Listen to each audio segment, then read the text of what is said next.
Tranny, dark magic? Such trivialities. Allow me to introduce you to something of a higher caliber. The Wand of Souls. Are you familiar with the Emperor's banner? Voldemort? You dare call yourself the Dark Lord? What have you truly accomplished? Oh, you claim to have slain nearly 100? That's impressive, but what of yesterday? Voldemort. Chapter 001, Tranny Soren. Headmaster, I shall miss you dearly. A stunning girl with flowing black hair and piercing blue eyes clutched the robes of the elderly man before her sorrowful tears threatening to spill. Tranny, alas, lamented the man with a face reminiscent of a shoehorn. Igor Karkaroff, the headmaster of Durmstrang. I shall miss you too. You are the only first year in the history of Durmstrang to master multiple forms of dark magic. Cough, cough. A voice interrupted, belonging to a tall, middle-aged man with golden hair. Headmaster Karkaroff, isn't it against the accord for students below third year to study dark magic? Indeed, Minister Ruliak, but Tranny's dark magic was not taught at the school. We would never contravene the accord, Karkaroff assured, subtly withdrawing his robes from the girl's grasp as she used it to wipe her nose. Enough, Miss Tranny Soren. It is time for us to depart.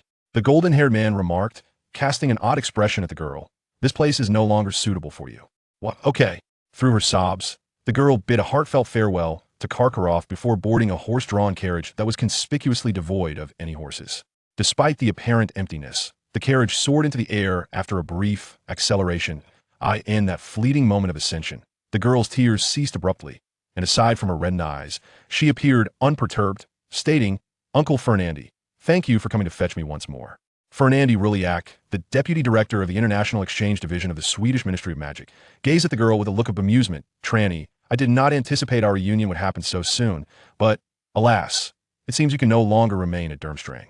Then, Uncle, may I return to Beauxbatons? Tranny inquired, her face alight with hope. Perhaps not. Matters concerning your uncle remain unresolved. Ruliak replied with a shake of his head. What about Kodos Dores? Tranny suggested with a glimmer of optimism. Regrettably, Kodos Dores does not accept transfer students. Ruliak countered. The only school willing to accept you now is Hogwarts. Tranny's expression soured, and she muttered softly under her breath. Hogwarts is a harbinger of doom. Tranny Soren, age 11, was a traveler from another realm. Known in her former life as Wong Lin, in her previous existence, she was a practitioner of esoteric arts in the Wildmow Mountain, under the tutelage of a rather mediocre dark sorcerer. Fate had dealt her a cruel hand when she collided with the machinations of a governmental agency practicing chi manipulation, leading to her untimely demise. While Wong Lin had not engaged in particularly malevolent deeds, one could argue she hardly qualified as a virtuous soul, by the standards of an ordinary person. Her execution would scarcely be deemed unjust. Consequently, upon her rebirth, she had resolved to lead a righteous life. Yet, this ambition appeared to be fraught with challenges. Firstly, one's nature is difficult to alter. Secondly, she had reincarnated into the notorious Soren family, infamous for its dark magical lineage in Northern Europe. Her parents had been imprisoned for conducting forbidden magical experiments, and one of her guardians, her uncle, Shelrak Soren, had also been apprehended shortly after she entered Beauxbatons for similar transgressions. The severity of his crimes escalated when, while evading capture by the French Ministry of Magic in London, he inadvertently caused the demise of over 30 aurors, enforcers, and numerous muggles. This incident had irrevocably offended a significant portion of the French magical community. As a result of this debacle, Beauxbatons, primarily attended by French students, was no longer tenable for her, prompting her transfer. Between Hogwarts and Durmstrang, she had unhesitatingly chosen the latter. Her decision was guided by a divination she had conducted for herself as a practitioner of Wildmow Mountain. Her skills in divination were rather rudimentary, particularly given her tender age at the time of her death. However, the omens were strikingly clear. When she sought to divine her fate at Hogwarts, the signs foretold of calamity. The hexagrams presented a combination of Qian, heaven, and Jun, thunder. A portent of unanticipated thunder. Though not the most dire of omens, it was certainly an ill-fated sign. She felt it prudent to avoid such a path, if at all possible. Tranny wished to evade Hogwarts, and given the Soren family's notorious reputation, Karkaroff had readily accepted her transfer request. Yet, within a fortnight, her other guardian, Uncle Kalumi Soren, had embroiled himself in a far greater scandal. At an international magical symposium in Northern Europe, he had inadvertently triggered an incursion by interdimensional demons. Thus, Tranny found herself unable to remain at Durmstrang as well. Her classmates had family members ensnared in her uncle's misadventures. Tranny's patience was wearing thin. While others had their irresponsible offspring to blame, she found herself shouldering the burden of her reckless guardians. What about other schools? Tranny tentatively inquired. Only Hogwarts remains as a viable option for transfer students under the accords with Beauxbatons and Durmstrang, Rilliac replied, shaking his head. Ah, Trelawney sighed deeply, a sense of resignation enveloping her. Although she could not fathom why the esteemed Hogwarts, under the stewardship of the illustrious Dumbledore, would be associated with such ominous portents, she chose to place her faith in the signs. Despite her desperate attempts to evade her fate, she seemed inexorably drawn to it. Was this her destined trial? Such is the plight. Though the Sorin family was renowned, it was also sparse in numbers. Currently, apart from Trelawney, all were incarcerated, leaving her without another reckless guardian to wreak havoc upon, thereby hindering her chances of transferring again. Unless she instigated chaos herself, it seemed highly probable that she would remain at Hogwarts for 7 long years, enduring 7 years in a place of ill fortune. Alas, she could not shake the thought of whether she would even survive those 7 years. Might she depart this life even sooner than in her previous one? By the way, Rilliac seemed to remember something. You haven't engaged in any mischief this time, have you? What? Uncle Fernandy, please do not cast unfounded accusations.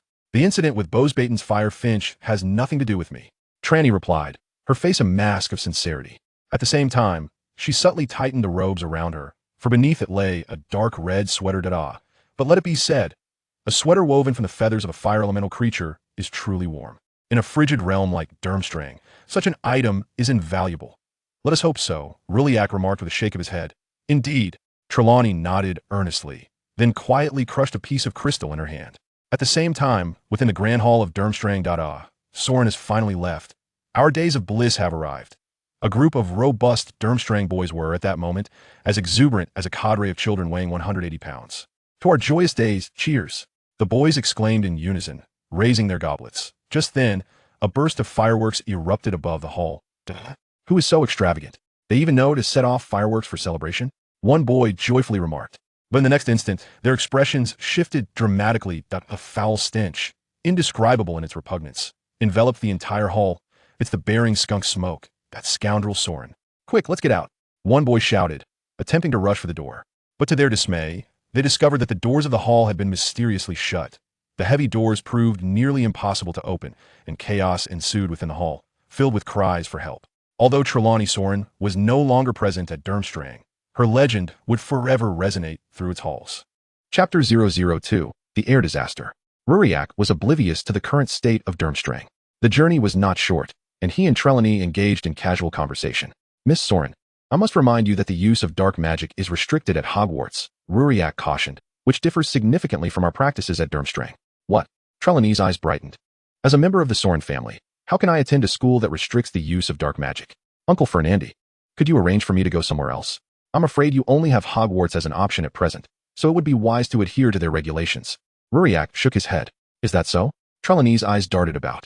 In nearly 50 years, Hogwarts has expelled only one student on suspicion of murder. If your intention is to violate the rules and subsequently be expelled, you would likely find yourself in wizarding prison as well. Rilliac interrupted her musings. Trelawney's expression fell. A dire predicament and prison, such a difficult choice, she lamented. Miss Sorin, I must emphasize that the power of dark magic comes at a price. This is something you ought to recognize, Rilliac advised. Trelawney appeared unfazed. What is the fuss over a bit of dark magic? If you were to witness the wand of 1,000 souls, oh no, I mean the Emperor's banner, you would surely be terrified. Can we not fly?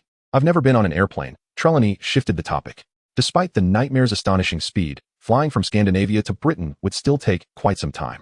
The journey was becoming rather tedious, and Trelawney had never experienced air travel in either of her lives, which made the prospect all the more intriguing.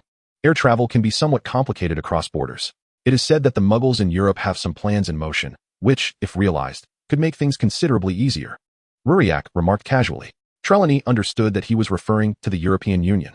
Her previous life was set a few years later than this era, and she was aware of the establishment of the EU. Just as she was about to comment, the carriage jolted violently. Outside, an unpleasant sound erupted, akin to a frog inflating itself. Not good. Rilliac's expression shifted alarmingly. Something is attacking the nightmares. Trelawney also grasped the situation. That was indeed the cry of the nightmares. Generally reticent, they would only vocalize when in danger. However, while nightmares are known for their gentle temperament, they are formidable magical creatures. Even a griffin would hesitate to attack a nightmare. Moreover, the carriage was drawn by 2 nightmares, unless a resounding neigh pierced the air, dragons. Indeed, most magical creatures would not dare to confront a nightmare, but dragons were a notable exception. In that fleeting moment, Trelawney realized the possibility, dragons. Yet, even the fire dragon would not readily attack the night steed. The night steed's skin was little more than bone, and even if there was some flesh, its appearance would surely render it unappetizing. Perhaps not. Rilliak was unaware that Tranny was preoccupied with such thoughts at that moment, struggling to overcome the violent jolting of the carriage, intent on driving away the fire dragon that had inexplicably fixated on them. The wizards had developed numerous spells specifically designed to repel fire dragons, while Rilliak lacked the strength to defeat one. Driving it away should not pose too much of a challenge. However, before he could reach the door, the carriage suddenly plummeted, emitting a cringe-inducing creak. And then it astonishingly split apart in the middle. Both Rilliak and Tranny were taken aback. These carriages had been prepared by the Ministry of Magic.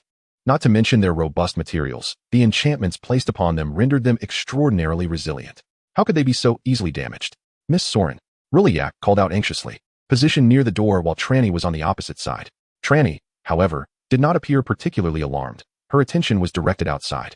From her vantage point, she could clearly see a magnificent creature, entirely black with elegant lines, soaring through the air, exhaling a plume of golden-red flames.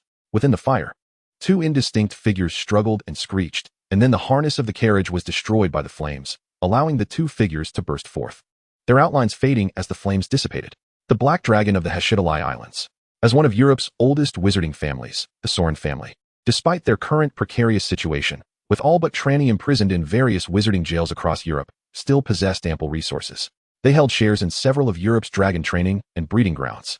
Tranny had visited them in her childhood and had garnered considerable knowledge about dragons, enough to recognize them upon sight. Although the Heshidalai Islands' black dragon was not particularly large, its danger level was second only to the Hungarian horntail, known for its ferocity. Indeed, if it were a black dragon, its aggressive pursuit of the night steed seemed entirely plausible. Miss Soren, do not panic. Rilliak called out from the other half of the carriage, waving his wand. Nothing happened. The spell had failed. Stunned, Rilliak was caught off guard as the night steed broke free, and the carriage, which had retained some tethering force, suddenly plummeted. Dazed, Rilliak struck his head against the interior of the overturned carriage and lost consciousness. The two halves of the carriage fell straight down. What a stroke of bad luck. Tranny muttered, her wand now firmly in hand. It was a uniquely shaped wand, appearing somewhat antiquated. Tranny swiftly waved it, simultaneously casting a spell upon herself. Wingardium Leviosa. As Tranny had yet to master apparition, she resorted to the levitation charm. However, to her astonishment, the magic failed to take effect after she waved her wand and uttered the incantation. Tranny's heart raced, and she quickly attempted the levitation charm once more. The spell failed again. This was peculiar. Tranny had already mastered dark magic. Thus, the basic levitation charm should have been well within her grasp.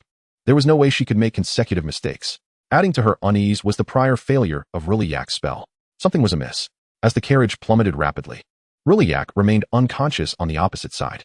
At this height, a fall would be fatal. In this critical moment, Tranny remained composed. Her gaze sharpened as she flicked her wrist, and two delicate fingers each bore a piece of yellow talisman paper. With a lift of her left hand, the talisman transformed into a black chain that shot forth, wrapping around Rilliak several meters away. With a swift tug, she pulled him to her side. Subsequently, she flicked the talisman in her right hand, and a flash of golden light enveloped them both, causing them to vanish from their original location. Mere seconds later, two resounding crashes echoed as fragments of the carriage tumbled to the ground, shattered into pieces. Several figures cloaked in black appeared silently beside the wreckage, only to find that the shattered carriage and scattered belongings did not yield the two corpses they had anticipated. Where are they? Where are the items? Inquired a tall man with a silver mask. The others exchanged puzzled glances. Yet, before they could contemplate the situation further, an unexpected beam of dark light shot towards them. Chapter 003, Counterattack. Thunder rumbled, gradually bringing Rilliak back to consciousness. Upon opening his eyes, he discerned the faint flicker of lightning within a dark thundercloud overhead. Yet, before he could express concern, the black clouds dispersed swiftly, and in a mere breath, the sky was once again clear. What? Rilliak felt somewhat disoriented, unable to comprehend what had transpired. Uncle Fernandy, are you all right? A slightly anxious voice emerged from beside him. Turning his head, Rilliak saw Tranny gazing at him with worry etched on her face. I'm fine. Rilliak began, only to be struck by a sudden headache as he rose. You hit your head when the carriage fell. Fortunately, my levitation charm succeeded. Otherwise, it could have been disastrous, Tranny remarked, gently patting her chest, appearing visibly shaken. Is that so? Rilliak furrowed his brow, sensing something was amiss. At that moment, he began to recall the events that had transpired earlier. First, an attack by a fire dragon, then the destruction of the carriage, culminating in their fall from the sky. It appears that something is amiss. The carriage is suspended by a unique magical force. Otherwise, even with the night steed pulling it, a smooth flight would be arduous. Yet, it has shattered and plummeted directly to the ground, which seems rather unusual. Furthermore, as Rilliak surveyed the surroundings, he noted the remnants of the carriage and luggage strewn about. While this was to be expected, the ground, which should have been adorned with lush greenery, lay charred and blackened, accompanied by a peculiar acrid odor wafting through the air. What could possibly account for this? Rilliak glanced around, and suddenly, a voice broke through his thoughts. That startled me. We had only just landed when a bolt of lightning struck from the heavens. Trelawney expressed, her face betraying a flicker of lingering fear. Lightning? Rilliak paused, then recalled the storm clouds he had seen upon awakening, scanning the area once more. They found themselves on a small island amidst the sea. Though the sudden appearance and disappearance of storm clouds was curious, such phenomena were not unheard of over the ocean. Indeed, lightning, Trelawney interjected, when we descended. The skies were overcast, and as soon as we touched down, there were several thunderclaps. Fortunately, none struck us.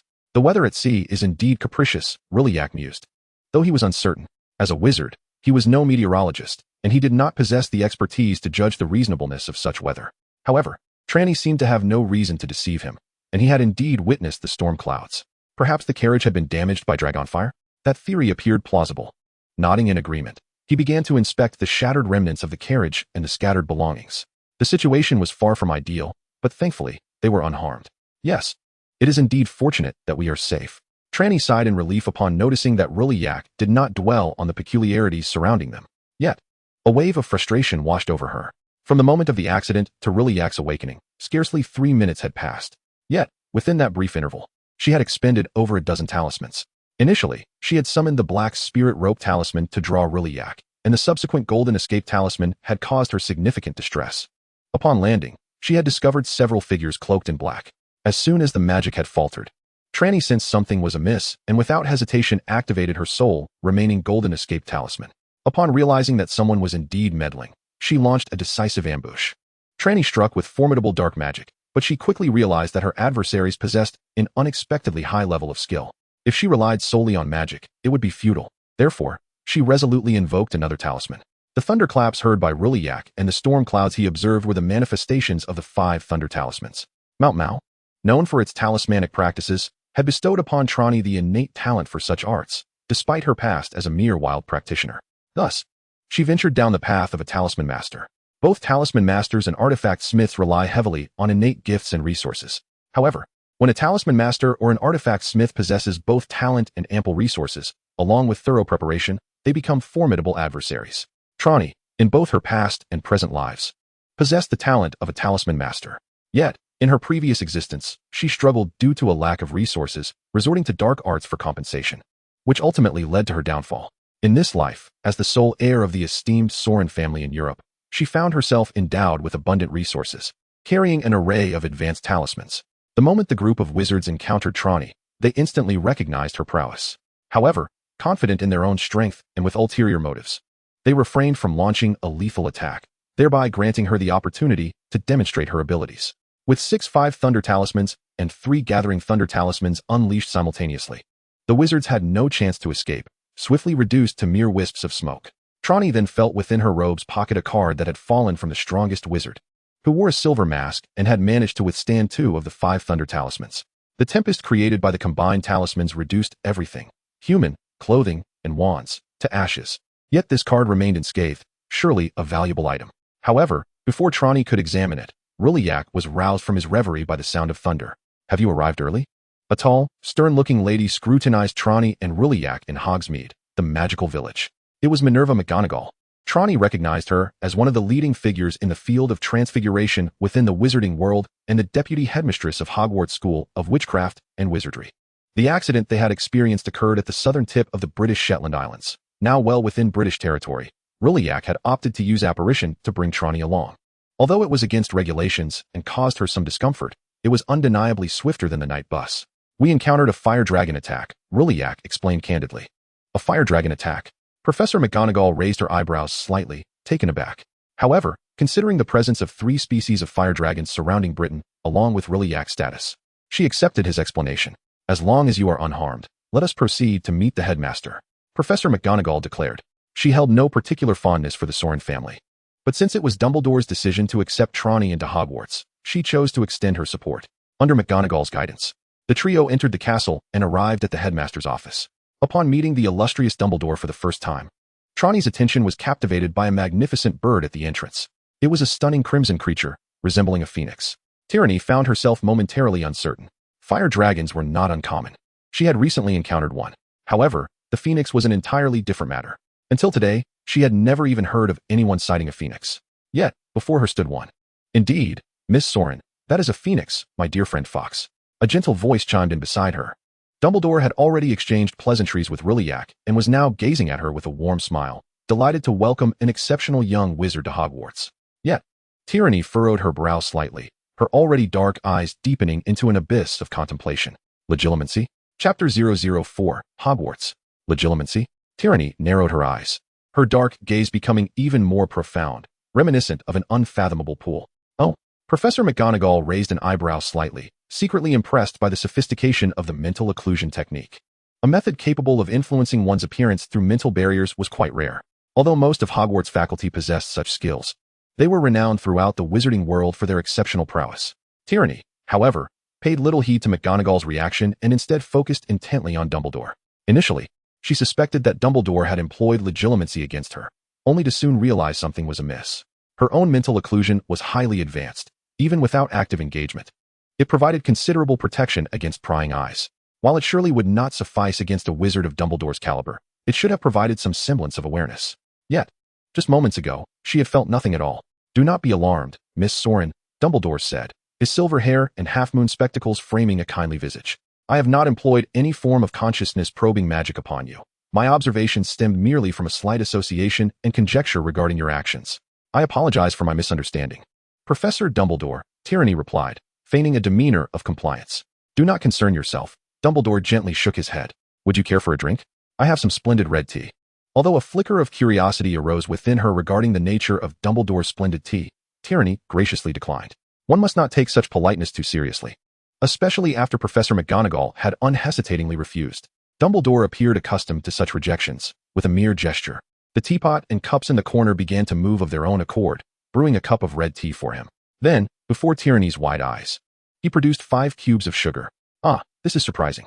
Trelawney was astonished that Dumbledore, at his age, had such a penchant for sweetness when he continued, Miss Soren. According to Hogwarts tradition, new students must be sorted into their respective houses by the sorting hat. Although you did not attend the sorting ceremony, the sorting hat still requires your attention.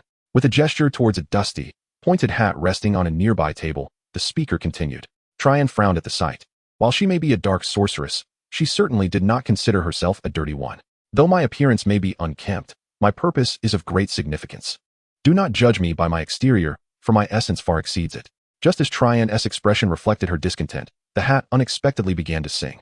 Her eyes widened in astonishment. An object with self-awareness? How peculiar. Both Eastern and Western traditions possess methods of refining objects, with the East referring to it as artifact refinement and the West as alchemy. Though their philosophies and methods diverge, the outcomes exhibit notable similarities. Undoubtedly, any item endowed with consciousness is a remarkable artifact. Miss Soren, it is customary for every student to don the sorting hat, Rilliac interjected. Trelawney nodded, feeling a mix of disdain for the grimy hat yet curious about the talking accessory. How could a hat discern a student's house? With such thoughts, she lifted the hat, preparing to place it upon her head. However, before it even touched her hair, the mouth formed by its creases emitted a distinct voice, proclaiming, Slytherin. Ah, quite fitting. Rilliac agreed with a nod. Professor McGonagall wore an expression that seemed to say she had anticipated this outcome. Only Dumbledore smiled with an inscrutable expression. Uncle Fernandy, did you predict I would be sorted into Slytherin? Trelawney inquired with curiosity. She had not been well acquainted with Hogwarts prior to this moment. In fact, until today, she had not imagined herself arriving here. After all, students from Northern Europe typically attended Beauxbatons or Durmstrang, while Hogwarts primarily attracted students from England and Commonwealth nations. Well, Rilliac glanced at the 2 individuals beside him, with one being the headmaster and the other the deputy headmaster. It seemed inappropriate for him, an outsider, to elaborate. This is a tale concerning the 4 founders of Hogwarts. Dumbledore cheerfully began, unfazed, and recounted the origin story of Hogwarts. In essence, Gryffindor sought the brave, Ravenclaw the wise, and Slytherin the pure-blooded, while Hufflepuff accepted all who remained. Is it true, then, that Hufflepuff has the most students here? Trelawney could not help but ask, her curiosity piqued. Generally, the student populations across the houses are fairly balanced. However, it is indeed true that Hufflepuff has historically boasted a larger number. Professor McGonagall responded, "This year, however, will be an exception. Earlier this year, 40 new students enrolled, perfectly distributing 10 students to each house. Miss Soren was assigned to Slytherin, marking the first occasion since my arrival at Hogwarts that there were so many Slytherin students in the same cohort. In fact, this was indeed a first in the history of Hogwarts, as Professor Dumbledore cheerfully remarked. So, does this mean I have made history?" Trelawney mused, a sense of pride swelling within her, albeit recognizing that it may not be of great significance. "Since I am in Slytherin, I shall summon Severus." Dumbledore smiled gently, his finger lightly tapping the adjacent fireplace. Moments later, a middle-aged man clad in a black robe entered the office. The moment he stepped in, Trelawney could not help but furrow her brow slightly. It was immediately evident that he was a potion master. Although she had no knowledge of his identity, she instinctively assessed his profession.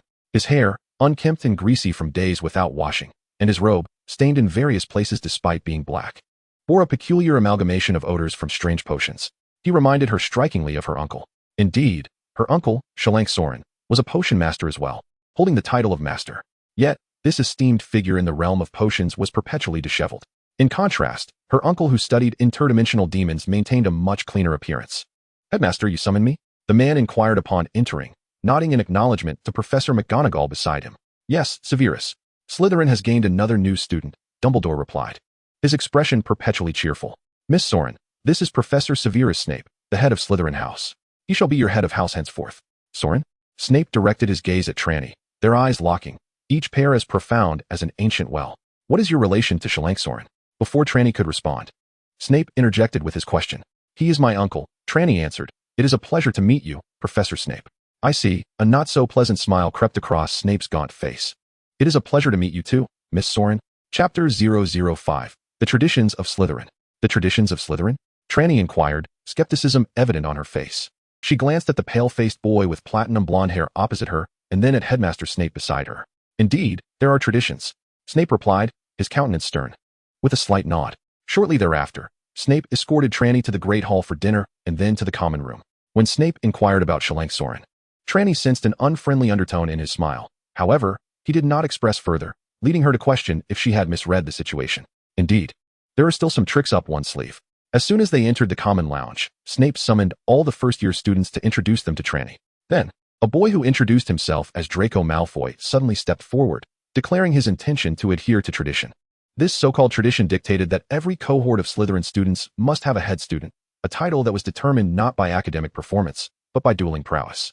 "I had assumed that Hogwarts frowned upon students engaging in magical combat." Trelawney glanced at Snape with a hint of surprise. "Hogwarts does not teach the dark arts, but rather the defense against them." This led Trelawney to believe that Hogwarts opposed dueling among wizards. After all, when compared to defense, dark magic is undoubtedly more suited for combat. Other houses may operate this way, but Slytherin has its own customs, Snape remarked coolly. "May I choose not to participate? Or is there any merit in this head student title?" Trelawney felt somewhat apathetic. Even at Durmstrang, where dark magic was esteemed, she had always been the one to bully others. Even the upperclassmen who dared to provoke her regretted their audacity. At Hogwarts, facing a bunch of first years, she felt utterly disinterested. Furthermore, after spending most of the day traveling in a carriage and then being subjected to a bout of apparition, Trelawney felt a touch of discomfort. "You may opt out, though I had expected the Soren family to possess a bit more backbone," Snape replied, his tone nearly devoid of inflection. "As for the benefits, the head student also serves as the chief student, enjoying certain privileges among the cohort, including access to the head student's restroom and a private dormitory." "A private dormitory?" Trelawney's eyes sparkled, for this was precisely what she needed. As a time traveler, a practitioner of Qi, and a talisman master, she possessed many items unsuitable for public scrutiny. After being ambushed and engaging in combat with several formidable wizards, she had expended a considerable number of talismans and needed to replenish her stock. In a communal dormitory, this would be exceedingly inconvenient. However, having her own private quarters would be far more advantageous. "In that case, I shall aspire to be the chief student," Trelawney smiled brightly. "Heh, as if you could actually achieve that." A tall boy with a touch of arrogance and a hint of pride in his expression scoffed. "Do you have an objection?" Trelawney raised an eyebrow. "Indeed, because this month's head student is me," the boy declared proudly. "I am Smith Zabini." "Who cares?" Trelawney shrugged nonchalantly, then turned to Snape. "Headmaster, does this mean that if I defeat him, I can become the head student?" "Typically, a contest for the head student occurs at the beginning of each month. But since you are a transfer student, this situation is somewhat unique. Severus Snape maintained his characteristic cool demeanor, devoid of any fluctuation. Thus, he decided to advance the November election to today. Does anyone have any objections? His gaze swept across the assembly of students, landing particularly on Zabini. It was clear that this head of Slytherin commanded considerable respect, as no discontent was evident among the students. Zabini, on the other hand, wore an air of confidence. Since there are no objections, let us commence the first-year election for November, Snape announced. Now, does anyone wish to challenge Zabini? I do. Trelawney was the first to raise her hand. The previously boisterous Malfoy seemed inclined to raise his hand as well, albeit hesitantly, causing a slight delay. Another slender, dark-haired boy, however, raised his hand. Not. You wish to challenge me? Zabini inquired, his tone laced with increased arrogance. I thought our earlier contest at the beginning of the month had already illuminated the disparity between us. The dark-haired boy remained silent, merely standing aside after receiving Snape's affirmation. Is there no one else? Snape's gaze traversed the remaining students. No one responded. Very well, Miss Soren and Mr. Knott. You may decide who will go first. Snape appeared unfazed and continued with the proceedings. I shall go first, Trelawney declared nonchalantly, believing it would be more time efficient. She cast a glance at the dark-haired boy Knott, asserting, I trust that after witnessing my prowess, you will feel disinclined to compete. Knott pressed his lips together, remaining silent. Humph. Zabini scoffed derisively. Hey, the little ones at Hogwarts are yet to comprehend my sister's formidable capabilities. Trelawney remained unfazed. This was the first time her opponent had dared to adopt such an attitude towards her, and she was confident there would not be a second. Noting that Knott had no objections, Snape nodded to Trelawney, stating, in that case, Miss Soren and Mr. Zabini shall engage in their contest. Following this, Mr. Knott may choose whether to challenge the victor. The Slytherin students exhibited remarkable proficiency, effortlessly clearing a substantial area in the common room, forming a circle of dozens of students eager to witness the spectacle. Someone daring to challenge Zabini. This should prove interesting, a senior girl chuckled. His uncle is an Auror, and he has been training in combat since childhood. Ordinary students are no match for him. The new transfer student clearly has no comprehension of her own limitations. This sentiment appeared to resonate with several onlookers. The Soren family holds considerable renown in the Nordic region, yet the British wizarding community remains relatively insular. While they may have some awareness of established wizarding powers like France, Germany, and the Netherlands, the Soren family hails from Sweden. And these children did not associate any significance with that surname. Ah, it is not as complicated as it seems, Trelawney remarked, shrugging her shoulders, the moment fleeting. Heh, I wonder if you will still be so defiant after I bring you down, Zabini scoffed. The rules remain unchanged. Only wands may be employed, and the unforgivable curses are strictly prohibited. Of course, this stipulation may hold little significance for you first years, Snape stated coolly. The unforgivable curses wield extraordinary effects, yet they demand tremendous magical prowess. For first-year students, mastering them is an arduous task. It does not matter if we cannot use them. Trelawney chuckled lightly. And at the instant Snape declared the match to commence, a red beam shot forth. Zabini fell in response, his features contorted, writhing on the ground in agony and despair. The expressions of all present, including Snape, shifted dramatically. The torture curse, a lower-level spell than the Cruciatus curse, was unleashed. And it was instantaneous? Chapter 6, The Independent Dormitory. You, Draco Malfoy, with his platinum hair and pale complexion, gazed at Trelawney in sheer astonishment. It was not just him. Dozens of Slytherin students were equally incredulous. The torture curse, though not among the 3 unforgivable curses, is indeed a formidable dark magic. The potency of dark magic is undeniable. However, its complexity and the demands it places on magical energy are considerably greater than that of most ordinary spells. In Europe, even institutions such as Durmstrang and Koldestors, which teach dark magic, typically begin instruction only in the 3rd year. It is unheard of for first-year students to master dark magic, according to their understanding. It is simply unattainable. Yet, they're on the ground, frothing at the mouth, eyes rolling back, and trembling slightly. Zabini unmistakably demonstrated that Trelawney had indeed utilized the dark magic torture curse. Not just the students, but even Snape, a seasoned wizard and head of the house, was subtly affected. Although his expression remained indifferent, the depths of his eyes flickered with a hint of surprise. Is there anyone else who wishes to challenge Miss Soren? Trelawney gently waved her wand, her face adorned with a sweet smile, appearing demure and charming. However, this only sent a chill down the spines of the Slytherin students. Particularly the first years, none of whom dared to utter a word. It was no jest, dark magic was at play. Even though Slytherin students might have some exposure to dark magic within their families, they were still mere first years. Then, does anyone else wish to test their mettle against Miss Soren? Snape's tone remained icy. The response was a chorus of shaking heads.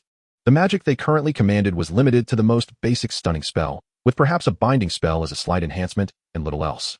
Tyranny cast a glance at Snape, who remained as impassive as ever, surveying the room, he noticed the Slytherin students averting their gazes, which elicited a mocking smile at the corners of his mouth. Thus, Miss Soren would assume the role of head girl for the remainder of October and the entirety of November. Is Miss Farley present? Yes, Professor, I am here.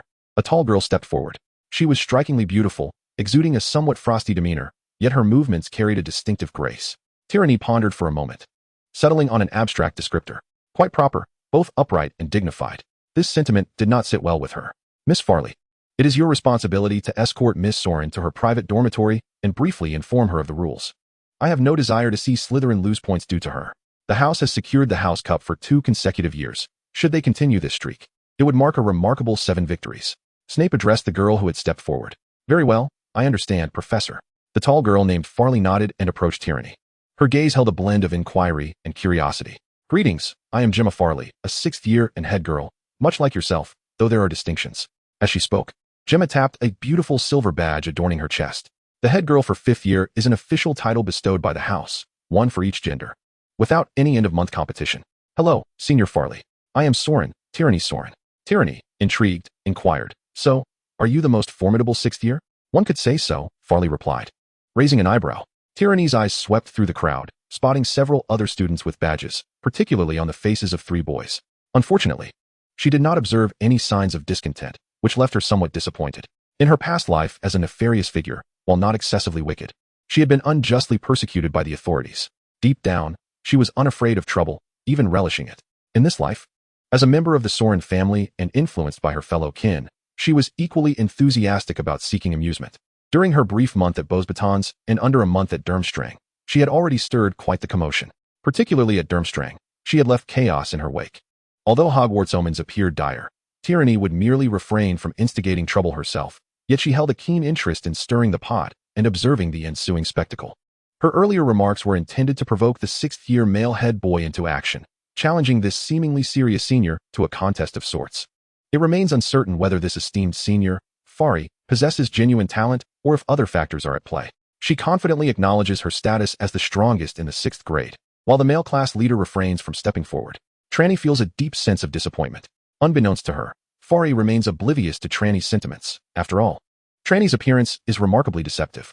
Who would suspect that a seemingly exquisite and beautiful young girl could harbor such thoughts? Even after she had just felled a classmate with dark magic? Let me escort you to the dormitory, Farley offered. The class leader's quarters can be either private or shared with others. What is your preference? I desire a room of my own, Trelawney replied without hesitation. Farley raised an eyebrow, but said nothing further. Very well, follow me, she instructed, leading Trelawney to the entrance marked for the girls' dormitory adjacent to the common room. The Slytherin common room is situated underground, yet the staircase to the dormitory ascends, much to Trelawney's surprise. At the end of a moderately long corridor, Farley halted and pressed her class leader's badge against the door of a room, causing an intricate magical array to materialize on the door. Tap it with your wand, and this will be your room. No one else may enter, she explained. That sounds wonderful, Trelawney beamed, nodding appreciatively. Thank you, Senior. Which room are you in? I am in that one. Farley indicated a nearby room, which appeared indistinguishable from Trelawney's. However, unlike you, I share mine with several classmates. Indeed, Farley observed with interest. In recent decades, Slytherin students have tended to choose solitary accommodations. You are only the second to do so. Who was the first? Trelawney inquired, intrigued. It is typical for young children to seek companionship, yet Trelawney's desire for solitude stemmed from the multitude of secrets she harbored. Oh, that would be a senior from many years ago, named Barty Crouch, Farley replied after a moment's hesitation. Oh, Trelawney nodded, refraining from further questions. She had more pressing matters at hand. The card she had obtained from the wizard who ambushed her awaited her thorough examination. Chapter 007, The Peculiar Card. The dormitories at Hogwarts are of remarkably high standards, featuring plush beds and private washrooms. Even when shared among 4 or 5 individuals, the space remains quite ample, let alone now that Trelawney occupies one alone. After surveying her surroundings, Trelawney nodded in satisfaction, though she could not suppress a grimace. Her belongings had been lost in the recent accident. Although some items were recoverable from the crash site, they were severely damaged. In a previous life marked by a meager existence, one might have had no choice but to make do with whatever was available. However, in this lifetime, Trelawney is a young lady of considerable means. The Soren family, while not the most illustrious in all of Europe, is nonetheless quite affluent. Thus, items that are damaged or soiled are simply unacceptable for her use. Earlier, in Dumbledore's office, Trelawney had already mentioned her intention to visit Diagon Alley in the UK to procure new belongings. Although her luggage had been nearly destroyed, she still possessed a variety of items. Indeed, her possessions were rather plentiful. As she opened her small handbag, a multitude of objects tumbled forth. While retrieving these, Trelawney reflected on the fact that although she had heard in her letters that Eastern magic was more potent, the magical practices of Europe also held their own merits. To say nothing of the fact that a spatial leap and spatial folding are exceedingly rare even within Eastern sorcery. While Trelawney had yet to master apparition, she had grasped the fundamentals of a spatial stretching spell, transforming a small handbag into a vessel comparable in capacity to a large suitcase. Besides some personal items, the contents consisted entirely of charms and magical artifacts. Setting aside a few trinkets, Trelawney fished a card from her pocket. This card was the sole remnant from the confrontation with several dark wizards who had been struck down by lightning. If it had endured the fury of the thunderbolt alongside the 5 thunder and gathering thunder charms, it must surely be something of significance. As she toyed with the card, her curiosity deepened. The card was slightly narrower than a playing card, yet considerably longer, resembling a long card from a card game. It was entirely black, devoid of any patterns or textures. Its material was indeterminate. It felt akin to paper, yet possessed remarkable elasticity, resisting any attempts at tearing or folding without losing its form. Given its resilience against the lightning strike, Trelawney surmised it was a powerful magical creation. However, strangely, she felt no magical aura emanating from it. After fiddling with the card for some time, it remained unchanged, and for a fleeting moment, she was tempted to drop a drop of blood upon it, wondering if it might respond to such an act of blood recognition. Yet, she quickly dismissed this notion. After all, in her previous life as a dark sorceress, she had heard tales of her peers using various sinister devices to deceive and collect blood essence and life force for the creation of all manner of dark artifacts. Though such malevolent practices were predominantly associated with Eastern sorcerers, she had heard that as far back as the pre-Qin era, there were Eastern practitioners of Qi who had crossed the ocean. At that time, she had merely been intrigued, but in this life, reborn in Europe, she discovered that such tales might indeed hold truth. The evidence lay in the golden light escape charm she had previously employed. In the realm of wizardry, spatial spells have been extensively developed. Take, for instance, apparition, along with port keys and flue powder, which stand as remarkable manifestations of spatial magic. However, in the East, techniques for mid to long-range teleportation are exceedingly rare. During Trelawney's previous life, only 2 such spells were known, the golden light escape technique and the fire escape technique. Due to their immense complexity, these spells, while not entirely lost to time, had seldom been witnessed in practice. Yet, just 2 months ago, upon receiving her acceptance letter to Beau's Batons, and while procuring her school supplies, Trelawney chanced upon 3 rather antiquated talismans in a magical supply store. With her prior experience in talisman crafting, she immediately recognized them as the golden light escape talismans, seldom seen even in the East. This talisman, with its ability to whisk one away for 1,000 miles, is a quintessential life-saving artifact. The vendor, unaware of the true value of her wares, sold them at a modest price, leaving Trelawney with a sense of having struck gold. Over the past 2 months, Trelawney diligently attempted to draw the golden light escape talisman herself. However, creating a talisman is not merely a matter of imitation. The flow of energy during each stroke is exceedingly delicate. After 2 months of effort, she had squandered over 200 galleons without producing anything of consequence. Today, having used one of her precious golden light escape talismans for her safety, Trelawney felt a pang of regret. Thus, she became increasingly concerned about her soul acquisition. If it turned out to be of little worth, it would be a considerable loss. Yet, the presence of the golden light escape talisman here made the circulation of dark arts seem less surprising. Trelawney dared not take risks. She had not forgotten that Hogwarts is a place fraught with peril. After nearly half an hour of fruitless study, fatigue from her journey began to weigh upon her, leading her to feel somewhat vexed. Perhaps a brief rest is in order, Trelawney muttered, setting her tasks aside to recuperate. As she placed some scattered items to the side, her wand inadvertently brushed against the card. In the next moment, the card flickered with a silvery light. "Oh!" Trelawney exclaimed, momentarily taken aback, then chided herself for her folly. How foolish she had been. Despite her extensive tinkering, she had scarcely employed her wand. Compared to magic, she found herself more adept with Eastern techniques, and had mostly used spells for inspection. Furthermore, she had rarely relied on her wand. Aside from some formidable dark magic, she had mastered most ordinary spells without its aid. Thus, she had never truly tried the simplest physical activation with her wand. As she pondered her struggles to adapt to the identity of a witch, Trelawney attentively observed the card's transformation. After a shimmering silver glow, intricate textures and patterns emerged on the previously pitch-black surface of the card. An elegantly simplistic human figure materialized atop it. It depicted an individual adorned with a pointed hat and a voluminous robe, one hand grasping a chalice while the other wielded a staff. The hat and robe bore the symbol of infinity at their chests, and a pentagram graced the figure's back. At the bottom of the card, a line of text beckoned. Trelawney raised an eyebrow slightly. Greek? The scripts of Europe bore some resemblance. Yet few could claim to understand them all. Trelawney certainly could not. However, given Greece's status as the cradle of European magic, the recognition of Greek script among wizards was relatively high. Trelawney herself knew only a scant few words in Greek, and fortuitously, one of those words appeared on the card, magician. Was it magician or sorcerer? Trelawney's interest peaked once more as she lifted the card for a closer inspection, only for the image upon it to suddenly emit a blinding light, forcing her to shut her eyes instinctively. This was bad. A sense of alarm surged within her as she subconsciously activated a talisman hidden in her sleeve. A luminous shield enveloped her entire being. How careless. Trelawney reprimanded herself for having let her guard down for so long while casting the protective spell. Yet, the anticipated impact did not occur. After a brief pause, she dared to open her eyes again. The card she had discarded lay quietly on the ground, radiating bright silver light. Had she misjudged the situation? Trelawney, taken aback, gently tapped the card with her wand. It glimmered momentarily, but showed no further changes. Truly a misunderstanding?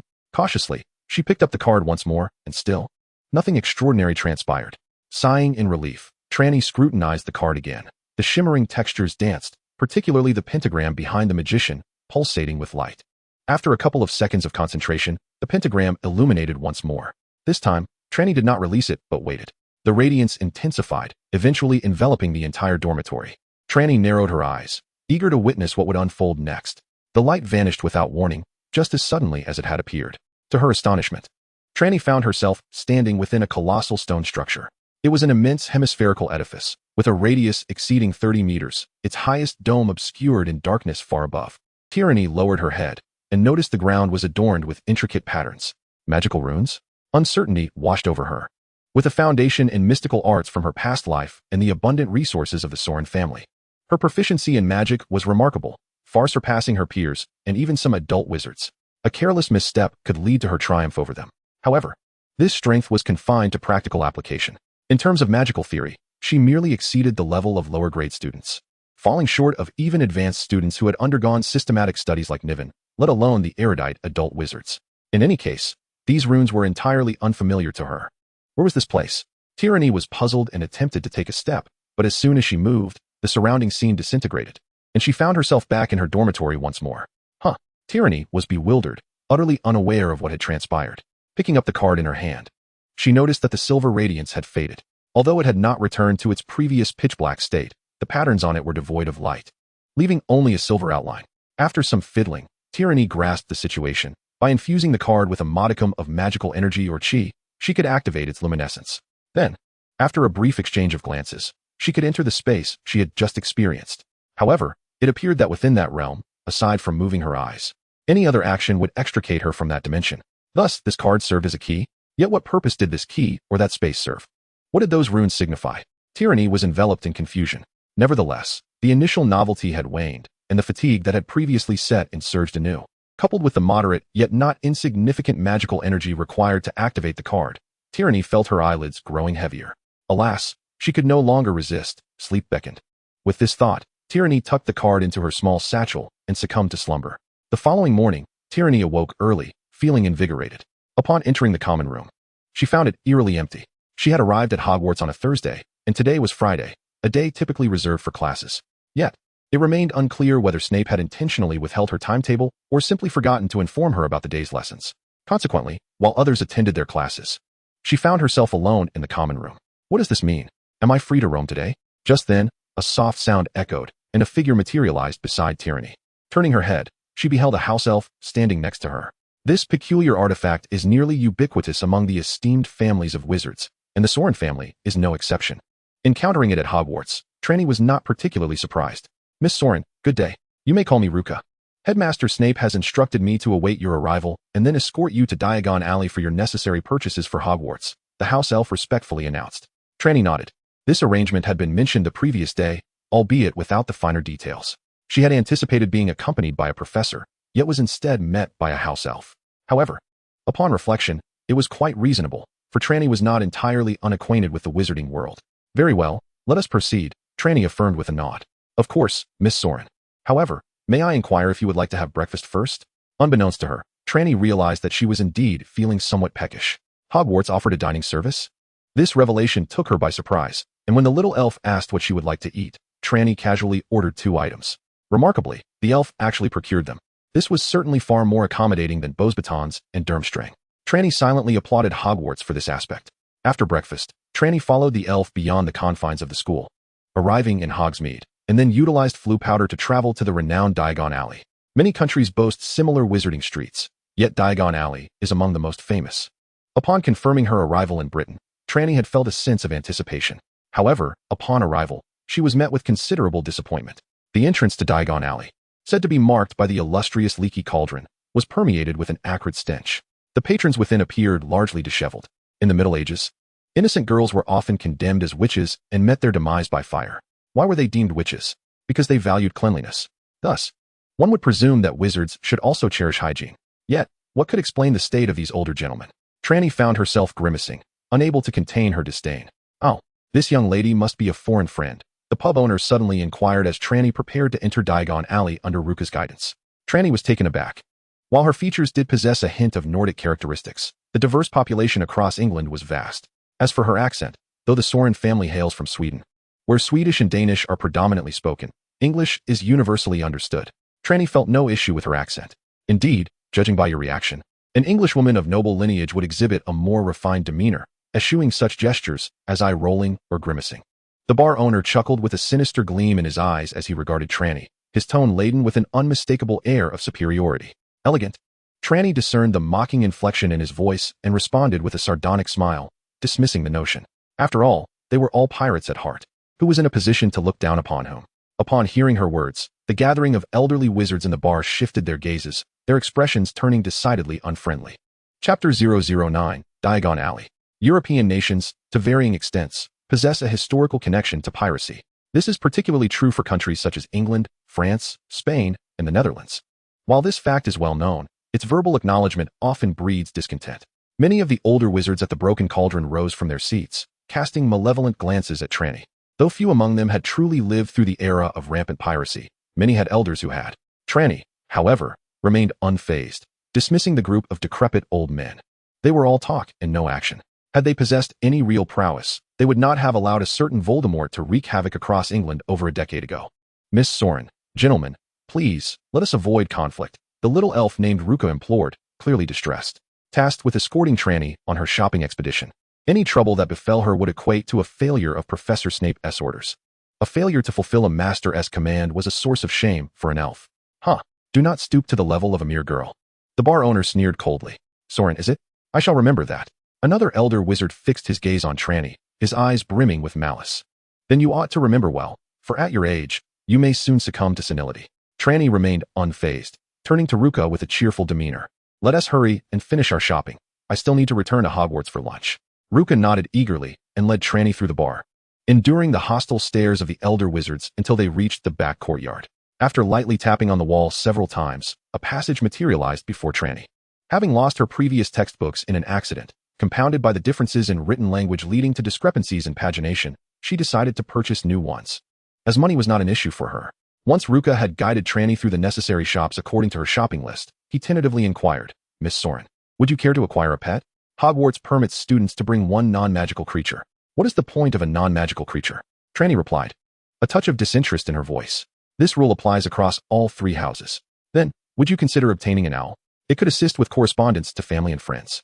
Well, it's not entirely unfeasible, Trelawney pondered, nodding her head. Although her parents and uncles were incarcerated, she still had a few acquaintances back in Busbarton. With the acquisition of a carved owl, her shopping endeavors were essentially fulfilled. Yet, just as she was about to depart, her gaze fell upon a sign, Ollivander's Wand Shop. After a moment's hesitation, she made her way towards the establishment. During her time at Busbarton and Durmstrang, nearly all her classmates had procured new wands, leaving only a select few, like herself, still wielding old wands, often referred to as heirloom wands. Heirloom wands were typically powerful artifacts crafted within long-established wizarding families or obtained through various means. The Soren family boasted a lineage spanning centuries, with over a dozen heirloom wands in their possession. While this may not seem excessive, the Soren lineage had never thrived in numbers, rendering their collection sufficiently adequate. The wand in Trelawney's possession was a gift from her uncle before the term began. It was indeed potent, yet she found it somewhat unwieldy. Upon seeing the wand shop, she contemplated purchasing a new wand. Miss Soren, do you not possess a wand? Luca inquired, somewhat puzzled. I do, but it doesn't suit me well, Trelawney replied casually. Already stepping into the store, the shop was rather cramped, with tall cabinets brimming with elongated boxes, presumably containing wands. An elderly wizard with gray hair and gray eyes was animatedly perusing a newspaper behind the counter. Judging by his expression, it seemed anything but a reputable publication. Hearing the door chime, he looked up in mild confusion. Upon seeing Trelawney, his expression turned to one of bewilderment. An unfamiliar customer? I recall that among this year's first-year students at Hogwarts, there were 2 who had not acquired wands, but they were both gentlemen. How is it that a lady has arrived? Good day, Mr. Ollivander. I am Soren, Trelawney Soren. Trelawney feigned a demure demeanor. The shopkeeper's expression shifted to one of peculiar astonishment. Soren? Ah, the one from Sweden? Trelawney raised an eyebrow, impressed by his business acumen, far superior to the idle tavern dwellers. At least he had heard of the Soren family. I indeed hail from Sweden, a transfer student. Trelawney offered a charmingly deceptive, sweet smile. I am in need of a new wand, for I have heard of the illustrious reputation of the Ollivander family in the realm of wand crafting. You are both pioneers and paragons. Haha. The smile on Mr. Ollivander's face was unable to be concealed. Trelawney's flattery had undoubtedly tickled his fancy. The art of wand making was a source of pride for him and his lineage. Miss Soren, you are far too gracious. The Soren family's prowess in magic is equally commendable. The adage many hands make light work may not resonate in the English realm, yet the principle is universally acknowledged. Ollivander unhesitatingly engaged in a reciprocal exchange of flattery, though one might question the sincerity of his compliments. The Ollivander family has indeed garnered an esteemed reputation in the craft of wand-making, albeit some emerging wand artisans regard their methods as somewhat conventional. Nonetheless, their craftsmanship remains beyond reproach. In contrast, the Sauron family has achieved considerable notoriety in the Nordic region, largely due to their explorations into dark magic, which have resulted in numerous controversies. You are overly generous in your praise, Trelawney replied with a polite smile. Before steering the conversation back to the matter at hand regarding the wand, of course, I would be delighted to assist. Ollivander nodded vigorously. Business opportunities must be seized. We have an abundance of wands in the shop, but I do hope this customer is not overly discerning, lest it delays my reading of the newspaper. 2 minutes later, Trelawney glanced at the array of wands laid out on the nearby table, her lips twitching subtly in a restrained manner. Are British wizards truly this abstract? A wand selecting a wizard? One might think that sentient magical artifacts are so easily acquired. It was peculiar. They all seemed somewhat alike. Yet each fell short in some regard. Ollivander hesitated. After testing several wands, Trelawney demonstrated remarkable proficiency with each. By all accounts, she should have found her match. Yet, for reasons unknown, Ollivander sensed something was still amiss. Suddenly, an idea struck him. Miss Sauron, may I see the wand you are currently using? Currently using? Trelawney replied. Taken aback, but she nodded and produced her ancestral wand from her sleeve, presenting it to him. An ancestral wand. Upon examining its quality, Ollivander quickly formed a judgment. Mr. Ollivander, you certainly possess keen insight, Trelawney remarked casually. Ollivander's lips curled into a smile that reached the pinnacle of delight for the year. However, as soon as he grasped the wand, his expression shifted dramatically, revealing astonishment and disbelief. Elder? Are you certain? Trelawney was somewhat taken aback. She was aware that elder was a rather rare material for wand crafting. This rarity did not stem from the material itself, as elder wood was not particularly scarce. The rarity lay in the willingness of wand makers to utilize it. While elder wood is highly compatible with magic, especially dark magic, it is generally incompatible with nearly all wand cores. Wands crafted from it tend to behave awkwardly. When wielded, the magical potency may significantly increase, yielding superior effects, yet the failure rate in spellcasting escalates dramatically. Even the most skilled wizards experience an unreasonably high failure rate when using an elder wand. Wizards are an exceedingly tedious group. So much so that statistics reveal that even among skilled practitioners, the failure rate of spells when wielding an elder wand reaches a staggering 30%. This is not merely absurd, it borders on the ludicrous. More astonishingly, after this statistic was first documented, other wand makers and wizards conducted their own inquiries, arriving at remarkably similar conclusions. Unless one is exceptionally gifted, such as those top students who achieve an O in the charms subject of the nude examinations, the failure rate hovers near 30% for all. Yet, what are the odds of attaining an O in charms during the nude exams? For centuries since the establishment of the wizarding examinations, the average probability of securing an E exceeds expectations, or higher in charms has been around 30%. The likelihood of achieving an O is scarcely recorded, as the figures are too disheartening to behold. Due to these reasons, while elder wood remains listed among wand-making materials, there are almost no wand makers willing to employ it. Indeed, it is a rarity. Years have passed since anyone last encountered a wand crafted from elder wood. Ollivander nodded in admiration. Although it was a legacy wand, it was remarkably well maintained. As for the core of the wand, Ollivander's voice trailed off, and he gazed at Trelawney in disbelief. Is there something amiss, Mr. Ollivander? Trelawney asked, puzzled by the old man's sudden astonishment. Beauxbatons offers a course in alchemy, which includes wand lore. Trelawney had once come across Ollivander's name in supplementary materials at the library, knowing that his family has a long-standing lineage in the wand-making realm. Yet, how could this generation's heir exhibit such a lack of composure? Miss Soren, do you know what core your wand possesses? Ollivander inquired. No, I do not, Trelawney replied, shaking her head. She was genuinely unaware. And it was only today that she learned her wand was made of elder wood. The first thought that crossed her mind upon hearing this was a realization of why she occasionally experienced magical failures.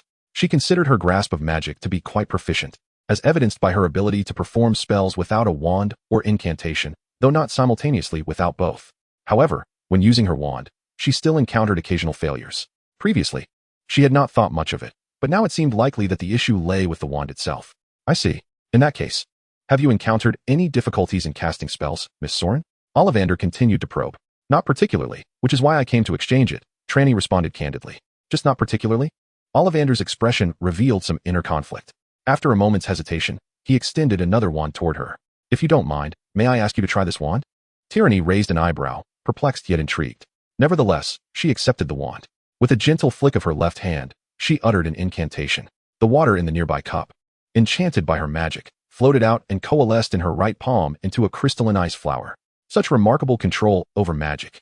Ollivander exclaimed, Miss Soren. Although it may seem somewhat unbelievable, this wand, apart from being made of elder, contains a core of the tail hair of a thestral.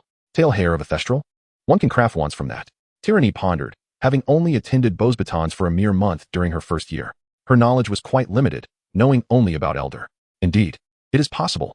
The tail hair of a thestral, like elder, is a material that amplifies the power of spells, Ollivander nodded. However, it shares the same drawbacks as elder, significantly affecting the success rate of spellcasting. Theoretically, it is a wand that can greatly enhance magical potency, particularly for dark magic. Yet, it is also the wand with the highest failure rate when casting spells. I find it hard to fathom that Miss Soren would wield such a wand. Is that so?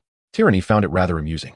No wonder she felt her magical skills were proficient, yet still encountered occasional failures. It seemed her wand had its peculiarities. Remembering her relatives who had given her this wand, she couldn't help but smirk, unsure if they were overly confident in her abilities or simply misguided. Indeed, quite astonishing. Ollivander murmured, his gaze becoming somewhat distant.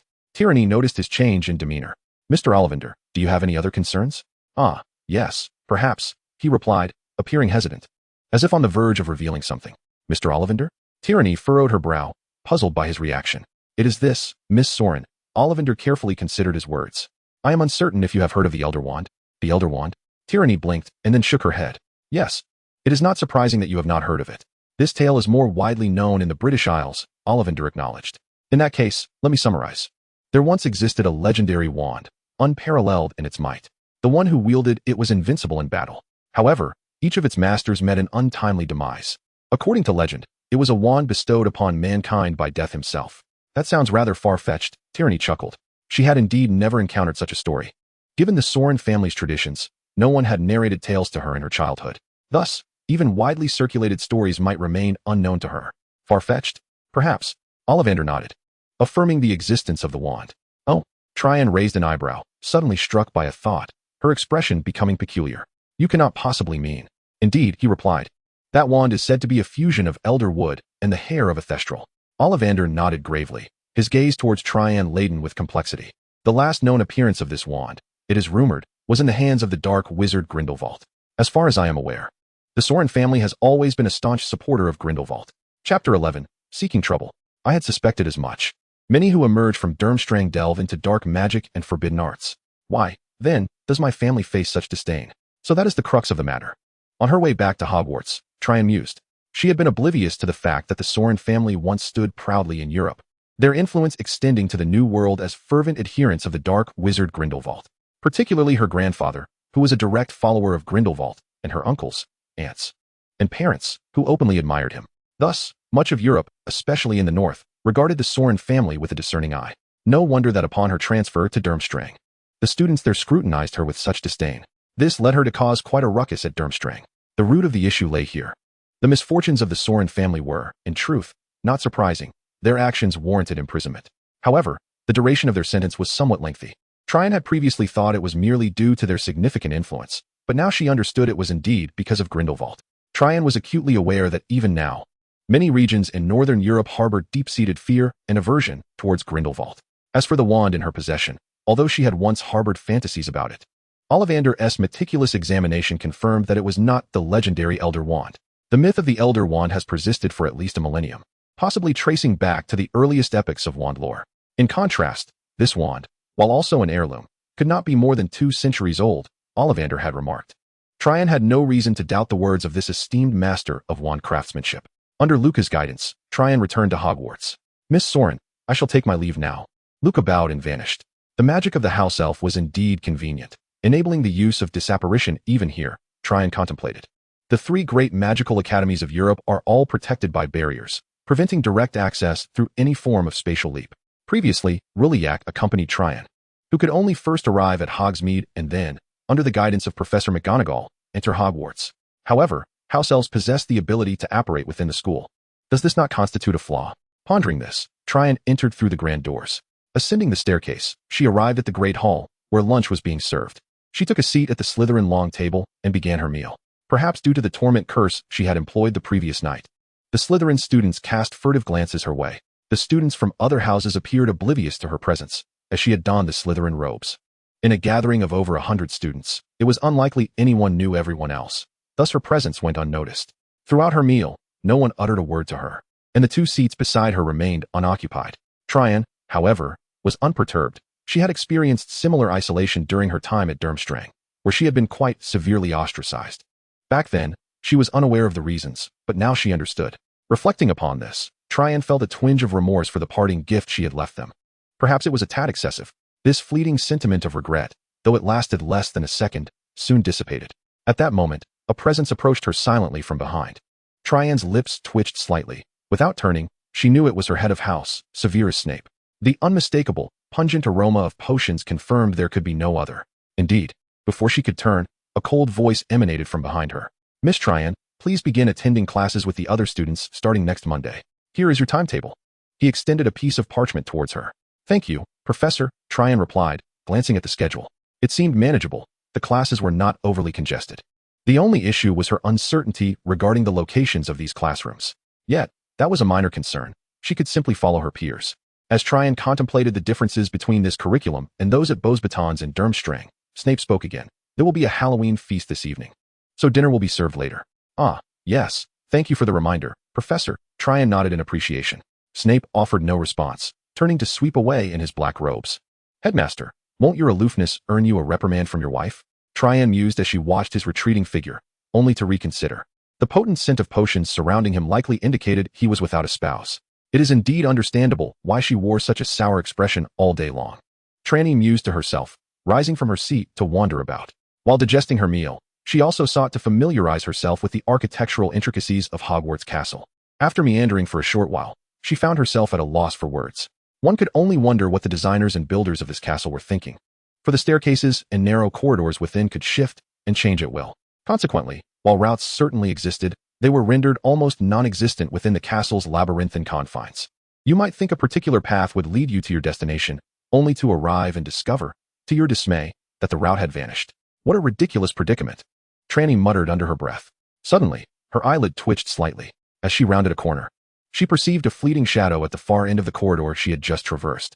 Trelawney was certain that there had been no other branches in the corridor she had just passed through, nor had anyone crossed her path. Thus, the individual behind her must have been following her. Yet, upon her turning, they had retreated. Were they stalking her? In her previous life as a dark practitioner, she had to remain vigilant not only against the authorities and righteous factions, but also against fellow dark practitioners, who were often the greater threat. This background had instilled a heightened sense of caution in those who had managed to survive. Though Trelawney had not fully emerged into that world, her vigilance surpassed that of the average person. Upon sensing something amiss, she began to pay close attention to her surroundings.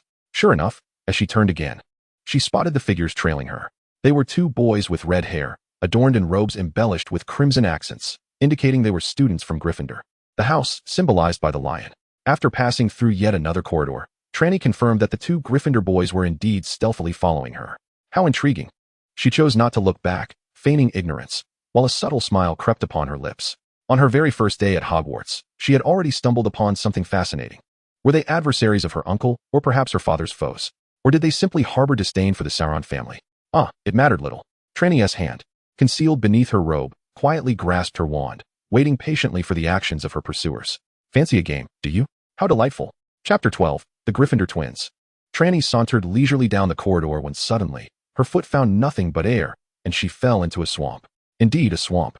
A patch of muck had inexplicably materialized on the stone-paved corridor. Trelawney stepped into the void, plummeting into the mire until the surface reached the crown of her head, leaving only her small hands flailing above. Success. A cheerful sound emanated from both the front and the back. How could a sound arise from both directions? Because the two voices were perfectly synchronized, even the pitch was identical. Two boys with red hair, clad in Gryffindor robes, simultaneously emerged from the corridor, one in front of the other. They were not particularly tall, yet appeared quite robust. Their features and appearance were indistinguishable. Even the placement of freckles on their faces seemed to match perfectly.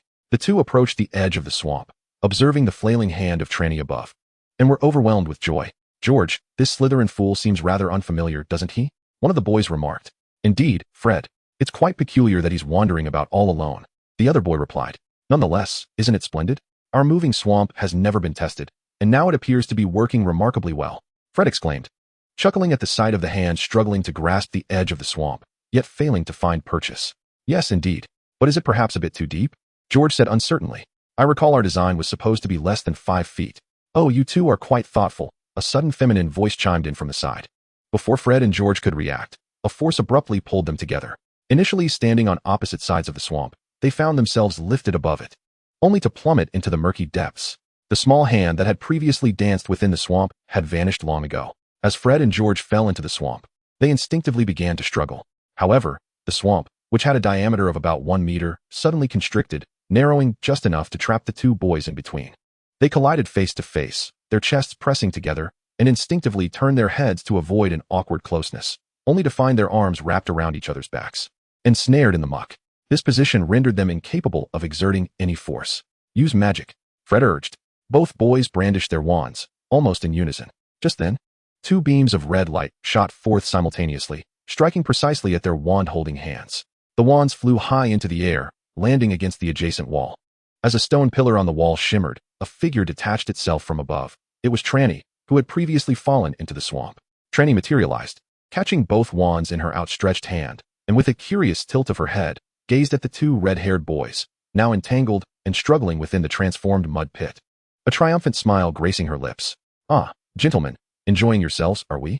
It is you, yet you are not George." Somewhat dazed, he has yet to comprehend the situation. Fred, quicker to react, has already exclaimed, "You Slytherin, let me out." Trelawney raises an eyebrow, finding the situation rather amusing. While she had been eavesdropping on their conversation moments ago, she had begun to suspect that their scheme against her was not as she initially anticipated. It seemed not to stem from her family or her lineage as a member of the Sauron clan. Rather, it appeared to be a rather mischievous prank. Hearing Fred's address of her, Trelawney found this possibility increasingly likely. "I could let you out, but first, you must tell me who sent you to conspire against me."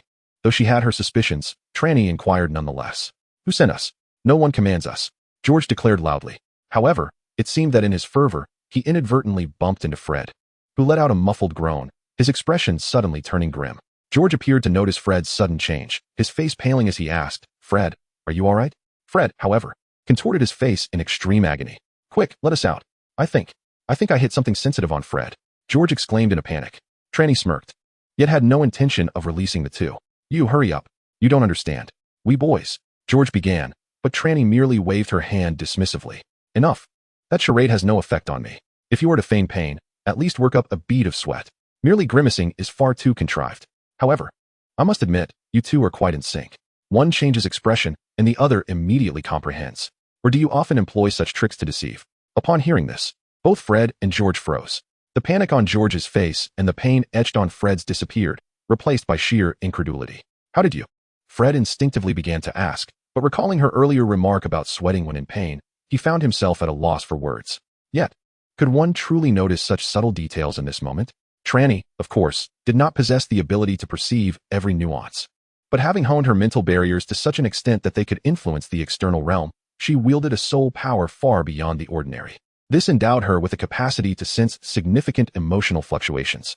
While she could not discern the exact nature of these fluctuations, the presence or absence of such waves was sufficient. For instance, in this very moment, if Fred were indeed struck in a most sensitive area, suffering as his expression suggested. His emotional state would surely exhibit tremendous turmoil. Yet, there was none. Although Fred's face had contorted into an expression resembling that of a walnut, his emotional state did not exhibit any extreme fluctuations. In fact, it was not even as pronounced as the turmoil he experienced when he first plunged into the muddy pit and was disarmed by Trelawney. "Do not play coy with me," Trelawney said with a mischievous smile as she crouched down. "Now, tell me, what is going on between the two of you? Let's start with introductions." Upon witnessing this, Fred and George simultaneously displayed expressions of helplessness. Unfortunately, due to their positions, they were unable to see each other's faces, rendering any exchange of glances impossible. "Not going to speak?" "No matter," Trelawney observed their silence, raising an eyebrow. With a gentle flick of her wand, a flickering flame materialized at its tip. "You two are so alike that I can hardly tell you apart. Perhaps if I were to burn your hair into different styles, it would be much easier to distinguish between you. I am certain your friends would appreciate it." "Please, no." The moment Trelawney mentioned burning their hair, the twins could no longer contain themselves. Fred was the first to speak up. "I am George." Almost immediately, a substantial portion of his hair was singed away. "I am George Weasley. He is Fred. We are twins. Our father is Arthur Weasley, who works at the Ministry of Magic. I have an older brother, Percy Weasley, and a younger brother, Ron Weasley. They are both in Gryffindor. Please, do not burn my hair." After Trelawney singed a part of Fred's hair, George erupted with a torrent of information akin to popcorn popping in a bamboo tube. "Oh dear, my hair." Although Fred could not see the damage done to his hair, he could feel the scorching heat on his scalp. Coupled with George's reaction, he could surmise that his situation was indeed dire. Even though he had anticipated this, Trelawney could not help but raise an eyebrow at George's words. "So, do you know who I am?" "Not really. We just saw a lone Slytherin and thought we might say hello," George replied, his eyes darting around. "Your method of greeting is quite unique," Trelawney acknowledged with a nod, before standing up and turning to leave. "Hey, you can't just leave us here," George exclaimed in shock.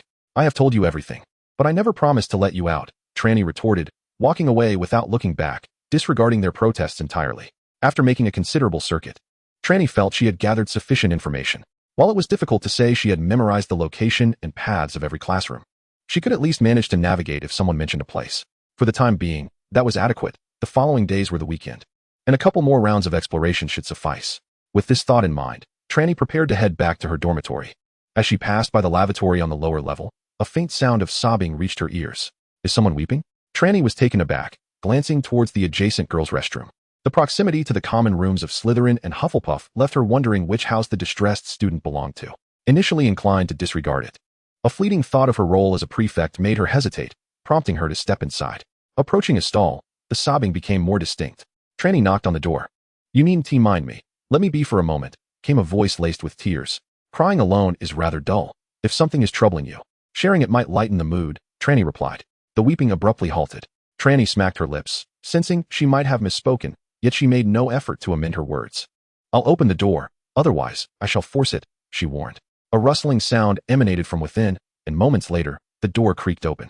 To Trelawney's astonishment, the occupant was neither a Slytherin nor a Hufflepuff. Adorned in a robe with red accents, she was unmistakably a Gryffindor girl. She was petite, likely of first or second year, her unruly, overly voluminous brown hair in disarray. Her large eyes, slightly swollen, and delicate features added to her youthful charm. Upon seeing Trelawney, the girl appeared surprised, her mouth slightly agape, revealing a pair of slightly oversized front teeth. "A Gryffindor? What brings you to this place in tears?" Trelawney inquired. Skepticism etched on her face. "Doesn't your common room have a lavatory?" The girl blinked, seemingly bewildered, struggling to process the unexpected encounter. The presence of a Slytherin knocking at her door was already shocking, but the Slytherin's words left her momentarily speechless. Although they were strangers, being girls, was such bluntness truly fitting? Noticing the girl had ceased her crying, Trelawney felt a twinge of pride. While her approach might have been a tad brusque, the outcome was undeniable. She was no longer in tears. "You're not crying anymore, are you? Then I shall take my leave," she declared, preparing to turn away as the girl stood there, mouth agape, with a dazed expression. "Wait, who are you? I don't think I've seen you before." The girl suddenly spoke, her voice still tinged with remnants of sorrow, yet now imbued with curiosity. "What? Have you managed to know every student in the school?" Trelawney chuckled lightly. "Pretty much, at least everyone below 5th year.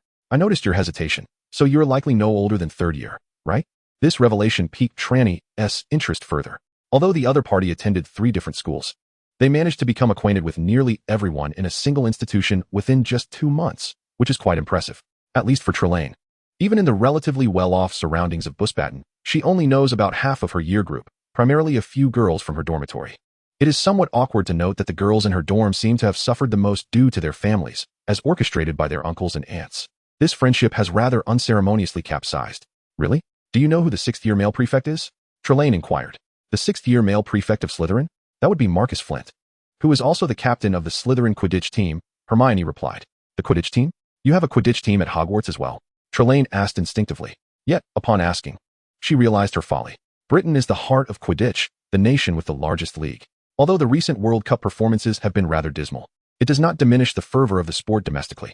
Under such circumstances, it is only natural for Hogwarts, the magical school in Britain, to have its own Quidditch team, though the quality may be subject to debate. Indeed, we do. Trelawney's comment immediately sparked discontent in the Gryffindor girl. However, she soon realized the peculiar aspect of Trelawney's words. You attend Hogwarts? So, you are not from there. I just transferred here from Durmstrang. Trelawney shrugged nonchalantly. Durmstrang? I've read about it. It is another magical school located in Northern Europe. The girl's eyes instantly lit up. Where is it situated? I don't know. Trelawney shrugged again. Aside from the headmaster, others can only enter Durmstrang through special means of invitation. Very few individuals know its precise location. I believe I have come across that information as well. The girl nodded vigorously. The location of Durmstrang is a closely guarded secret. Even the dark wizard Grindelwald was unable to gain entry back into Durmstrang. Trelawney felt somewhat exasperated. Just hearing the name Grindelwald now irked her. Yet, she found this little girl before her to be somewhat intriguing. This girl seemed to enjoy quoting phrases she had read in books. Glancing at her, she noticed a large backpack, stuffed to the brim, from which thick tomes were visibly protruding. A bookworm. Trelawney assessed the unnamed girl. Chapter 014, Seeking a Place. As I recalled, the girl with the voluminous hair scrutinized Trelawney for a moment before suddenly realizing. You were the one who came yesterday, right? I heard that Snape brought a girl to the Great Hall for dinner. I was in the library at the time, so I didn't see. The library? Trelawney reiterated, further cementing the impression of the girl as a little bookworm. I am Granger, Hermione Granger, the girl introduced herself. I am Trelawney Soren, Trelawney replied with her own introduction. The two exchanged a brief handshake. You are quite different from the typical Slytherin, but you are that Hermione. She hesitated, seemingly unsure of how to proceed. Pure blood? Trelawney raised an eyebrow, having guessed the question on the other's mind. Hermione nodded, her gaze towards Trelawney filled with anticipation. Trelawney was uncertain of Hermione's thoughts, but proceeded to say, the Soren family is indeed a pure-blood family. Oh, Hermione's expression dimmed considerably. Then you may go ahead. I would like to be alone for a while. Why the long face? Trelawney observed Hermione with interest. I come from a muggle family. Hermione's tone grew somewhat cold. So, Trelawney momentarily failed to grasp, but soon understood. Indeed, Hermione stated so. Aren't purebloods supposed to avoid interaction with wizards from muggle backgrounds? So it is that, Trelawney chuckled. Such notions do hold sway in the North. After all, Durmstrang does not admit children from purely muggle families to enroll in Durmstrang. At least one parent must be a wizard. However, Hogwarts, Beauxbatons, and the Far East Courtis d'Orits impose no such restrictions. After all, the wizarding population itself is already a concern. Excluding wizards from muggle backgrounds would be detrimental to sustainable development. You don't share such views? Hermione seemed a bit surprised. Her expression tinged with hope. Not at all. In fact, during my time at Beauxbatons, one of my closest friends came from a muggle family. Trelawney spoke with a hint of nostalgia. That is perhaps the only classmate I still keep in touch with, as both her parents are muggles, and she is free from the influence of her uncles or aunts. Did you not say you came from Durmstrang? Hermione queried skeptically. That's a long story. Trelawney sighed at the thought of the frustrating experience, having longed to vent about it. She succinctly recounted the troubles caused by her overly zealous parents. I was perfectly settled at Beauxbatons, only to be inexplicably transferred to Durmstrang. Just as I began to find my footing there, I had to transfer again to this place. Trelawney felt that recounting it all was indeed tear-inducing. This revelation left Hermione utterly astonished. In that moment, she realized that the slight grievance she felt after the charms class was utterly trivial. By the way, why were you crying here earlier? Did you have a quarrel with your boyfriend? Trelawney recalled the original reason for her presence. What? I don't have a boyfriend. Hermione's cheeks flushed as she pouted. If it wasn't a fight with a boyfriend, then why were you crying? Trelawney inquired, perplexed. Not that either. Hermione shook her head. This left Trelawney bewildered. In her school days, the only reasons worthy of tears seemed to be disputes with romantic partners or reprimands from teachers. She could hardly fathom any other causes. At that moment, Hermione's feelings mirrored Trelawney's. Both possessed a fervent desire to confide. Although the person before her was a Slytherin, she appeared to be rather different. And judging by their earlier exchange, she seemed genuinely unconcerned about blood status. During the charms class today, Ron had recounted to Hermione the incidents she had endured. Trelawney listened, utterly astonished. After a while, she asked, her tone laced with disbelief and a hint of testing. You mean to say you cried here for several hours over a comment made by a boy who isn't even your boyfriend? Well, it wasn't several hours. Just a little over 2, Hermione murmured. Reflecting on it, she too found it somewhat absurd. Yet she continued to explain, I consider them friends. Hearing such words from a friend is inevitably disheartening. That's not merely disheartening. That's a complete breakdown. Trelawney shook her head, resolutely seizing Hermione's hand. Come on. I'm going to confront him. Huh. Hermione, bewildered by Trelawney's sudden determination, was momentarily at a loss. That boy's name is Ron Weasley, right? How fortuitous. I just had dealings with his brother. Wait, Trelawney, what are you planning to do? Hermione, caught off guard by Trelawney's grip, felt helpless as she was drawn along. Her attempts to resist futile against Trelawney's greater strength. What class do you have this afternoon? Trelawney inquired. Defense against the dark arts, Hermione replied hesitantly. Got it. Trelawney nodded, pulling Hermione along, eager to verify her memory of the classroom's location. However, she soon discovered that her recollection was not as reliable as she had hoped. As they wandered in circles without locating it, Trelawney, somewhat embarrassed, glanced at Hermione, asking where the defense against the dark arts classroom was. 5 minutes later, Hermione led Trelawney to the entrance of the classroom. The lesson was already in progress, though the professor was absent, and the room was filled with a cacophony of noise. What on earth is happening? Trelawney wondered, perplexed. She had never witnessed such a situation in either Beauxbatons or Durmstrang. In the realm of wizards, the role of a professor commands considerable respect. It seems that Professor Quirrell may have some matters to attend to. Such occurrences are not uncommon. And your unfamiliarity stems from your recent arrival. Hermione's demeanor was somewhat evasive, as she hesitated at the doorway. Dragged along by Trelawney, she felt a pang of anxiety. After confiding in Trelawney, Hermione found her spirits considerably lifted. At this moment, she reflected whether her previous attitude had indeed been less than commendable. Ron had at least one point correct. She truly had few friends at Hogwarts. Trelawney, unaware of the complexity of Hermione's thoughts, could sense the fluctuations of emotion. Though Hermione's current state was far from tumultuous, with the professor absent, Trelawney felt a sense of relief and promptly entered the classroom. The pair had already attracted the attention of several students at the door. The sight of a Gryffindor and a Slytherin together was indeed a rarity, made even more peculiar by the fact that none of the onlookers knew Trelawney. Trelawney's gaze swept across the classroom and settled on a boy with red hair and a somewhat cherubic face. You must be Ron Weasley, right? Step forward. I have something to discuss with you. Chapter 015, Confrontation and Provocation. Ron had long noticed Hermione and Trelawney at the entrance. Although he did not recognize Trelawney, the sight of her Slytherin robes immediately sparked disdain within him. The enmity between a Gryffindor and a Slytherin requires no justification.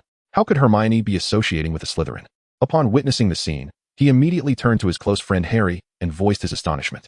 Harry was equally perplexed. He and Hermione had first met on the train to Hogwarts. While his initial impression was not particularly favorable, it was far from dreadful, especially over the past 2 months. He had sought Hermione's assistance with his studies. Though she often came across as somewhat haughty, she was meticulous and earnest in her explanations. Harry could hardly imagine how he would have managed his Transfiguration and History of Magic assignments without her help. However, aside from academic inquiries, their interactions had been limited. Yet it was evident that Hermione harbored a dislike for Slytherin. This sentiment was entirely reasonable, as Gryffindors generally held disdain for Slytherins. This animosity stemmed not only from the Slytherin students' persistent antagonism, but also from their head of house, Professor Snape, who tended to target Gryffindors deliberately. This sentiment was acutely felt by Harry, Ron, and their classmate Neville Longbottom. While Hermione undoubtedly shared this disdain for Slytherin, it was perplexing to see her in the company of one.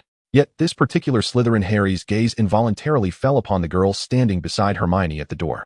Her dark, slightly curled hair was tied back in a ponytail, and her deep blue eyes sparkled like brilliant sapphires. Her porcelain skin was devoid of the freckles that often adorned many European girls, appearing instead as pristine as fine china. Harry felt his heart race just a bit faster. This girl perfectly aligned with his aesthetic preferences. Lost in this moment of distraction, he failed to respond to Ron's words. Noticing Harry's silence, Ron was about to speak when the girl at the door unexpectedly called his name. A wave of inexplicable anxiety washed over him. Yet, as the saying goes, one must not show weakness. At that moment, Ron was determined to conceal any signs of his flustered state. Gritting his teeth, he stood up, suppressing the strange feeling of panic, and directed his gaze toward the girl, Trelawney, at the entrance. Who are you, and what do you want with me? I am Soren. Trelawney Soren, a friend of Granger's, she replied, playfully beckoning to Ron. You bully my friend, and then question why I'm here. Come out, let us have a chat. Hiss. Wow. Oh. The classroom erupted into a commotion. Hermione had undeniably become a prominent figure during her first year. While she was not as much of a spectacle as Harry had been during his initial month, drawing attention wherever he went, in class. Her influence was even greater than Harry's. Almost every lesson, she managed to earn points for Gryffindor. Presently, among the 4 hourglasses representing house points in the Great Hall, Gryffindor's total overshadowed those of the other 3 houses, a significant portion of which was attributed to Hermione's efforts. Although she was absent from class, which was now widely regarded as a tedious defense against the dark arts lesson, it still captured the attention of students from both Gryffindor and Hufflepuff. However, aside from Harry and Ron, only a few girls from Gryffindor were privy to the specifics of what had transpired. At that moment, witnessing a Slytherin girl boldly claim to be Hermione's friend and confront Ron, accusing him of bullying her friend, Hermione sent the class into a frenzy. Students, unaware of the situation, began to inquire, while those who were informed were puzzled as to how matters had escalated to this point. Hermione, what is going on? A Gryffindor girl stood up to ask. She was an exceptionally beautiful girl of Indian descent, her long black hair cascading down her back like a waterfall. She looked at Hermione with evident disapproval, likely displeased that she was standing alongside a Slytherin. Hermione wished to explain that she had been dragged over by Trelawney. But upon further reflection, she realized that after Trelawney had lost her way, it was indeed she who had led the way. Yet, what was it that she truly wanted to achieve? Hermione herself was uncertain. This hesitation was swiftly seized upon by Trelawney, who interjected, "We're dealing with some personal matters here, so please refrain from getting involved." Trelawney cast a glance at the Indian girl, her eyes betraying an uncontainable flicker of admiration. Though she held no particular fondness for those of Indian descent, one could hardly harbor ill feelings towards such a beautiful young lady. Consequently, she instinctively softened her tone slightly. However, having grown accustomed to the confrontational style of conflict resolution at Durmstrang, Trelawney was inclined towards a more aggressive approach. Despite her attempt to temper her demeanor, it still came across as somewhat brusque to the Indian girl. The latter immediately glared at Trelawney, her expression decidedly unfriendly, before turning to Hermione. "Granger, are you really going to resolve our house issues by consulting a Slytherin?" The shift in her address from Hermione to Granger signified a notable change in attitude. As soon as she uttered these words, another girl promptly stood up, resolutely aligning herself with the Indian girl. After a moment's hesitation, 2 more girls joined her. The atmosphere grew peculiar, as it seemed to morph into a confrontation between Trelawney, Hermione, and the 4 Gryffindor girls. This seems to have escalated. Trelawney blinked, sensing the situation was awry. The impact of her brief time at Durmstrang had been significant. There, students resolved conflicts directly through dialogue. If words failed, they resorted to wands and fists. After all, why did Durmstrang students learn dark magic? There was even a dedicated dueling arena for settling disputes, which was perpetually in use. In Durmstrang, the adage "the victor is justified" was a tradition. Instinctively, Trelawney had sought out Ron for resolution in this manner, only to realize that such an approach seemed ill-suited for Hogwarts. As she approached Ron, he remained immobile, while several girls stepped forward instead. However, with her life experience, Trelawney was well aware of how to navigate such a scenario. "Weasley, what's this? Are you too afraid to face your own mess, hiding behind a group of girls?" It was a straightforward provocation, devoid of embellishment. Yet, often the simplest and most direct strategies proved to be the most effective. Ron, who had been wavering, was suddenly ignited like a firecracker. "Who says I'm afraid? I'll come," he declared, pushing aside Harry's attempt to restrain him and striding towards the door. Yet, as he confronted Trelawney at close range, his gaze began to waver. I didn't quite realize it moments ago. Upon closer inspection, one might find that this Slytherin has a certain allure." Chapter 16, Interhouse Relations. Ron, reluctant to admit it, realizes that this world is indeed superficial. When Trelawney suggested he stood behind the girls, implying he lacked manliness, he felt an overwhelming surge of anger. Yet, standing before Trelawney and gazing upon her exquisite features, his ire seemed to dissipate. Oblivious to his inner turmoil, Trelawney pointed at Hermione and declared, "My friend says you bullied her." "I did not. I never said such a thing." Both Ron and Hermione protested simultaneously.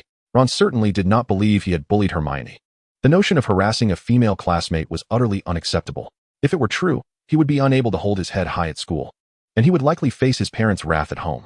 Hermione, too, firmly rejected the idea that she had been bullied. After all, bullying ought to be the domain of the strong over the weak, and she had always considered herself the stronger one. Their united denial left Trelawney perplexed. While she could comprehend Ron's rejection, Hermione's denial was baffling. "If you weren't bullied, why did you cry in the restroom for an entire afternoon?" Trelawney questioned, her skepticism evident. Hermione hesitated, wanting to deny her tears, yet the truth was undeniable. She had indeed cried. This was not just known to Trelawney, but to other girls in Gryffindor as well, making denial futile. "You cried for an entire afternoon?" Ron echoed, stunned. He had noticed Hermione's absence during lunch and her lack of presence in the afternoon classes. At Hogwarts, occasionally missing a class was not a significant issue, especially in defense against the dark arts and history of magic. However, Transfiguration and Potions classes demanded compelling reasons for absence, and Hermione was certainly an exception. Her passion for learning was a consensus among all first-year students. Upon discovering her absence from class, Ron's mind began to wander, and hearing that she had cried for an entire afternoon filled him with anxiety. Indeed, Granger had been weeping in the restroom when a soft voice interjected. Trelawney turned to see another girl, previously standing beside the Indian Gryffindor, with a round face, large eyes, and a petite mouth, looking rather endearing. As Trelawney glanced in her direction, the girl appeared to shrink back slightly, seemingly intimidated. Ron's expression contorted in realization. If Hermione had truly cried for an entire afternoon, did that not imply he had caused her distress? Had he, in fact, bullied a female classmate? At this moment, Ron felt as though the sky had fallen upon him. Now you understand, don't you? What do you propose we do about this? Trelawney nodded approvingly at the round-faced girl, then fixed a serious gaze upon Ron. Ron opened his mouth, seemingly on the verge of speaking, yet hesitated, stammering for quite some time. At that moment, a bespectacled boy with dark hair approached Ron's side. What's this? Are you going to defend him? Trelawney regarded the boy with a rather unfriendly expression. No. The bespectacled boy quickly waved his hands. I merely wished to counsel Ron. In truth, we may have gone a bit too far at lunch. He then turned to Hermione and continued, I apologize, Hermione. It was wrong of us to speak to you that way during lunch. Harry, stop, Ron interrupted, grasping the boy named Harry by the arm. Turning to Hermione. He appeared to have made a solemn decision, his expression resolute. Hermione, it was I who spoke to you that way at lunch. Harry was merely repeating what I said. This is my mistake, and I sincerely apologize. With that, he bowed deeply to Hermione. This unexpected gesture left Hermione somewhat flustered, as she repeatedly waved her hands. No, I was the one being petty. My tone during class was inappropriate. No, it was I. You were clearly directing your remarks at me. And my jealousy over your performance caused me to react that way. It is my fault. My attitude was also poor. I should have expressed myself more tactfully. I ought to approach my studies with a more earnest attitude. The two exchanged apologies, each taking turns to reflect on their shortcomings. Suddenly, an Indian girl nearby began to clap, and, inspired by her lead, the other students gradually joined in, culminating in a resounding applause from the entire class. Hermione, Ron. This is how it should be. We are all classmates. Any issues can be resolved through open dialogue. We are still good friends. The Indian girl exclaimed joyfully. Yes, Parvati. You are absolutely right. Harry, the bespectacled boy, nodded in agreement, his smile radiant. Amidst the chorus of approval, one individual stood out as somewhat out of place, without a doubt. It was Trelawney. Who am I? Where am I? What am I to do? She mused, having brought Hermione over out of frustration. Here was a fine young girl, reduced to tears over a boy of little consequence. Was this reasonable? Trelawney's preconceived notions of Ron painted him as a bully, akin to the village ruffians she had encountered in her past life before following her dark master. However, the reality appeared to be far different. Ron appeared to be nothing more than a naive fool unable to restrain his tongue. One could argue that he deserved a good thrashing. Yet to ascribe to him a fundamental sin would be excessive. However, this rendered her impetuous act of confronting him alongside Hermione at the entrance of his classroom somewhat villainous. Trelawney, for her part, did not mind being perceived as a rogue. After all, as a dark practitioner, she was indeed cast in that role. Yet this time, she genuinely intended to perform a good deed. Suddenly, her mood soured, and she turned to leave. Just as she was about to depart, she was halted by a voice. Hey, wait a moment. The previous Indian girl from Gryffindor approached, scrutinizing Trelawney with suspicion. I don't believe I've seen you before. What year are you in? Trelawney had just transferred, having arrived at Hogwarts only the day prior. Hermione, noticing Trelawney's discomfort, quickly interjected, She's quite different from the other Slytherins. A mocking laugh echoed nearby. Trelawney narrowed her eyes, glancing sideways. The voice belonged to a boy from Hufflepuff, adorned with yellow accents on his robe. With his blonde hair and haughty demeanor, he regarded Trelawney with a scrutinizing gaze. Foolish boy. Trelawney rolled her eyes, unwilling to engage with such an insipid youth. Naturally, should he dare to provoke her further, she would not hesitate to teach him a lesson. A transfer student?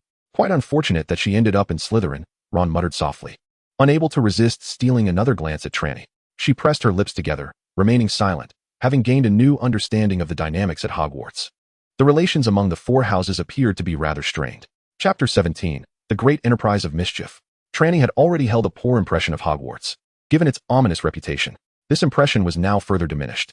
She observed that the internal strife within Hogwarts seemed severe, with each house harboring discord among themselves. This assertion, however, did not quite capture the essence of the situation. It was primarily Slytherin's antagonism towards the other three houses that was pronounced. Notably, the enmity with Gryffindor and Hufflepuff was particularly acute. Trelawney could comprehend the discord with Hufflepuff, as Slytherin was known to admit only pure-blooded students, implying a certain blood superiority. In contrast, Hufflepuff embraced inclusivity, welcoming many students from Muggle families. Under such circumstances, the conflict between Hufflepuff and Slytherin was understandable. However, the depth of animosity between Slytherin and Gryffindor, which seemed even more pronounced than that with Hufflepuff, eluded Trelawney's comprehension. However, this was merely her first official day at Hogwarts, and she was not in a hurry to delve into the school's intricacies. Since Hermione had arrived in the classroom, she opted to attend the lesson. Although there was no professor present, merely Trelawney chose to continue wandering through the castle, awaiting the evening's Halloween feast. Little did Trelawney anticipate that while she meandered through the castle, she would be approached by someone she recognized. "Hello, the new Slytherin. It's nice to see you again," greeted the two red-haired twins who had previously found themselves ensnared by Trelawney in a muddy predicament. At that moment, Trelawney felt an overwhelming sense of incredulity. The pair had changed into fresh attire, their hair restored. The flames Trelawney had used to scorch their hair were merely ordinary magic and could easily be reversed. If it had been dark magic, young Fred would have had to contend with a mismatched hairstyle for a week or two. "What's the matter? Unhappy? Planning to give it another go?" Trelawney observed the two with keen interest. She had no qualms about them seeking retribution. In fact, a duel would be quite delightful, as she was eager to assess the prowess of Gryffindor's teaching standards. However, she held little faith in a school devoid of dark arts classes when it came to combat. "Oh no, that's not at all our intention," one of the twins said, waving his hands in protest. "We sought you out to invite you to join us." "Join you?" Trelawney replied, utterly bewildered, unable to discern what they were implying. It was certain they were not suggesting she join Gryffindor, as once the Hogwarts houses were assigned. They seemed immutable. "Our grand enterprise of pranks," declared the other twin with enthusiasm. Trelawney felt an impulse to clear her ears. "What did you just say?" "I didn't quite catch that." "I said, we invite you to join our grand enterprise of pranks," they echoed in unison. Trelawney had often heard about the twins' uncanny connection, but witnessing it firsthand was an entirely different experience. Before her stood two individuals, and after their hair had returned to normal, Trelawney could not distinguish one from the other. They looked entirely alike, their voices were indistinguishable, and clad in identical robes. They were impossible to differentiate. Now, even their manner of speaking and intonation mirrored one another perfectly. "Do your friends ever have trouble telling you apart?" Trelawney could not help but inquire. "Not just friends. Even my mother cannot tell us apart," the twins replied with a hint of pride, speaking in perfect harmony. If it were any other set of twins, Trelawney might have found it hard to believe. However, before her stood two individuals, and Trelawney felt a distinct lack of confidence. For the two were remarkably alike. "Very well," Trelawney nodded, expressing her disinterest in your grand endeavor, urging you to maintain your distance, lest she resort to violence. With that, she turned to leave. "Hey, don't go. You truly possess great potential," the twins interjected, their expressions earnest. "Though you are a Slytherin, I can discern that you share the same mischievous spirit as us. I do not possess such frivolous traits," Trelawney vehemently denied, resolutely rejecting the notion of harboring a mischievous spirit. Yet, it was undeniable that she had, indeed, left a significant and rather notorious prank behind upon departing from Durmstrang. "Come now, fellow student, do not fail to recognize your own essence," the twins lamented. "This world is dreadfully mundane. Only mischief can enliven it and render it extraordinary. Join us, and we shall bring joy to this world." Trelawney regarded the two as if they were simpletons. "Will you two step aside? If you do not, I shall not be so polite." With a swift motion, her wand appeared in her hand, not the elder wand, but a new one purchased from Ollivander's. "Oh, must you resort to violence? Such brutality cannot resolve all issues," the twins continued to plead, insisting it would only render matters tedious. "Then I shall not hold back." Trelawney would not allow them to continue their prattling. With a flick of her wand, she cast a spell. The twins, taken aback by her sudden action, casting a powerful spell without the need for incantation, found themselves frozen in place, unable to react. The stiffening charm, a lesser spell than the Petrificus Totalis, yet superior to the binding curse, rendered them completely immobile. Unlike the binding curse, which would turn the target into a mere stick, or the Petrificus Totalis, which completely stiffens the body, the stiffening charm allowed the target to remain in a position where their body could be manipulated. This enabled some rather mischievous possibilities. "You two enjoy pranks, do you?" Trelawney inquired with a sly smile, observing the twins frozen and unable to move. Though they could not respond, their eyes brightened at her words, and they blinked in unison. Trelawney was now convinced of their genuine passion for mischief. "Since you cherish pranks so dearly, let us indulge in the fun together." The twins, though bewildered, sensed from Trelawney's sinister smile that the situation was far from ordinary. Minutes later, as the afternoon classes concluded, students from various grades poured out of their classrooms. As the students made their way to the main building to change classrooms, those without classes were also drawn to the venue to witness the decoration of the auditorium. After all, they had eagerly anticipated the Halloween feast for quite some time. However, upon their arrival at the main building, they were met with a shocking sight. At the entrance of the auditorium, two red-haired boys were locked in an embrace. one reclining in the other's arms while the latter held him tenderly. Their gazes intertwined, radiating the imminent promise of a kiss. Most of the students recognized them as the Weasley twins from Gryffindor. Make way, make way. Why are you all gathered here? Came a raspy voice, followed by a wiry middle-aged man who squeezed through the crowd, accompanied by a cat. Chapter 018, The Prankster Twins. Argus Filch, the caretaker of Hogwarts. Known for his severity and unapproachability. Following in the footsteps of his father, who was also the caretaker, he imposed the harshest penalties on students who violated school rules. The moment he appeared, the Gryffindor students were struck with fear. The Weasley brothers were engaging in such behavior in the bustling corridor of the main building. They could already envision the dire consequences Filch would impose upon them. Yet, contrary to their expectations of an angry outburst, Filch stood still, observing the embraced twins. Unperturbed by the crowd, he sighed and remarked, "Love is sacred and magnificent. Gender shall not be your barrier, nor shall blood ties." With that, he bent down to scoop up the cat named Mrs. Norris, affectionately stroking her before turning to leave. A 2-second silence enveloped the scene, followed by a cacophony that nearly shook the very foundations of Hogwarts. Did Filch actually leave? And what had he just said? Laughter erupted among the crowd. The twins, however, did not join in the merriment. It was not merely the inability to laugh. Rather, it was the weight of Filch's words that rendered them speechless. Though their bodies were immobile, their senses remained acutely aware. Their eyes could see, and their ears could hear. They wished they could not see, for at that moment, their gazes were locked. Although they were accustomed to seeing each other's faces, this prolonged encounter was unprecedented. The words they heard, however, threatened to shatter their composure. "Filch, what nonsense are you spouting? What love? Whose love are you talking about? Stop right there. Do not walk away. Clarify your words." In that moment, the twins truly comprehended the anguish of those they had previously tormented with their pranks. However, they possessed ample reason to believe that, even if the combined indignation of all their victims were gathered, it would pale in comparison to the intensity of their current dismay. What is happening? Why are so many people gathered here? The banquet should not have commenced yet. At that moment, another figure squeezed through the crowd, this time a young man. Tall and possessing a strikingly handsome visage, he had fiery red hair sprinkled with freckles. He wore a nearly new robe adorned with a silver badge indicating his status as a prefect. Make way, I am the prefect," he declared as he pushed through. Yet, upon witnessing the scene before him, his voice faltered. After a full 2 seconds, the once comely features of the young man contorted, and his fair complexion flushed a deep crimson. "Fred, George, what on earth are you two rascals doing? Get up immediately." Although the twins' eyes could move, their heads could not. Their field of vision was filled solely with each other, obscuring the view of those surrounding them. However, they could discern from the distant voice that it was their elder brother, Percy Weasley, a fellow Gryffindor and prefect. Contrary to the whimsical nature of the twins, Percy was a paragon of propriety. He placed great importance on rules, discipline, decorum, and status. The twins typically scoffed at such notions, yet at this moment, they acutely felt that maintaining a semblance of dignity was, at times, necessary, just a smidgen. At the very least, they could not afford to be as utterly devoid of it as they were now. Percy's bellow overshadowed all discussions around them, yet the twins remained motionless. It was not that they desired to stay still, they simply could not move. Percy soon recognized this fact. Though his two brothers were unreliable, lacking boundaries, and in need of reprimand, they did not seem to possess any proclivity for such unbecoming behavior. He was also vaguely aware that they had developed affections for a girl on the Quidditch team. Thus, it was reasonable to assume they would not engage in such scandalous antics, and if they did, it would certainly not be in such a public setting. Nor would they remain unmoved in the face of an audience and their brother's outcry. Dispel the magic. Percy waved his wand, casting a spell to lift the enchantment from the twins. The one who had been holding the other's embrace twitched his fingers slightly. However, the spell had not been completely undone. Observing this, Percy cast another spell. This time, the effect was immediate. The twin who had been holding on released his grip and stumbled back 2 steps, landing squarely on the ground. "Ah, that Slytherin scoundrel."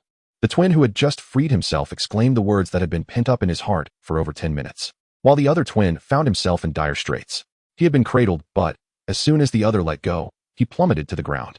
However, the magical effects had not yet dissipated, rendering him immobile, his eyes darting about in frantic disarray. Fortunately, Percy reacted swiftly, casting a restoration spell that granted him the ability to move once more. "Ah, that Slytherin scoundrel." The identical words echoed once again. The two then covered their faces and hurriedly squeezed through the crowd, heedless of their brother Percy's calls, fleeing with a speed surpassing that of a hound in pursuit. Elsewhere in Hogwarts, Trelawney's impressions were less than favorable, but the library was a different realm altogether. The scale of Hogwarts' library far exceeded that of Beauxbatons and Durmstrang. Even though Madame Pants, the librarian, forbade her from entering the restricted section as a first year, The sheer quantity of books outside was enough to leave Trelawney in awe. It was indeed a splendid place for learning. Trelawney mused to herself, just as she became engrossed in a hefty tome on spells. She failed to notice that several students who had been reading nearby were rising to depart. A girl with black hair, adorned with blue accents, hesitated as she passed Trelawney and inquired, "Aren't you going to the Halloween feast?" Huh. Trelawney blinked, suddenly realizing she had lost track of time while reading. During lunch, Snape had mentioned the Halloween feast scheduled for that evening. Observing the students hastily departing, Trelawney surmised that the feast must be quite significant. "Thank you. I'll head there now," she replied gratefully, rising with the tome in hand. It was only then that she noticed the girl was of Asian descent, which immediately piqued Trelawney's interest. She had never encountered Asian students at Beauxbatons or Durmstrang, so discovering one at Hogwarts was a delightful surprise. "No need for thanks." The girl nodded at Trelawney, then paused, contemplating before saying, "I'm Qiu Zhang, a second year in Ravenclaw. I don't believe I've seen you around before." "That's understandable. I just arrived at Hogwarts yesterday." Trelawney nodded, extending her hand in a gesture of greeting. "I'm Soren, Trelawney Soren." "Soren?" The girl blinked, her expression shifting to one of peculiar intrigue. Chapter 19. New Friends. Not all of Hogwarts were ignorant of the world beyond. Trelawney was taken aback to discover that while a multitude of pure-blood families from Slytherin were unfamiliar with the Soren family, an Asian student was aware of it. Meeting Qiu's somewhat uncertain gaze, Trelawney nodded. "Yes, the very same Soren you know." It seems she has come to a realization, and Trelawney appears somewhat uncertain. "Have I caused any trouble for your family?" "Well, not really." Qiu shakes her head, "but one of my mother's classmates works at the Ministry of Magic in France." Understanding dawns on Trelawney as she nods. "So what is your choice?" "Matters concerning our elders do not concern us, do they?" Qiu smiles gently. "What a lovely girl." Trelawney acknowledges with a nod of approval. "Indeed, the affairs of the older generation are not our concern. You cannot fathom how bothersome those overbearing parents can be." Qiu stifles a giggle. The two of them depart the library and head towards the hall. The banquet has yet to commence, yet the auditorium is already exquisitely adorned. Hundreds, if not thousands, of bats flutter against the walls and ceiling. Numerous large pumpkin lanterns dangle from above, with bats darting around them, emerging from the carved faces of the pumpkins, perfectly embodying the spirit of Halloween. Having been in Europe for 11 years, Trelawney feels little difference from her past life.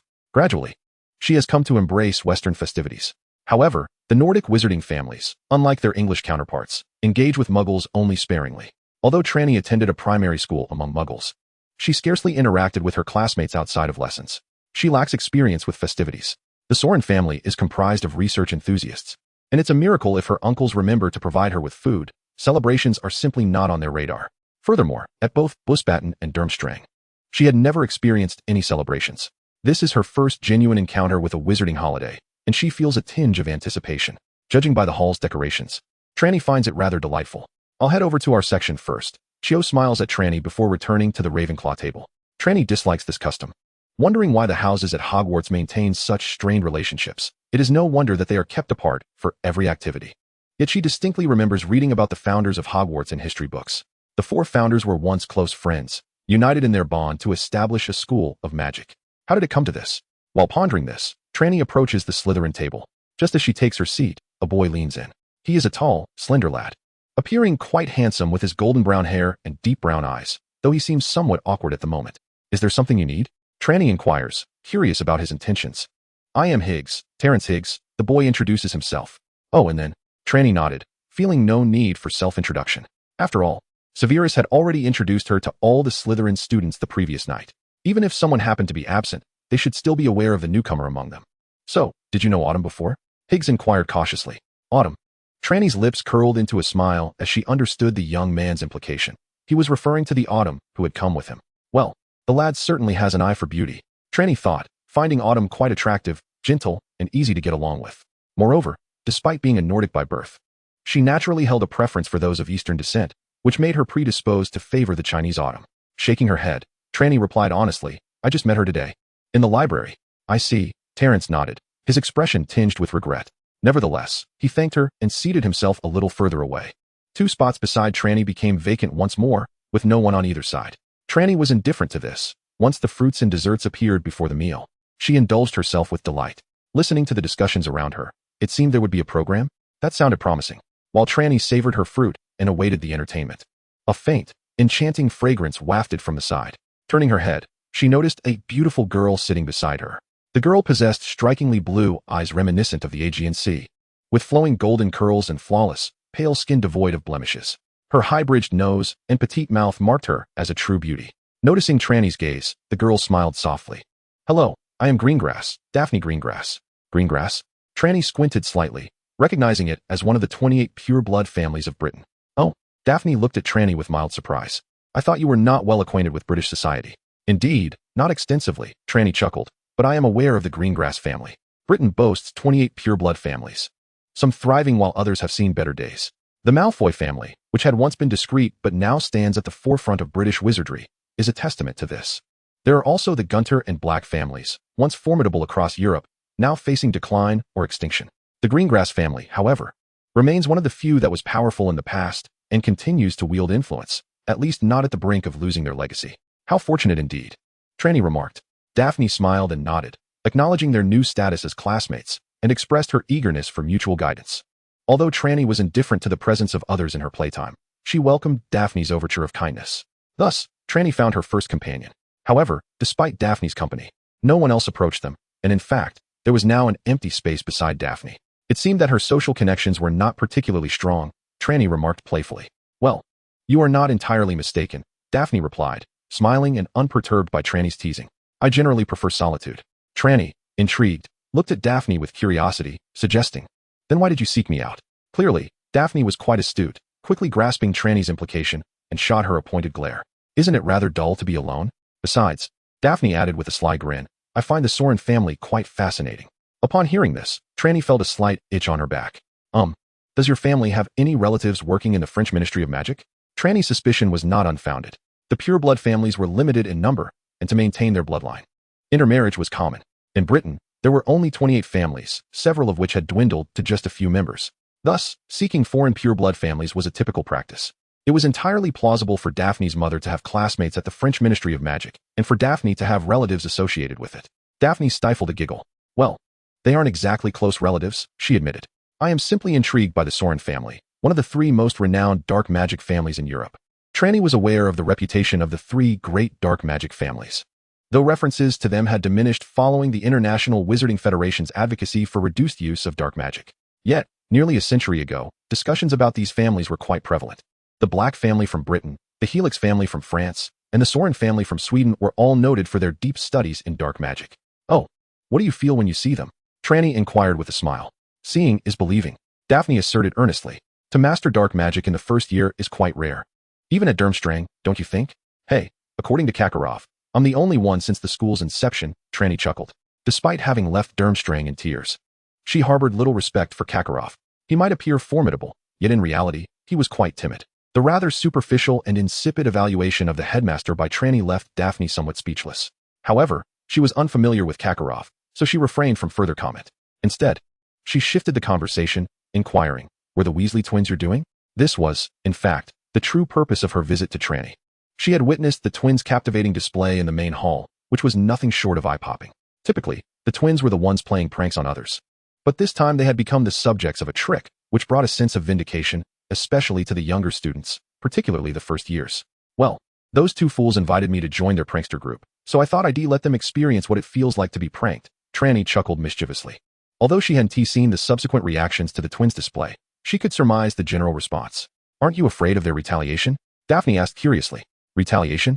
That would be splendid," Tranny replied with a wicked grin. "I was just thinking things were getting a bit dull. If they wish to come to me for some amusement, that would be delightful." Daphne began to realize that this newly acquainted friend was indeed the type who relished stirring up trouble. One might wonder why such a character hadn't found a place in Gryffindor. Well, considering her lineage, it seemed quite reasonable for her to be sorted into Slytherin. However, one had to question why the Sauron family would engage in such tomfoolery. Reflecting on the information she had gathered earlier that morning regarding the Sauron family's antics over the past couple of months, Daphne concluded that Tranny's behavior was rather understandable. "Oh, the show is about to begin," someone exclaimed, drawing everyone's attention to the area that was supposed to be occupied by the faculty. At that moment, a pair of skeletons stood there.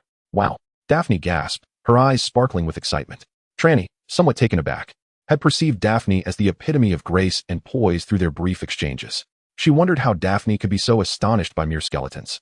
But as the skeletons began to move, joints trembling and hips swaying, they commenced a lively dance. "What in Merlin's name is this?" Tranny was utterly stunned. In all her years, she had never witnessed such a spectacle. A skeleton dance troupe? She had rarely seen humans dance, let alone skeletons. This was truly an extraordinary sight. The skeleton dance troupe is a rare occurrence. They are usually in high demand during festive times. It's quite a feat that Dumbledore managed to invite them for Halloween, Daphne remarked. At this point, Tranny's gaze was completely fixated on the skeleton dance ensemble, utterly captivated. She nodded in agreement. For this was a Western spectacle she had never before encountered. Unfortunately for Tranny, the skeleton dance troupe performed only 2 pieces before bowing and departing. Despite the mournful cries of the audience, reluctant to see the troupe leave, they vanished backstage and did not return. A chorus of boos erupted from the students, with the loudest coming from the Gryffindor table. Tranny glanced over, noticing that the most vocal offenders were none other than the Weasley twins. Their exuberance was somewhat impressive. Despite her earlier tormenting them in the afternoon, they were now eagerly joining in the revelry. Tranny reflected on her own feelings, realizing she would likely feel embarrassed for at least 3 days. Perhaps it could be said that these two were indeed extraordinary? Oh dear. Perhaps she had indulged in too many beverages. Daphne suddenly furrowed her brow slightly and leaned closer to Tranny, whispering, "Tranny, I need to go to the restroom. Would you like to accompany me?" Sure. Accompanying a friend to the restroom was something Tranny had experienced before at Beauxbatons, so she felt no discomfort. The performance had concluded, and now it was simply a typical evening banquet. The two stood up together to head to the restroom, joined by several others. Clearly, many had overindulged in drinks during the banquet, and a majority were now making their way to the facilities after the show had ended. Daphne led the way, initially intending to go to the restroom on the 2nd floor, as the 1st floor had too many public amenities and lacked a restroom. However, Tranny stopped her, suggesting, "Let us go to the restroom in the basement instead." "Why? That restroom is farther away," Daphne replied, puzzled. "Everyone else has gone to the 2nd floor, and it will surely be crowded if we go now," Tranny reasoned. "That makes sense." Daphne nodded in agreement, and the two chose to head downstairs instead. Unexpectedly, they encountered Hermione and a Gryffindor girl of Indian descent at the stairwell. "Tranny, are you going to the restroom as well?" Hermione beamed at Tranny with a bright smile. "You're not going to cry again, are you?" Tranny teased, inadvertently touching a nerve. "Of course not." Hermione's face flushed crimson, and she began to stomp her feet in agitation. Tranny and the Indian girl burst into laughter. Daphne, unsure of what they were discussing, made no attempt to interject. She simply smiled lightly at the Indian girl and nodded at Hermione. Tranny noted this differential treatment, but chose not to comment. In Slytherin, such behavior seemed rather commonplace. Unbeknownst to the 4 of them, chaos erupted in the Great Hall as they descended to the basement on their way to the restroom. "Parvati, are you not yet ready?" Hermione called out from the doorway of a restroom stall. Parvati is the Indian girl who, along with 3 others, entered the washroom. 3 emerged. Yet Parvati remained inside for an unusually long time. From within the stall, her voice could be heard, faint and indistinct like the hum of a mosquito. "Parvati, are you all right?"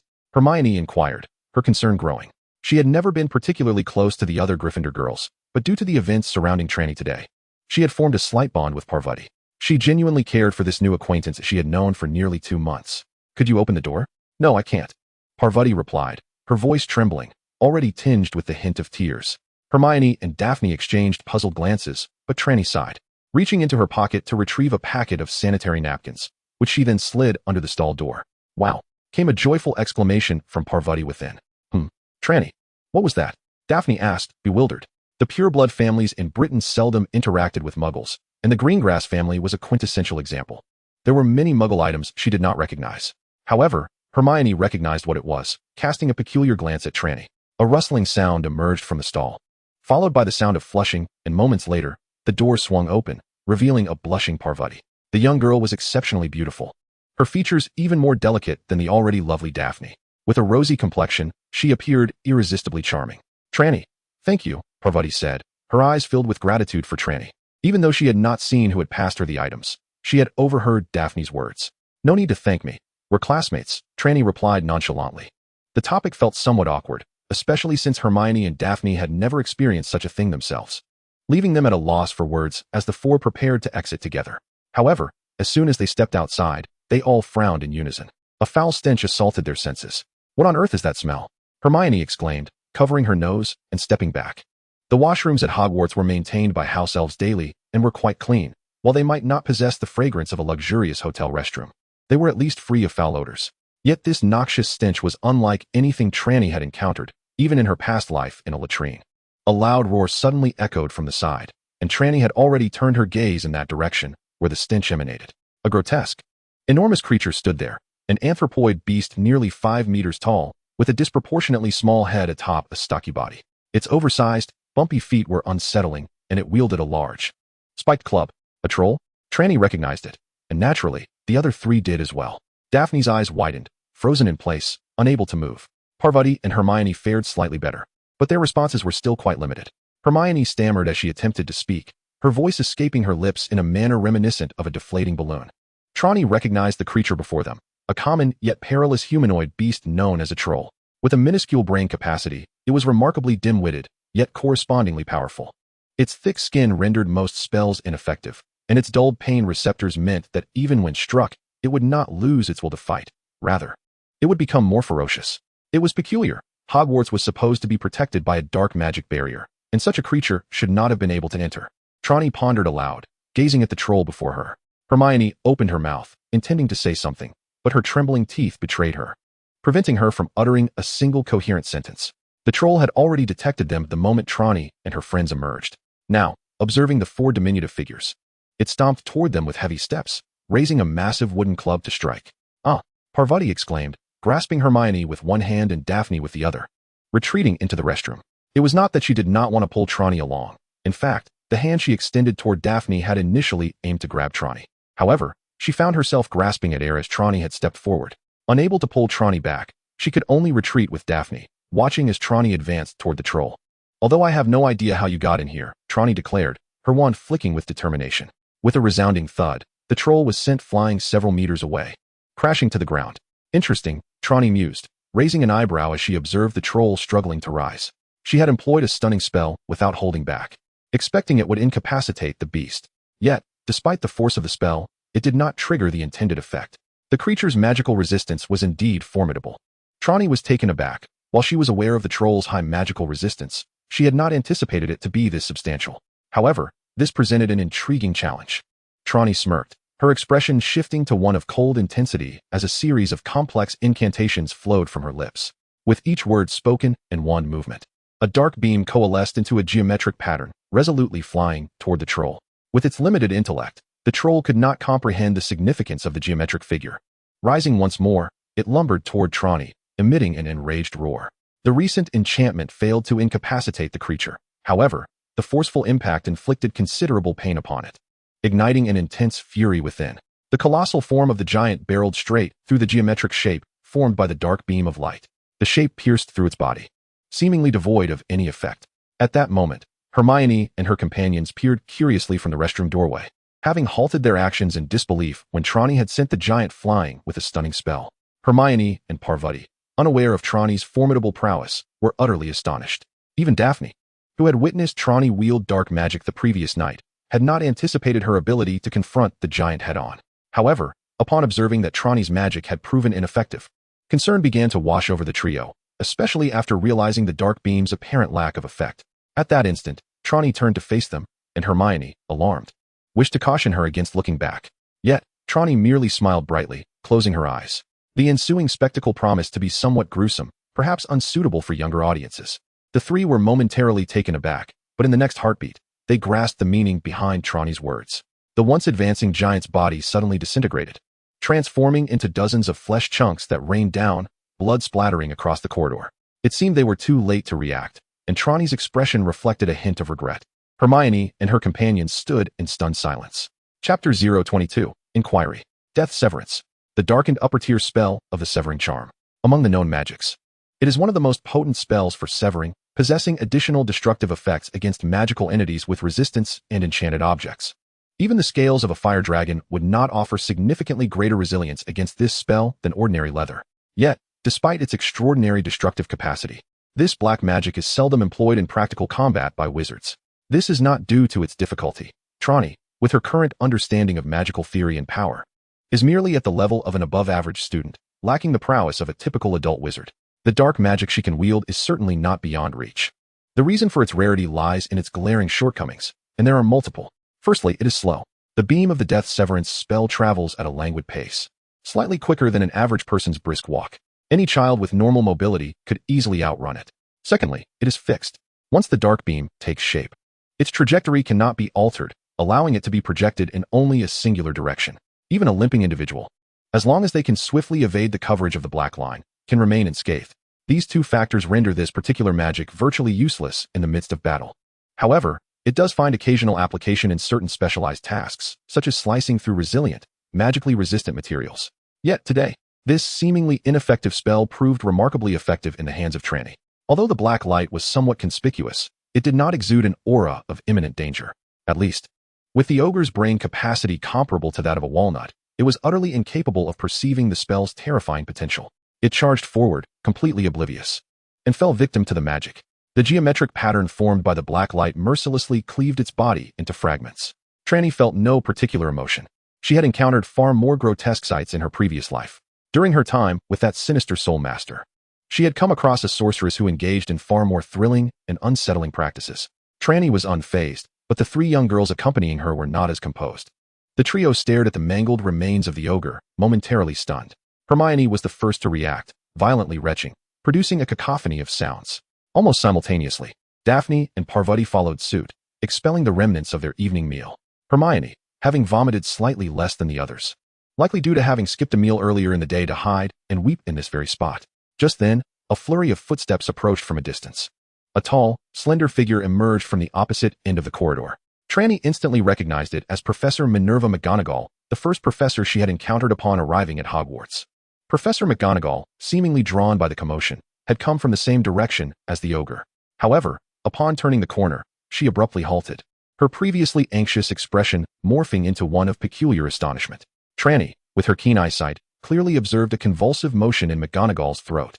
Whether it was the shocking scene before her or the overwhelming stench of blood that provoked her reaction, in that fleeting moment, Professor McGonagall nearly succumbed to nausea. From the other side, a voice called out, and a diminutive figure glided into view. Following closely behind was another professor, who, despite having a prosthetic leg, moved with remarkable speed. While Trelawney did not recognize the professor with the prosthetic, she was familiar with the one who appeared to be half the height of an average person, Phileas Flitwick, a leading figure in the field of charms.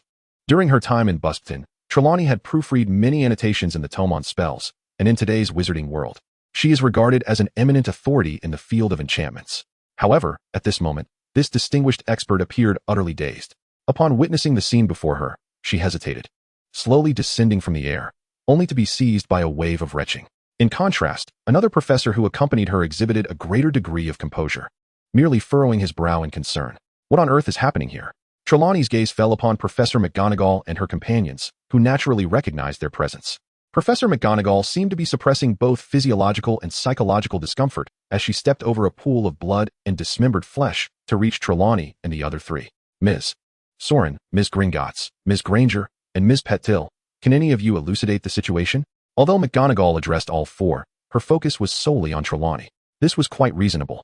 Hermione and her companions, despite having ceased their retching, had ashen faces, appearing utterly drained. In stark contrast, Trelawney stood by, smiling as if she were unaffected. While the culprit behind the gruesome scene was unmistakably evident. Professor, this giant creature suddenly lunged at us. I attempted some basic spells, but they proved ineffective. So I had no choice but to resort to a more potent form of magic, Trelawney replied, adopting a demure and cautious demeanor. Surely, this giant wasn't a part of the school's possessions? I assure you, it was unintentional. Even with her exceptional composure, McGonagall felt a surge of frustration at that moment. What are you pretending for? You just dismembered an adult giant without so much as a blush or a breath, and now you feign innocence? If you must play a role, could you at least exhibit some professionalism? At the very least, make your flushed cheeks resemble those of your three companions. At that moment, McGonagall had a plethora of grievances she wished to express, yet she restrained herself. Casting a glance at Hermione and the others, whose faces were still pale, she instructed, "You three, come with me. Phileas and Sylvan, can you manage here?" "Certainly, Professor McGonagall, we can handle it," replied the professor with the prosthetic limb. Professor Flitwick nodded in agreement, though his own face still bore a hint of pallor, preventing him from speaking. McGonagall acknowledged them and then addressed the four. "Follow me." She led them away from the basement. Moments later, they arrived at the hospital wing on the first floor, which surprised Trelawney slightly. This seemingly stern McGonagall turned out to possess a warm heart beneath her cool exterior. Madame Pomfrey, the head of the hospital wing, conducted a swift examination of Hermione and her companions, concluding that they were merely startled and suffered no serious harm.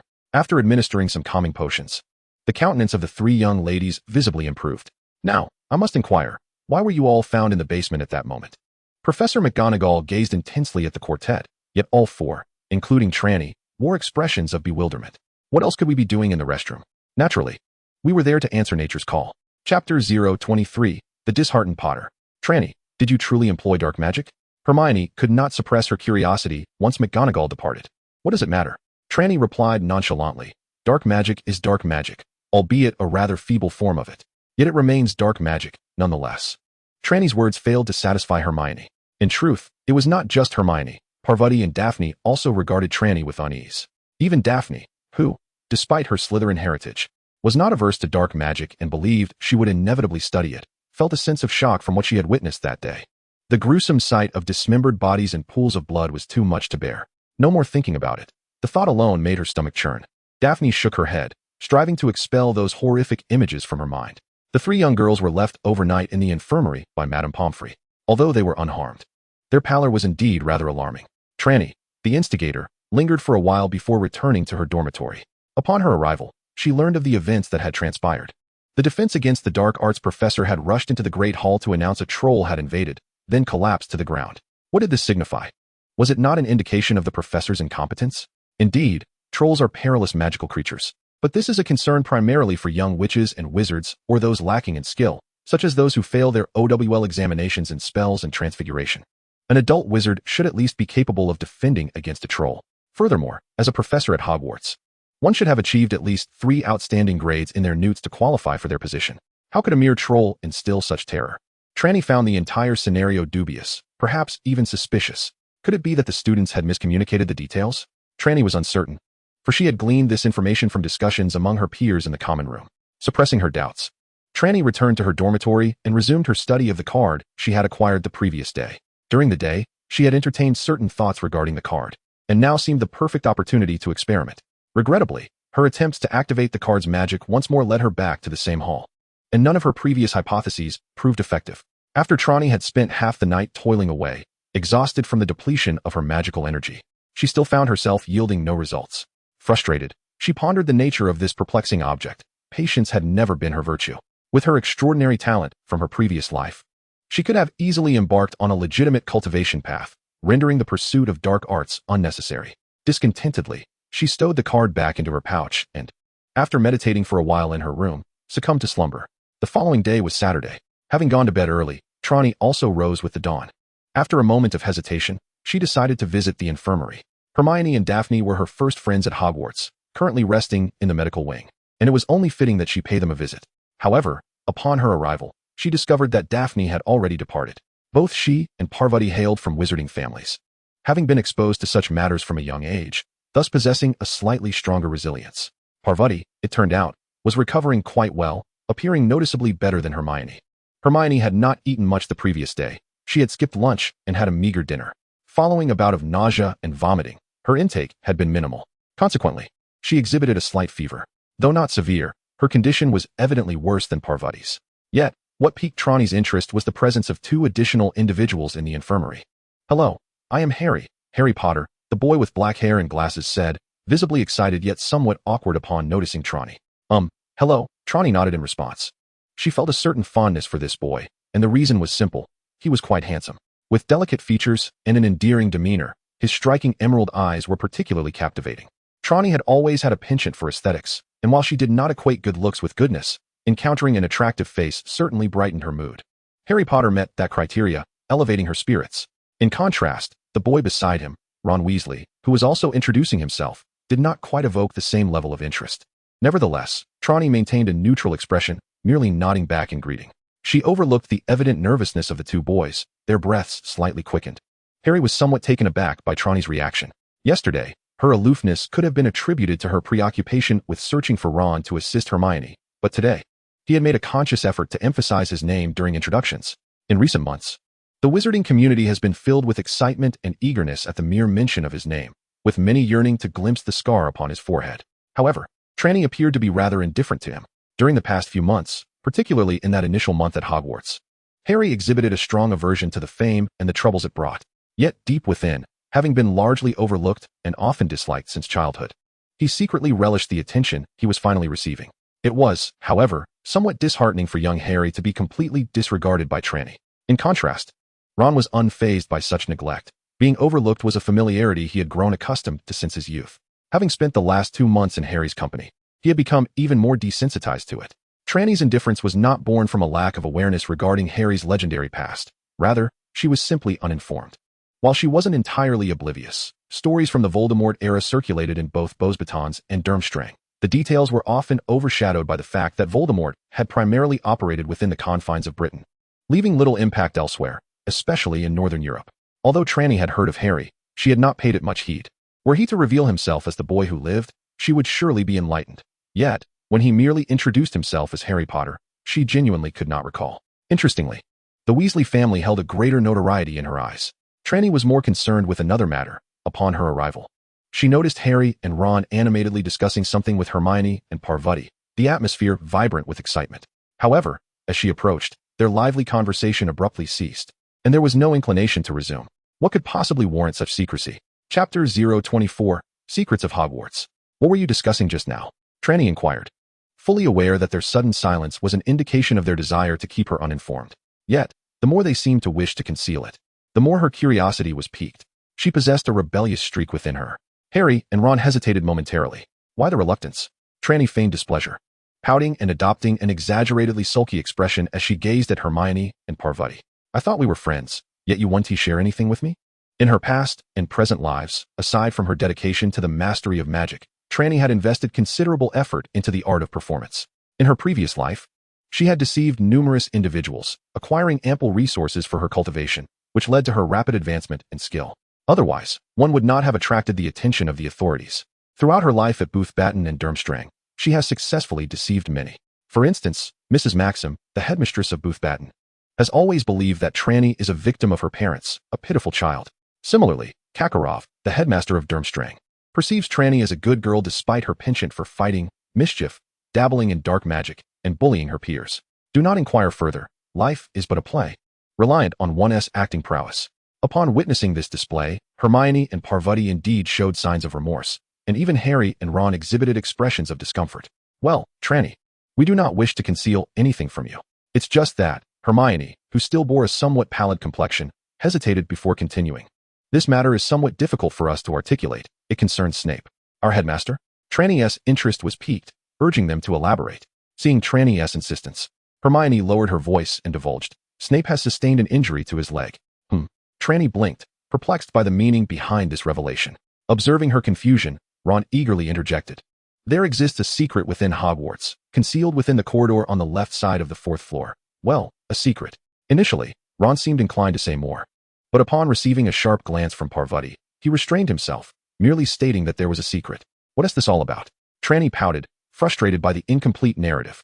She turned to Parvati. Yesterday, we fought side by side. Do you not trust me? The four exchanged glances, and after some contemplation, Parvati spoke. Actually, I only just learned of this. Believe me, I would rather remain ignorant. With a sigh, she recounted the events of the morning when Harry and Ron sought out Hermione.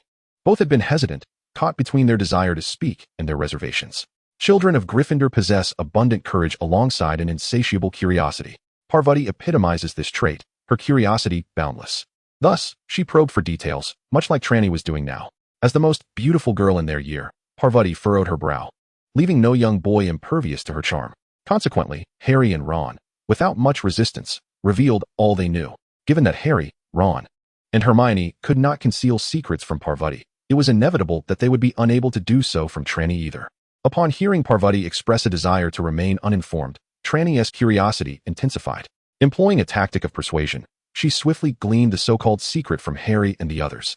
Then, Trelawney was left in astonishment. A three-headed dog? The large eyes of Trelawney, reminiscent of black pearls, shimmered with disbelief. I too found it hard to accept. Yet I trusted that Hermione would not lie. Parvati shrugged, indicating she too was incredulous at the time. This remark left Harry and Ron feeling somewhat vexed. What did it imply? That Hermione never lies, suggesting we might. Admittedly, we do sometimes. But could you not make it so glaringly obvious? Truly, it felt like we were being scrutinized by a three-headed dog. Hermione nodded solemnly, recalling those two rascals. As she spoke, her irritation was palpable. Casting a sharp glance at Harry and Ron, who immediately recoiled, Hermione continued, explaining that they had been incited by Malfoy to sneak out for a wizard duel in the dead of night. However, Malfoy did not show, and it was Filch who pursued them. Malfoy, Draco Malfoy? Trelawney pondered, recalling the blonde boy who had initially seemed quite menacing, but later fell silent. Why was he so memorable? Perhaps because he was rather handsome. Upon receiving confirmation, Trelawney inquired further about Filch. Harry and Ron elaborated, providing her with a clearer picture of the situation. In our panic, We fled to the forbidden fourth-floor corridor that Professor Dumbledore had warned us against, where we discovered a locked door. To evade Filch, we concealed ourselves and stumbled upon the three-headed dog. At this point, Hermione patted her chest. A look of lingering fear etched on her face, grateful that the beast was sleeping. Otherwise, we might have met our demise. A three-headed dog. Trelawney's eyes darted with intrigue. After all, even in the wizarding world, a creature with multiple heads was a rarity. The most common might be something akin to a two-headed sea serpent. Other creatures, like two-headed wolves, were far less frequently encountered by the average wizard. Suppressing her curious thoughts, Trelawney regarded the trio with suspicion. You mentioned our headmaster was injured. Does this relate to the three-headed dog? We suspect it might, Ron replied, glancing at Trelawney's expression and noting her lack of disgust or anger. Yesterday, Professor Quirrell rushed into the Great Hall claiming there was a troll, and we were escorted back to the dormitory by Percy. While the other professors hurried towards the dungeons, we noticed that Snape was heading upstairs, towards the fourth-floor corridor. This morning, when we saw Snape in the Great Hall, it was evident he was limping. His leg was clearly injured. Oh, Trelawney mused, stroking her chin. Generally, injuries are easily remedied for wizards. For instance, sprains or traumatic wounds can be treated with a single spell. Despite Severus Snape's lack of proficiency in healing magic, he is undeniably a master of potions. A simple white essence can remedy the vast majority of external injuries. At the very least, Madame Pomfrey's level of treatment, which Trelawney witnessed yesterday, is undoubtedly exceptional. If the injuries were truly ordinary, they would hardly leave a lasting impact. Any impairment in mobility must stem from an unusual wound. As a magical creature, if the injuries were inflicted by the three-headed dog's fangs, they would indeed be of a peculiar nature, beyond the scope of standard magic and potions. Oh, how intriguing this situation has become. At this moment, Trelawney has entirely forgotten her initial resolve to maintain a low profile after foreseeing calamity before arriving at Hogwarts. Her mind is now consumed with curiosity about the secrets concealed within Hogwarts. Chapter 25, The Exception. First-year students are prohibited from joining the Quidditch house teams. On a Sunday afternoon, within the potions professor's office, Snape perpetually wears an expression as if everyone owes him 200 galleons. He remains entirely indifferent to Trelawney's feigned demeanor of innocence. Yet, I have heard that Potter is already a full-fledged member of Gryffindor's team, Trelawney thought, feeling somewhat disgruntled. Before attending school, Trelawney had little interest in Quidditch. Her two unreliable parents were among the rarest in Europe and the wizarding world, completely uninterested in the sport. They devoted all their energy to magical research. However, the magic they studied did not align well with the current regulations of the International Confederation of Wizards. With such parents, Trelawney had scarcely been exposed to Quidditch, thus lacking any means to learn about it. Upon arriving at Beauxbatons, however, this situation began to change. Both England and France are significant nations in the realm of Quidditch. While they may not be powerhouses, they are certainly prominent. At Beauxbatons, the atmosphere surrounding Quidditch is vibrant, with students even organizing their own recreational Quidditch clubs that replay thrilling matches. Having lived in an era of relative scarcity, Trelawney had never even watched a football match in her past life, let alone experienced such an exhilarating sport, and she quickly became enamored with it. Alas, much like Hogwarts, first-year students at Beauxbatons are also barred from joining the Quidditch teams. Additionally, with her parents still present, Trelawney had no opportunity to purchase a broom for herself.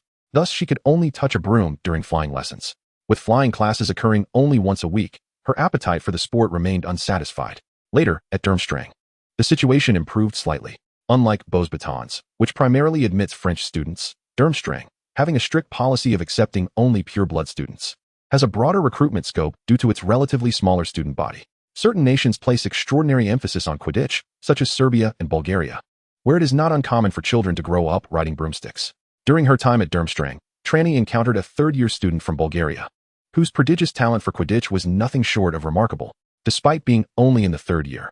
His skills were purportedly on par with those of seasoned youth training squad members. Several prestigious Quidditch clubs extended invitations for trials, and even the Bulgarian national team took an interest in him. Consequently, at Durmstrang, first-year students are permitted to join the house Quidditch club and participate in training, albeit with minimal opportunities to compete in matches. They might occasionally have the chance to play as substitutes during informal practice games. Having previously learned that first years at Hogwarts were prohibited from joining the Quidditch team and were even forbidden from bringing their broomsticks, Trelawney initially did not concern herself with the matter. However, during a visit to the infirmary on Saturday to see Hermione and her friends, she was taken aback to discover that Harry Potter had been granted special permission to join the Gryffindor Quidditch team. By then, Trelawney was already aware of Potter's identity, which astonished her. It is not every day that a character from the pages of a book appears in one's vicinity. Naturally, had it been Hogwarts, the circumstances might have been somewhat different. As a nearly universally acknowledged wizard of our time, Dumbledore is a frequent figure in numerous prominent works across various magical disciplines. While Trelawney understood that Harry's situation was exceptional, she nonetheless felt that if he could be granted special permission to join the Quidditch team, she should be afforded the same opportunity. Trelawney was not blindly confident. In fact, she had already been a member of her house's Quidditch team while at Durmstrang. As a practitioner, she not only possessed proficiency in runes, but also mastered various fundamental physical conditioning techniques. A dark practitioner must possess some degree of physical prowess. Otherwise, evading danger becomes a challenge.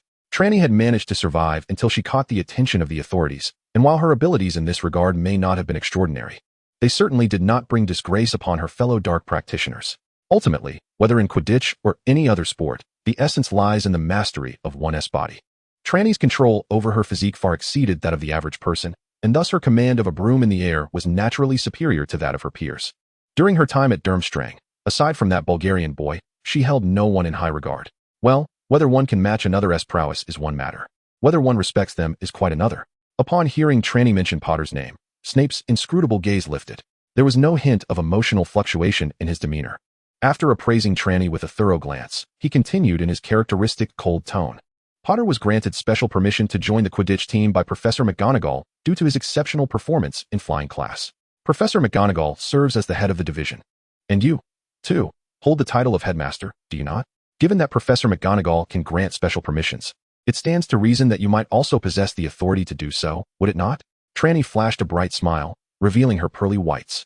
Professor, I am certain you would not wish for our Slytherin house to be overshadowed by Gryffindor, particularly by that Potter, would you?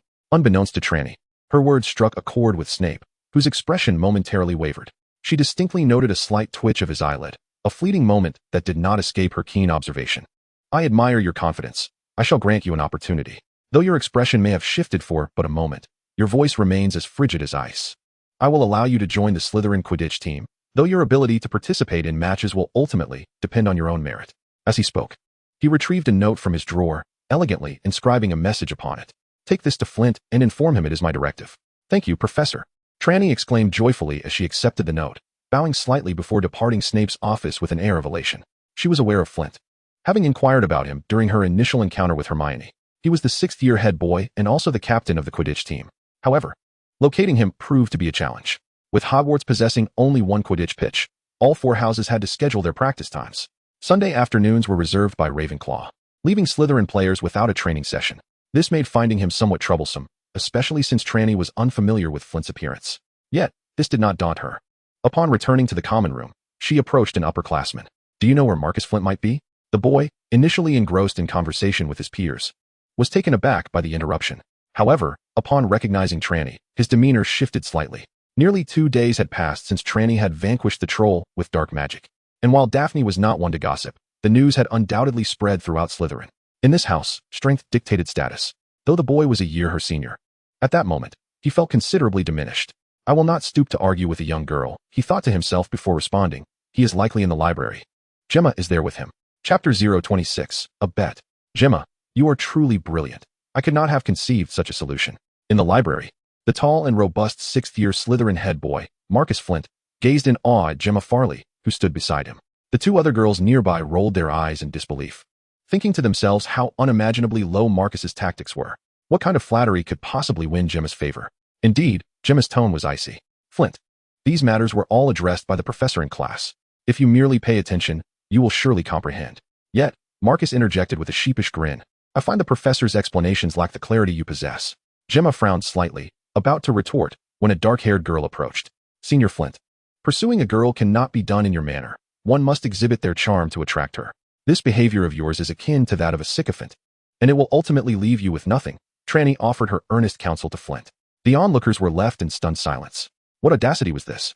Marcus was the first to regain his composure, springing to his feet, fury igniting within him, his eyes ablaze. Trelawney's words struck him like an arrow to the knee, rendering him utterly unsettled. What nonsense are you spouting? Are you seeking death? Marcus roared, his anger surging to the point of losing control of his volume. Out. A voice, as thunderous as a storm, simultaneously rang in Trelawney's and Marcus's ears. In the blink of an eye, they found themselves outside the library in the corridor. Oh! Trelawney exclaimed in surprise. Isn't Hogwarts supposed to disallow any form of spatial magic? How were we just transported out? Could it be a special privilege of the library? Perhaps that was plausible. While quiet discussions about academic matters were permitted within the library, it was imperative to maintain a volume low enough that even the adjacent table could not overhear. If one's voice reached a level that caught the attention of the administrators, reprimands would follow. Marcus, in his fury, had lost control of his volume, and thus both he and the instigator Trelawney were expelled together. Upon understanding the circumstances, Trelawney was unperturbed. Her intention was to find Marcus. With a cheerful demeanor, she addressed him, "Senior, I have something to discuss with you." "Perfect." Marcus gritted his teeth. "I also wish to have a word with you. Let us step outside the castle." Trelawney, noting the flush of anger in Marcus's eyes, discerned that his intentions were not solely conversational. Nevertheless, Trelawney had never been one to shy away from conflict. As they prepared to depart, several students emerged swiftly from the library, including a few upperclassmen from Slytherin. Gemma among them. "Flint, do not act recklessly," Gemma warned, glancing at Marcus and Trelawney. "Soren, what you said earlier was indeed excessive. Apologize to Flint. And let this matter rest. Falsehoods do not wound. It is the truth that cleaves like a blade," Trelawney replied, unfazed, her smile unwavering as she gazed at Marcus. "Senior Flint, one must confront reality. Your approach is truly ineffective. However, if you approach with humility and seek my guidance, I might impart some techniques to you." Had it not been for the hurtful words of Trelawney earlier, when she mentioned sharing some skills, perhaps Marcus would have been genuinely intrigued. But at this moment, with Lady Farley present, he could hardly entertain the thought of listening to Trelawney's teachings. Even if Lady Farley were absent, he felt compelled to first address this presumptuous little girl. Indeed, on Thursday night, Trelawney's ability to incapacitate Bress Zabini with dark magic was indeed impressive. And on Friday night, her use of dark magic to vanquish a troll had already stirred quite a commotion within Slytherin. Nonetheless, Marcus found little merit in it. As a sixth-year student who achieved an outstanding in charms and exceeds expectations in transfiguration, he believed he could similarly handle a troll. He could also perform the Death Severance spell. It was not an exceptionally difficult spell. It was indeed somewhat rare for a first-year student to master it. However, for a third or fourth-year student, it was hardly remarkable. In Marcus's eyes, Trelawney was merely at the level of a third or fourth-year student. Or perhaps just a notch above, a standout among her peers. Surely, she could not reach the standards of the OWL examinations. Harboring such thoughts, Marcus clenched his teeth and, quite unusually, rejected Gemma's interjection. "Gemma, I must teach this first-year student that in Slytherin, one must respect their upperclassmen," he declared through gritted teeth. After uttering this, he shot a fierce glare at Trelawney. Trelawney, however, seemed unfazed by his hostility, responding with a radiant smile. "Oh, I heard that in Slytherin, one's status is solely determined by strength, regardless of age or year. What? Do you truly believe that your prowess surpasses mine?"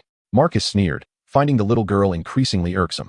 Although one could concede that she possessed a certain beauty, the adage that one's character reflects in their appearance held true.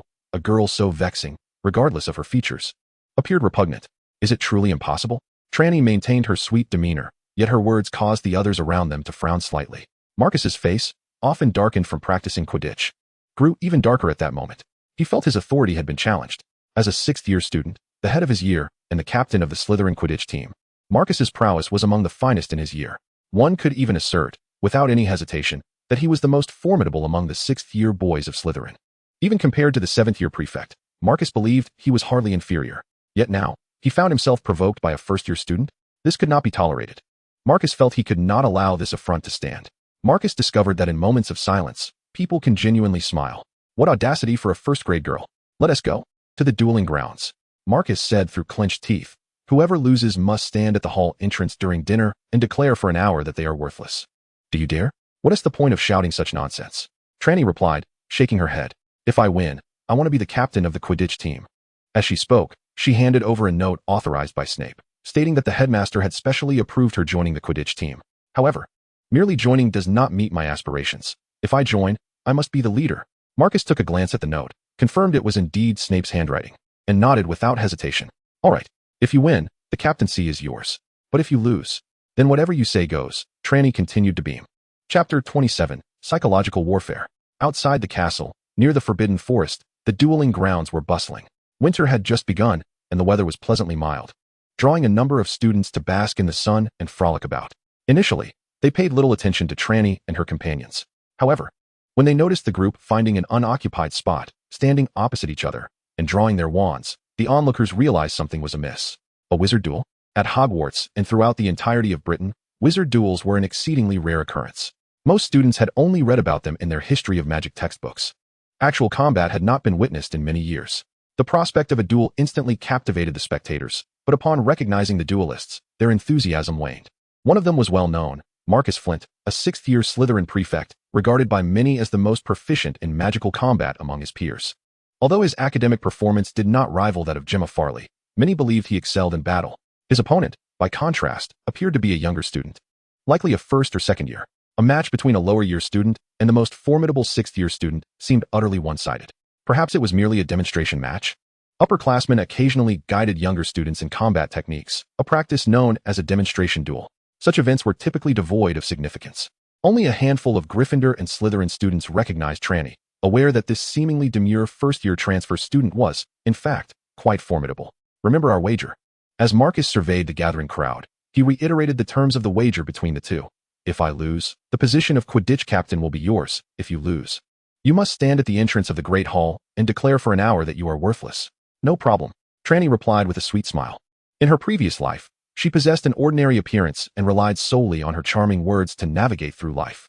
However, this time was different. Her current visage was sufficiently beguiling, and combined with her flair for dramatics, it proved extraordinarily effective on those unfamiliar with her. Beauty alone may yield mediocre results.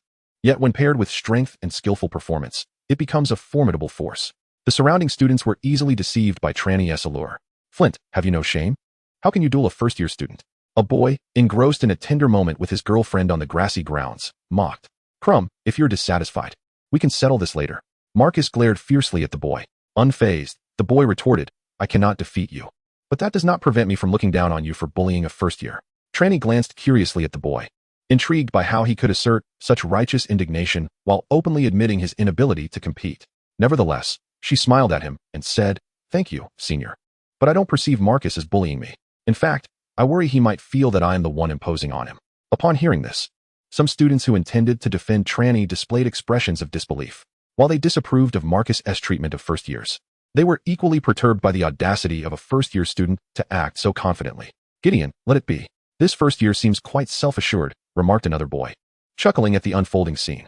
Cy Scott, the boy who had previously mocked Marcus, hesitated, feeling discontent with Trelawney's demeanor. Just watch, the latter boy shook his head. Enough chatter, Marcus declared, raising his wand towards Trelawney. Wand etiquette.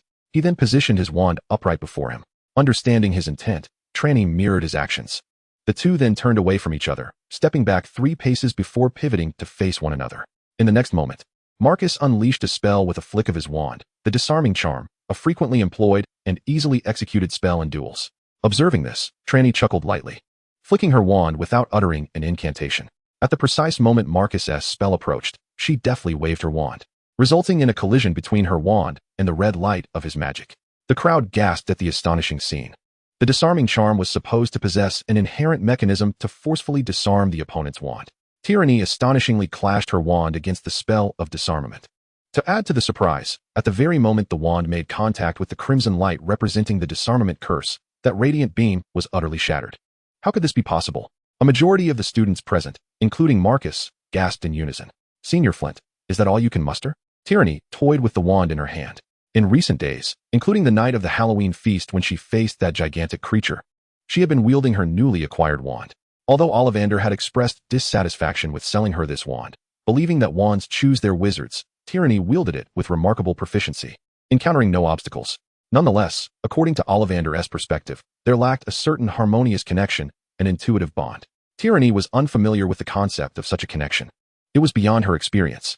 Yet, in her perception, while the magical potency of this wand was slightly inferior, it was undeniably easier to control than her previous Elder Wand. The outcome of her recent endeavor was exceedingly gratifying. In truth, she had not directly shattered her opponent's magic with her wand. Although wizards can indeed deflect spells with their wands, the disarmament curse is an exception. This spell possesses an additional effect against wands, and only exceptionally skilled wizards can deflect it directly. Trelawney's proficiency was impressive, yet not at an extraordinary level. What she had executed was a clever ruse. With her extraordinary perception and her ability to cast spells without incantations, she had momentarily employed a freezing charm, thereby nullifying her opponent's disarmament curse. However, since the freezing charm had just manifested when it encountered the disarmament curse, not even a glimmer of magic was visible, leading onlookers to believe that Trelawney had directly shattered the disarmament curse with her wand. This was indeed somewhat alarming. At least Marcus was taken aback. To be able to deflect a disarmament curse with a wand indicated a level of skill far superior to his own. How could he possibly contend with that? In that moment, Marcus's typically dark complexion paled slightly. Observing this, Trelawney's lips curled into a sly smile, a reflection of her cunning success. She believed her abilities surpassed Marcus's, yet she understood that triumph over him would not come easily. To secure a straightforward and effortless victory, she naturally resorted to a touch of cunning. Thus, she employed a psychological tactic, directly undermining Marcus's confidence. With his confidence shattered, how much of his combat prowess could remain? Chapter 028, Tactical Approach. Marcus was thrown into disarray. Trelawney's dazzling display had led him to grossly misjudge the strength and disparity between them. Consequently, when he attempted to cast magic once more, he became blind in his actions. The blind reliance on formidable dark magic led him to believe that victory would come more easily.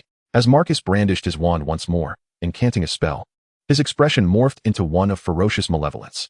Though the Flint family was not a large one, it boasted a long-standing lineage of magical heritage. As a scion of such a family, Marcus possessed a certain understanding of dark magic. For instance, it is imperative to have sufficient malice underpinning the use of dark magic. Without this malevolence, dark spells often fail to manifest their full potential and may even falter in their very formation. Numerous dark wizards, after extensive use of dark magic, find their minds afflicted, becoming irritable, wrathful, and even cruel, resorting to murder. A significant part of this phenomenon stems from the necessity of malevolence intermingled within the practice of dark magic, a habit that accumulates over time. Consequently, dark magic is deliberately constrained and suppressed by authorities across the wizarding world. While most students remained oblivious to Marcus's subtle changes, Trelawney, however, keenly perceived them. This was precisely what she desired. The moment a sinister expression flickered across Marcus's face, Trelawney made her move. Without uttering an incantation, she wielded her wand with remarkable speed. Just as Marcus was midway through his spell and wand movements, a sudden red beam shot forth with striking abruptness. Marcus was caught off guard. The red light accurately struck his wand in mid-swing. It was a disarming spell, deceptively simple, yet brutally effective. The precision of its angle and trajectory was impeccable. Marcus's wand was not stationary, aimed unwaveringly at Trelawney. The more powerful the magic, the greater the initial arc of the wand's movement. Such sweeping gestures might reveal intent to a skilled opponent, yet to a less adept adversary, they render the spell's trajectory difficult to discern. In this instance, Marcus's wand, despite its broad motions, was expertly intercepted by Trelawney's spell. The wand soared high, tracing a graceful arc through the air, before being deftly caught by Trelawney, who stood a few steps away. The outcome was clear. Yet, the arena fell into a heavy silence. How could this be? A senior Slytherin boy who had accompanied Marcus wore an expression of disbelief, glancing between Trelawney and Marcus, utterly bewildered by the turn of events. Flint had been seen through. At this moment, Gemma Farley spoke up. Her once serene and composed visage was replaced by a furrowed brow, betraying her concern. Trelawney had comprehended Flint's magic even before it was fully cast, anticipating the trajectory of his wand with uncanny accuracy. Her mastery of the disarming charm was both proficient and swift. The absence of incantations in her spellcasting left Marcus's wand merely colliding with the magic hurled towards him. At this juncture, Gemma shook her head slightly, and upon observing Trelawney, her eyes sparkled with intrigue.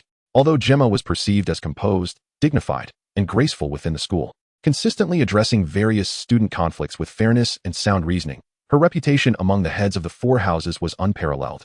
Even amidst the fraught relations between Slytherin and the other houses, not a single student, even those most averse to Slytherin, could utter a harsh word against her.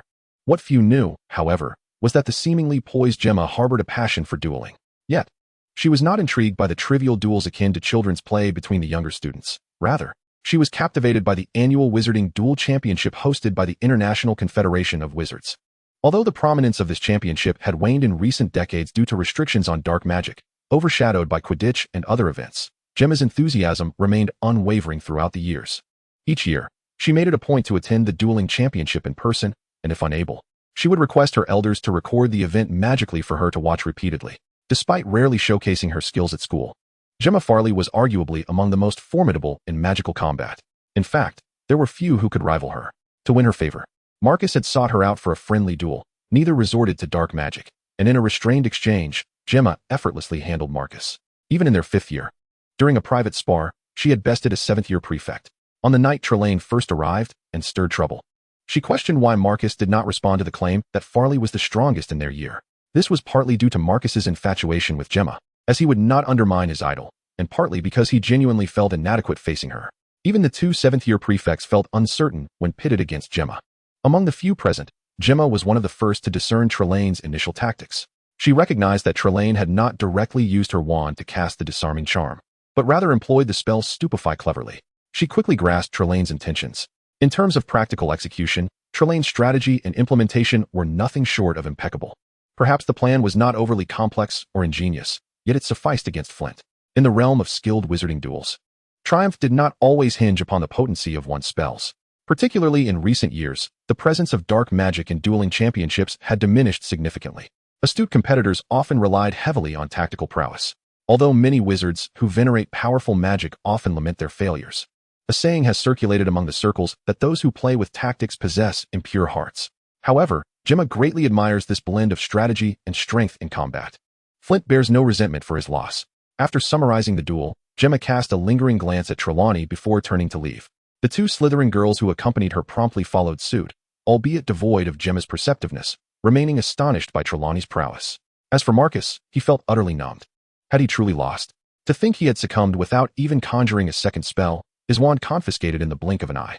Though now in his 6th year, he had mastered the art of wandless magic. It was limited to a select few spells, and the efficiency and success rate were considerably diminished.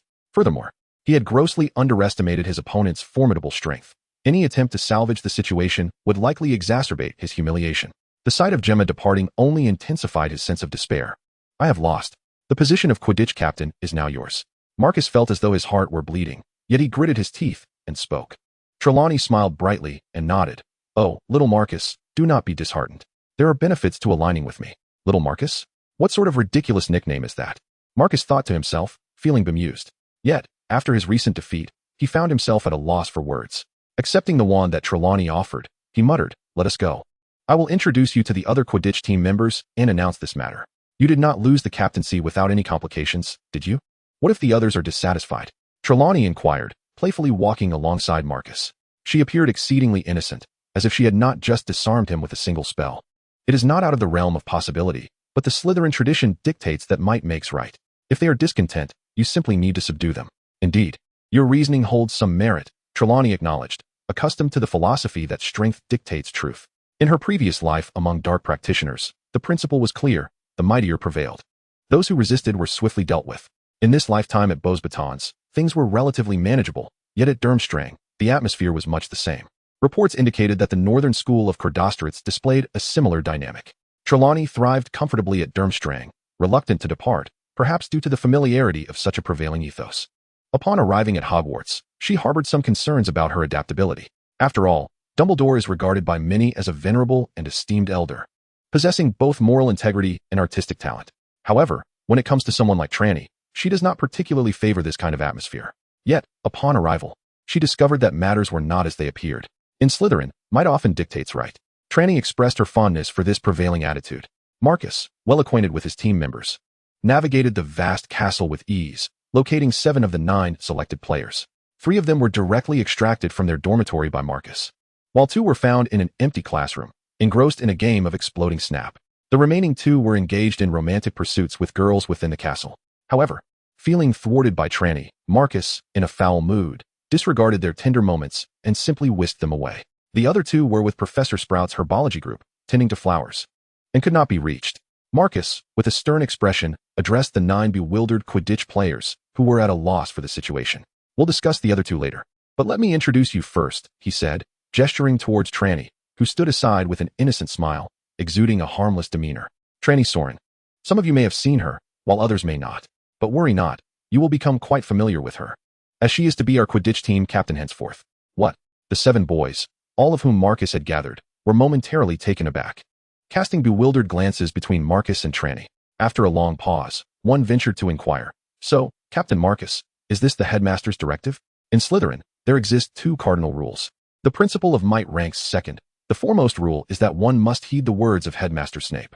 Though he is fiercely protective of his house's reputation externally, he is equally merciless in his internal discipline.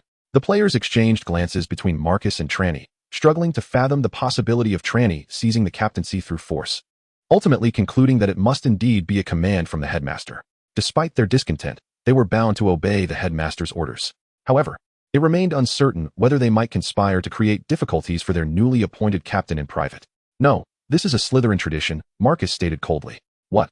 6 of the 7 players gazed at Trelawney in astonishment and disbelief, while only one second-year boy remained unperturbed. Terence Higgs, the current seeker for Slytherin's Quidditch team, recognized that in over half of professional teams, the most skilled players typically occupy the seeker position. In the realm of campus-level teams, the importance of finding a seeker and the golden snitch surges to a staggering 100%. After all, the implications of these roles on a team's victory or defeat are monumental. With a weight of 150 points in a match, their impact on the average score of 200 to 300 in campus competitions is indeed profound. In a place like Slytherin, where prowess reigns supreme, the ability to become a seeker in one's second year undeniably signifies that Terence is currently the most skilled flyer in Slytherin. However, Terence's silence does not stem from his exceptional flying skills or keen insight into Trelawney's capabilities. Rather, he harbors a personal motive. He recalls that on Halloween night, Trelawney arrived at the Great Hall in the company of Autumn Zhang from Ravenclaw. Terence has never confided in anyone that he found Autumn particularly captivating during their first flying lesson. Her serene demeanor, gentle smile, and the resolute gaze she bore while mounted on her broom, coupled with her understated ambition, utterly enchanted him. Autumn possesses remarkable flying talent and demonstrates immense dedication. In his pursuit of more opportunities to be near her, Terence has been training diligently. Yet, despite his several feigned attempts to win her favor, she remained indifferent. Ironically, through these efforts, he revealed his own talent in flying, honing his skills to become Slytherin's sole second-year starter and the most crucial seeker to boot. Nevertheless, in Terence's heart, the outcome of Quidditch matches holds little significance. The Quidditch Cup feels somewhat trivial to him. His thoughts are consumed by the radiant smile he first beheld during that inaugural flying lesson with Autumn. Thus, upon learning that Trelawney would assume the role of Slytherin's captain, he concocted a plan. Trelawney seems to have a good rapport with Autumn. If Trelawney were to become captain, would it not facilitate more friendly matches with Ravenclaw, providing him with greater opportunities to approach Autumn? With this thought in mind, Terence casually remarked, "We are well aware of Captain Marcus's prowess. Since he has traditionally conceded to Trelawney, I have no objections to her becoming the new captain. I wholeheartedly support our new captain." Upon hearing this, the other 6 boys were momentarily taken aback. What was happening? The matter was far from settled, yet someone had already capitulated? Was this even appropriate? "I refuse to accept this." A burly boy stepped forward, proclaiming, "I cannot believe that Captain Marcus would lose to a little girl, Trelawney Soren. Is it? If you truly have the capability to be captain, let us compete again. If you can best me, I shall concede." Indeed, that's the spirit. Among the remaining 5 boys, 4 others stepped forward to express their support. Marcus raised his hands in a gesture of surrender, indicating his powerlessness. Yet, the corners of his mouth, betraying his true feelings, revealed an inner joy. Chapter 030, Conquest. "Flint, how unscrupulous of you!" exclaimed a Slytherin boy, sprawled on the grass. His face contorted with indignation as he glared at Marcus Flint, whose expression had shifted from a frown to a smirk. Marcus felt a surge of happiness. He was the sole individual defeated by a first year, bearing the disgrace alone, enduring the pain as his solitary burden. However, after nearly the entire Quidditch team was bested by Trelawney, the shame was shared among them all, and the suffering became a collective experience. "My disgrace is inconsequential. What matters is that I am not alone in my humiliation," Marcus thought to himself, and he acted accordingly.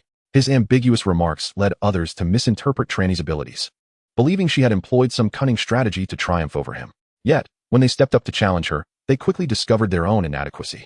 In truth, Marcus was the most formidable member of the team. Even in terms of magical strength, Trelawney likely did not hold the advantage. Her expertise lay in her profound understanding and mastery of magic, particularly the dark arts. The reputation of the 3 great families of dark magic in Europe was not mere legend. Raised in such a cultural milieu, Trelawney's knowledge of dark magic far surpassed that of the average adult wizard, let alone that of her fellow students. The students of Durmstrang had suffered at her hands, while the Hogwarts students, lacking an understanding of dark magic, were no match for her either. To contend with Marcus, she needed to exercise caution and employ some tactics. However, aside from Marcus, the other Slytherin team members were predominantly 4th and 5th year students preparing for their OWL examinations, many of whom would withdraw from the team to focus on their studies. Trelawney had no need to exert much effort against the 4th years. She could easily dominate them. Among the 7 boys, apart from Terence, who had secretly aligned with her from the start, the remaining 6 had all been dealt with in turn. The 6th boy, witnessing the fate of the first 5, had begun to realize the gravity of the situation. Yet, confronted by the fierce glares of his peers, he could only grit his teeth and step forward, ultimately falling victim to Trelawney as well. At that moment, lying on the ground, groaning and contemptuously regarding Marcus, was he. "I have long maintained that Trelawney ascended to the position of captain through tradition," Marcus chuckled, feeling utterly at ease. The 6 defeated boys glared at him with fury, but Marcus paid them no mind. After all, he had earned his captaincy through sheer strength. If these individuals could truly threaten him, how could he have maintained his status? "Enough of this ruckus," he declared. Trelawney waved her hand with a cheerful demeanor, as if she had not just dealt with everyone moments ago. As the captain, I now require you to report on our past performance in competitions, this year's plans, and our tactical preparations. The Quidditch culture at Durmstrang and Wiesbaden is notably vibrant, and Trelawney, having been influenced by it, is quite knowledgeable. Our record is commendable, Marcus stated. In the past decade, we have secured the Quidditch Cup twice. And in the last 5 years? Trelawney pressed on. Well, we did win once, Marcus replied, his gaze flickering, then striving to appear composed. Hufflepuff has a large team, and they've won their share. The Ravenclaw fellows are tactical wizards. We cannot compete with them. Once in 5 years? Twice in 10. With 4 houses. We can't even manage to win every 4 years? Trelawney rolled her eyes. Marcus appeared somewhat embarrassed. The last time Slytherin claimed victory, Marcus was in his second year, serving as a substitute and never making it onto the field. Since his debut, Slytherin has not clinched the title again. Nevertheless, Marcus was eager to strive for success, stating, "We are doing fairly well. Although we haven't won the championship, we have triumphed in several matches, unlike Gryffindor, who scarcely won last year or the year before." All right, Trelawney conceded, not wishing to dwell on this matter. Let's discuss tactics. What strategies do we commonly employ? The Iron Fortress, Peregrine exclaimed eagerly. He was a straightforward lad, the first to challenge Trelawney and the first to be reprimanded by her, and, apart from Terence, the first to back down. What exactly is the Iron Fortress?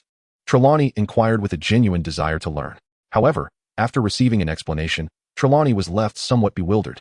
The so-called Iron Fortress relied on Slytherin's male-dominated lineup, while Ravenclaw and Gryffindor had predominantly female players in recent years, leveraging their physical advantages to overpower opponents. Well, at least you understand how to utilize your strengths, Trelawney remarked with a hint of exasperation, deciding against overly discouraging these earnest children. The boys seemed quite proud at her acknowledgement. Trelawney then turned her gaze to the evidently pleased Marcus. Say, Marcus, do you have a particular fondness for Madame Farley? Huh. Marcus's previously cheerful expression shifted dramatically, and he instinctively began to deny it, but the words caught in his throat. He suddenly recalled Trelawney mentioning she could teach him some techniques. However, would it be somewhat embarrassing to admit his feelings for Madame Farley? It seemed no one else was aware of his affection. Flint, cease your pretense. We have long been aware of your fondness for Madame Farley, interjected the forthright Peregrine. Marcus froze, casting a bewildered glance at Peregrine, his face a mask of incredulity. How could you possibly know? It's not just us. I dare say the entire school is in the know, quipped the goalkeeper, Myers-Blake. Marcus slowly turned his head, his gaze sweeping over his fellow teammates. Each one nodded resolutely as their eyes met his. I noticed it within just 2 days of arriving. Do you expect us to remain oblivious? Remarked Trelawney with a look of disdain. Marcus stumbled, collapsing to the ground, feeling as though the very sky had fallen upon him. Observing the nearly shattered Marcus, Trelawney approached him with a smile, squatting beside him and patting his shoulder. Ah, young Marcus, remarkable women are drawn to strength. I have told you before, mere flattery is futile. You must endeavor to elevate yourself to attract them, especially someone like Madame Farley. There are countless boys vying for her attention. You would only be exerting effort in vain. You must strive for excellence. Is that so? Marcus pondered, sensing some truth in Trelawney's words. Tentatively, he inquired, what should I do then? Simple, Trelawney responded with a chuckle. Let us first secure this year's Quidditch Cup. Is it truly that easy? Marcus retorted with a smirk. Hufflepuff boasts superior skills, Ravenclaw plays with tactical finesse, and Gryffindor is merely more vulnerable. Fear not, Trelawney declared, thumping her chest. As long as we play dirtier than they do, we shall prevail. Chapter 31. The Quidditch match. The Quidditch season at Hogwarts commences in November. With 4 houses competing against one another, there are a total of 6 matches divided into 3 seasons. 2 matches occur before Christmas, one in November and another in December. The subsequent matches take place after the Christmas break and following the Easter holiday. Each house participates in 1 match per season, and by the end of the academic year, the final standings for the Quidditch Cup are determined based on wins and match points. The Quidditch Cup is not only a testament to the players' hard work throughout the year, but also significantly contributes to the house points. Consequently, every house, from top to bottom, places great importance on this competition. Trelawney, having recently ascended to the position of captain of the Slytherin Quidditch team, is particularly invested in the first match. Though she does not participate, the reason is quite straightforward. Her skills are insufficient. Though Trelawney considers herself quite talented and has quickly grasped the art of flying due to her physical prowess, her practice time has been rather limited. At Beauxbatons, she had only dabbled in flying lessons a few times. Although she had the opportunity to practice more frequently as a substitute at Durmstrang, it remained insufficient. Upon arriving at Hogwarts, merely a week elapsed from her joining the Quidditch team to the commencement of their inaugural match, an insufficient duration for her broomstick skills to attain the level necessary for participation. Consequently, as the captain, Trelawney's first encounter with the team unfolded beneath the stadium. Although Trelawney did not take to the field, This did not imply a lack of contribution to the match. On the contrary, within her brief tenure of less than a week at the helm, she implemented sweeping changes to Slytherin's strategic approach. At least, this was the initial impression. In the early minutes of the match, Slytherin executed her tactics: encirclement, diversion, and alternating cover, all performed with commendable finesse. The sole issue lay in their somewhat lacking ability to conclude their attacks effectively, although they adeptly evaded the opposing seekers and dodged the bludgers. Their attempts at scoring consistently fell short, perhaps due to the formidable presence of Gryffindor's keeper, Oliver Wood. Slytherin's successive assaults were thwarted by Wood's impressive defenses. In contrast, the performance of Slytherin's keeper, Miles Blatch, left much to be desired. Within the first 5 minutes, he conceded 3 goals to Gryffindor's seeker, Angelina Johnson, resulting in a disheartening score of 30-0. Trelawney shook her head in dismay from the stands. It was utterly tragic, indeed. The players on the field, including Flint, appeared to share her sentiment, gradually losing control and resorting to their original tactics. Trelawney quickly noticed this shift in her team's demeanor and furrowed her brow, yet refrained from further expression. Firstly, she was confined to the sidelines and unable to effect change. Secondly, the current state of the match was already dismal. Any additional embarrassment seemed inconsequential. Time was still too limited, and the strategies devised by Marcus and the others remained inadequately grasped. They could have easily outmaneuvered the keeper during their final attempts. Disappointedly shaking her head, Trelawney withdrew her gaze. The remainder of the match appeared devoid of merit. They could either win through disgraceful means, rendering any victory undignified, or succumb to defeat in an equally humiliating fashion, compounding their embarrassment. Soren, they were performing admirably just moments ago. How has it come to this? A voice in the back queried. Trelawney turned to find Gemma, who, like many witches, was an ardent supporter of Quidditch. Perhaps not as fervent as others, she never missed a match. Yet, her expression now clearly conveyed dissatisfaction with the current state of play. I think this is quite good now, another voice interjected, that of Draco Malfoy, ever eager to assert himself. At this moment, Marcus and another player were leveraging their physical advantage to snatch the quaffle from Angelina, interrupting a promising offensive opportunity for Gryffindor. It is not surprising that you feel this way. After all, your lack of intellectual acuity confines you to such brutish tactics. Trelawney cast a glance at Draco, indifferent. A hint of color returned to Draco's pallid face. Though it was merely a trace, it was striking against his overly fair complexion. Who lacks intelligence? Draco retorted, vexed. I did not imply that you are devoid of brains. After all, intellect is a tangible entity. I merely suggested that your IQ is rather low. Trelawney replied with a laugh. The term IQ, which has been in circulation for over a century, is well understood even in the wizarding world, and upon hearing this, Draco's ire intensified. In a fit of rage, he momentarily lost his composure. Ultimately, however, Draco refrained from further comment. He was powerless to retaliate. One of the Malfoy family's guiding principles is to avoid directly provoking an opponent that one cannot outmatch. Such an action is deemed irrational. Draco was acutely aware that he could not confront Trelawney head-on. He reassured himself of his own rationality and wisdom, affirming that he would not engage in foolishness. With that, he turned his attention back to the match. Trelawney observed Draco with mild curiosity, somewhat taken aback. She had expected this young dandy to rise in anger and challenge her. As the first match of her tenure as Quidditch captain appeared destined to conclude in disgrace, she felt quite dissatisfied. She had hoped that Draco would provide her with an opportunity to retaliate, thus alleviating her frustration. Alas, he seemed unwilling to play along. One must ponder whether the Slytherin children are more cowardly or simply more prudent. Had it been Gryffindor, they would likely have charged in without hesitation, Trelawney mused. Gemma slipped past a row of seats to sit beside Trelawney and whispered, that earlier portion was influenced by you, wasn't it? Trelawney's ascension to the Slytherin Quidditch team was no secret, especially since Marcus had proposed a wager in front of numerous witnesses. While the specifics of its fulfillment remained unknown to outsiders, as Slytherin's most influential prefect, Gemma was well aware. Over the past week, Trelawney had overseen Slytherin's training sessions. Although the outcome of the match just a few minutes prior had not been ideal, Gemma was satisfied with the process. Whether in dueling or Quidditch, she favored a technical approach over brute force. Alas, the time was too brief, Trelawney lamented, shaking her head in disappointment. This match has concluded as it has, but I expect the next one will yield significant improvement. However, Trelawney observed the score transform from a commanding 30-0 to a thrilling 30-40 in favor of the opposing team, shaking her head and remarking, it seems this match is within reach. However, Gemma slightly shook her head, lifting her gaze to the heights above. Up in the stands, she could discern 2 indistinct figures swirling at an elevated altitude, their identities indistinguishable. These were the seekers from both teams, in pursuit of the elusive golden snitch, one of whom was none other than Harry Potter. Chapter 32. Is it possible?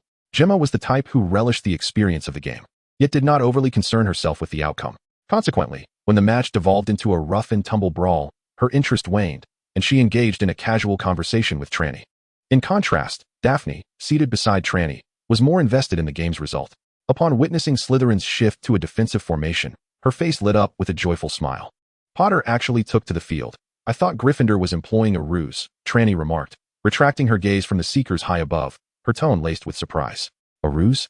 Gemma replied lazily, chuckling softly. Oliver is a commendable keeper, but devising a ruse is beyond his capabilities. Such cunning is not within his intellect. Trelawney couldn't suppress her laughter, noting that their perceptions of Gryffindor were quite aligned. At that moment, Lee Jordan, the Gryffindor commentator, suddenly exclaimed, Potter's on the move. Has he spotted the golden snitch? Both Trelawney and Gemma, who had been languidly watching, instantly shifted their attention to the two seekers above. They indeed observed a figure dashing forward, while another was racing in the same direction. May I borrow your binoculars? Trelawney swiftly snatched a pair from a nearby student. The student glanced back at Trelawney, unable to express his discontent. Over the past week, in her boredom, Trelawney had taken it upon herself to manage several of the younger Slytherin students. Her rationale was sound. As a prefect, she bore the authority and responsibility to oversee Slytherin students. The unwritten rule that lower-year prefects could only govern their own year was of no concern to Trelawney. After all, Slytherin operated under an unspoken principle, might makes right. If one had grievances, they could settle them through a contest of strength. This was precisely what Trelawney desired. The oblivious Slytherin troublemakers had faced her wrath on multiple occasions. And now most had learned to behave. Though a few still resisted, the student from whom she had commandeered the binoculars was not among them. Trelawney paid no heed to the boy's resentful glare. It was her first experience watching a live match, and she had not realized the necessity of binoculars. Otherwise, she would have certainly brought her own, for she lacked not in funds. Equipped with a telescope, the view became remarkably clear. One could see Harry and Terence diving down one after the other, and to Trelawney's surprise, Harry's speed surpassed that of Terence. How could Potter fly so exceptionally? Trelawney set down the telescope, taken aback. It was indeed unexpected. Farley nodded slightly. While he knew Harry's ability to take to the field indicated considerable skill, being faster than Terence was astonishing, even with the advantage of a broomstick. Such innate talent was truly irksome, Trelawney thought with a huff. In her previous life, she had encountered several prodigies whose prowess at such a young age was astonishing. Though Trelawney herself had a touch of talent in her past life, it paled in comparison to those individuals. Well, in the eyes of many, you are also the prodigy you speak of, Gemma remarked, eliciting a quiet laugh. Trelawney paused, a smile breaking on her face. Indeed, in this life, she too was a prodigy. Whether in the realm of magical practice or talisman crafting, her aptitude was exceptionally high. Her magical talent had always astounded her equally gifted uncles and aunts, while her skill in talismans was at least several times stronger than in her previous life. Reflecting on this, she truly was a prodigy. Meanwhile, in the air, Harry's attempts to locate the golden snitch had proven fruitless. In fact, Trelawney had not even seen the elusive snitch. He was hindered by a Slytherin beater, whose interference had disrupted his speed, and Terence, closing in, had deliberately collided with him, causing him to cease his sprinting motion. Perhaps he had lost sight of the golden snitch. Here, take it back, Trelawney said, tossing the telescope back to the boy from earlier, feeling somewhat disinterested as she reclined in her chair, contemplating future tactics. She had quite a few strategic ideas. During her time at Durmstrang, she had learned much. Their approach to Quidditch was far more rigorous than that of Hogwarts. Additionally, having perused several texts, she felt her knowledge exceeded that of Marcus, who seemed only to understand the basic formations. Just then, commentator Lee Jordan let out another exclamation. Not only he, but at least half the audience erupted into a cacophony of chatter. Trelawney, momentarily distracted while conversing with Farley, redirected her gaze to the pitch. Instantly, she perceived something was amiss with Harry. At that moment, Harry was wildly shaking his head and body. He was genuinely thrashing about on his broomstick. No, something was wrong. Trelawney narrowed her eyes and, once again, seized the telescope from the boy beside her, who dared not protest. Indeed, in the air, Harry was gripping his broom tightly, his expression one of sheer panic as his body was tossed from side to side. Yes, he was being thrown about. Just moments ago, it was difficult to see. But now, through the telescope, Trelawney discerned clearly that the broom was being violently swung from side to side, seemingly intent on dislodging Harry from his perch. There's something amiss with Potter's broom, remarked Gemma, who had also lowered her telescope, her brow furrowed in concern. Ha! Potter, are you performing aerial ballet? Draco laughed heartily, reveling in Harry's misfortune in midair, appearing thoroughly entertained. Trelawney shot him a disapproving glance, observing his exuberant gestures, bewildered by his delight. Brooms shouldn't encounter such issues, should they? Ignoring Draco, whom she found somewhat foolish, Trelawney inquired of Gemma. Such occurrences are exceedingly rare. Gemma replied, her expression serious. Flying brooms are remarkably powerful and intricate magical artifacts, and the likelihood of malfunction is minimal. In nearly 30 years, I have never heard of a broom experiencing a fault. Could it be that someone is casting a spell on the broom? Trelawney's gaze swept across the field, contemplating the possibility.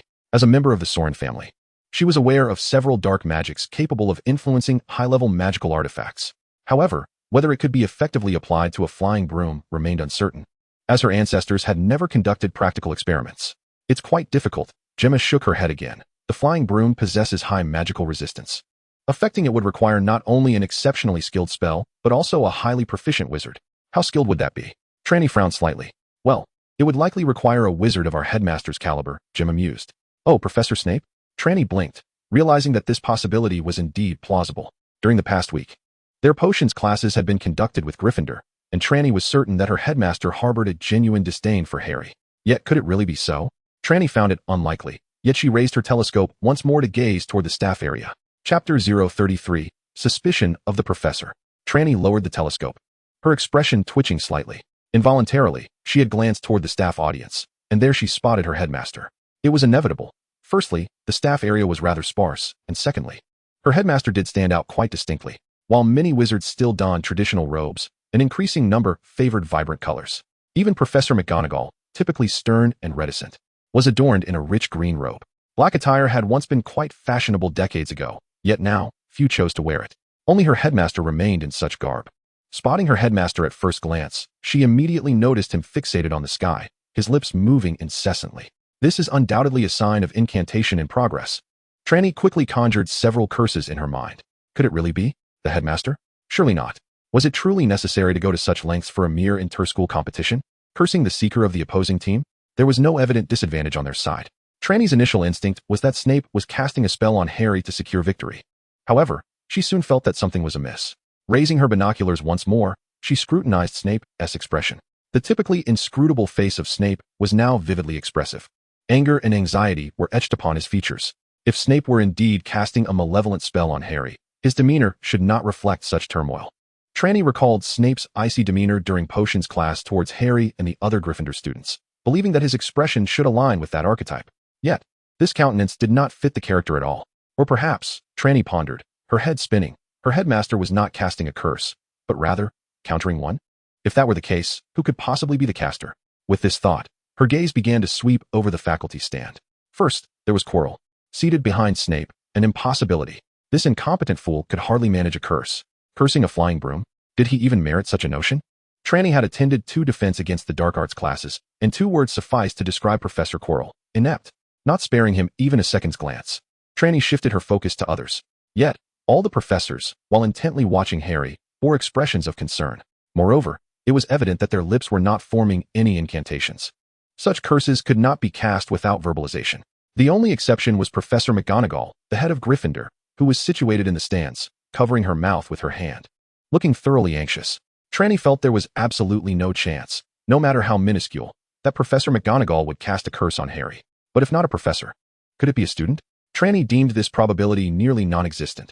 According to Gemma's account and her own understanding, such advanced spells were beyond the grasp of students. Or perhaps, the spellcaster was not within the stands? The moment this thought crossed her mind, Trelawney quickly scanned the faculty and several spectator sections. Over the course of a week, she had nearly acquainted herself with all the professors at the school. Trelawney began to count on her fingers all the professors she knew, her expression gradually growing more serious. Indeed, 2 professors are conspicuously absent. One of them, Dumbledore, can almost certainly be ruled out as a suspect. As for the other, it is a professor whom Trelawney has yet to encounter, Professor Babbling. Trelawney has heard much about this professor and is exceedingly curious. And for a simple reason, she is said to be strikingly beautiful. Over the past week, Trelawney has endeavored to familiarize herself with the professors of Hogwarts, gleaning insights from numerous classmates. Opinions regarding the other professors vary significantly, with students expressing a range of thoughts. However, when it comes to Professor Babbling, nearly every student's initial reaction is simply that she is beautiful. Indeed, beautiful. It is rather absurd that the foremost reaction to a professor at a school of magic is to comment on her looks. This seems somewhat outlandish, even preposterous. Moreover, a professor of such allure specializes in the notoriously complex and obscure subject of ancient runes, which adds another layer of incredulity to the matter. Trelawney has long wished to behold this enchanting Professor Babbling. Yet, Despite her efforts to casually encounter her within the castle or to wait for her in the Great Hall during mealtimes, she has not once laid eyes on this professor. This is quite peculiar. She sees other professors several times a day, and at least 5 or 6 times a week. Even Professor Trelawney, reputed for her reclusive nature, makes an appearance 2 or 3 times weekly. However, Professor Babbling has eluded Trelawney entirely. Upon inquiring with others, Trelawney was surprised to learn that this professor is seldom seen within the castle, save for during classes. Even during festive occasions such as the Halloween and Christmas feasts, she is notably absent. The only reliable opportunity to see her is during the opening ceremony of the school year. Trelawney was at Beauxbatons during the opening ceremony. Thus she missed that chance. Although it is said that Professor Babbling attended the Halloween feast, Trelawney was too engrossed in watching the dancing skeletons to notice her presence. Consequently, she has yet to encounter this professor. While others perceive Professor Babbling as beautiful, to Trelawney, she has become a figure of mystery. Yet, this normally enigmatic professor now appears somewhat suspect. Hogwarts is not a place one can enter casually. The ability to wield advanced curses likely resides solely with the professors of the academy. Almost all of the professors are present today, with the notable exceptions of Dumbledore and Professor Babbling. Therefore, the decision of whom to suspect seems quite straightforward. If indeed it is Professor Babbling, one must ponder where she might be. Trelawney narrowed her eyes, her telescope sweeping the surroundings in search of answers. To cast a curse upon a flying broom, one must possess a formidable wizard and a potent incantation, while maintaining unwavering focus on the target to ensure the spell's efficacy. This necessitates being situated in a location with a clear view of the arena. The spectator stands are inadequate, as other areas are obscured by the towering walls surrounding the field. Consequently, Trelawney adjusted her telescope to focus on the castle, specifically its highest structure, the astronomical tower. In the next moment, Trelawney squinted slightly, and through the telescope, she indeed beheld a figure atop the tower. Although the magnification was insufficient to discern the details, she could vaguely perceive movements, seemingly directed toward her. Could it truly be Professor Babbling? Trelawney rose to her feet. Trelawney? Gemma looked at her in confusion. I shall return shortly, Trelawney replied, her expression peculiar. Chapter 034. Ignoring the Ignorant. As Gemma and Daphne regarded her with bewilderment, Trelawney hastily ascended to the highest point of the stands. Indeed, she sought the pinnacle rather than the exit of the lower spectator area. Trelawney had never been one to adhere strictly to convention, and the current moment was hardly suited for such decorum. While running, she rummaged through her small bag, grumbling about the space-stretching charm. Though useful, it posed challenges when searching for items. Fortunately, the contents of her bag were minimal, and upon reaching the summit of the stands, she successfully retrieved what she sought. With a swift tug, a Nimbus 2000 appeared in her grasp. Trelawney had joined the Slytherin Quidditch team during the last weekend of October. After confirming her membership, she promptly wrote to the broom shop in Diagon Alley that very evening to order the latest Nimbus 2000. Unlike her experiences at Beauxbatons and Durmstrang, where she had some pocket money but was still under parental supervision, she now stood as the sole legitimate heir of the ancient Sorin family. Though the family was not numerous, it had consistently produced exceptional talent throughout generations. This was only reasonable. Without a certain level of proficiency, one could hardly delve into the dark arts without risking imprisonment. Moreover, members of the Sorin family, aside from creating mischief, were generally adept at amassing wealth. Although their methods were often dubious, they had indeed succeeded in accumulating significant sums. Presently, with many deceased or incarcerated, Trelawney remained the sole survivor, and spending the money posed no burden whatsoever. It was virtually impossible to exhaust her funds. Thus, upon receiving special permission to purchase a broom, Trelawney acted decisively. The efficiency of wizards was typically lacking, particularly among the Ministry of Magic staff. However, those engaged in commerce tended to perform slightly better, and Trelawney received her brand new Nimbus 2000 on Wednesday afternoon. It is indeed unfortunate that the broom was ready, yet it did not have the opportunity to take the stage. Nevertheless, Trelawney tucked the broom into her small bag, where it found its use. With a swift step onto the broom, she propelled herself into the air, leaping gracefully from above the audience towards the castle. The attention of nearly every spectator was captivated by the aerial ballet of Harry, leaving Trelawney unnoticed. She flew directly towards the castle's astronomy tower, and as she drew closer, she discerned the figure atop the tower. From a distance, Trelawney understood the significance of the descriptions she had heard from her fellow students. Indeed, it was captivating. Atop the astronomy tower stood a tall woman. Her chestnut curls were casually tied back, cascading behind her. She wore a simple white shirt adorned with fringes on top and black trousers below. The simplicity of her attire was elevated by her stunning figure, rendering her appearance anything but ordinary. Her gem-like blue eyes held a serene expression, complemented by a prominent nose and a delicate mouth, all framed by her fair complexion, creating a visage of breathtaking beauty. This was not merely attractive. She was a striking beauty. Time had favored her exceptionally, leaving no trace of wear upon her face. Only her calm and profound gaze bore witness to the passage of time, hinting at the experiences she had endured. Even though Trelawney was a woman, she appreciated the beauty before her. The only regret was that this enchanting lady exuded a somewhat frigid demeanor. Upon her arrival, Trelawney sensed she might have misidentified the person. Although the stunning figure's gaze was directed towards the Quidditch pitch, her lips were tightly sealed, showing no signs of incantation. Moreover, her cool demeanor did not suggest she was casting any malevolent spells. An easel, some paints, and a canvas were set up on the astronomy tower, indicating that the professor had been painting moments before, seemingly distracted by the unusual happenings on the pitch. "Miss Soren, why are you here instead of watching your Slytherin match?" the extraordinarily beautiful lady inquired. Trelawney was not surprised that the woman recognized her, as she was the only new student. However, she was curious whether this professor was indeed the renowned Professor Babbling. Given her exceptional beauty, it was hard to believe that Hogwarts could boast another like her. "Are you Professor Babbling?" Trelawney ventured, testing the waters of this almost certain inquiry. "Yes, I am Pansy Babbling," the beautiful professor answered with a slight nod. "Oh, I may have mistaken you," Trelawney replied, shaking her head as she prepared to depart on her broom. "Miss Soren," Professor Babbling called out to Trelawney, who hesitated and turned back to meet the professor's calm, captivating gaze. "Is there something you wish to discuss, Professor?" she inquired. "Recently, have you encountered anything peculiar or obtained anything extraordinary?" Babbling asked with serene curiosity. "Peculiar events or extraordinary items?" Trelawney shook her head. "No, not at all." "I see. Perhaps I was mistaken," Babbling acknowledged, nodding before turning away from Trelawney and resuming her painting on the canvas.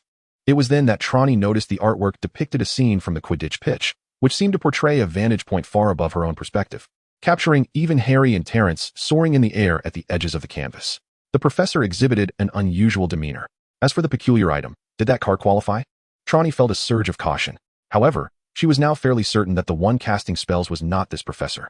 Upon her return to the pitch, Trelawney unexpectedly spotted a small figure stealthily approaching from the Gryffindor stance. After glancing around, the figure slipped into the staff seating area. Was that Hermione? Trelawney's interest piqued. She quietly landed and followed. She found herself puzzled by the girl's intentions. Then, she watched as Hermione slyly approached the back of the staff seating area, sneaking in from beneath and arriving at the feet of her headmaster, Snape. What on earth was she doing? Trelawney's eyes widened in disbelief as Hermione conjured a small flame with her wand and set fire to the hem of Snape's robes. What?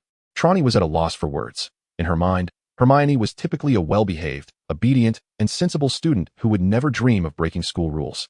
What in the midst of this Quidditch match possessed her to ignite another professor's robes? Was this truly Hermione?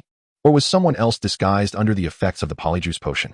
Just as Trelawney was lost in thought, Snape noticed the flames and quickly rose, causing a commotion. Seizing the moment, Hermione dashed away, only to collide headfirst with Trelawney. Trelawney, let me explain," Hermione stammered. Trelawney blinked, contemplating whether she should respond with a dismissive, "I don't want to hear it." Chapter 035, Uncertainty. Ultimately, Trelawney did not bend down like the heroines of Young Yao's dramas. This was no easy feat, for in her past life, those dramas had been all the rage. "Hermione, what on earth did you just do?" Trelawney inquired. A look of exasperation etched across her face. "Come with me," Hermione urged. As she looked around and noticed only Trelawney was present, she grasped Trelawney's hand and hurried out. They arrived at the edge of the pitch, where Hermione gazed upward and saw Harry once again mounting his broom, preparing for another sprint. "Trelawney, what I am about to tell you may be hard to believe. In fact, I too found it difficult to accept at first, but it is indeed true," Hermione stated earnestly. "Really?" Trelawney, observing Harry regaining his movement in the air, appeared somewhat perplexed. It was evident that the curse inflicted upon Harry's wand had been interrupted, but when and how had it been disrupted? Hermione was unaware that Trelawney had already sensed something amiss and had been monitoring Snape closely. While keeping an eye on Harry above, she continued rapidly. "Just now, Snape cast a spell on Harry's wand." "That's impossible," Trelawney immediately shook her head. "I understand your disbelief, but I witnessed it with my own eyes. I read in a book that when casting a curse, one must fixate intently on the target." Snape was indeed fixated on Harry in the air, not blinking in the slightest, Hermione asserted with conviction. "I saw that too," Trelawney replied, shaking her head. This response momentarily took Hermione aback. "However, I noticed the expression on Professor Snape's face. He appeared anxious and panicked, rather than malicious as one would expect when casting a dark curse. Since you are familiar with dark magic, you should know that such curses require malevolence," Trelawney reasoned. Hermione paused, reflecting carefully on the situation. In light of this perspective, it seemed that Snape had indeed shown signs of concern rather than intent to harm. "So, what does that imply?" Hermione pondered. Recollecting the events, she realized Trelawney's observations were valid. Snape's demeanor did not align with that of someone casting a curse. but rather resembled that of someone attempting to dispel a spell. Are you suggesting that Snape was, in fact, trying to lift the curse? Hermione asked, her certainty wavering. I believe Professor Snape was indeed attempting to break the curse, Trini affirmed. To lift a curse? Hermione's mouth fell open, as she found this notion astonishing. Yet, as she recalled her observations and the knowledge she possessed about dark curses, she began to sense that Trini might be correct. However, she quickly shook her head, exclaiming, No. Trini, while your reasoning holds some merit, there remains one aspect that cannot be explained. She pointed towards Harry, who was soaring through the air in search of the elusive golden snitch. After I burned Snape's robes, Harry's condition improved almost instantly. Indeed, Trini hesitated at this revelation. Although Snape's demeanor had not suggested he was casting a dark curse, the fact remained that Harry's situation had significantly improved after the robes were burned, an undeniable truth. However, Trelawney spoke for quite some time, but was unable to articulate a coherent explanation. Perhaps Hermione was gazing at Trelawney, while Snape, in a state of anxiety, was concerned about being discovered. After all, this was hardly a matter of glory. Hermione's words made Trelawney ponder, as she had indeed sought out each professor, finding none engaged in casting spells. The only one who raised suspicion was her own headmaster. Just as Trelawney hesitated, an enormous gasp erupted from the arena, accompanied by Lee Jordan's raucous voice. Oh, did you see that? How far was Harry from the ground when he changed direction? 5 feet or 3 feet? Terence dared not follow. Of course, he would not, for bravery was the hallmark of Gryffindor's esteemed professor, and that could not be denied. Clearly, Lee Jordan had been chastised by Professor McGonagall standing beside him. Trelawney and Hermione's attention was immediately drawn to the pitch, just in time to witness Harry flying low before suddenly leaping off his broom. After rolling twice on the ground, he lay still. The cheering Gryffindors and the astonished onlookers from other houses fell silent. Harry, Hermione gasped, her gaze fixed intently on Harry sprawled on the grass. Fortunately, he soon twitched slightly, then slowly rose, lifting his left hand high. In his grasp was a golden snitch, still fluttering its wings. The match concluded with Gryffindor's victory. Ms. Hooch, the flying instructor and referee, promptly announced the end of the match.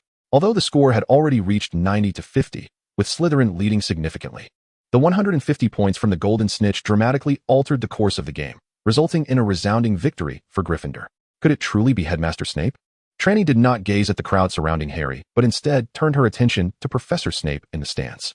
At that moment, Snape had resumed his usual expressionless demeanor, though there was, albeit faintly, a hint of discontent and resentment. This left Trelawney somewhat uncertain. Trelawney, I shall head over first. We can discuss this matter later, Hermione said, casting a somewhat apologetic glance at Trelawney before turning to join the jubilant Gryffindors. Though not partaking in the cheers, she happily trailed along the edges of the crowd. Trelawney, however, furrowed her brow, watching the Slytherins depart from the stands, and followed suit. Just as she approached, Daphne sidled up to her. Trelawney, where have you been? Well, there might have been a misunderstanding. Trelawney shook her head, previously believing that it was Professor Babbling who had employed the malevolent curse, only to discover upon finding her that this was a misconception. Professor Babbling, how could you suspect her? Gemma remarked with a hint of amusement, adding, You might as well suspect the other 2 deans. Indeed, Professor Babbling is hardly one to concern herself with the outcomes of Quidditch matches. Daphne concurred with a look of agreement. Trelawney reminisced about Professor Babbling's striking demeanor, nodding in acknowledgement. Such a person truly does not seem like one capable of malevolence. Yet, she could not help but recall the professor's words before her departure.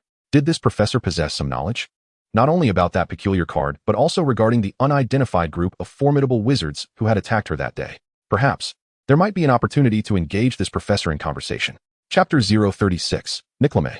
Trelawney yearned to converse with Professor Babbling, but soon realized that aside from her captivating appearance, there was another widely known attribute, her elusiveness. It was indeed a challenge to locate her. Even when Trelawney waited outside the classroom for runic studies, it proved fruitless.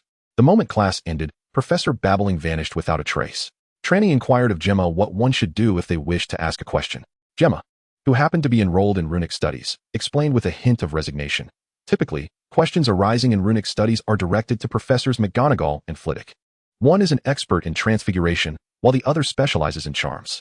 To excel in these disciplines, particularly at advanced levels, proficiency in runic studies is essential. Thus, both professors possess a commendable level of expertise in this field, and they can certainly clarify any doubts for students. However, if one desires to have Professor Babbling address their inquiries, it must be done during class time. Once the class concludes, she is impossible to find. Is that so? Trelawney mused with skepticism. She recalled the easel and canvas she had seen in the astronomy tower, which clearly indicated that this professor frequently engaged in painting.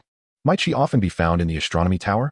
With this thought in mind, Trelawney made a special trip to the tower, but regrettably, she did not encounter Professor Babbling again. Trelawney was left in awe. A professor so elusive was indeed a rarity. As November arrived, the academic rigor at Hogwarts intensified significantly. This was not merely Trelawney's perception, for prior to November, she had not attended classes at Hogwarts. It was the other students around her who spoke of this change. Even Hermione, who is evidently a top student, along with several Ravenclaw peers, has remarked that the intensity of the courses has significantly escalated since the onset of November. Trelawney has also found herself somewhat overwhelmed. While she navigates the intricacies of charms and transfiguration with ease, and seems to possess a natural aptitude for potions, likely linked to her lineage within the Sauron family, she finds herself struggling with other subjects. Those proficient in dark magic often exhibit a certain talent for potions, as many advanced and insidious spells require the assistance of specific potions and rituals. For instance, Trelawney's uncle, Shellrank Sauron, is not only a master of dark magic, but also a distinguished potions master. However, aside from these three subjects, Trelawney feels a sense of inadequacy in her other courses, particularly in history of magic and astronomy, which she finds particularly challenging. The history of magic is largely a matter of rote memorization, a task that few can manage well beyond the likes of Ravenclaw and Hermione. The majority of students feel overwhelmed at the mere mention of it. Astronomy is no less daunting, requiring the memorization of numerous celestial orbits and the ability to perform calculations based on them. Most perplexingly, Trelawney struggles to comprehend the practical application of this knowledge. The time and energy devoted to these courses may well be one of the reasons she has been unable to catch up with Professor Trelawney. Time has swiftly passed, and another week has elapsed. On Saturday morning, Trelawney rose late and consequently missed breakfast. This cannot continue. I must resume my physical training as a chi practitioner. Even as a talisman master, a healthy body is indispensable, she muttered to herself while making her way to the library. The workload has been so overwhelming that even the weekend necessitated her presence in the library. Naturally, it would be ideal to find a Ravenclaw girl or boy to borrow their assignments for copying, particularly for history of magic and astronomy, which she is far too lazy to tackle herself. To her surprise, at the entrance of the library, she encountered Hermione exiting. "Hello, Hermione," Trelawney greeted. It is worth noting that since the last Quidditch match, the two have not had a proper conversation. Although they share several classes each week, the relationship between Slytherin and Gryffindor remains somewhat awkward. In contrast, Trelawney's relationships with Daphne and Tracy are no less significant than her rapport with Hermione. Thus, their encounters have been limited to mere greetings. This, too, is something that many Slytherins find intolerable. Draco has made several pointed remarks, questioning, "Trelawney, are you truly a member of the Sauron family? How could you possibly converse with someone like Granger? It seems the Sauron family has indeed fallen from grace." Trelawney comprehended his meaning. In the UK, pureblood families seldom engage with wizards hailing from Muggle families. Previously, Daphne had exhibited this behavior. She could greet Parvati, but merely nodded at Hermione. This was considered rather commendable within Slytherin. A friendship like Trelawney's with Hermione, who came from a Muggle background, was indeed unique in Slytherin. Nevertheless, Trelawney remained indifferent to this fact. She was unaware of whether the Sorin family had such customs in the past, as her uncles had never broached similar topics with her. Of course, those two were perpetually preoccupied with scheming ways to land themselves in prison, leaving no room for such considerations. "Ah, Trelawney," Hermione exclaimed, her eyes sparkling upon seeing her. "I've been wanting to find you lately, but I haven't had the right opportunity." "What do you mean by no opportunity?" Trelawney inquired, somewhat perplexed. "Well, you always have your classmates around, which makes it inconvenient." "I didn't want to trouble you," Hermione replied, her expression tinged with complexity. "You needn't concern yourself with them. They are merely a bunch of deluded individuals." Trelawney remarked dismissively. "Is nobility not determined by merit? In the East, one's worth is measured solely by one's abilities. Those with talent may rise from humble beginnings to occupy the highest echelons of power.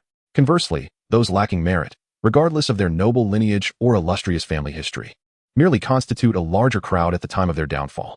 Hearing this, Hermione's face radiated sincere gratitude. "If only everyone were like you, Trelawney. Now, what is it that you wish to discuss?" Trelawney preferred to steer the conversation away from overly sentimental matters. After glancing around to ensure no one was eavesdropping, Hermione lowered her voice and asked, "Have you heard of Nicholas Flamel?" "Who? Nicholas Flamel?" Trelawney paused, taken aback. "Yes, we happened upon that name by chance. But we're not sure who he is." Hermione's gaze drifted, revealing her reluctance to divulge the truth. Trelawney noticed this and felt a flicker of discontent as she frowned slightly. "Hermione, are you hiding something from me?" "No," Hermione exclaimed, her urgency evident as she waved her hands. "I'm not intentionally keeping anything from you. It's just that this might, be related to Professor Snape." "Related to our head of house?" Trelawney regarded Hermione with suspicion. "Are you still pondering the previous Quidditch match? But how does this relate to Nicholas Flamel? He is an alchemist, after all." "Huh." Hermione's eyes brightened. What did you just say? Alchemy? Indeed. Nicholas Flamel is regarded as one of the most distinguished and accomplished alchemists in the annals of magical history. Even an ordinary person should have heard of him. Trelawney regarded Hermione with a hint of skepticism. Nicodemus can be regarded as the most renowned figure among all living wizards. Even Albus Dumbledore, in terms of fame, pales in comparison to Nicodemus. Throughout the annals of wizarding history, only a handful of individuals such as Merlin, Rasputin, and Tutankhamun can rival his notoriety. Oh, how could I forget? Hermione paused momentarily, then abruptly struck her forehead. Indeed, Nicodemus is truly legendary. Yet, amidst the shadows of her thoughts, she had not considered this illustrious character. Thank you, Trelawney, Hermione exclaimed, turning to flee. Wait a moment. Trelawney would not allow her to escape so easily. Swiftly pulling her back. Though their heights were quite similar, Trelawney had, over the past decade, intermittently built a foundation of physical prowess, making her considerably stronger than the average person, if not quite on par with elite athletes.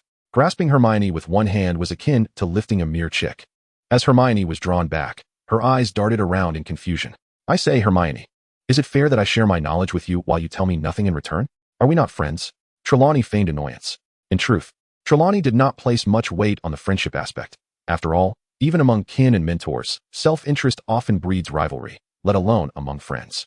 Such sentiments held little value in Slytherin or, for that matter, at Durmstrang. They might carry some weight at Beauxbatons, albeit very limited. However, Trelawney was quite certain that her words would resonate with Hermione, a Gryffindor, and indeed they did. Upon hearing this, Hermione's demeanor shifted to one of urgency. Of course, I consider you my friend. You are my dear friend. As she spoke, her cheeks flushed with embarrassment, revealing her anxiety, and she tightened her grip on Trelawney's hand. Her expression a mix of turmoil. So you doubt me? You think I would betray you? Trelawney pouted, adopting a look of feigned indignation. If that is the case, you need not say anything. How could I ever doubt you? Hermione exclaimed, exasperated, as she embraced Trelawney. All right, I'll tell you. But you must promise not to be hasty and not to share this with anyone else. I swear, I will not speak a word to anyone, Trelawney vowed earnestly. Yet, as someone who had previously treated oaths lightly and lies as commonplace, she took such promises with a grain of salt. Despite her inner conflict, Hermione, seeing Trelawney's earnestness, finally mustered the courage to whisper, Do you remember what we discussed earlier about the three-headed dog on the 4th floor? Trelawney nodded. She certainly recalled that matter. Moreover, she still yearned for a moment to steal a glance. However, it had not been long since November commenced, and the academic workload had become exceedingly demanding. Furthermore, the castle was perpetually patrolled by ghosts and professors, particularly in the vicinity of the 4th floor, where one could easily be apprehended. After confirming that violations of school rules would not result in expulsion but merely punishment, Trelawney resolved not to transgress. At the very least, she must avoid being caught during any transgression. Yet, evading the gaze of ghosts, who possessed the ability to become invisible, proved challenging. Ordinary disillusionment charms were ineffective. Moreover, Trelawney was not proficient in advanced invisibility magic, so she had to temporarily set this matter aside. Upon seeing Trelawney nod, Hermione further lowered her voice, almost whispering in Trelawney's ear that on the day of the Quidditch match, Harry and Ron had approached Hagrid regarding the matter. Hagrid had then mentioned that the name of the three-headed dog, Fluffy, and the object it guarded were known only to Dumbledore and Nicholas Flamel. Was that three-headed dog raised by Hagrid? Trelawney was somewhat astonished. She had encountered Hagrid a few times, on her way back from the Quidditch pitch to the castle. She would often pass by the hunting grounds, where she enjoyed basking in the sun during her studies. From a distance, she had seen Hagrid, with his extraordinarily tall stature, petting his dog at the edge of the Forbidden Forest. Trelawney speculated that he might possess giant blood. However, it was said that Hagrid had a gentle disposition, particularly towards Harry and his friends, which did not align with Trelawney's impression of giants as ferocious and bloodthirsty. This left her in a state of uncertainty. Now, learning from Hermione that he could tame a three-headed dog was even more astonishing. Indeed, we were quite surprised at first, Hermione nodded. With the conversation flowing, she seized the opportunity to inquire, Trelawney, what do you think Fluffy is guarding? Trelawney reflected for a moment. It must be something quite precious. Hogwarts is already among the most heavily guarded places in the world. In such a location, having a three-headed dog as a guardian must signify something extraordinary. She pondered. Could it be related to Nicholas Flamel? Trelawney's expression suddenly shifted to one of peculiar intrigue as she contemplated a vast, yet difficult-to-believe possibility. Unlike Trelawney, who was well-versed in the accomplishments of Nicholas Flamel due to the alchemy course, Hermione, while familiar with Flamel as an ordinary person, was not well informed about his achievements as a wizard. Noticing Trelawney's odd expression, Hermione promptly asked, What is it? What are you thinking? Trelawney glanced at Hermione, then surveyed her surroundings. Once assured that no one was nearby, she lowered her voice and said, Nicholas Flamel is one of the most renowned alchemists in European history. His most talked-about achievement is the ability to create the Philosopher's Stone. The Philosopher's Stone? Hermione paused, her cheeks flushing slightly. Clearly, this term excited her. Even though Hogwarts did not offer a course on alchemy, her lack of knowledge did not diminish her understanding of what the Philosopher's Stone was. It is far too well known, not only among wizards, but also in the tomes of ordinary people, as well as in artistic and cinematic works. The Philosopher's Stone has made numerous appearances. Could it be that the Philosopher's Stone, as legend has it, is truly capable of transmuting base metals into gold? Hermione's breath quickened. The ability to transmute base metals is merely one facet of the Philosopher's Stone. To be precise, its function is to catalyze material transformations. Stones can turn to gold, and iron can be transformed into fine silver and magical alloys. Many exceedingly complex potions and alchemical experiments become remarkably simple with the Philosopher's Stone. Trelawney paused once more. And what else? Hermione inquired eagerly. The most renowned creation of the Philosopher's Stone is the Elixir of Life. Trelawney licked her lips, her eyes sparkling with intrigue. Chapter 038, Trelawney's Methods. Upon mentioning the Elixir of Life, Trelawney expressed that the thought of it kept her invigorated. As a practitioner of Eastern philosophies, the pursuit of immortality is an almost ingrained obsession. The immortal sage caresses my crown, bestowing longevity. Few Eastern practitioners can resist this allure. Trelawney certainly cannot. Thus, once she discovered that the object hidden in the corridor on the 4th floor might be the Philosopher's Stone capable of creating the Elixir of Life, she became utterly exhilarated. If it is indeed the Philosopher's Stone, it begins to make sense, Hermione thought, her expression turning somewhat peculiar. She, however, did not hold any particular sentiment regarding immortality. Firstly, due to her tender age. Secondly, cultural differences play a role, as Western wizards do not possess such a strong obsession with eternal life. Yet, the desire for immortality is understandable. Snape seeks the Philosopher's Stone. He desires longevity, Hermione asserted firmly. The headmaster has quite the ambition, Trelawney nodded, finding nothing amiss. Trelawney's reaction clearly surprised Hermione. Do you not find this troubling? Shouldn't the Philosopher's Stone be? Why is it in Hogwarts? Based on the clues we have, if the object hidden in the 4th floor corridor truly is the Philosopher's Stone, shouldn't it belong to Nicholas Flamel? Logically, if it were to be entrusted to someone, it should be kept in France. Or perhaps we are mistaken, Trelawney shrugged. We are merely speculating that the object within is the Philosopher's Stone. We cannot be certain. Even if the Philosopher's Stone truly exists, its presence at Hogwarts would not be surprising. Dumbledore and Nick Flamel were good friends and colleagues in their research endeavors. The revelation that Dumbledore is adept in alchemy took Hermione aback. However, it was not merely a matter of proficiency, as Trelawney couldn't help but smirk at the remark. Upon her rebirth, her immediate impulse was to gain as much knowledge as possible about this world, particularly concerning its prominent figures. In her quest for understanding, the name Dumbledore recurred time and again. It was inevitable. In today's European wizarding community, whenever notable individuals were mentioned, Dumbledore's connections would invariably be highlighted. Thus, she diligently amassed a wealth of information about Dumbledore, only to be left utterly astonished. What manner of being was he? His mastery spanned numerous disciplines: charms, transfiguration, dark arts, defense against the dark arts, potions, astronomy, and alchemy, each a testament to his unparalleled expertise. Indeed, he had achieved groundbreaking contributions across these fields, exerting profound influence. For instance, his innovations in alchemy regarding dragon's blood have led wizarding organizations worldwide to establish dragon sanctuaries to procure more of this valuable substance. As for his accomplishments in charms and transfiguration, words scarcely suffice. Even his protégés, Professor McGonagall and Professor Flitwick, are luminaries in their respective domains. To excel in one field is commendable, to master two is extraordinary, but to be a master across so many domains can only be described as otherworldly. Such a being transcends the ordinary. They are a true marvel. One can only imagine a figure akin to an Eastern alchemist, proficient in inner alchemy, talismans, artifact crafting, fundamental spells, and the dualities of life and death. What an extraordinary entity that would be. Trelawney remained silent, consumed by admiration. Hermione, however, did not share Trelawney's sentiment. The conversation seemed to reach a natural conclusion, and after exchanging a few more thoughts, she departed, intending to share her discoveries with Harry and the others. Trelawney made no effort to detain her and entered the library, scanning her surroundings until she quickly identified her goal. In a corner, 6 girls were gathered around a table, 2 of whom bore an uncanny resemblance to one another. They were the Patil sisters, considered the most beautiful girls of their first year. Trelawney had previously met the elder sister, Parvati, and only later discovered that she had a younger sister, Padma, in Ravenclaw. Despite the rivalry between Slytherin and Ravenclaw, she had initially mistaken them. At that moment, The Patil sisters were engaged in their studies and assignments, accompanied by 4 other girls from Gryffindor and Ravenclaw. Trelawney recognized the 2 from Gryffindor, Lavender Brown and Parvati Patil. In the first year of Gryffindor, 4 girls were present, with the exception of Hermione. What were they doing?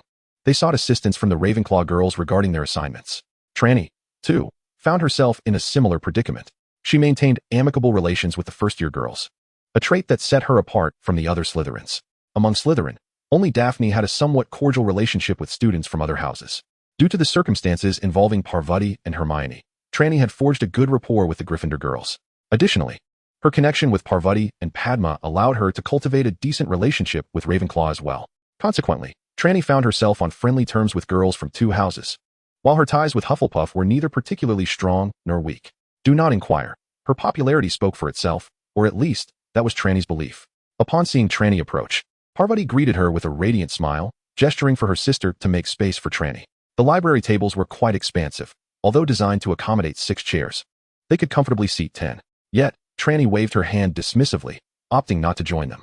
Which of you has completed any part of your homework? May I borrow it to copy? The girls, especially the 3 Ravenclaws, were momentarily taken aback. Is it customary now to be so forthright about copying homework? Padma, who had become quite familiar with Trelawney due to the Pettigrew incident, gently replied, You should really do your homework properly. Otherwise, the knowledge you acquire will not be solid. There is no need for concern. You have witnessed my performance in class.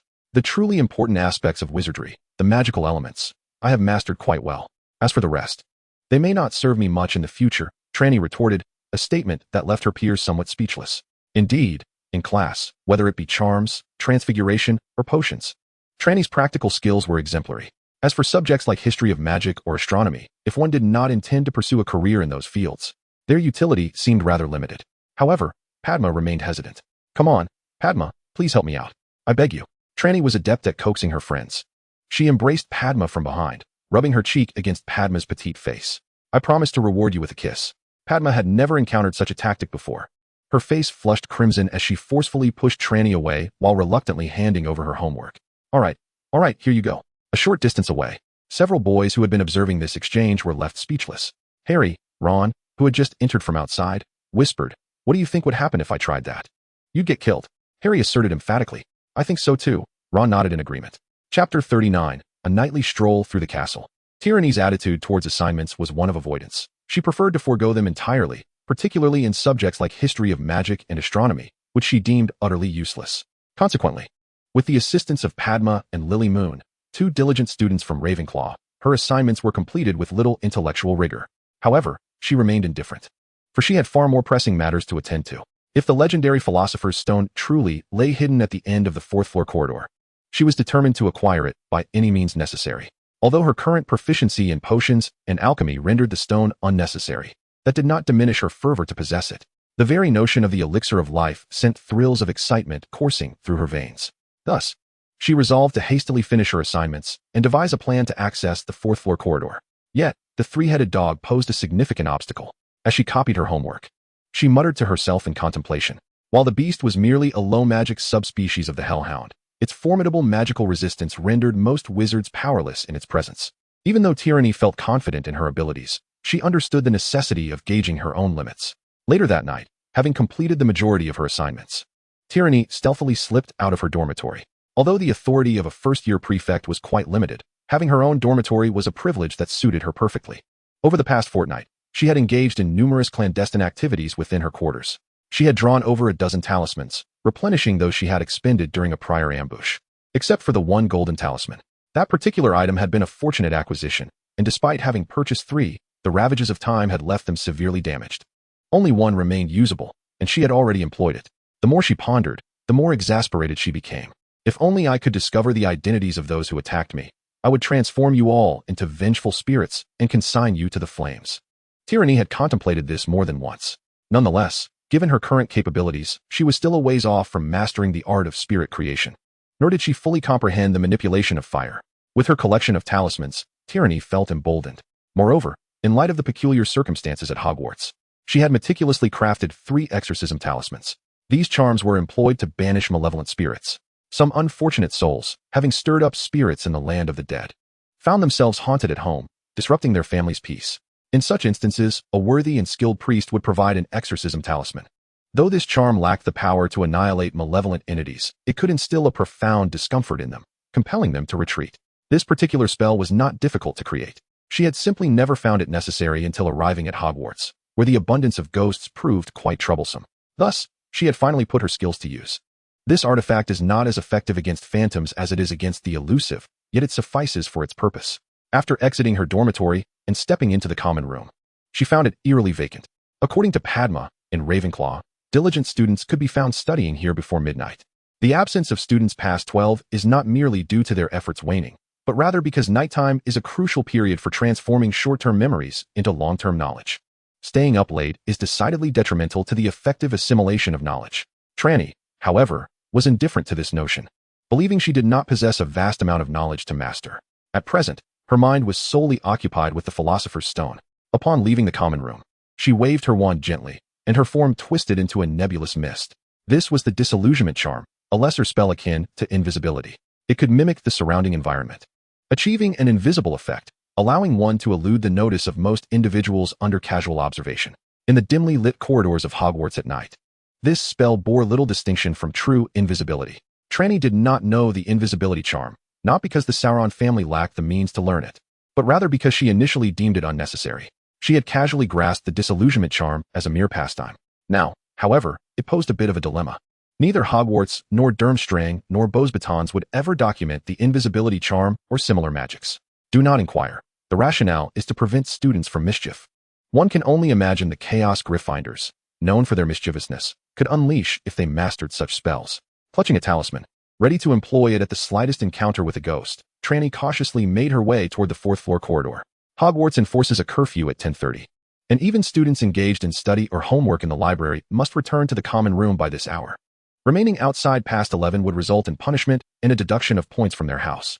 Trelawney was unconcerned about point deductions, particularly given their somewhat biased headmaster. Severus Snape's expertise is beyond reproach, as Trelawney had already sensed in potions class. Occasionally, his expectations for students diverged slightly from the texts. However, these expectations were conveyed orally. They were neither written on the board nor afforded time for memorization. If one could recall and execute his instructions, they would succeed. If not, adherence to the textbook would suffice, and he would not concern himself with it. Trelawney had a notable aptitude for potions, bolstered by a solid foundation established at Durmstrang and Beauxbatons.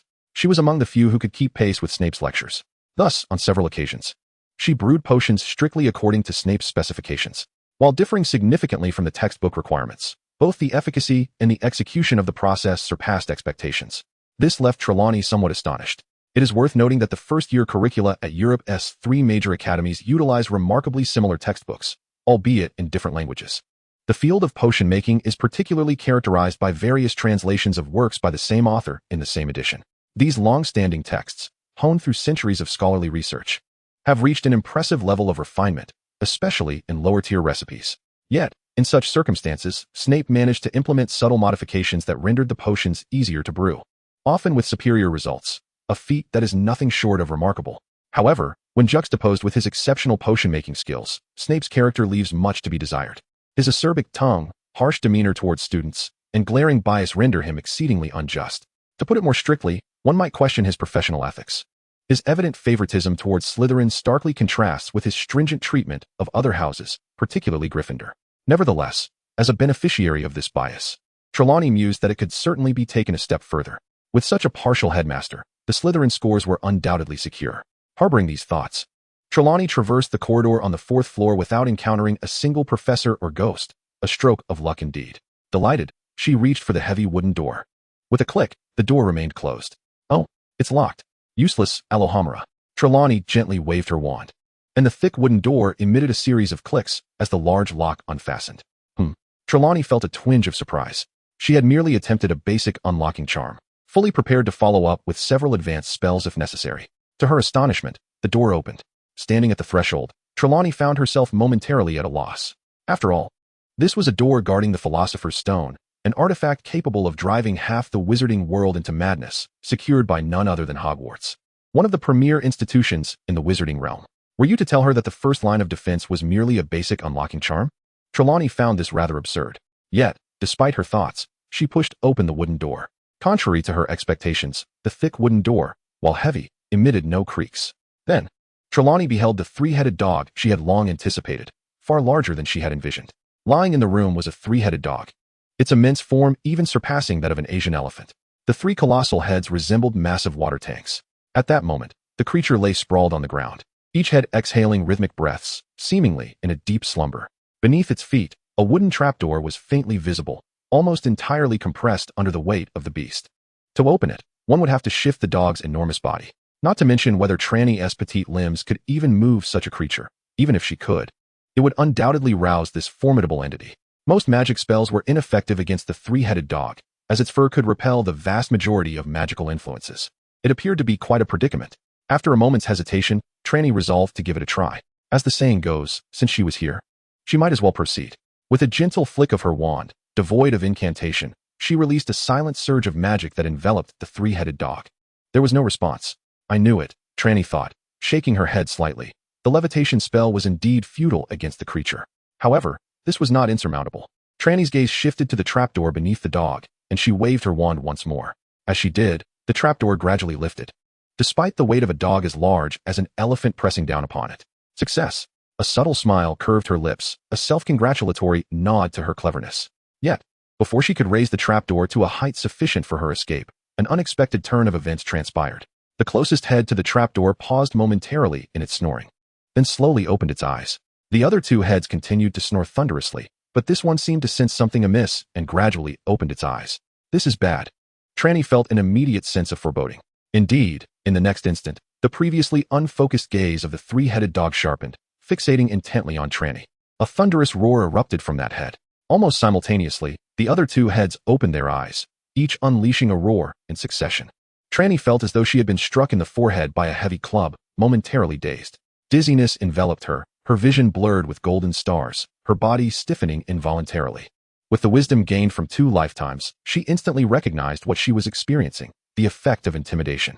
Within the roars of formidable and enchanting creatures lies a shared capability, the power to render foes immobile, ensnared in a state of rigidity or dazed, incapable of action for a brief interlude. Among these, the most renowned is the fearsome dragon's might. Eastern dragons, shrouded in clouds or lurking in the depths, remain elusive even to the most skilled practitioners of Qi. In contrast, Western dragons are more frequently encountered. Their roars can terrify even the feeblest of minds, causing some to perish from sheer fright. This phenomenon transcends mere terror, for it is imbued with a magical essence known as the dragon's majesty. Legend speaks of the three-headed hound of hell, the guardian of the underworld. This guardian's duty encompasses not only the prevention of the living from entering the realm of the dead, but also the deterrence of malevolent spirits from crossing into the world of the living. Its roar has the power to intimidate the living and repel the undead. The existence of such an underworld remains a topic of debate. However, contemporary wizards largely concede to its absence. Nonetheless, the capabilities of the Hellhound have been meticulously documented. If confronted by this creature, Trelawney would undoubtedly have certain expectations. Yet, she possessed an acute awareness. Had it truly been the Hellhound, she would not have ventured near, for such an encounter was only meant for delivering late-night sustenance. However, upon realizing it was merely a three-headed dog, she felt a modicum of relaxation. To her astonishment, this entity, often depicted in various tomes as nothing more than a resilient exterior, possessed a roar that indeed had a stunning effect. Previously, she had pondered how Severus Snape, one of the esteemed heads of Hogwarts, could sustain an injury from a mere dog despite his considerable focus on potions. Yet, the revelation that the three-headed hound wielded the power of intimidation rendered this scenario remarkably plausible. In truth, to escape the thrall of its fearsome presence with only a minor injury to her leg was a feat Trelawney considered commendable. A lesser wizard might have succumbed entirely to this creature's might.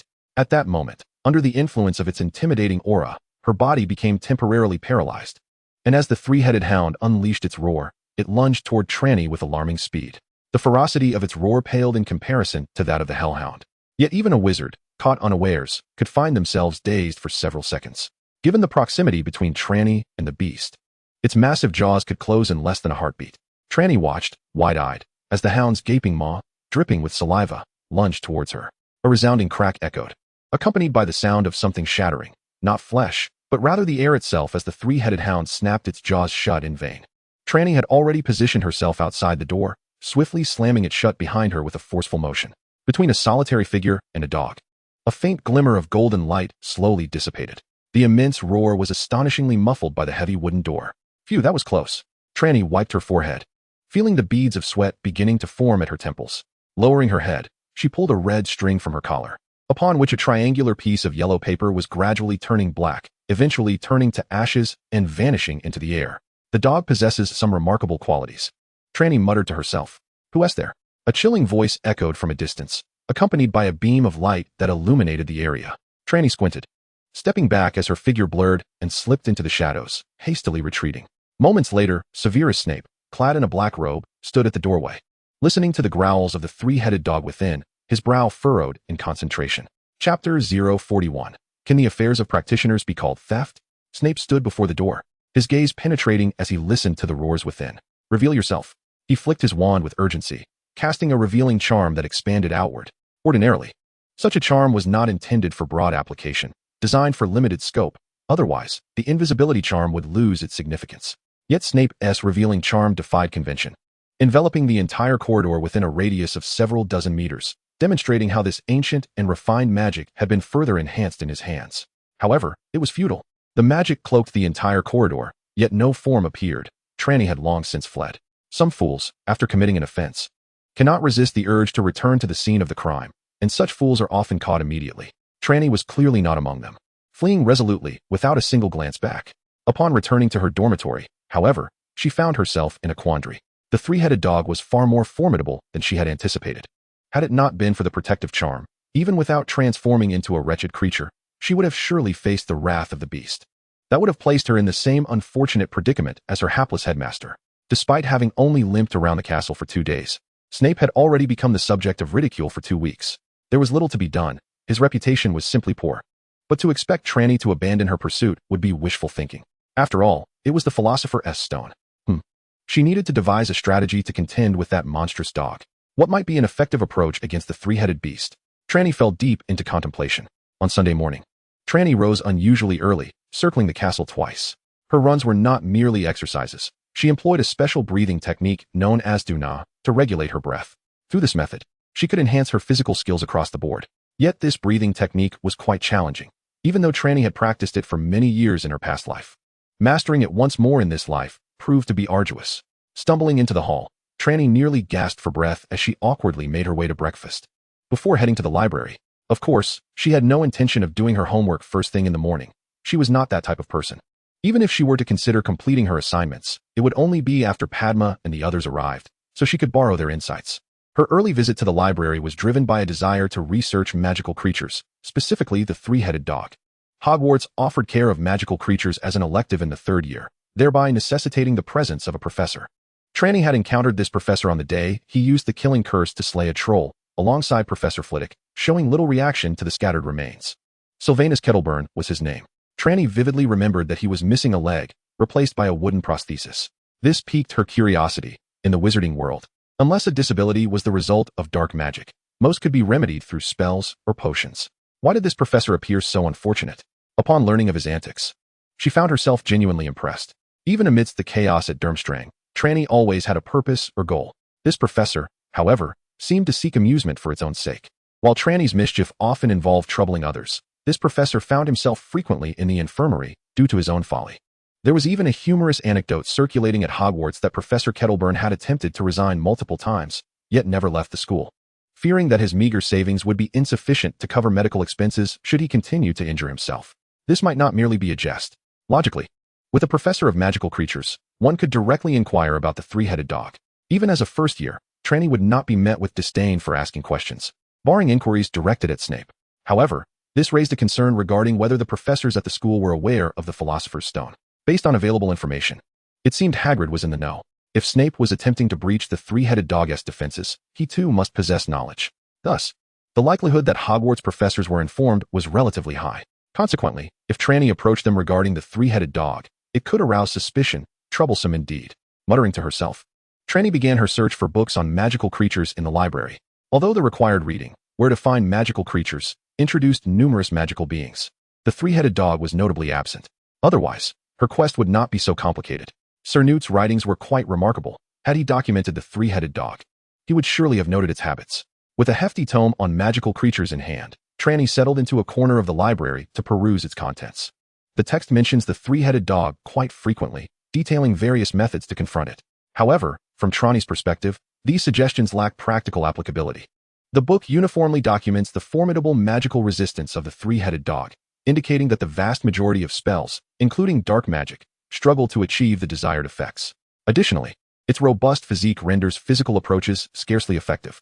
The methods described in the book predominantly involve collaboration among multiple individuals, employing magic to manipulate thick ropes to hoist the creature off the ground. Although the three-headed dog possesses immense strength, once its limbs are lifted from the ground, its power is significantly diminished. While this may indeed be a viable strategy, Trelawney finds it somewhat unattainable given her current predicament. She could perhaps control a few ropes to bind the creature, yet ordinary ropes would undoubtedly fail to restrain it. Metal chains, such as iron, would pose tremendous magical resistance, and conjuring such metal with her current magical energy would prove rather taxing, necessitating assistance she does not possess. With her family incarcerated, the book seems utterly useless. Disdainfully, Trelawney placed the book back down and began to ponder a solution on her own. Surely, there must be a simple and manageable method she could employ independently. After all, it was merely a beast devoid of magic. How difficult could it be to handle? Perhaps a potion could suffice? Yet, it appeared that the three-headed dog also had a notable resistance to potions, and she lacked the necessary ingredients. How troublesome. This line of thought consumed over half an hour. When she finally noticed movement nearby and looked up, she found Hermione approaching her. Today, Hermione appeared to be in good spirits. Glancing at Madame Pants, who was engrossed in her book, she quietly leaned closer to Trelawney and asked, "Trelawney, we plan to visit Hagrid this afternoon. Would you like to join us?" "Really?" Trelawney's eyes brightened. "Ah, that's an excellent idea. Since Hagrid is the one who brought the three-headed dog, he must know how to deal with it. He might even have a special potion to calm the beast. If I could just snag a little, it would surely help me manage that creature." "What? Is that stealing?" "Don't be ridiculous. Can we truly call it stealing when it pertains to our endeavors as practitioners?" With this thought, Trelawney beamed with a radiant smile, exclaiming, "I would be absolutely delighted. When shall we go?" Chapter 042, Fishing for Information. This was Trelawney's first visit to the edge of the hunting grounds. In truth, had it not been for her quest to acquire something to subdue the three-headed dog, she doubted she would ever have ventured to Hagrid's hut. However, upon arrival, she discovered it was not as dreadful as she had anticipated. From a distance, what appeared diminutive was merely an illusion created by the vast forbidden forest behind, and Hagrid, who was at the entrance, playing with his dog, Fong. Standing over 3 meters tall, Hagrid's hut was certainly accommodating enough for him. It could hardly be described as small. Similarly, Fong, the dog being petted, possessed an astonishingly large physique. Had one not been informed that it was indeed a dog, Trelawney might have doubted it was anything less than a miniature black bear. "Hello, Trelawney. I did not expect new guests," Hagrid said, appearing somewhat awkward, unsure of where to place his hands and feet. "Hagrid, may I call you that? No need to be nervous. I am good friends with Hermione, Harry, and the others. Since you are friends with them, we shall be friends too," Trelawney said with a sweet smile. Hermione nodded in agreement, adding, "Yes, Trelawney is really nice." Harry and Ron, however, hesitated slightly. Their acquaintance with Trelawney differed from Hermione's. Hermione's initial connection stemmed from Trelawney coming to her aid, albeit for her own amusement. Meanwhile, Harry and Ron, particularly Ron, had been the subjects of Trelawney's playful antics. The memory of Trelawney calling him out in class still made Ron feel somewhat uneasy. He regarded their relationship as merely cordial classmates rather than true friends. Yet, upon seeing Trelawney's face, he reconsidered, pondering that perhaps being friends wouldn't be so bad after all. Unbeknownst to Trelawney, the two boys were wrestling with their emotions. She had merely come to charm Hagrid. Observing Hagrid visibly relax due to her words, Trelawney felt a wave of satisfaction. With such acting skills, even if she were not to become a witch or a practitioner of alchemy, she could surely thrive in the entertainment industry. What was that place called in the New World? Ah, Hollywood. She mused that she could make a name for herself there. As the initial tension dissipated, Hagrid's boisterous personality soon emerged, and he began preparing refreshments for the group. His tea-making skills were rather lacking, yet the quality of the tea leaves compensated for it. The cookies he baked, though far from aesthetically pleasing, were surprisingly delightful. For Trelawney, who had been accustomed to a life of luxury, they were quite satisfactory. Having enjoyed the treats and savored the tea, Trelawney began to subtly probe for information. "Hagrid, I heard from Harry that you are one of Dumbledore's most trusted individuals?" she inquired. Harry, standing nearby, blinked in surprise and replied, "Did I say that? I don't recall." In truth, Harry struggled to remember how many conversations he had shared with Trelawney, although Trelawney often exchanged a few pleasantries with them while searching for Hermione. These interactions never evolved into genuine conversations. However, Hagrid appeared oblivious to this fact. Upon hearing Trelawney's words, he cast her an approving glance, affirming that Dumbledore had always placed the utmost trust in him. Trelawney's assertion was not without merit. Despite having spoken little with Harry, she had managed to engage him in conversation during their journey here, deliberately probing him about how he and Hagrid became friends. How naive Harry was. He casually responded that the first person he met in the wizarding world was Hagrid, who had rescued him from the confines of his aunt and uncle's home and introduced him to the magical realm. He also mentioned that it was Hagrid who had delivered him to his aunt and uncle in the first place. This was a tale that Harry, Hermione, and Ron had shared, thus eliciting no particular reaction from the two companions. Yet, Trelawney gleaned significant information from this exchange. Although she could not recall Harry's name before arriving at Hogwarts, she was certainly aware of his remarkable story. After all, he was the boy who lived. The profound trust Dumbledore placed in Hagrid was further illustrated by the fact that he had been appointed for 2 escort missions involving such an important figure. Not to mention, the first obstacle purportedly guarding the Philosopher's Stone was Hagrid's 3-headed dog. As Hagrid's furry face broke into a broad smile, Trelawney realized that her words had struck a chord with him. She continued, "Well, Hagrid, even though today is our first meeting, I can tell at a glance that you are a trustworthy person, loyal, righteous, and a true friend." Had Hagrid been from the East, he would surely have engaged in traditional rites of brotherhood with Trelawney. Observing Trelawney's gaze, which even glistened slightly, it was as if she were conveying, "Amidst the vastness of humanity, you understand me best." Indeed, Trelawney mused, such a straightforward and earnest individual is truly deserving of friendship. They would never betray you. Oh, how much better he was than someone like herself. Trelawney felt a twinge of disdain for having deceived such a simple soul, accompanied by a fleeting pang of guilt, albeit a minor one, quickly dismissed as she cheerfully continued, "But Dumbledore is quite good to you. Arranging for you to handle many important matters, I presume?" "Naturally," Hagrid replied, his pride evident as his beard bristled. "I was the one who brought that individual back from the ruins after he failed with Harry. That was indeed a significant event." "Yes, Harry mentioned it to me," Trelawney affirmed. Trelawney nodded repeatedly, acknowledging that Dumbledore entrusted such significant matters to her, indicating a profound level of trust. However, her tone shifted, and Hagrid's expression tightened slightly. Trelawney was praising him, but the abrupt change left her puzzled. Realizing that Hagrid was ensnared, she feigned concern and skepticism. Dumbledore was indeed a remarkably great wizard. Perhaps the greatest of our time. Hagrid fervently agreed, and Trelawney continued to nod, further endearing herself to him. Yet, she soon furrowed her brow and remarked that someone as extraordinary as Dumbledore often found himself embroiled in troublesome and perilous situations. "Hagrid, I harbor no doubts regarding your loyalty and valor. However, I fear that many dangerous tasks may be beyond your capability. Surely, Dumbledore must have other new allies to assist him, right?" "Indeed, Dumbledore has other friends. Yet, Trelawney, do not underestimate me," Hagrid interjected defensively. "Although I did not graduate from Hogwarts, I am no less competent. Dumbledore entrusts me with significant responsibilities. Just like when I picked up Harry, the items I retrieved from Gringotts were quite..." "What?" Trelawney had yet to react when Harry and his companion's eyes suddenly gleamed with excitement. "Oh, please don't cause a commotion," Trelawney remarked, a bit exasperated. Chapter 043, Subtle Inquiries.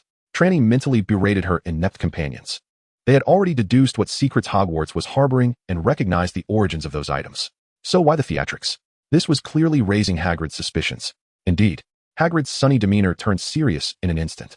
"That is not information for you to know," Hagrid cautioned, casting wary glances at Harry and the others, while his gaze towards Trelawney shifted to one of vigilance. Trelawney scoffed inwardly at Harry and his friends. They were indeed children, unable to contain their excitement, their faces betraying confusion. "Hagrid, what are you talking about?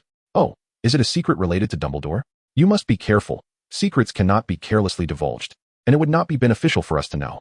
In that moment, Hagrid felt a hint of appreciation. Slytherin children were indeed preferable, exhibiting a more measured curiosity. Something seemed amiss. Never mind, that was inconsequential. Hagrid earnestly nodded, acknowledging that Trelawney was correct. There were certain matters better left unknown to them.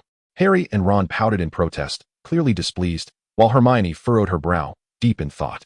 Trelawney, however, had no time to indulge them. She had more inquiries to make. "Hagrid, given the numerous significant responsibilities Dumbledore has entrusted to you, I presume your magical abilities must be quite remarkable, correct?" "Well, my magic is not particularly impressive," Hagrid replied, a hint of embarrassment in his voice. His magical talent was indeed commendable, as it was rather extraordinary for a half-giant to have been accepted at Hogwarts. It would be implausible to assert he possessed no talent at all. However, having been expelled early, the extent of his learning was rather limited. The likelihood of Hagrid engaging in self-study or reading was somewhat minimal. "Is that so?" Trelawney feigned surprise. "Yes, I was wrongfully accused and expelled, which accounts for my limited education," Hagrid stated, scratching his furry head with his large, fuzzy hand, evidently feeling a bit sheepish. "Ah," Trelawney gasped, covering her mouth. "I'm sorry, I had no idea." "It's quite all right," Hagrid reassured her, waving his hands dismissively. Besides, I'm doing well now, aren't I? I still remain at Hogwarts. Dumbledore has always believed in me, and that is sufficient. Presently, I oversee the keys to Hogwarts, guard the grounds, and supervise the Forbidden Forest. Really? A glimmer of excitement flashed in Trini's eyes. Is that so? She exclaimed, her face alight with astonishment. Not only she, but Harry and the others were also somewhat taken aback. Prior to this moment, they only knew Hagrid was the keeper of keys and grounds at Hogwarts, but were unaware of the full breadth of his responsibilities. Indeed, Hagrid's smile brightened once more. However, Hagrid, I've heard that the Forbidden Forest is home to many perilous magical creatures, including werewolves. Is that true? Trini inquired. The Forbidden Forest holds that name at Hogwarts, but it is also known as the Dark Forest. Europe boasts several dark forests, yet this is among the most renowned of them. It is inhabited by a multitude of magical beings, including a community of centaurs. The notion of werewolves is largely exaggerated, Hagrid chuckled. Werewolves transform only during the full moon. For the majority of the time, they remain human. They cannot endure a completely feral existence. Occasionally, a few werewolves may wander into the Forbidden Forest, but they typically do not linger for long. I can assure you, there are no permanent werewolf inhabitants within the forest, but I have heard wolves howling from within. Ron interjected, clearly having forgotten the previous topic. Children can be quite curious, especially those from Gryffindor. Hagrid was amused by the shift in conversation and explained, although there are no werewolves in the forest, there are a few small packs of moonwolves. Well, moonwolves do share some connection to werewolves, after all. Moonwolves? Harry queried, glancing at Ron, who wore a similarly puzzled expression. Ah, I believe I have encountered this in a book. Hermione raised her hand, her excitement palpable, reminiscent of her usual demeanor in class. If two werewolves mate during the full moon, peculiar occurrences may transpire. They could give birth to a litter of genuine wolf cubs, which would be larger, more beautiful, and somewhat more intelligent than ordinary wolves. However, such events are exceedingly rare. It seems there is only one recorded instance. Make that two. Hagrid interjected, extending 2 fingers resembling carrots. Dumbledore took in one of those wolf litters, nurturing them within the Forbidden Forest, and over the decades, they evolved into several small packs, now numbering in the dozens. At this revelation, Hagrid cast an admiring glance at Hermione. Very few are privy to this knowledge. Hermione, you truly have read extensively, especially considering you are merely in your first year. Hagrid seemed on the verge of mentioning her Muggle upbringing, yet managed to acknowledge her impressive insight instead. Given his rugged nature, this was no small feat. Harry and Ron remained oblivious, while Hermione and Trelawney took note. Trelawney shot a glance at Hermione, only to find her utterly unperturbed, beaming radiantly. This demeanor earned Trelawney's approval. Does nobility truly matter? In the East, only livestock are particularly concerned with lineage. Are there perilous magical creatures in the Forbidden Forest, Hagrid? Trelawney continued to inquire. Perilous? Well, you harbor misconceptions about magical creatures. They are all quite docile and endearing, Hagrid corrected with a shake of his head, though after a moment's reflection, he added, of course, the chimera may be an exception. A chimera? There's a chimera in the Forbidden Forest? Ron's face drained of color. Not only he, but Hermione and even Trelawney displayed expressions of astonishment. Only Harry, blissfully unaware, retained his smile, oblivious to the nature of a chimera. No, certainly not. Hagrid hastily waved his hands. Dumbledore would never permit such a dangerous creature to dwell so close to the school. Hagrid, I must respectfully disagree, Trelawney asserted, sensing the conversation could delve deeper. Indeed, while some magical creatures are relatively benign, a considerable number are exceedingly perilous. Take the Erumpent, for example. It poses a significant challenge even to skilled wizards. Huh, you found the right man, Hagrid chuckled heartily, brimming with pride. Though magical creatures possess great power, they are not as dangerous as one might think. You merely need to find a way to calm them. Take the Erumpent. If you dance for it, it'll roll over for you to pet it. And the Manticore? It becomes immobile at the scent of pineapple. Offer it a few pineapples, and it will nuzzle your hand. As for my Fluffy, the 3-headed dog, just play a bit of music, and it will settle right down. Hagrid animatedly recounted these tales, his enthusiasm evident. Trelawney smiled radiantly. Chapter 044, A Successful Endeavor. Hagrid, please stop. Trelawney's face paled, though this was merely an act. How could such matters be carelessly shared? Thankfully, it was us here. Had it been others, you would have jeopardized everything. Hagrid, who had been animatedly speaking, momentarily faltered. It wasn't until he noticed Harry, Ron, and Hermione staring at him with peculiar expressions that he blinked and suddenly realized the gravity of his words, his countenance darkening. Oh dear, in my excitement. You mustn't share this with anyone. Hagrid's furry face was etched with frustration, as if he might burst apart. We would never disclose it to others, Trelawney declared, patting her chest with conviction. Yet, she quickly adopted a more earnest tone. However, Hagrid, you must be cautious. This cannot reach outside ears, or it would endanger Dumbledore's plans. Hagrid nodded repeatedly, acknowledging her wisdom. You are right. I must be vigilant. Trelawney, satisfied, pondered for a moment before adding, Hagrid, you haven't mentioned it to anyone else. Have you? Of course not. This matter is known only to Dumbledore and me, Hagrid replied. Are you certain? Trelawney questioned, her eyes narrowing. Well, perhaps, Hagrid's eyes darted about. His expression uncertain. Don't say perhaps. Who else have you told? Harry interjected, his tone urgent. I might have mentioned it to Professor Kettleburn, but I'm not entirely sure. We had drinks once, and talked a lot. I think I might have said it, or perhaps I didn't, Hagrid mumbled, looking as forlorn as a child burdened with a heavy heart. Oh, with a professor, there should be no issue, Hermione contemplated, then added, but Hagrid, you must be absolutely certain there are no others. This is serious. No one else, Hagrid asserted with newfound certainty. Apart from Dumbledore and you all. I've only told Professor Kettleburn. There are no others. That's good. It must remain confidential. Trelawney insisted, her expression one of concern for Hagrid's well-being. Hagrid nodded repeatedly, visibly anxious. After exchanging a few more words, Trelawney and her companions noticed Hagrid seemed somewhat distracted, speaking cautiously as if to avoid revealing anything further. Recognizing that continuing the conversation would only distress him, they took their leave. On their way back, Harry and the others appeared somewhat exhilarated, having learned a significant secret. A three-headed dog is afraid of music? This was indeed remarkable news, though they had no intentions of acting on it. While they chose to do nothing, Trelawney was different. With Hagrid, she feigned concern, presenting herself as someone deeply invested in his welfare. So it was that neither Hagrid nor Harry noticed, or rather, did not consider that Trelawney had come here today solely for this news. However, the information she received was somewhat different from what she had anticipated. She had initially intended to procure some medication to quiet the three-headed dog. Yet, it seemed that the situation was not as troublesome as she had thought. After all, administering medication is not as simple as just feeding it. Well-bred dogs often refuse to eat anything offered by strangers. Of course, if there truly was medication, there would be ways to administer it. For instance, one could toss the medicine directly into the dog's mouth while it was howling. If music could indeed pacify the creature, the matter would be significantly simpler. However, tonight was not the right time. Her own suspicion would be too pronounced. It would be prudent to wait until the commotion subsided. With the method now clear, there was no urgency. Thus, for the subsequent 2 weeks, Trelawney diligently attended her classes, dutifully completed her assignments, behaving much like a model student. Naturally, she still occasionally bullied her classmates, but given her considerable prowess, those on the receiving end had little room to complain. Beyond her studies, Trelawney had another significant responsibility, training the Quidditch team. In a previous match, they had performed adequately in the first half, not gaining a significant advantage, yet managing to achieve their tactical objectives. However, after falling slightly behind, they had devolved into a defensive formation. Trelawney found this unacceptable. These youngsters were challenging her dignity as captain. Initially, Marcus was somewhat discontent, believing that winning was what mattered, and that the spectacle did not require excessive concern. Trelawney knew how to handle him. During the first half of the match, Senior fairly had nodded approvingly, appreciating their competitive spirit, but upon their switch to a defensive strategy, she ceased her observation. Trelawney remarked. Marcus was struck dumb. Are you serious? He asked, disbelief mingled with anticipation and anxiety in his gaze. What use is it to deceive you? Trelawney replied with a cold smirk. After a moment of hesitation, Marcus chose to trust Trelawney's words. Trelawney and Gemma indeed appeared to share a good rapport, while Gemma typically interacted more with her peers, having little engagement with students from other years. Even when she did, it was often in a disciplinary context, such as deducting points. However, with Trelawney, there seemed to be a genuine connection. Marcus had observed them conversing more than once, noting that Gemma's expressions appeared softer when speaking with Trelawney. Of course, Gemma would be amiable. After all, Trelawney was quite the charmer.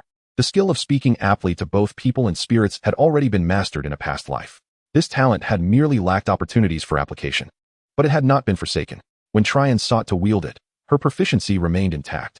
Although Gemma Farley was not one of the 28 noble families, she belonged to one of England's ancient wizarding lineages. As a highly regarded member of her family, Gemma's knowledge and insights were truly remarkable.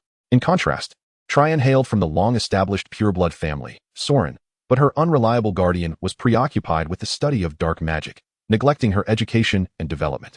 Had it not been for Trelawney's own interest in dark magic, which led her to pursue it alongside her studies, she would have found herself akin to the majority of her peers, utterly lacking in skill and merely exclaiming, "Professor, this is too difficult." Upon encountering someone as knowledgeable as Gemma, Trelawney naturally sought to glean more from her. With Gemma's encouragement, their relationship flourished. Initially, Trelawney had no intention of leveraging her connection with Gemma to deceive Marcus. Such an outcome was merely serendipitous. With the support of Marcus, the former captain, changes within the team progressed relatively smoothly. However, until tangible results were achieved, Trelawney's efforts remained somewhat forced. It was only upon attaining some success that everyone would become more proactive. Trelawney was unhurried. After all, Slytherin's next match was not until after Christmas. Speaking of Christmas, Snape had recently begun tallying the number of students who would remain at Hogwarts during the holiday in their latest potions class. Chapter 45, The Smile Will Not Fade.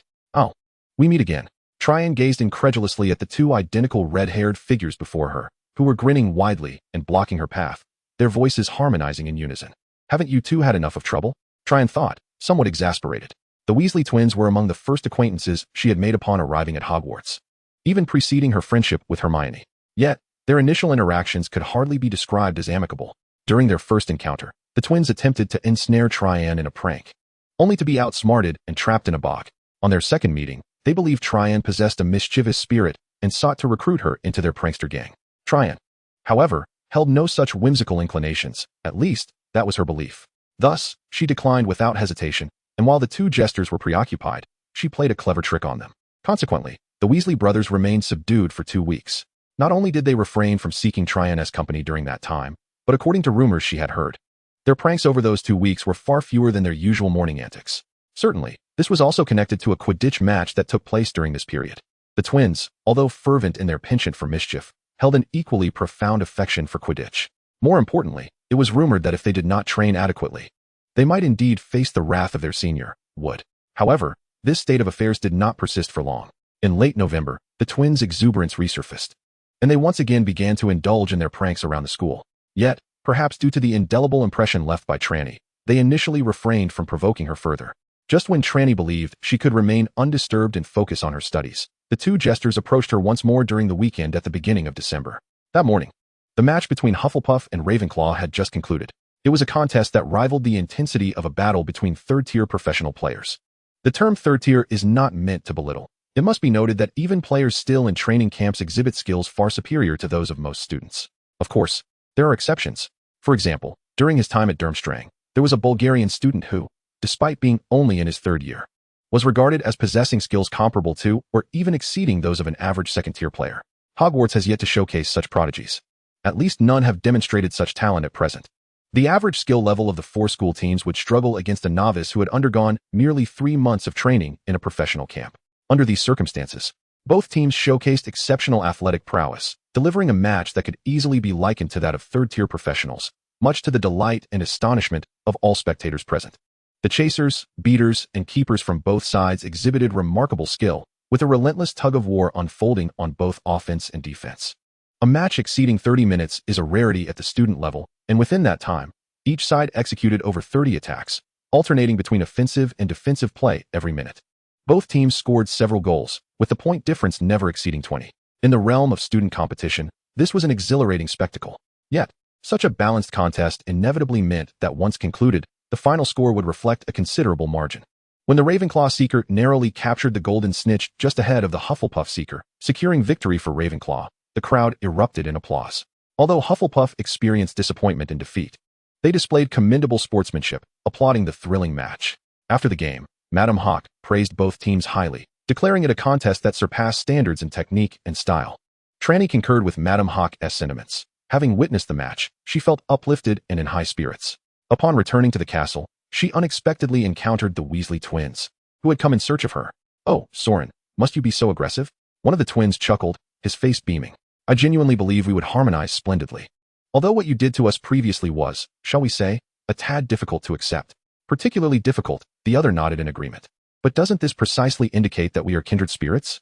Indeed, we hold your imagination in the highest esteem. Your creativity is as boundless as the wind, and I believe there exists a vast expanse for collaboration between us."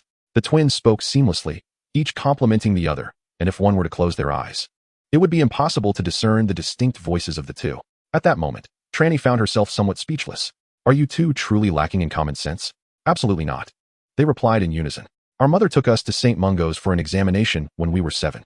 St. Mungo's is the hospital of the Wizarding World, a chain with branches in major cities across Europe, including London, and is regarded as an authority in the realm of wizarding healthcare." Trelawney acknowledged the validity of their assessment. However, was that really the essence of the matter? Noticing Trelawney's momentary daze, the twins pressed on. "Soren, your talent is unparalleled. Join us, and together we can bring more smiles to the world. The wizarding realm has become exceedingly dull, we require more joy. At that moment, Trelawney found herself slightly swayed. After all, she too perceived the current monotony of the wizarding world, which was why she sought amusement daily. Yet, a flicker of doubt lingered within her. Are you genuinely certain that those whom you entertain with your peculiar humor will smile? Trelawney scrutinized the twins, recalling the time they had been subjected to her antics. Did you laugh then? The twins' once bright smiles faltered momentarily. After a significant pause, one of them hesitantly responded, well, the smiles do not vanish. They merely shift from one person's face to another's. Or to the faces of many, the other chimed in. Trelawney pondered their words, finding them to hold a kernel of truth. After all, the smiles that had previously adorned their faces had now transferred to her own. All right. I can see that I have been somewhat persuaded by your arguments, Trelawney nodded. So what are your ideas? Please share them, and if they truly pique my interest, I shall consider collaborating with you. Upon hearing this, the twins' eyes sparkled with delight. Their expressions regained their radiant smiles. We are currently researching some prank products that can be realized without the need for magic. Among them, we have. Subsequently, the twins elaborated on some of their innovative ideas, which included the anti-spell hat, a faux wand, extendable ears, a boxing telescope, a clever quiz feather quill, instant skip class candy, and toffee with a fat tongue.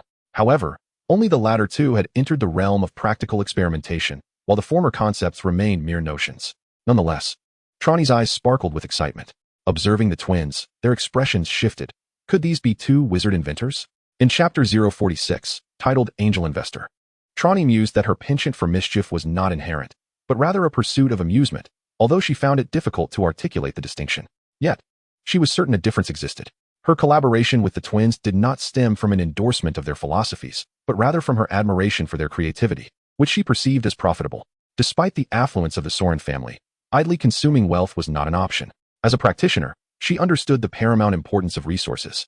Wealth ranked above even the path of magic, underscoring its significance. The twins were unaware of Trelawney's thoughts, but her willingness to join them and provide financial backing left them overjoyed. So, Trelawney, which product do you believe we should launch first? The twins inquired. I think the instant skip class candy would be the most beneficial. It is bound to sell exceedingly well, one replied. Foolishness. It must be the clever quiz feather quill. Trelawney retorted. The twins were puzzled. While they found the idea intriguing, it somehow felt less engaging. Think. What do you believe is the primary bottleneck and limitation in conducting this research? This mischief-oriented research. Trelawney guided them. Limitation? Well, firstly, funding, which you have already addressed, Trelawney. Secondly, there's the technical aspect. This requires accumulation, one twin pondered aloud. Their reasoning appeared quite clear. Trelawney nodded in satisfaction, affirming, indeed, the current challenge lies in technology, which necessitates accumulation, extensive learning, and experimentation, correct? The twins nodded in agreement, recognizing her insight. So, what is the most crucial element in learning and experimentation? Trelawney gently probed. Time? One twin ventured hesitantly. Bingo! Trelawney exclaimed, snapping her fingers. It is indeed time.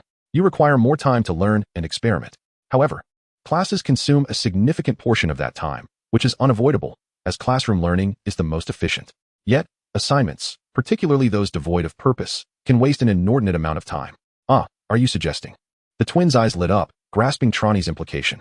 As long as we can devise a clever quill for rapid-fire responses, it will enable us to complete numerous trivial assignments, thereby affording us more time for research. Indeed, Trelawney would certainly not confess that she herself is reluctant to undertake the assignments in astronomy and the history of magic. Observing the twins' keen engagement, she felt a sense of satisfaction. How much funding and time do you think is required for the research on this quill? The twins pondered for a moment and tentatively replied, if the budget is ample, say 50 galleons, I believe we could accomplish it in 3 to 4 months. And what if the budget were even more generous? Trelawney was not entirely satisfied with that timeline. Upon hearing this, the twins' eyes sparkled with excitement. The financial standing of the Weasley family is well known throughout the wizarding community in Britain, yet Trelawney, being an outsider, was not fully aware. While she could infer something from the twins and Ron's worn garments, her understanding remained superficial.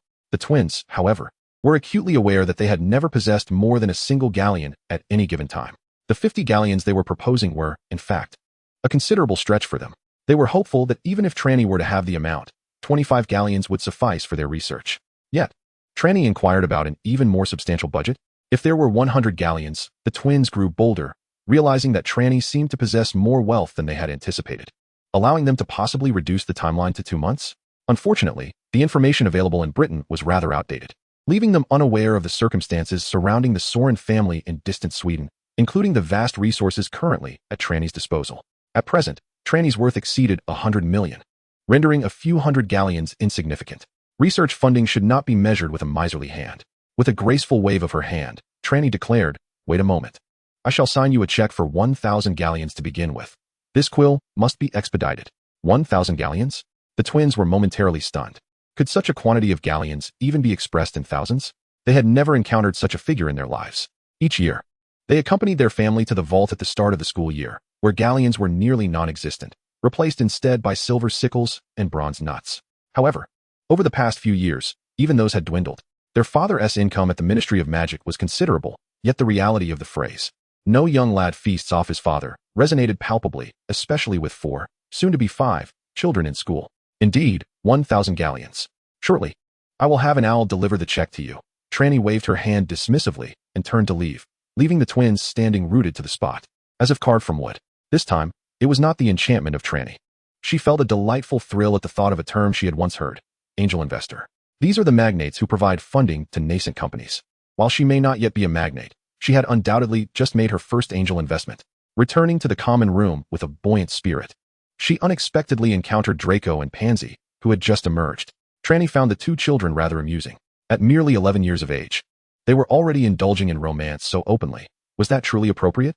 Nevertheless, she perceived a certain compatibility between them. Both were quite attractive, though their perpetual air of disdain, often gazing down their noses, lent an air of arrogance. Pansy, in Trelawney's opinion, was rather charming. Among the 5 girls in Slytherin, she ranked just below Trelawney and Daphne. Oh, Slytherin had 5 girls, including herself? That was of little consequence. Pansy was indeed not unattractive, but in her limited interactions with Harry and Ron, they had remarked on Pansy in a manner that left Trelawney somewhat speechless. They likened her to a lion dog.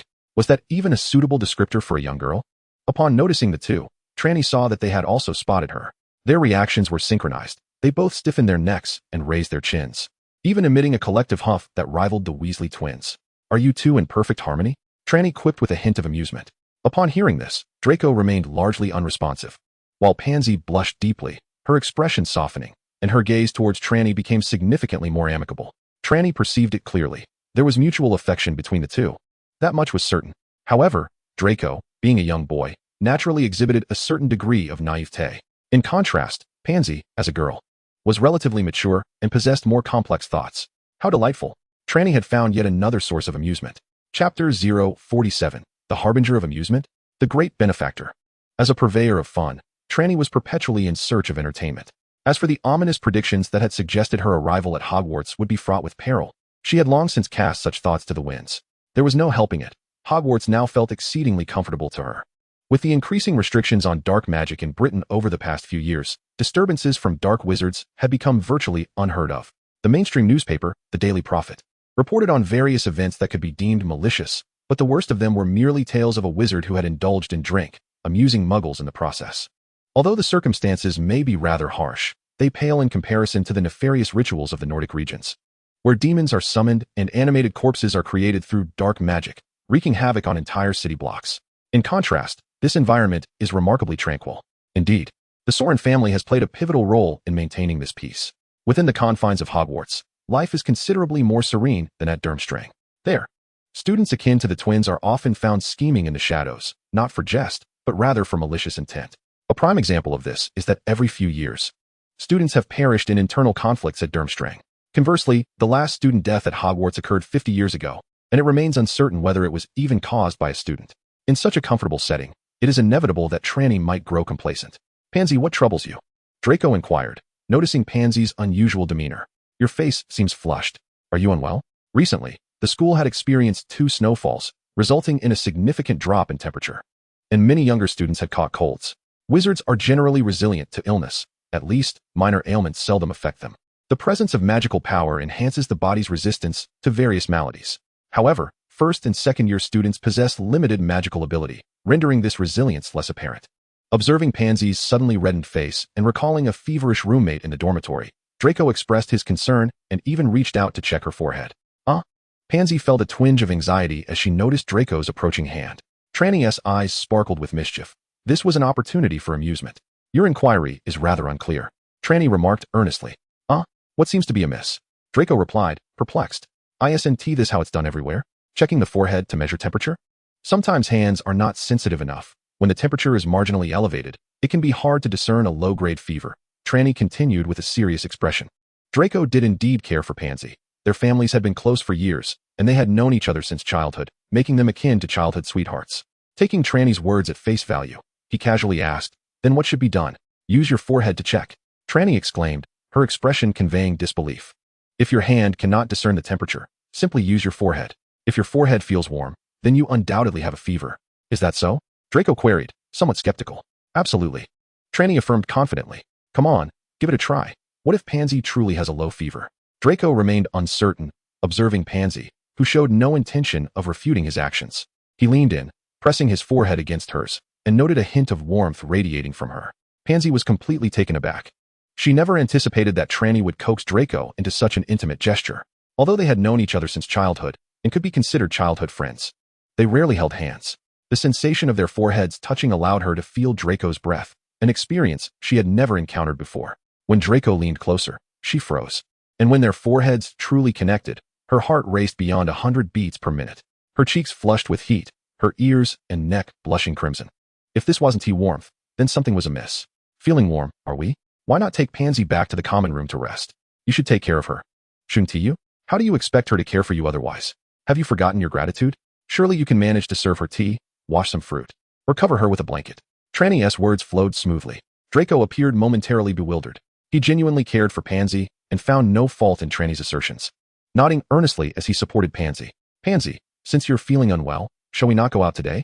Let me help you back to rest." Did Pansy truly need rest? She felt as lively as ever. However, with Draco supporting her and offering to prepare fruit and blankets, she found herself unable to resist the temptation. She felt her body grow weak, her limbs losing strength, and she leaned against Draco, unable to walk without his assistance. Draco was puzzled. Pansy had seemed perfectly fine when they left. How had she suddenly developed a severe cold?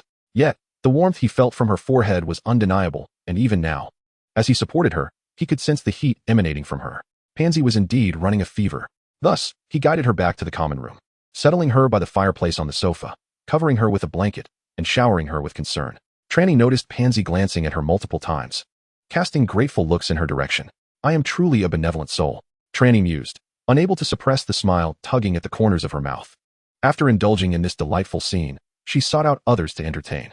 However, after searching in vain, she suddenly realized that today was the open day for Hogsmeade. Hogsmeade, a magical village adjacent to Hogwarts, is the only all-wizard village in the United Kingdom. It boasts numerous amusing attractions, arguably even more intriguing than Diagon Alley.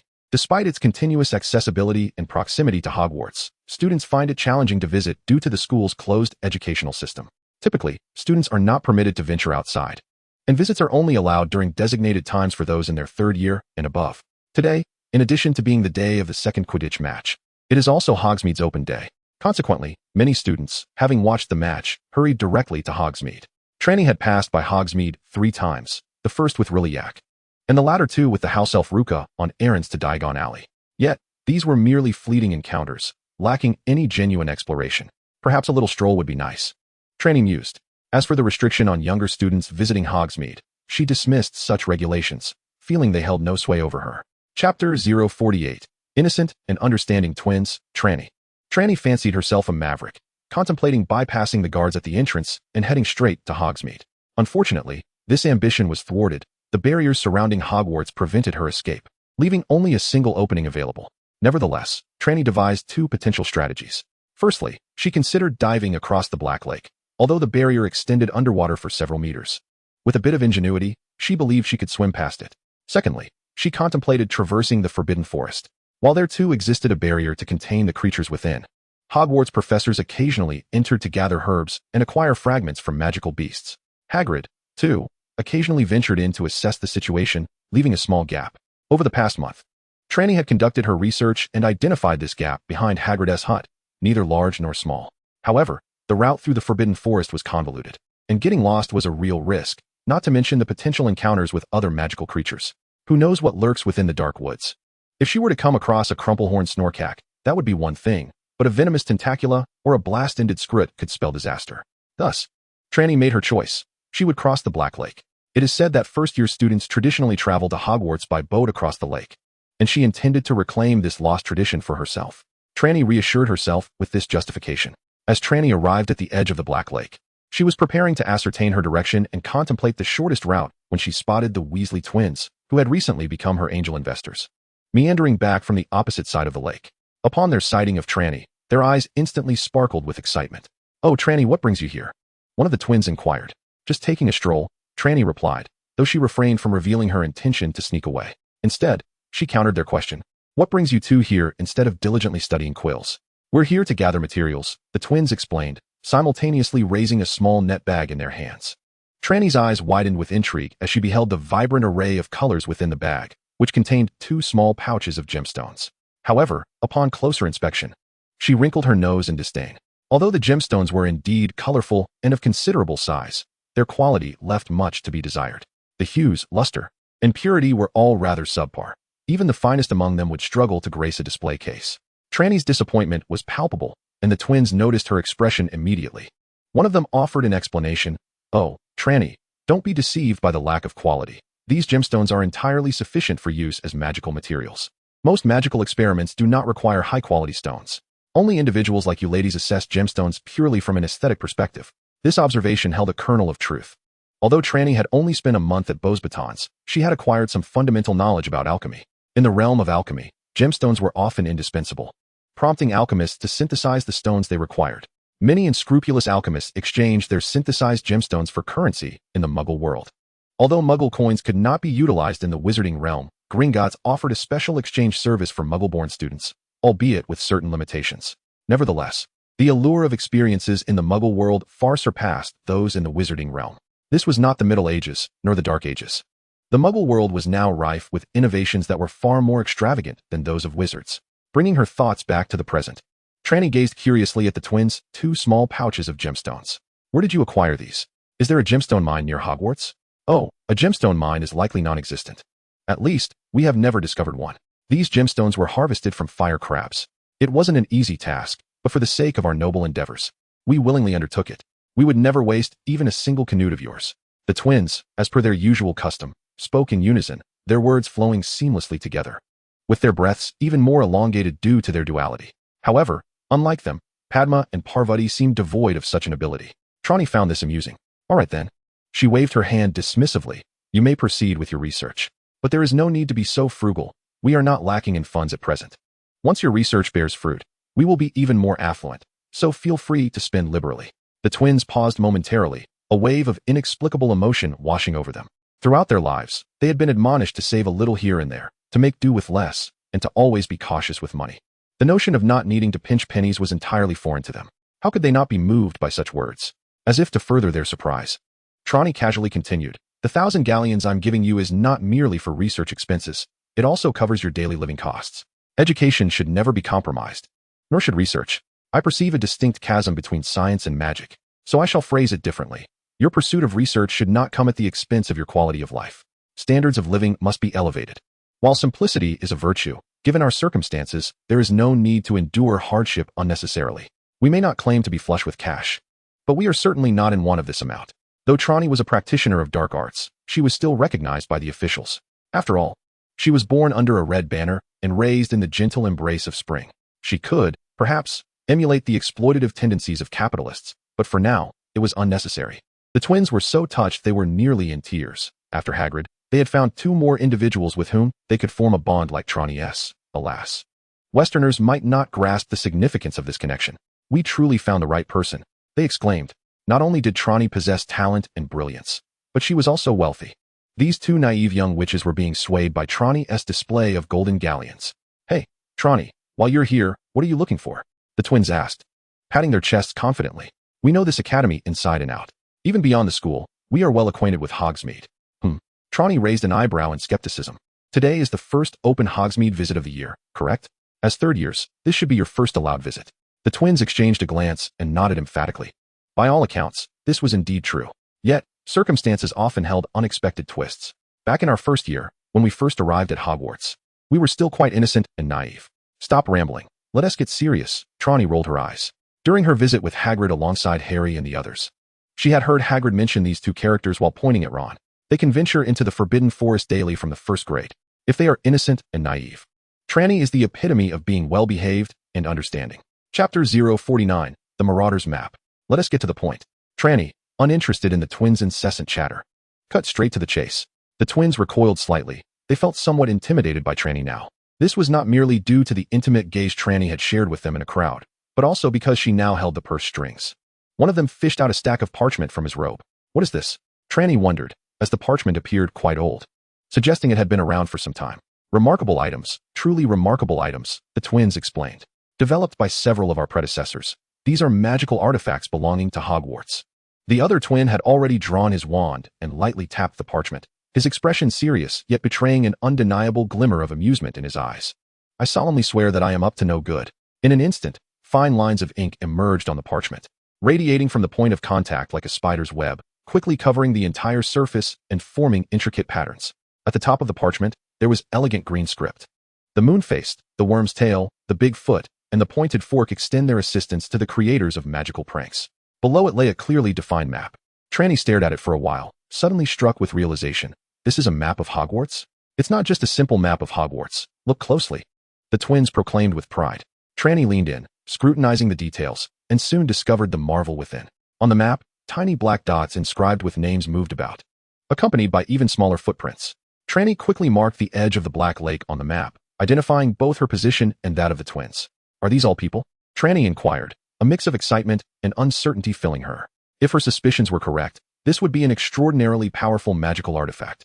Indeed, they are all people, living, breathing individuals. The twins replied, their pride evident. Trelawney's eyes sparkled as she examined the map closely. Having only been at Hogwarts for a month, her familiarity with the terrain was still rudimentary at best. However, she sensed something amiss. She distinctly remembered that this area should be a standard classroom. Yet the map indicated a route leading outside. Estimating from this direction, it seemed, perhaps, possibly it should. There are similar routes, and not merely one. Trelawney cast a cursory glance and discerned 4 or 5 paths. Are all these routes leading to Hogsmeade? Trelawney queried uncertainly. Indeed.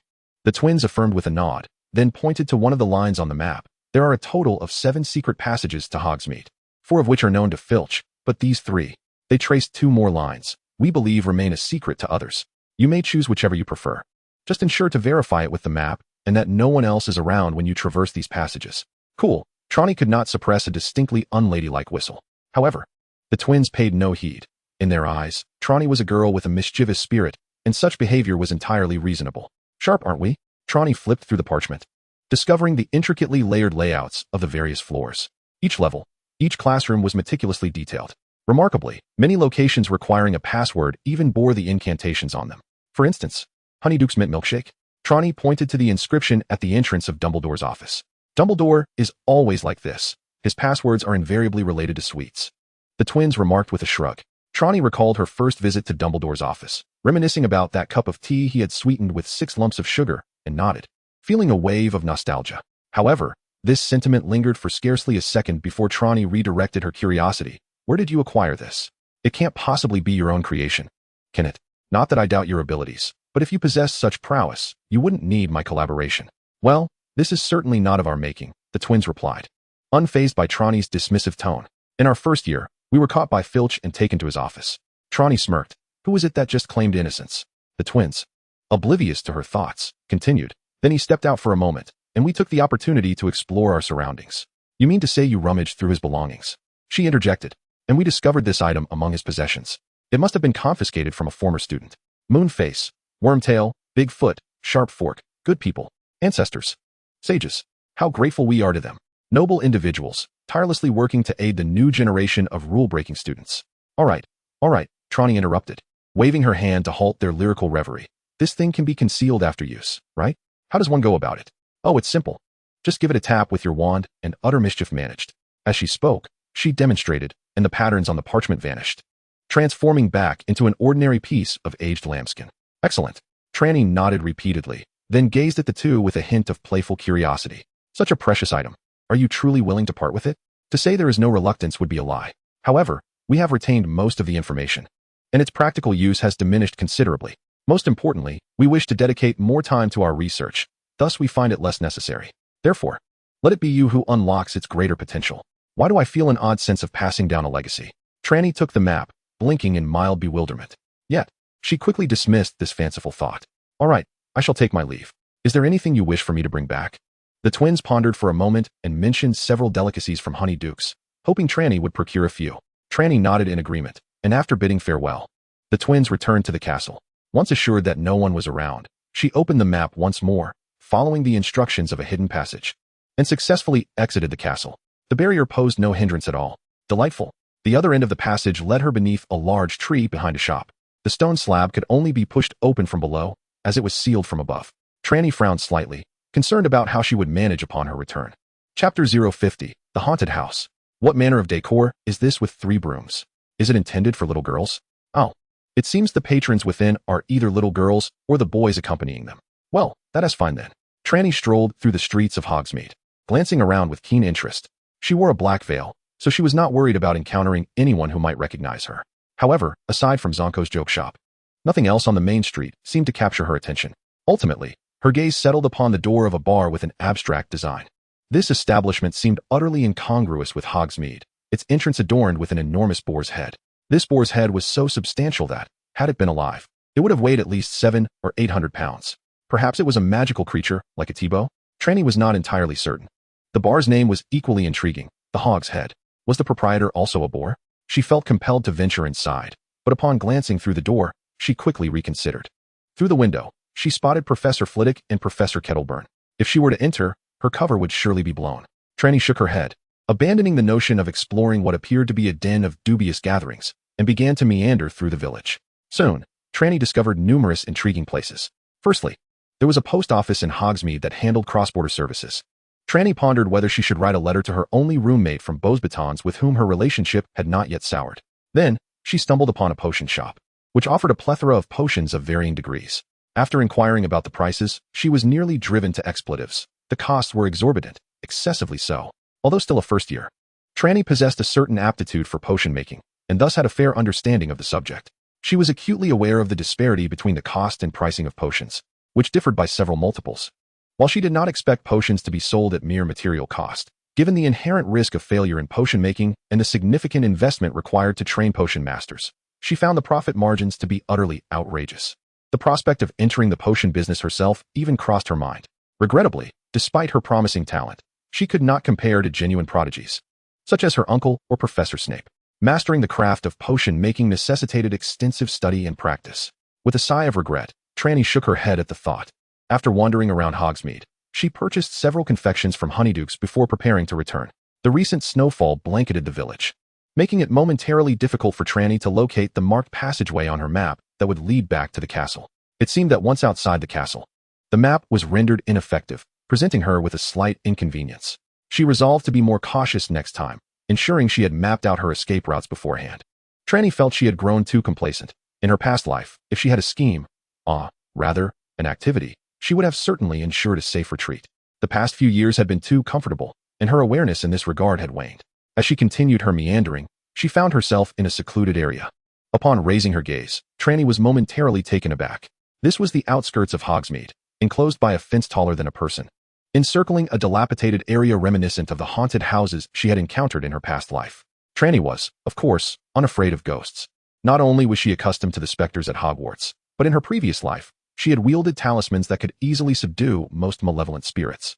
She and her master had identified themselves as members of the Mauchon sect, albeit a rather unconventional branch. Yet, even the Mauchon sect had never publicly refuted this claim. As long as one was of Mauchon lineage, ghost hunting was their forte. As a major in talismans, Trelawney was particularly well suited for this endeavor. As Trelawney gazed upon the dilapidated structure resembling a haunted house, her curiosity was piqued. What purpose did such a building serve in Hogsmeade? Upon closer inspection, the interior of the crumbling abode indeed bore an eerie resemblance to a ghostly dwelling. While the overall structure remained relatively intact, it exhibited severe signs of disrepair. The windows were devoid of glass and were haphazardly boarded up, presenting a chaotic and unsightly appearance. Although the door was locked, it appeared equally worn and its functionality was questionable, serving more as a deterrent for the honorable rather than the unscrupulous. As Trelawney circled the building, an unsettling realization began to dawn upon her. There was no entrance. The surrounding fence, despite its customary presence in both ancient and modern architecture, lacked any opening. Even in rural eastern villages, where low fences are erected to keep chickens and ducks from straying, an entryway is always provided.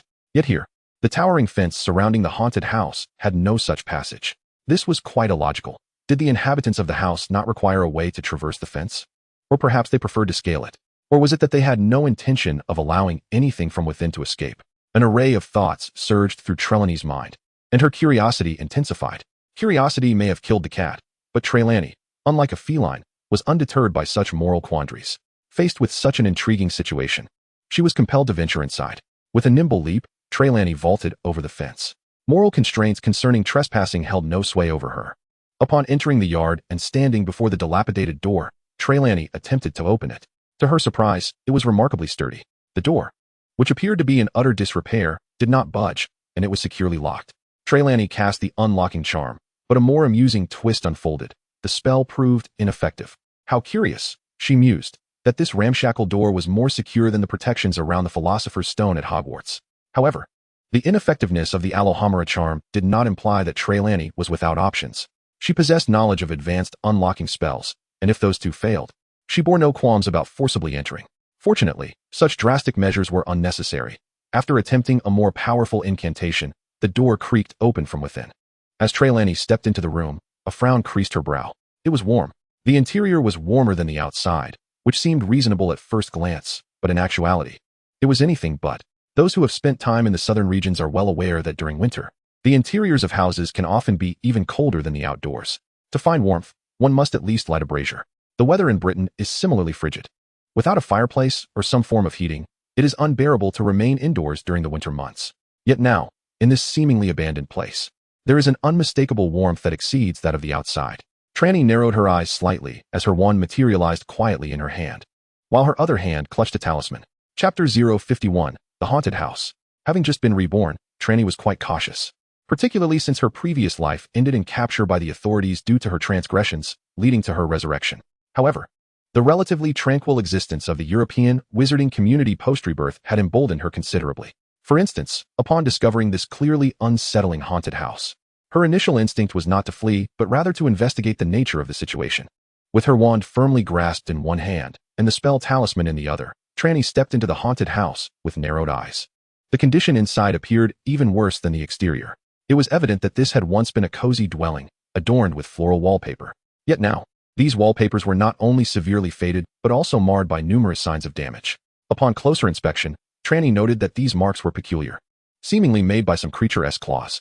Had this room once been invaded by a beast?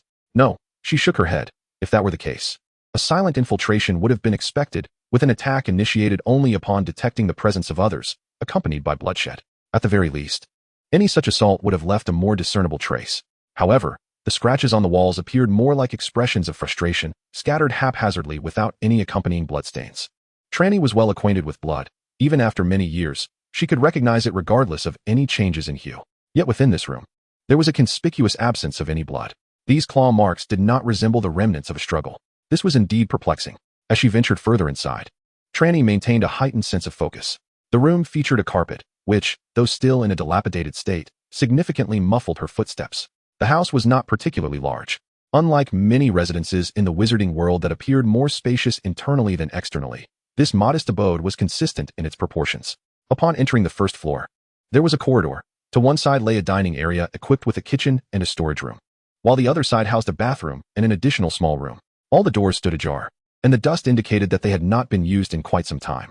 Trelawney's gaze fell upon the fireplace in the corner of the dining area, which was unlit and showed no signs of recent use. The warmth emanating from the room must have been wafting down from the second floor. Trelawney's gaze drifted towards the staircase at the end of the corridor, and she approached it slowly. However, the moment her foot touched the stairs, her expression shifted slightly. Creak. The wooden staircase, which had evidently not been maintained for a long time, produced a faint sound. Although it was not loud, in the eerie silence of the haunted house, it felt overly pronounced. "Who goes there?" came a voice from above. It was a man's voice, sounding gentle but tinged with palpable fatigue. Yet there was an underlying note of vigilance. Trelawney narrowed her eyes, exhibiting a behavior more characteristic of Gryffindors than Slytherins, and swiftly ascended the stairs, heading directly towards the sound that led to the master bedroom on the second floor. Upon reaching the door, a distinct warmth radiated from within.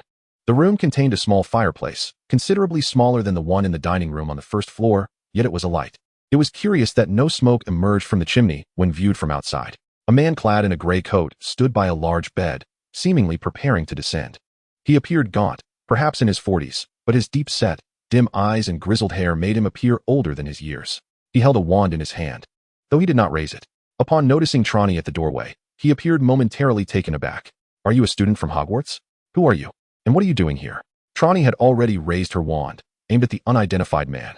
Yet she refrained from attacking as she had with the previous wizards who had ambushed her. After all, this man exhibited no hostility, while those earlier had clearly plotted and executed an attack against her. Strictly speaking, she had sought him out. Of course, Trelawney had her own reasons.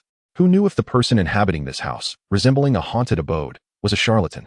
After all, why would this small dwelling be isolated from Hogsmeade? Whether her reasoning held merit was of little concern to Trelawney. She was not one to adhere strictly to logic.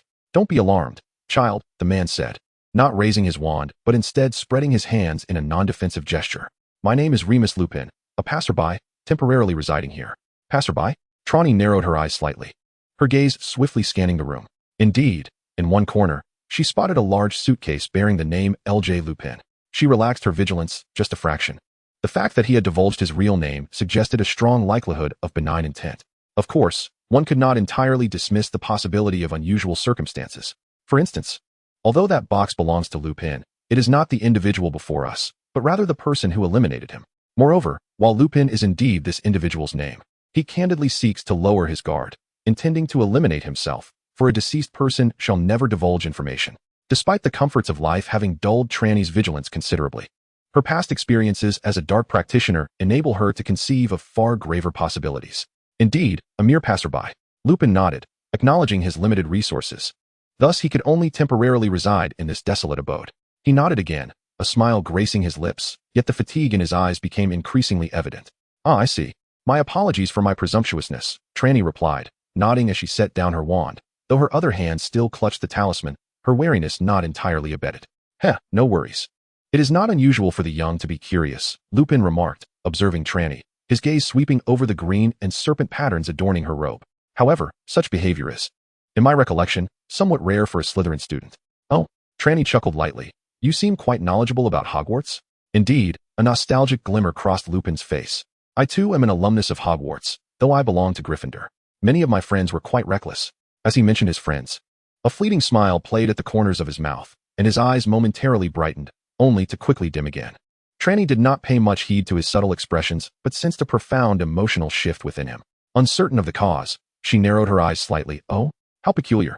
I was unaware that Hogwarts admitted werewolf students." Upon hearing this, the man who called himself Lupin underwent a sudden change in expression. Chapter 52, Encounter. "You." Lupin's face reflected astonishment as he instinctively raised his hand. This gesture was purely reflexive. He did not even grasp his wand firmly. However, the tense Trelawney was unyielding to such hesitance. "If you dare to make a move, I shall not hesitate to act." Without a moment's pause, Trelawney flicked her wand, unleashing a red beam of light. Stupefied, he collapsed to the ground. Among the most frequently employed spells in traditional magic, the stunning spell and the disarming charm have maintained their unassailable status. When it comes to bullying students at Hogwarts, Trelawney prefers using the disarming charm, relishing in the sight of their impotent rage after disarming them.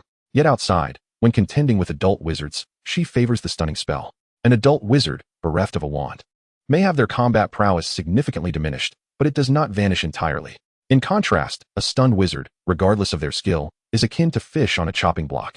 Trelawney cast spells with remarkable swiftness, and the sleep charm, being a commonplace enchantment, did not demand extraordinary levels of power. Trelawney's magical prowess had already reached a soft upper limit for the requirements of this spell.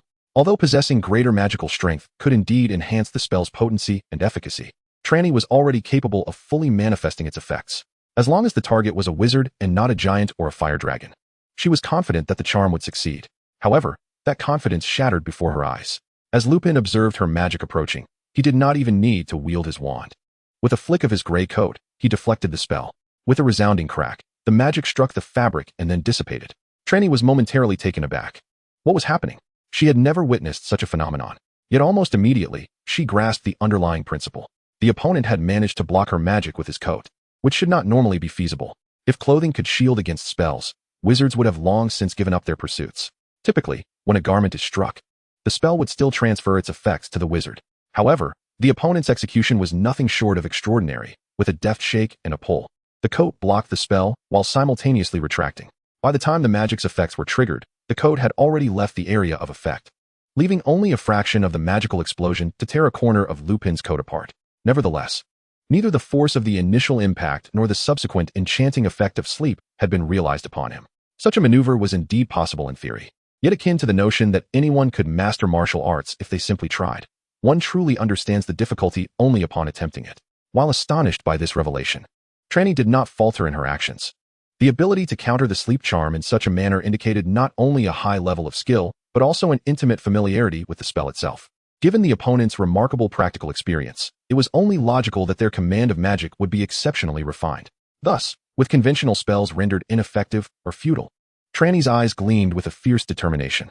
In an instant, her wand moved with rapidity, and a series of intricate incantations erupted from her lips like a machine gun's fire. A surge of dark energy flickered around her, and moments later, several black tendrils emerged swiftly from the shadows beneath Lupin's feet, entwining towards him with blinding speed. These tendrils emanated a faint, ominous smoke, presenting an eerily spectral sight. The shadow binding, a dark enchantment. As the Sauron family, renowned in the Nordic realms for their mastery of dark magic, they stand unrivaled in the entire European wizarding community, both in terms of knowledge and innovation in the arcane arts. Trelawney grew up under the care of two unreliable uncles. Although she received little nurturing, she nonetheless absorbed a wealth of disordered knowledge. Her uncles exhibited no concern for the dangers posed by such perilous pursuits, recklessly practicing dark magic in her presence. Whenever Trelawney expressed curiosity, they readily imparted their knowledge without hesitation. The shadow binding was a signature spell of the Sauron lineage. On one occasion, Trelawney accompanied her uncle to the Black Forest in Germany to capture a magically transformed brown bear. This colossal beast, exceeding 10 meters in length, boasted immense strength, rendering conventional magic and even subpar dark magic utterly ineffective against it. While her uncle, Kalumi Sauron, initially sought the bear's brain and magical core, he could not resist the allure of its magnificent hide. However, to preserve the integrity of its pelt, he dared not inflict any harm. Thus, Kalumi employed the dark magic of shadow binding before Trelawney. This spell not only possessed formidable binding capabilities, rendering even the overwhelmingly powerful transformed bear incapable of escape, but it also burned the soul of the ensnared creature, swiftly weakening it, a true exemplar of dark magic. As for why Trelawney participated in such a perilous hunt for the enchanted bear, it was due to her untrustworthy uncles, as previously mentioned. A flicker of astonishment crossed Lupin's face. With his experience, he immediately recognized that the magic employed by the young girl was indeed dark magic. Has Hogwarts changed so much in just over a decade since his graduation? This girl, appearing to be no more than a third-year student, likely a second or even first year, wielded dark magic with such proficiency? While astonished, Lupin's actions remained unimpeded. The tendrils of dark magic before him were unfamiliar, at least not identical to any he had encountered before. He had no intention of testing the effects of this uncharted dark magic personally. With a soft crack, Lupin vanished from his spot, reappearing almost simultaneously in another corner of the room. "Child, I bear no ill will. Might I request that you cease?" Lupin spoke swiftly. The swiftness of his apparition astonished Trelawney even further. Although every adult wizard endeavored to master this spell, many pretentious individuals claimed that a wizard who could not apparate was unworthy of the title. Indeed, most wizards could grasp this magic, yet few could wield it with true finesse. A greater number of wizards prefer to utilize flue powder and portkeys for long-distance travel, primarily because apparition can often lead to complications. Even wizards with a fair degree of proficiency require incantations, wands, and the precise locking of their destination. Just moments ago, my shadow binding had only reached within an inch of the other's body, yet they instantaneously executed their spell and materialized perfectly on the opposite side of the room, avoiding any embarrassing mishaps such as being stuck in a wall. This remarkable control over magic is indeed impressive. Nevertheless, she showed no signs of halting her advance. She was resolute in her endeavors. Without hesitation, Trelawney unleashed another dark spell, while simultaneously preparing to cast a charm. The opponent's strength exceeded her expectations. However, at that moment, a tingling sensation coursed through her back, rendering her entire body rigid. Looking across, she saw her spell pass through Lupin's form. Curse it, she had been deceived. Chapter 053, Stand Down. Without needing to glance back, Trelawney comprehended the situation. The indistinct, vanishing Lupin was but a phantasm. The specific magic employed was indeterminate at the moment. Yet several spells could yield similar effects, with two of them being relatively straightforward. Meanwhile, Lupin's true form had teleported behind her. The rigidity and numbing sensation emanating from her back indicated the use of a Petrificus totalis. Trelawney was quite familiar with this feeling. It was akin to the times her uncles and aunts would depart without her, leaving her behind while she stubbornly insisted on accompanying them. She had resisted and fought against it, yet had never succeeded. Alas, despite her uncle's unreliability, their personal prowess was undeniable, Otherwise, they would not have stirred such significant troubles. Moreover, Trelawney was still a mere child. Reflecting on past experiences, Trelawney had gradually developed her strategies. Engaging on a magical level proved ineffective, given her current magical capabilities. Chasing after her uncles would not yield results in a mere 3 to 5 years. Thus, she sought an alternative path. Trelawney was no ordinary child from a wizarding family. She was a traveler from another realm, possessing talismans at her disposal. Just like now, before the numbness could fully spread across her back, it was swiftly contracted back. Trelawney sensed a slight warmth emanating from one of the 3 talisman papers hanging at her collar, indicating its effectiveness. Excellent. Feeling her body regain mobility, Trelawney refrained from making any rash movements. She could move now, but her opponent could not. Given that they had chosen to use a petrification spell rather than a lethal one, there must be some underlying hesitation on their part. Perhaps she could exploit this opportunity. Before Trelawney could finish her thoughts, she noticed Lupin had already approached her, hands outstretched in a gesture of non-hostility. I bear you no ill will. I shall release you now. Might I request that you refrain from striking first? His expression conveyed a hint of exasperation. Trelawney, who had been preparing to seize an opportunity for a surprise attack, found herself genuinely perplexed. Was it possible for a werewolf to possess such a gentle disposition? In England, werewolves are rather scarce. It is said that vampires are somewhat more prevalent. However, vampires and wizards tend to be at odds, rarely crossing paths. Even when they do encounter one another, they act as if they are strangers. In Northern Europe, werewolves are more abundant, and Trelawney had seen several during her disappearance. Though none were lively, they were hung up by her uncle, Sir Soren. Sir, a master of potions, often required peculiar materials, including werewolf blood and saliva. Thus, he would frequently capture a few werewolves to extract their blood and saliva. Naturally, the werewolves resisted, struggling and rebelling against their captivity. Yet, despite Sir magical prowess not matching that of his brother, Kalumi, he was still a formidable dark wizard. Ordinary werewolves stood no chance against him. In the face of overwhelming power and the threat of punishment, even the most defiant werewolves would eventually submit. Trelawney felt as though she were witnessing the process of a wolf being tamed into a dog. However, Sir was a conscientious individual. He never harmed the werewolves he captured for experiments, releasing them once he had drawn sufficient blood and limiting his captures to a maximum of 2 times per werewolf. Consequently, those released regained their aggressive demeanor upon realizing that Sir meant them no mortal harm. Trelawney's impression of werewolves was that they were irrational and wild, requiring a good beating to be subdued, an ingrained stereotype shared by many. Yet, this particular werewolf before her was different, though disheveled. He possessed an unexpectedly gentle and even somewhat elegant demeanor. A werewolf like you is quite rare, Trelawney remarked with a snort, lowering her hands and stowing away her wand. Lupin was taken aback, genuinely astonished. He held great confidence in his mastery of magic and magical power, believing that only a few seasoned practitioners in the British wizarding community could rival him. Yet, this young girl had effortlessly dispelled his petrification spell, leaving him unaware of when she had done so. Had he been away from the scene for too long? Were children now this formidable? Lupin's expression of astonishment was unmistakably evident. Even though his emotional fluctuations were not particularly intense, Trelawney discerned his thoughts and felt a surge of pride in her heart. She acknowledged Lupin's prowess, which, based on her somewhat imprecise estimation, rivaled that of her uncle, Selwyn. As for whether he could match her father, Kalami, that remained uncertain. Even in the tumultuous and combat-ridden realms of Scandinavia, such competence was considered exceptional. In the relatively serene environment of England, he would undoubtedly be regarded as a formidable figure. However, could a werewolf possess such remarkable magical abilities? According to Trelawney's knowledge, werewolves who wielded magic were exceedingly rare, given that Europe's 3 prestigious institutions, along with the esteemed Codasteras in the Far East, did not admit werewolf students. The inherent dangers and unpredictability associated with them rendered such admissions implausible. In light of this, the number of werewolves proficient in magic was already minuscule, and to encounter one at Lupin's level was utterly astonishing, especially considering he had yet to employ any dark magic. Noticing Trelawney's cessation of aggression, Lupin inquired curiously, "My lady, you do not appear to be British, do you?" "Oh, is it that obvious?" Trelawney raised an eyebrow, intrigued. She believed her accent was unblemished, and regarding appearance, wizards in Britain hailed from all corners of the globe, encompassing a diverse array of ethnicities. It was not uncommon to encounter those of African or Asian descent. How could one ascertain her nationality? You are a Slytherin, undoubtedly from a wizarding lineage. At the very least, your parents must be wizards. And if that is the case, it stands to reason that you ought to be aware. Lupin remarked with a wry smile, gesturing around. This is the Shrieking Shack, famously haunted in Hogsmeade, a place parents warn their children to avoid. Since you ventured here, you must be unaware of its reputation. Trelawney was indeed oblivious to its lore, yet this did not sway her. She shook her head, asserting There are always disobedient children, are there not? While your reasoning holds merit, it is not entirely conclusive. Indeed, Lupin nodded. Moreover, there is the spell you employed earlier. I have never encountered such an incantation.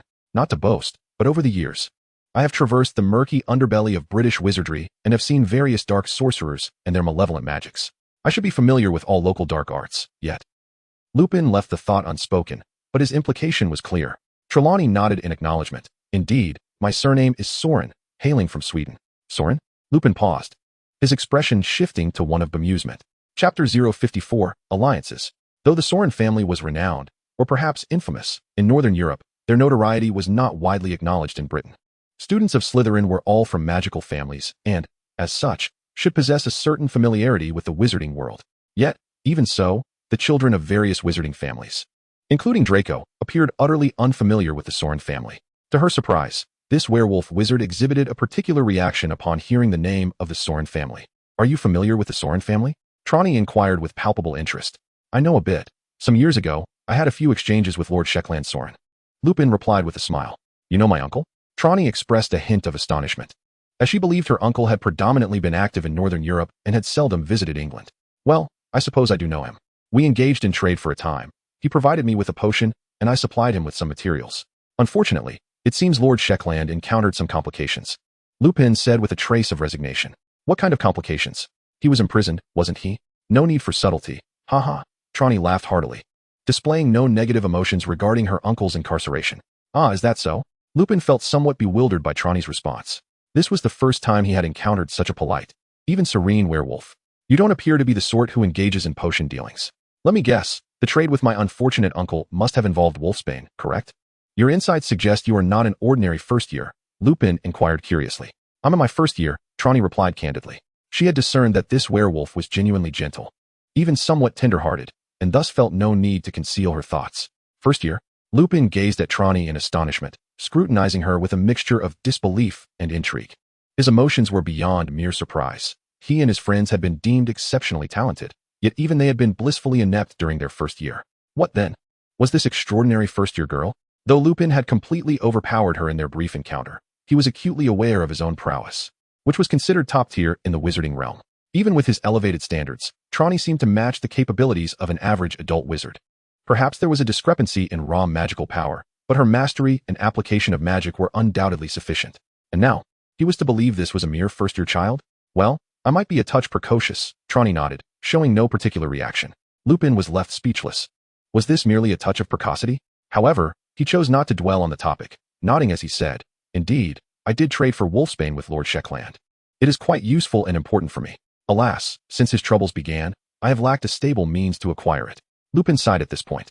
The absence of wolfsbane potion had significantly impacted his life. Previously, when he had access to the potion, he could still manage to find some less than desirable jobs. Now, without a stable supply of wolfsbane, he found himself unable to secure any employment at all. During this period, he had been living off meager savings, devoid of income, which compelled him, after many years, to return here briefly. Although he referred to it as a temporary stay, he had no clear idea of how long he would remain. Wolfsbane potion was indeed a troublesome matter. Trelawney nodded in agreement. It was not a commonly used potion, and its complexity was considerable. The quantity required was small, making it a challenge for most potion makers. Consistent production typically necessitated the expertise of a master potion maker, like their own headmaster, who was exceptionally skilled. Even among those capable of brewing it, the price for such potions was steep. Trelawney glanced at Lupin's attire, which, while relatively clean, was severely worn. Initially merely old, it had sustained further damage during the recent skirmish, resulting in a gaping hole at the hem. Given such circumstances, it was a struggle for him to occasionally procure a dose of wolfsbane, let alone secure a steady supply each month. By the way, what sort of transactions do you and my uncle engage in? Trelawney asked with keen interest, suggesting they might continue this exchange. Lupin's expression brightened momentarily, only to be clouded by suspicion thereafter. Trelawney possessed remarkable prowess in magic, which could be attributed to her extraordinary talent. Moreover, the Soren family was indeed renowned for their exceptional skills in dark magic. It was conceivable that a child could exhibit exceptional aptitude. It was said that figures like Dumbledore, Voldemort, and Grindelwald had demonstrated extraordinary abilities even in their first year. However, potion making was different. Regardless of innate talent, it required extensive hands-on practice to master. Lupin knew that the three most gifted individuals in the field of potions were his former classmates, the current head of Slytherin House and the youngest master potion maker, Snape. Trelawney's uncle, Sheklan Soren, and a member of a prominent French family who had recently surpassed Snape's record as the youngest master potion maker. Yet, even these three had achieved their significant accomplishments only after years of rigorous practical experience. I certainly cannot, Trelawney replied matter-of-factly. Although she had displayed impressive talent in potion making, she was still merely at an excellent first-year level, possibly reaching second or third year at most. There remained a significant gap between her and the sixth-year advanced students, let alone the masters. Upon witnessing the pallor on Lupin's face and sensing his despondency, Trelawney couldn't help but chuckle lightly. While I may not be capable of concocting the Wolf's Bane potion myself, I certainly can enlist someone who can. With keen interest, she regarded Lupin, stating, given your talents, acquiring something to exchange for the Wolf's Bane potion should not pose much difficulty. However, it is true that most potion masters are reluctant to collaborate with you. Am I correct? Lupin, upon hearing this, appeared enlightened and nodded vigorously. Could it be that Lord Slughorn has the ability to brew potions in there? He mused. Of course not. Trelawney rolled her eyes. It would be remarkable if they didn't sever his hand in the process. Nevertheless, I have connections with the Helix family. Helix? Lupin was momentarily taken aback before his expression transformed into one of elation. The Helix family is renowned as one of the premier magical families in France, particularly esteemed for their expertise in potion making. However, as a pureblood family, they are notoriously proud and would never engage in trade with werewolves. Yet, with Trelawney as an intermediary, it seemed entirely feasible. Are you willing to assist me? Lupin's face radiated excitement and longing. Of course, but it will require a transaction, Trelawney revealed, flashing her signature. Deceptively sweet smile. Chapter 055, Pansy Suggestion. The malevolent entity was referred to as the Screaming Shanty, at least by the locals. What intrigued Trelawney was the revelation that beneath the Screaming Shanty lay a secret passage leading to Hogwarts. However, the exit of this passage was guarded by the Whomping Willow. Having spent over a month at Hogwarts, Trelawney had familiarized herself with many of its iconic features, and the Whomping Willow was among them. Though it may seem bothersome, this plant is exceedingly rare, with scarcely more than 5 specimens existing throughout Europe. The ability to cultivate such a plant is a testament to Professor Sprout's prowess in herbology, positioning her as one of the foremost experts in Europe. Nonetheless, traversing near the Whomping Willow proved to be a daunting task. Trelawney had previously attempted to approach the tree, and despite her agility, it was no easy feat. The mere thought of emerging from one of its openings filled her with trepidation. However, Lupin offered her an unexpected means of assistance, which astonished Trelawney. Subsequently, she was regaled with a touching tale of friendship from Lupin, further solidifying her resolve to aid him. She made her way to the Olery, composing a letter to a senior at Beauxbatons. This senior was a figure of considerable renown, and although Trelawney had minimal interactions with her, they had crossed paths enough to be deemed acquaintances. Furthermore, this senior was one of the few with whom her relatives had not incurred any grievances, thus providing an excellent opportunity to foster goodwill through correspondence. This senior is a member of the Helix family. As long as she can be contacted, acquiring a dose of Wolf's Bane should pose no difficulty. The Helix family and the Soren family have historically maintained a close relationship, even though the bond has somewhat waned over the generations. Surely, they can still converse amicably. Lupin has taken refuge in Hogsmeade, specifically in the Shrieking Shack. Currently destitute and without any place to go, he has no choice but to remain there temporarily. Trelawney does not mind providing him with some financial assistance, yet Lupin graciously declines, exhibiting a commendable sense of dignity. While Trelawney understands his stance, she does not entirely agree with it. Given their circumstances, is it wise to be so fastidious? Nonetheless, since he has made his choice, she refrains from further comment. Through the secret passage beneath the Whomping Willow, Trelawney returned to the castle as dusk fell. However, upon entering the common room, she was surprised to find Pansy waiting for her. Curiously, Trelawney glanced around and, noticing Draco's absence, playfully inquired, "Today, you are not glued to Malfoy, I see?" Pansy's fair complexion flushed slightly, and she bashfully replied, "Soren, I have come to apologize and to express my gratitude." While I can understand the gratitude part, Trelawney smiled knowingly. "Is this about what happened at noon?" Pansy's cheeks reddened further, yet she nodded affirmatively. "Yes, thank you. No need for thanks. Aiding others is a source of joy for me," Trelawney replied, graciously accepting the appreciation without revealing her true motives. "And what is the apology for?" We were rather unfriendly towards you before, which was unwarranted," Pansy admitted, a bit embarrassed. "I believe we can become friends and coexist harmoniously. I am indifferent." "But can you manage Malfoy?" Trelawney queried. "Yes, I can," Pansy continued. "Malfoy has always wanted to establish a connection with you, but he feels a bit embarrassed due to our initial interactions. You aren't suggesting I should go out of my way to please him, are you?" Trelawney scoffed. "His pride matters, but mine does not." "Absolutely not," Pansy shook her head. "Typically, those who pursue him actively find it difficult to become friends with Draco."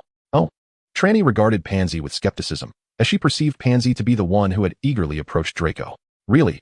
Pansy, unaware of Trelawney's thoughts, nodded earnestly. Establishing a good rapport with Draco is not as complicated as it seems. First, one needs to come from a respectable family. I have learned that the Soren family not only meets but exceeds the criteria. Then, an opportunity is necessary. What opportunity? Trelawney inquired nonchalantly. Her interest in befriending Draco was rather lukewarm. If it were straightforward, a mere conversation would suffice. Yet, if it proved troublesome or tedious, she deemed it unnecessary. Well, there are indeed numerous methods. However, my suggestion is to give him a good thrashing, Pansy remarked. Excuse me? Trelawney questioned. Her brow furrowed in disbelief as she regarded Pansy with suspicion. There was something unsettling about those words coming from her lips. Nevertheless, Pansy, undeterred by Trelawney's skeptical gaze, nodded earnestly. Although reluctant to admit it, the Malfoy family epitomized a relentless pursuit of power. This tendency was not exclusive to Draco or the Malfoy lineage. Most families within Slytherin exhibited a similar thirst for dominance, with the Malfoys being particularly conspicuous in this regard. At this juncture, Pansy displayed a rare, mischievous smile, noting that Draco was a quintessential example. Your two-time appointment as prefect has already garnered half of Draco's respect. Now, all that remains is a forthright opportunity. If you simply find a chance to confront him and assert your authority, he will begrudgingly accept you as his superior. Though he may resist initially, he will soon acclimate. Trelawney blinked in astonishment, struggling to fathom the notion. On one hand, she found it hard to believe that Draco could embody such traits. Did this imply he had a masochistic streak? On the other hand, she was astonished that such words had escaped Pansy's mouth. I don't understand, Trelawney pondered aloud. Why do you want me to strike Malfoy? Aren't you two quite close? Draco has become rather arrogant, Pansy pouted. I believe someone needs to keep him in check. However, due to his father's influence, few dare to do so. Which is precisely why I think. Pansy's sentence trailed off, yet the implication was unmistakable. The Malfoy family wielded significant power in Britain. Even those unafraid were reluctant to provoke them, which only inflated Draco's ego. As a childhood friend, Pansy had perceived this shift and deemed it inappropriate. Lacking the means to address the issue herself, she turned to Trelawney. Would Trelawney acquiesce? Of course. Such an entertaining endeavor was too tempting to resist. No problem, Trelawney declared, thumping her chest confidently. I shall find an opportunity and give him a proper beating. At that moment, Draco, in the dormitory, suddenly sneezed, a chill creeping down his spine. Am I coming down with something? He mused, feeling his forehead. Chapter 056, Establishing Authority. Yes you. What were you laughing at just now? Beside the Quidditch pitch. Trelawney pointed at Draco. Hogwarts boasts but a single Quidditch field, yet each house possesses its own team, necessitating a rotation for field use. While friendly matches are of little concern, training sessions that involve tactical rehearsals strictly prohibit entry to students from other houses to prevent any prying eyes. Although, in truth, the tactics of student-level gameplay hold little worth in secrecy. Today, Slytherin had borrowed the pitch, and Trelawney was rallying the team to practice her newly devised strategy. The tactics were rather commonplace, yet an improvement upon their previous lack of strategy. The only dilemma lay in the fact that, given the skill levels of Marcus and his cohort, executing the tactics proved somewhat challenging, leaving their efforts rather disjointed despite several hours of practice. As this was a house training session, the spectators consisted solely of Slytherin students. Typically, one's own housemates would not divulge information. Thus the presence of fellow Slytherins was permissible. Quidditch enjoys a fervent popularity within the Wizarding world. Any student with idle time would willingly come to observe their team's training. If they could partake in a bit of play as well, all the better. Among the onlookers were Draco and Pansy. While Pansy's presence was expected, Draco's profound affection for Quidditch was evident. His flying skills were commendable, albeit marred by personal idiosyncrasies from self-taught practice. Nevertheless, his broom responded adeptly to his commands, allowing him to fly swiftly, as demonstrated in previous flying lessons. Yet, when compared to the rigorously trained Quidditch players, a gap remained. After all, the players endured arduous training, and despite his genuine love for the sport, young Master Malfoy had an aversion to hardship.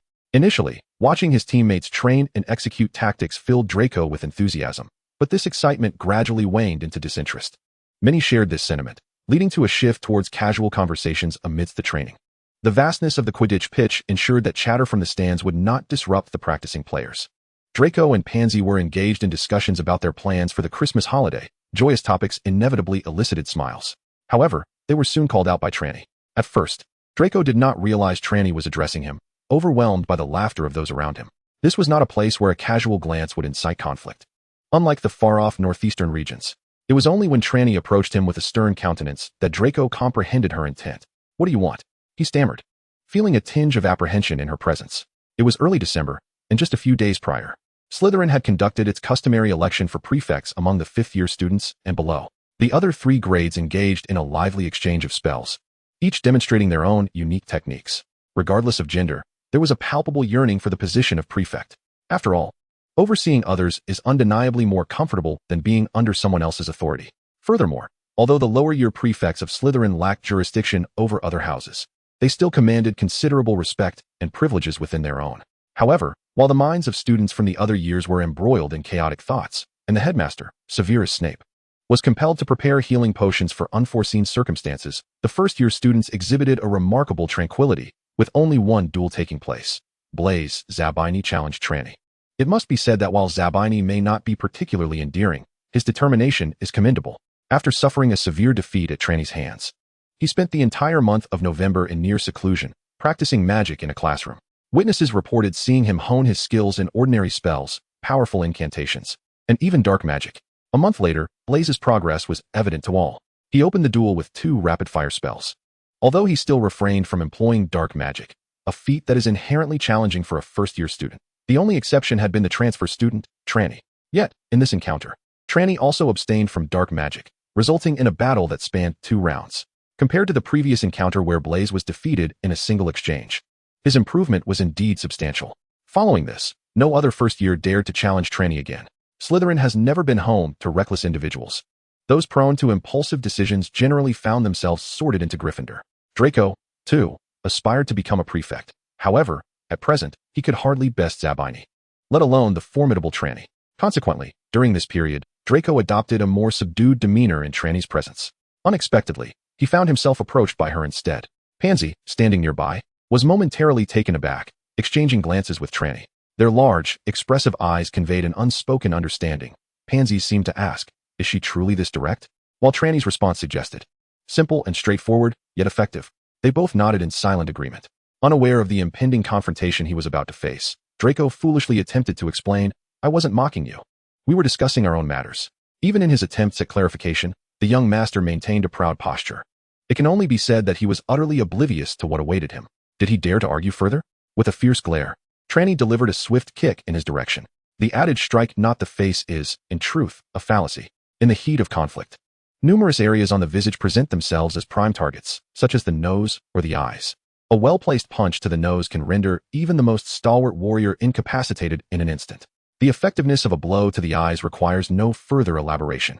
However, given the setting of a school, striking the face seems rather deliberate and may attract the attention of professors. Thus, Trelawney reluctantly abandoned her favored tactics from a previous life. Nevertheless, a swift kick to the shin is also quite effective. The shin bone, though bony, can inflict considerable pain.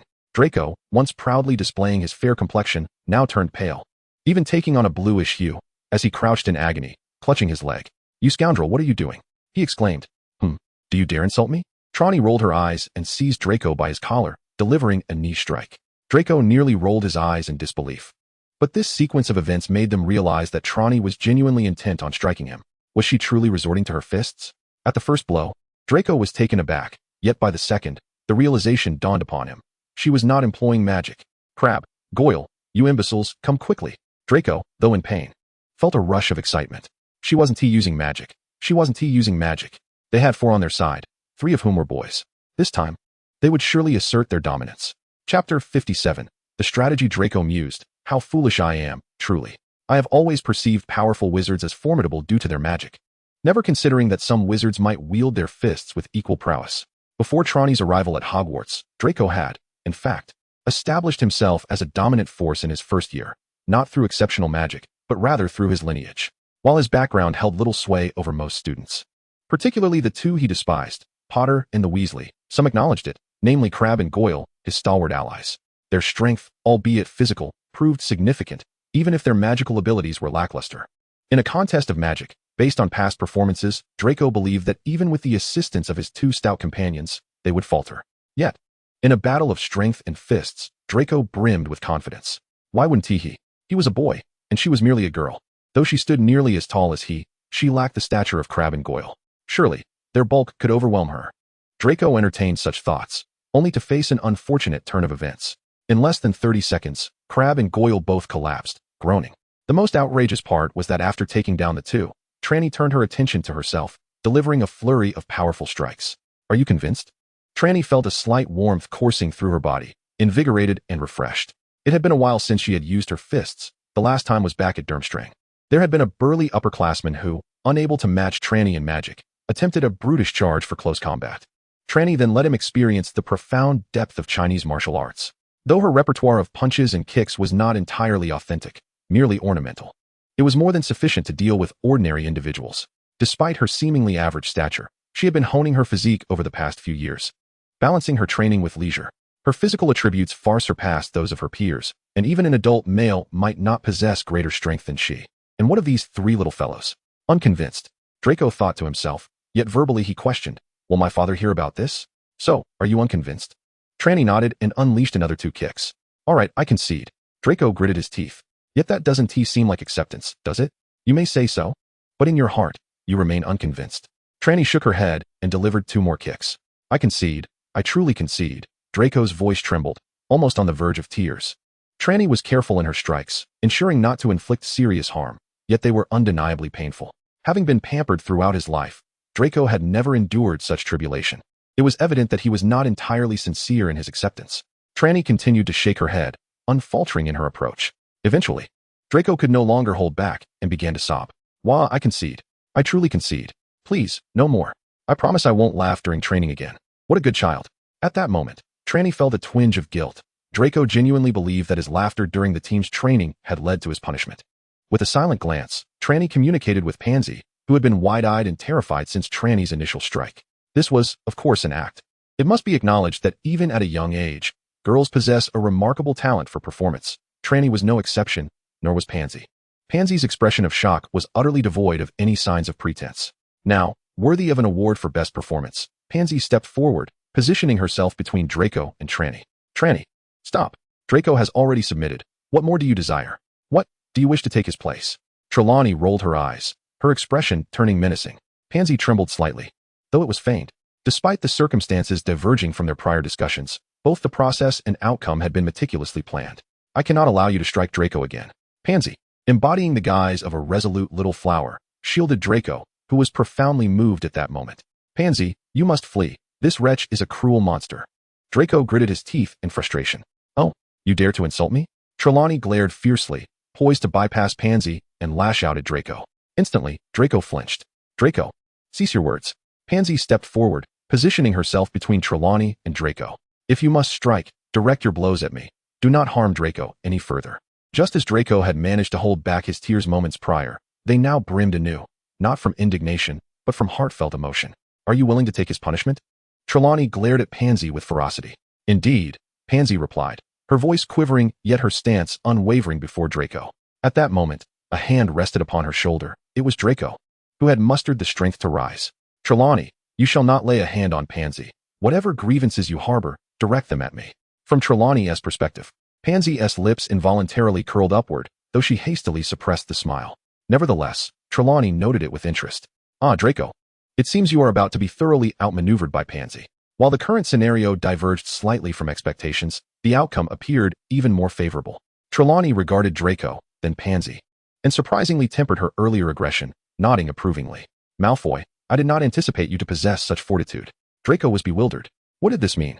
Wasn't she supposed to approach with a sinister grin and deliver a thrashing? This unexpected praise perplexed him. Observing Draco's bewildered expression, Trelawney continued, if you wish to avoid punishment, you two should align yourselves with me. I shall protect you. Draco hesitated. Was it truly appropriate to associate with a girl? However, Pansy eagerly nodded. Yes, indeed. After all, you are our prefect. We ought to heed your guidance. Draco contemplated this perspective. Perhaps aligning with Trelawney was not entirely objectionable. Unbeknownst to him, both women had deftly ensnared his thoughts. Pansy then inquired, if we align ourselves with you, will you teach us magic? At the mention of this, Draco's ears perked up immediately. The magic of Trelawney has become a source of envy even among the senior students at the academy. When Trelawney confidently affirmed that everything would be fine, Draco immediately felt a sense of camaraderie. After all, his father had once associated with others as well. This was a matter of family legacy, Draco reassured himself. Chapter 58, Establishing Authority. The young pansy was destined for greatness, Trelawney mused approvingly. Following the recent Quidditch match, Draco and his 2 hefty companions began to associate with Trelawney. Initially, Draco found it rather uncomfortable. He was accustomed to being the leader, and now he was relegated to the role of a subordinate, which took some getting used to. However, just 3 days later, Draco discovered that having a formidable older sister was indeed delightful. Although the Malfoy family had carved out a significant niche in Britain, their influence stemmed primarily from their wealth and control over certain matters, allowing them to slightly impact families that were currently struggling, such as those of Crabbe and Goyle. Yet, many families, including some that were not of pure blood but still championed the pure blood ideology, did not particularly regard the Malfoys with any esteem. For instance, some of the older students, especially the prefects from the 5th, 6th, and 7th years, would occasionally bully Draco. This was not a targeted attack. In Slytherin, it was somewhat customary for upperclassmen to assert their dominance over younger students, a behavior that, while not officially sanctioned, was widely practiced. Draco had previously endured this treatment, merely hoping to ascend to a higher year so he could bully the younger students in turn. However, since aligning himself with Trelawney, the situation began to shift. At first, Draco did not notice any significant change, but after a week had passed without any bullying directed at him, he started to sense that something was amiss. It was not that Draco craved the discomfort of being bullied. Rather, in Slytherin, such occurrences were too frequent to ignore. The fact that he had gone an entire week unscathed was indeed peculiar, especially as his companions, Pansy, Crabbe, and Goyle, continued to face harassment. Only at this moment did Draco begin to grasp the underlying issue. However, on the Friday evening of the second week of December, he encountered a minor altercation with a 6th-year boy. This level of confrontation was trivial for Draco, who had faced much worse in the past, and he did not dwell on it. Yet, that night, an astonishing event transpired. Trelawney used a binding spell to suspend the boy who had bullied him, bringing him to the common room where she found Draco. In the midst of Draco's astonishment, Trelawney boldly settled onto the sofa beside him, while the boy dangled helplessly in midair, ensnared by her magic. Some matters I presumed would be understood without my verbalization, yet it appears I have overestimated your comprehension. Trelawney gestured towards the unfortunate soul suspended in the air, unable to even struggle, his expression one of sheer horror. She then swept her hand across the entirety of the common room, stating, "In light of this, I shall articulate my thoughts more clearly. Draco, Pansy, Vincent, and Gregory are all under my protection. Anyone who dares to harm them shows a blatant disrespect towards me. And this disrespectful individual," she pointed once more at the 6th-year student hanging there, "is the prime example. Trelawney, isn't your behavior a tad tyrannical?" A 7th-year boy rose, expressing his dissatisfaction. He shared a decent rapport with the boy currently suspended, and witnessing his friend's predicament naturally displeased him. "Are you disputing my authority?" Trelawney regarded him with a mocking smile.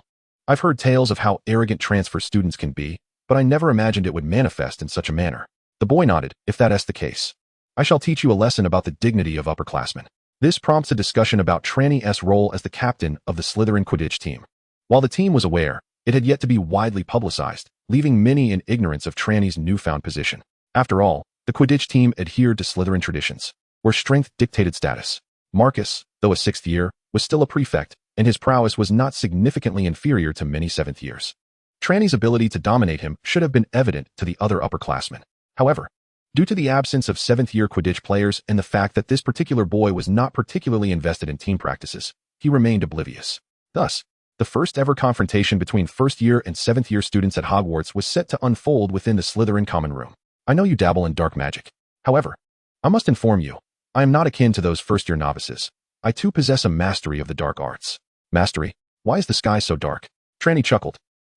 The boy evidently failed to grasp the meaning behind Trelawney's words.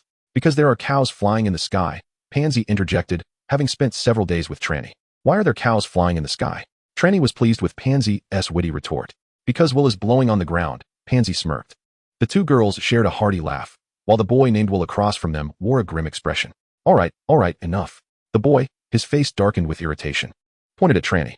"Stop with the nonsense. Let us get started." A large portion of the common room had already been cleared, indicating the Slytherin students' eagerness for the spectacle, and their preparations for the impending showdown were remarkably adept.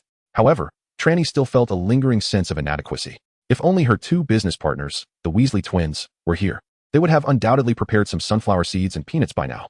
As Trelawney pondered this, she positioned herself opposite the boy. He sneered, flicking his wand, which unleashed a surge of green flames from its tip. Dark magic, a nonverbal spell. Trelawney raised an eyebrow. It seemed his claim of proficiency in dark arts was not entirely boastful. Nevertheless, Trelawney smiled slightly and, with a flick of her own wand, enveloped the surroundings in a veil of black mist. A spell of darkness? A commendable incantation, yet ultimately futile. Will scoffed, and in the next moment, the green flames surged forth. The black mist met the green flames, dissipating in an instant. However, before Will's smile could fully blossom, his body suddenly stiffened. A vague silhouette began to materialize behind him, and a few gray streaks appeared on his skin. A petrification curse. Unlike the full-body bind curse, this was a true petrification spell. Trelawney had not mastered it for long, but its effect was impressive. Hee. Watching Will immobilized in place, Trelawney could hardly conceal her smile.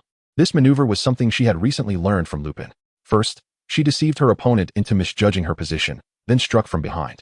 Unfortunately, apparition could not be used at Hogwarts, and she was not skilled in it. However, the disillusionment charm for a sneak attack was certainly a viable option. Chapter 059, Christmas approaches. Draco's emotions had become somewhat complex lately. He struggled to adapt to the shift from being the elder brother to the younger sibling, even though, during his time as the elder, he had only 2 younger followers and a lackey. However, the sense of protection from his older sister was indeed comforting. At Hogwarts, due to the tradition of upperclassmen overseeing the younger students, it had always been taken for granted that seniors would manage juniors. If it weren't for the professors being somewhat useful and the punishments being sufficiently severe, it might have devolved into bullying. Draco, due to his family circumstances, was somewhat less subjected to bullying, but only slightly. Those upperclassmen who disregarded the Malfoy family would still deal with him when necessary.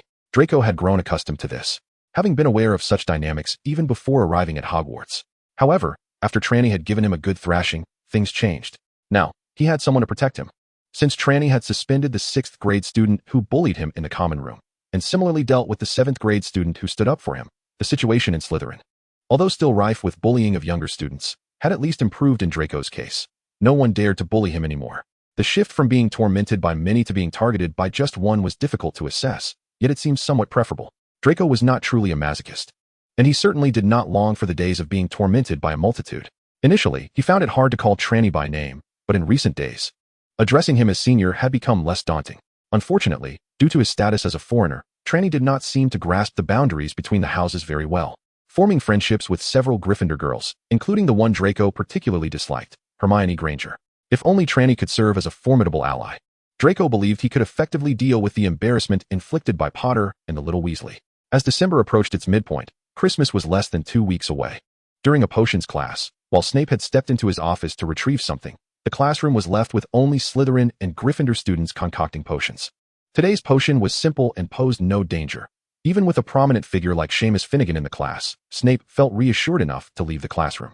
Draco, possessing a natural talent for potion making, found this straightforward task well within his capabilities and completed it swiftly. Noticing that the headmaster had yet to return, he felt a mischievous urge to seek some amusement. His gaze turned towards Harry and Ron, who were quietly conversing while nearing the completion of their potion.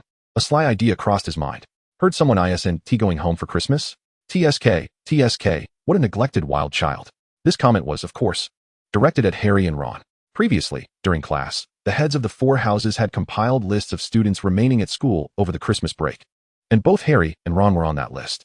Harry's situation was well known. Given the peculiarities of his family circumstances, he would undoubtedly remain at Hogwarts. As for Ron, Draco was less informed about his situation, but he knew all 4 Weasley children would be staying at school for the holidays this year. This was definitely fodder for mockery. However, as Draco's words escaped his lips, Harry and Ron had yet to respond when a sudden crack echoed through the room. Startled, Draco turned to see Trelawney. His expression frosty and his gaze sharp, fixated on him. Draco, I give you a chance to rephrase that. A shiver ran down Draco's spine as he recalled that Trelawney had also chosen to remain at school. Trelawney has been at Hogwarts for over a month, and her family situation has become widely known among the students through various channels. She hails from a notorious Nordic family renowned for its dark magical practices. Her swift acceptance into Slytherin can certainly be attributed to her formidable prowess, but her family background has also played a significant role, even within Slytherin. Trelawney's familial circumstances are rather startling. All her relatives, save for herself, have been incarcerated in a Nordic wizarding prison due to their involvement in dark magic research. This is rather excessive, wouldn't you agree? As a result, Trelawney has chosen to remain at Hogwarts during the Christmas holiday, as she would otherwise return home alone. This decision is quite reasonable. The only issue is that Draco forgot this detail and inadvertently included her in his mockery of Harry and the others. Draco's already pale complexion turned even whiter, and he stammered, I didn't mean to. I said nothing, truly. While speaking, he hastily lowered his head, feigning deep concentration as he fiddled with the potion ingredients on the table. Pansy, sitting nearby, offered Trelawney an apologetic nod before unable to suppress a smirk. Draco's demeanor struck her as rather endearing. Trelawney, with a huff, chose not to engage in a dispute with Draco. This little brother had been rather obedient lately, sharing the delicious treats sent from home. Although she appreciated the good-natured fun, Trelawney was not a true brute and would not resort to violence over mere words. While she may not comprehend the nuances of wielding both authority and kindness, she understood the importance of not being too harsh with those beneath her, lest she disrupt the harmony of her group. Draco's display of submission nearly elicited laughter from Harry and Ron, had it not been for Snape's timely return. With Snape back, the potions classroom swiftly regained its usual order. Until bang, a burst of blue-purple smoke erupted with a moderate explosion, quickly enveloping a significant portion of the classroom. Trelawney didn't even need to look back to know it was that classmate Finnegan. He had already caused over 15 explosions in potions, transfiguration, and charms since Trelawney's arrival at Hogwarts. Given his track record, she was inclined to refer to him as a pyrotechnic prodigy. Indeed, the next moment, Snape's furious voice rang out, "Finnegan, you fool, what have you added to the cauldron this time?" 5 points from Gryffindor. Everyone, evacuate the classroom immediately. The eager young wizards promptly scurried out. Potter, Weasley, stay behind and clean the classroom. Snape's authoritative voice echoed once more. Harry and Ron, who had already reached the doorway, froze momentarily before reluctantly turning back to the classroom, their faces etched with a profound sense of disillusionment. They brushed past Trelawney and Daphne, who emerged at a leisurely pace. Hermione stood at the entrance, her brow furrowed, yet hesitant to voice her thoughts. "Do not worry, Hermione," Trelawney remarked with a cheerful smile, glancing at her. "At least this time, the smoke does not appear to be toxic." Trelawney had witnessed similar incidents several times before. It seemed their headmaster had a particular vendetta against Gryffindor, especially targeting Harry and Ron. In Trelawney's opinion, this was somewhat petty. What was the point of a professor, let alone a headmaster, engaging in such petty rivalries with mere children? Surely it could not be true, as the rumors suggested, that Harry had disrespected Snape during their first potions class, for that would be utterly absurd. Chapter 060, The Christmas Holiday. On the morning before Christmas, students not intending to remain at Hogwarts departed by train, leaving the castle in a tranquil silence. Trelawney, however, had opted for a lazy day and did not rise for her usual physical training. The weather was simply too cold, with fresh snow having fallen the previous night. The saying snow is not cold, but melting snow is rang true, as the melting snow outside made for a bracing chill. In such weather, how could a young girl like her venture out into the biting wind? What about my skin? Trelawney consoled herself, allowing herself to indulge in a comfortable lie-in. By the time she awoke, it was nearly noon. Upon arriving at the common room, she found it eerily empty. Slytherin was not devoid of students, but those who remained were either 5th or 7th years, diligently preparing for the impending wizarding exams. They were likely engrossed in their studies at the library. Trelawney departed the common room and made her way to the great hall. Breakfast had long concluded, and lunch was yet to commence. With no food available at the moment, Trelawney decided to wait until lunchtime to savor her first meal.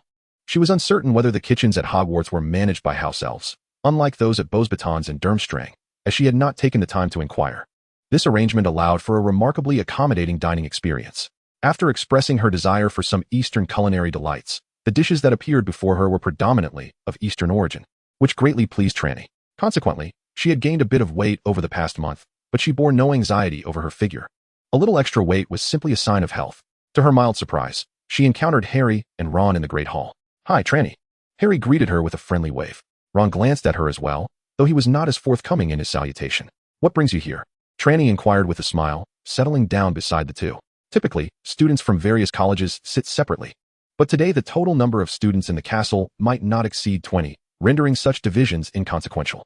The common room felt rather desolate, so we ventured here, hoping to encounter more people, yet the turnout remained disappointingly sparse, Harry remarked with a shrug. "Could it be that most of the students staying on campus are in the library?" Trelawney suggested. "We've noticed the same. But we have no desire to visit the library on the very first day of the holiday," Harry replied. Ron nodded in agreement, affirming his sentiments. Trelawney cast a look of approval at both of them, echoing the sentiment. Initially, the arrival of Trelawney rendered Harry and Ron slightly uncomfortable. There was a shared understanding between them regarding a certain matter, one that remained unspoken even among such close friends. Both harbored a fondness for Trelawney. Harry was particularly drawn to her beauty, especially her dark hair, while Ron found himself captivated by her poise, unable to articulate his feelings at the moment. However, in a few years, he would come to realize that he preferred someone a bit more mature. Simply put, Ron was fond of older girls. Though the atmosphere felt a tad awkward at first, Trelawney's casual demeanor gradually eased the tension, allowing the two boys to relax, as neither was preoccupied with romantic thoughts at present. Prior to Trelawney's arrival, Harry and Ron had been engaged in a game of Wizard's chess. A game resembling chess, but with its own unique flair. Each side boasted 16 pieces, 1 king, 1 queen, 2 bishops, 2 knights, 2 rooks, and 8 pawns.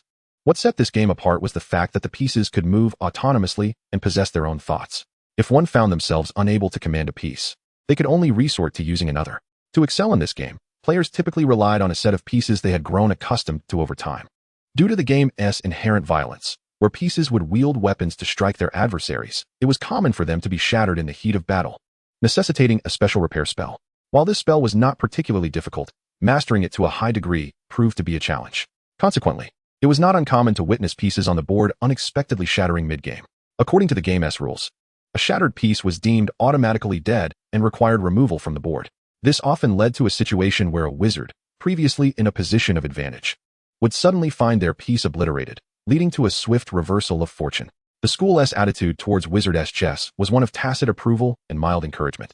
While the repair spell was not overly complex, it intertwined elements of transfiguration and charms, providing young wizards with a modicum of practice, which was beneficial. Although Ron's skills in transfiguration and charms were rather lacking, he seemed to have mastered this particular spell, resulting in his aging set of pieces remaining remarkably intact, devoid of any cracks. Trelawney vaguely recalled Hermione mentioning that Ron was exceptionally skilled at chess. However, she did not inquire further about the specifics at the time, as Hermione seemed somewhat reluctant to elaborate, so the topic was left unexplored. Curiosity piqued, Trelawney decided to observe the match between the two. While she had little interest in chess, preferring instead to spend her time crafting a charm, she found herself watching the game nonetheless. After a brief period, it became apparent to her that Harry was no match for Ron. Though Trelawney herself did not play chess, she possessed a keen eye for detail. Chess demands mental acuity, logical reasoning, and calculative skills, qualities that were similarly required in charm making and potion mastery. Therefore, while she would not claim to excel in these areas, Trelawney certainly held a respectable level of proficiency. It was evident to her that Harry's chess skills were commendable, and the set they were using appeared rather new, responding to his commands. Yet, at that moment, Ron dominated the game effortlessly. Observing Ron, she noted his casual demeanor, seemingly not fully engaged in the match. This suggested that this young Weasley was indeed a formidable chess player. This revelation intrigued Trelawney.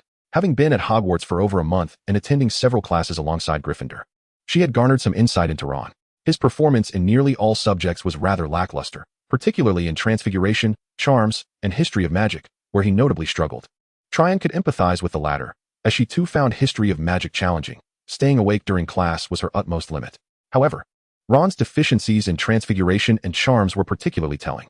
Consequently, Ron had formed an impression in Trelawney's mind as a rather dim-witted and unmotivated individual. Yet, her observations now suggested a different narrative. Upon reflection, there were indeed inconsistencies in her initial assessment. Ron had several older brothers, two of whom were exceptional students. One had graduated to work as a curse breaker at Gringotts, a position with higher entry requirements than the Ministry of Magic, demanding excellence in all subjects to secure an offer. The other had joined a dragon reserve, where, although the standards were not as stringent, exceptional talent and charms was essential for acceptance. Among their school-age siblings, Percy was a top student. His unlikable nature notwithstanding, his academic achievements were undeniable. The twins, though mischievous, exhibited remarkable talent in spellcasting. Yet, Ron's performance stood in stark contrast. Chapter 61, Christmas Eve. Trelawney discreetly observed Ron, only to be noticed by Harry. Without uttering a word, Harry's mind raced with questions. What was it about Ron that captivated Trelawney's attention? Was it his appearance? Although Ron is quite tall and has a somewhat endearing baby-face charm, he seems to pale in comparison to my own appearance. Is it an inner quality? Yet, Ron is hardly a model student, much like myself. In fact, my academic performance is slightly superior. While Harry indulges in his musings, Trelawney's gaze shifts to the wand resting on the table beside Ron. It is evidently an old wand, showing signs of wear and revealing a glimmer of silver within. If I am not mistaken, that must be the core of the wand, made from unicorn hair. A new wand would not degrade so swiftly. Could it be a legacy wand? Trelawney silently shakes her head. The essence of a legacy wand lies in the term legacy. It is not merely an old wand that qualifies. A legacy wand must be exceptional, having been wielded by at least one remarkable owner, and must be well preserved to earn such a title. Trelawney herself possesses a legacy wand, and is well aware of this fact. The Weasley family, being one of the oldest pure-blood families in Britain, could easily meet the first two criteria, yet this final requirement is clearly unmet in Ron's case. Ron, why is your wand so old? She asks candidly, without hesitation. Oh, this is Charlie's wand. He went to the Dragon Reserve and needed a more powerful wand. Ron replies casually. This topic has been broached numerous times, transitioning from initial awkwardness to a now numb acceptance. He has been desensitized. No wonder, Trelawney nods inwardly. Wands possess a certain self-awareness. While she does not subscribe to the Ollivander family's notion that wands choose their wizards, She does acknowledge the concept of a wand recognizing its owner. For wands that have already bonded, the experience of those outside the bond can indeed be constraining. For a fully mature wizard, this impact is generally minimal. However, for a young wizard still in the process of growth and learning, such effects can be quite pronounced.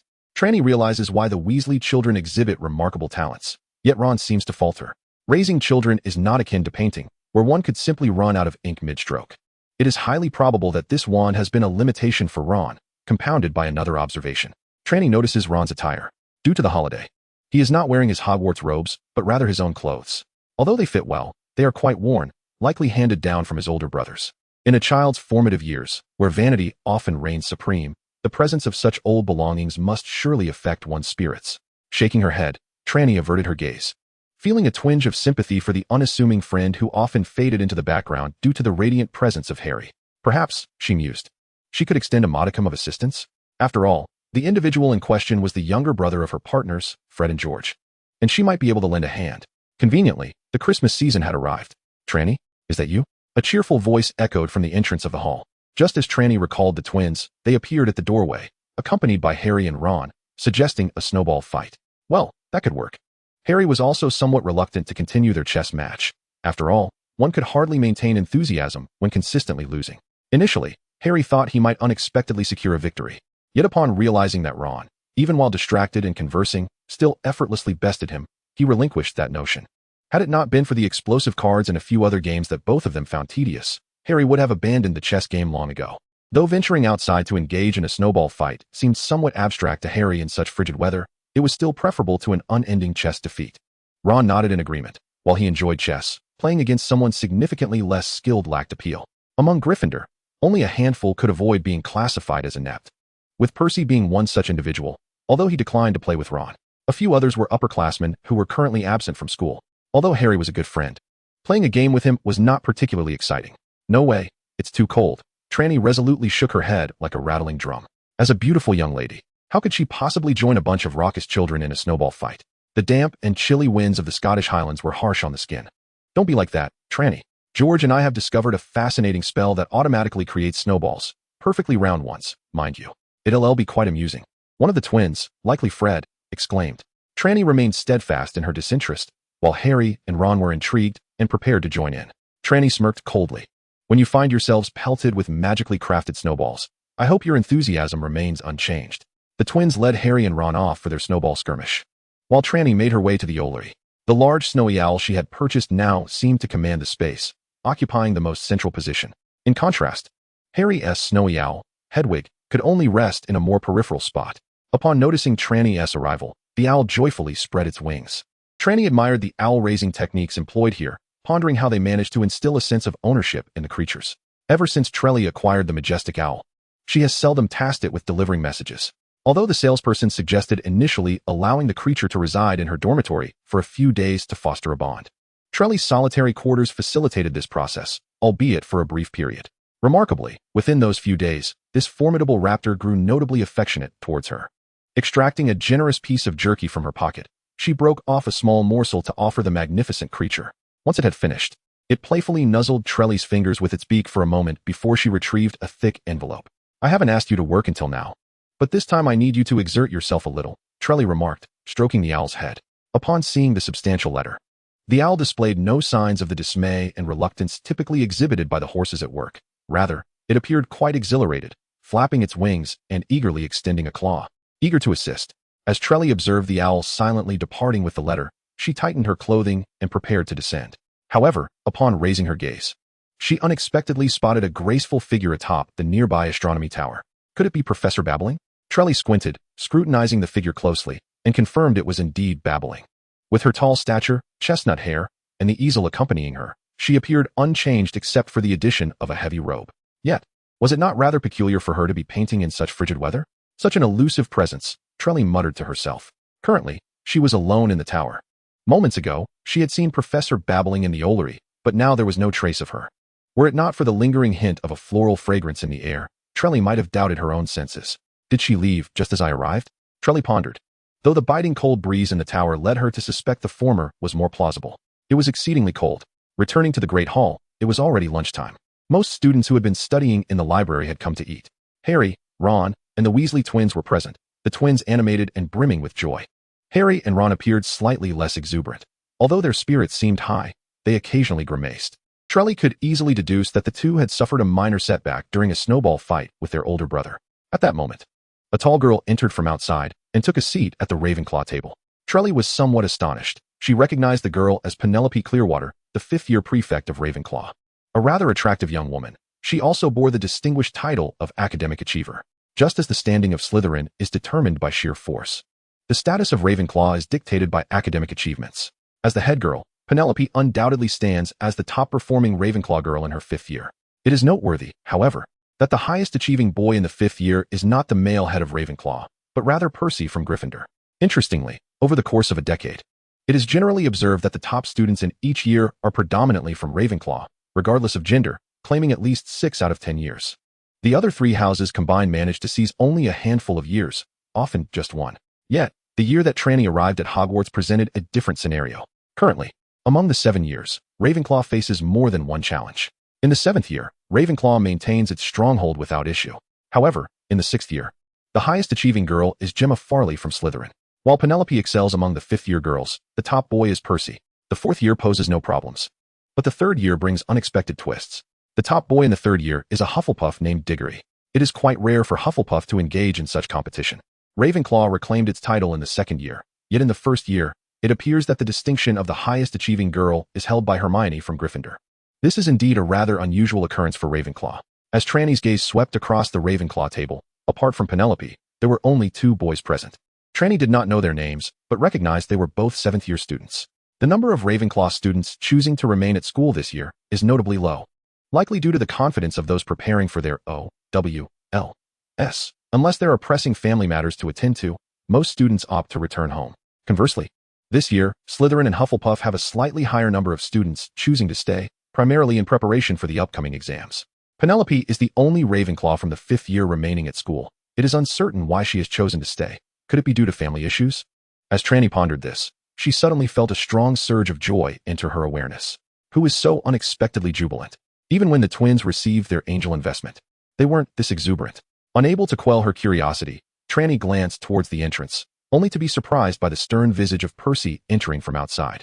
Percy Weasley, a figure Trelawney had heard about not just once or twice from Harry, Ron, Hermione, and the twins, rigid, serious, humorless, and seldom smiling. The words most frequently used to describe Percy are quite revealing. However, Trelawney has hardly encountered him directly. Observing his serious demeanor as he approached Ron and the others, he quietly reprimanded them for their lack of focus and failure to utilize their vacation for study. This struck Trelawney as peculiar.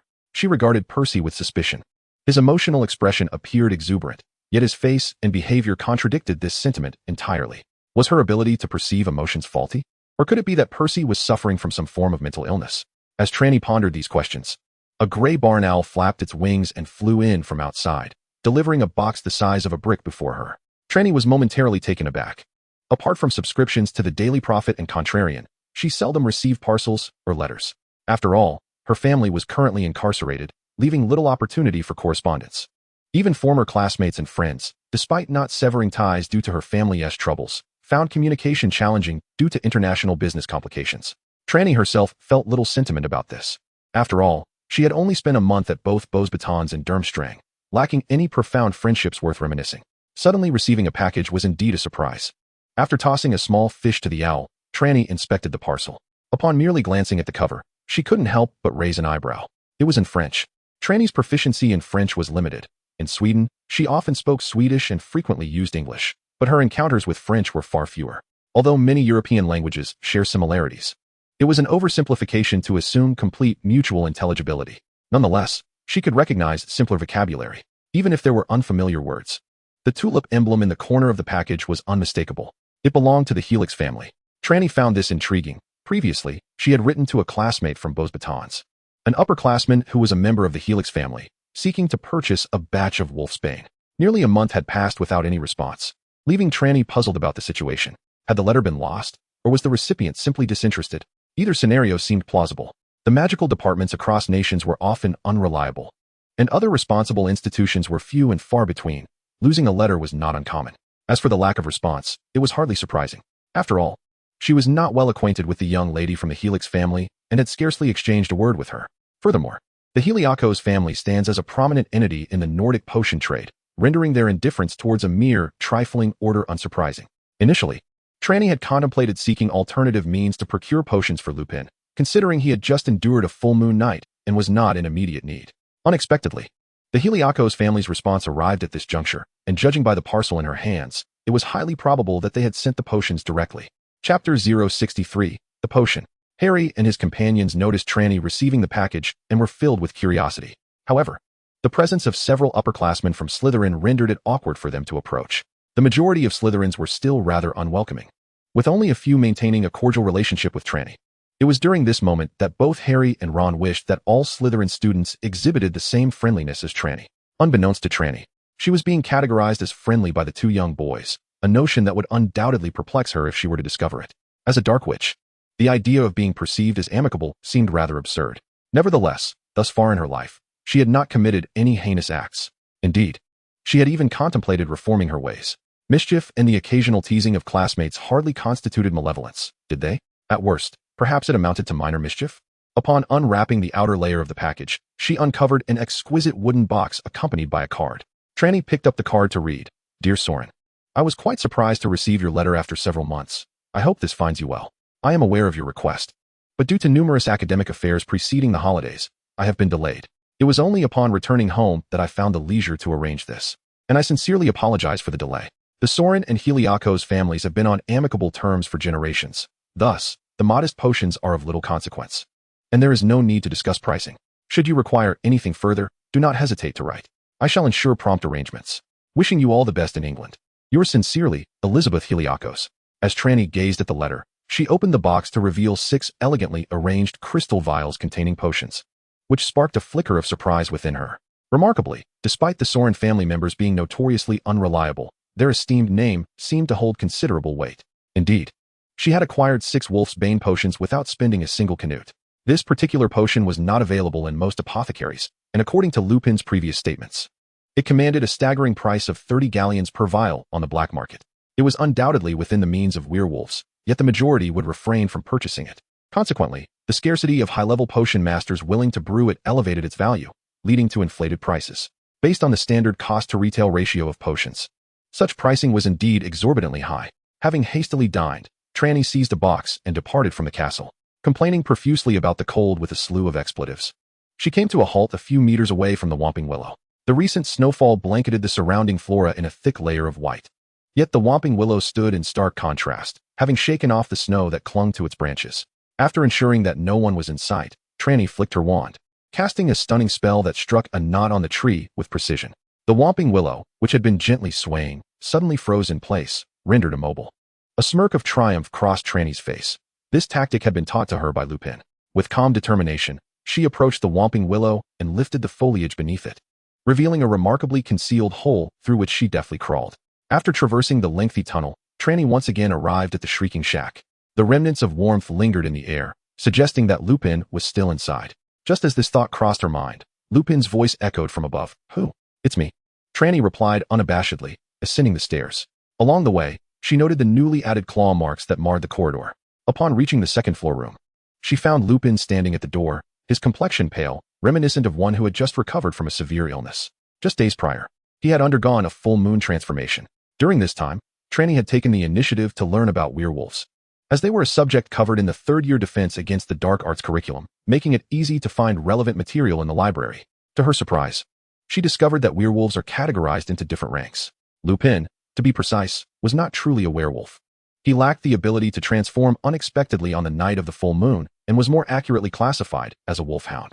Nonetheless, wolfhounds constitute nearly half of the werewolf population and represent the most perilous segment, as they completely lose their rationality upon transformation. In contrast, the more advanced werewolves can retain a degree of their sanity during the full moon. Typically, the act of transformation itself does not induce weakness. However, the insatiable bloodlust that follows is particularly difficult for lower-tier werewolves to control. In fact, as long as this impulse is satisfied with a bit of blood, they can manage to cope. In the Forbidden Forest and the vast black woods of Europe, the howls of wolves can be heard on full moon nights, as nearby werewolves transform and hunt to satiate their cravings. Trelawney had broached this topic with Lupin, but he, rather stubbornly, sought to repress his beastly instincts. Remarkably, He had succeeded over the years. Even without the wolfsbane potion, he could confine himself in a small room and forcefully suppress his urges. As long as no living being actively approaches him, he can suppress his urges for killing and bloodlust. This, in itself, is quite impressive. After all, training used. If she were to become a werewolf, she certainly would not restrain herself in such a manner. The notion of enduring discomfort for the safety of others was something Trelawney could not bring herself to do. Lupin looked at Trelawney, a somewhat forced smile gracing his features. What brings you here? Surely, it cannot be merely to wish me a Merry Christmas? I am hardly that idle, Trelawney replied with a shrug, extending a wooden box towards him.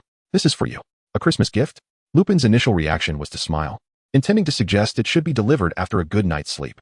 However, the moment he opened the box, his expression shifted dramatically. Wolfbane potion? Indeed. It was sent over from France. My senior is quite considerate, Trelawney remarked lightly, though internally, she was elated. The prestige of the Helix family was not something just anyone could claim. Wonderful. This is truly magnificent, Lupin exclaimed, his eyes glistening with excitement as he gazed at the 6 vials of wolfbane potion nestled within the box. Today, I made sure to set up a lamp in my room. As a werewolf, I possess an excellent night vision capability and do not truly require such a device. However, the last time Trelawney discovered my true nature was due to the dim surroundings. In darkness, a werewolf's eyes emit a green glow. Although it is unlikely anyone else will come by, I still opted to light the lamp. Enough of this pretense. I have procured the potion I promised you. And now I require your assistance, Trelawney declared, unable to tolerate his coy demeanor. You may speak, Lupin replied, nodding resolutely, embodying a spirit of unwavering determination. You mentioned that you and a few of your friends have all studied to become animagi, correct? Trelawney said with a mischievous grin. Chapter 064, Christmas Gift. The Christmas Eve feast was quite satisfactory, yet perhaps due to the limited number of students, no performances were arranged, which left Trelawney feeling somewhat disappointed. Additionally, she noticed that very few professors remained at the school. Aside from Headmaster Dumbledore and Professor Snape, none of the other faculty members were in attendance. Even Professor Babbling, whom Trelawney had seen earlier that day, was nowhere to be found. She wondered where they had all gone. After the banquet, Trelawney declined Fred and his friend's invitation to join them in playing Exploding Snap and returned to her dormitory alone. As a practitioner of chi cultivation, albeit of a rather dubious nature, she still prioritized her training above all else. Although Trelawney was known for her cunning and laziness, she recognized the significance of cultivation, especially after discovering that the offensive magic of the wizards here was rather limited. While her defensive spells proved remarkably effective, she devoted herself to the crafting of protective charms. As she stepped outside, she wore at least 3 different types of amulets around her neck, signifying a sense of security. Recently, she felt she had gained new insights into the art of talisman crafting and was eager to attempt the creation of the Golden Light Escape talisman once more. Ever since acquiring the talisman, Trelawney had been striving to replicate it, yet her efforts had met with failure. However, after drawing numerous talismans and making notable progress in her magical practice, she believed she could give it another try. 2 hours later, utterly drained of energy, willpower, and vital essence, Trelawney collapsed onto her bed, a visage of despondency upon her face. The talisman eluded her completely. Indeed, the Golden Light Escape talisman was as formidable as its reputation suggested, presenting a challenge of considerable magnitude. After exhausting dozens of gallons of materials, she felt she had made no tangible progress. Trelawney prided herself on her perseverance, yet 2 hours felt ample. Perhaps next time, she consoled herself, and soon succumbed to slumber, her body and mind weary. The following morning, Trelawney awoke invigorated, sensing a notable increase in her mental and vital essence. This was hardly surprising, as by the end of her talisman drawing the previous day, she had nearly drained herself, gritting her teeth to craft the final 2 talismans. It is widely believed among sorcerers that depleting one's magical energy can be detrimental to the body and hinder growth. Conversely, practitioners of Eastern energy cultivation hold that destruction precedes reconstruction. Completely exhausting one's mental and vital essence, followed by restoration, can greatly facilitate growth. However, achieving such depletion is no easy feat and is often fraught with discomfort. It is a task not easily accomplished. Talisman crafters may find it slightly more manageable, yet the pain remains very real. The depletion of vital essence leads to physical weakness, while the exhaustion of mental energy results in headaches.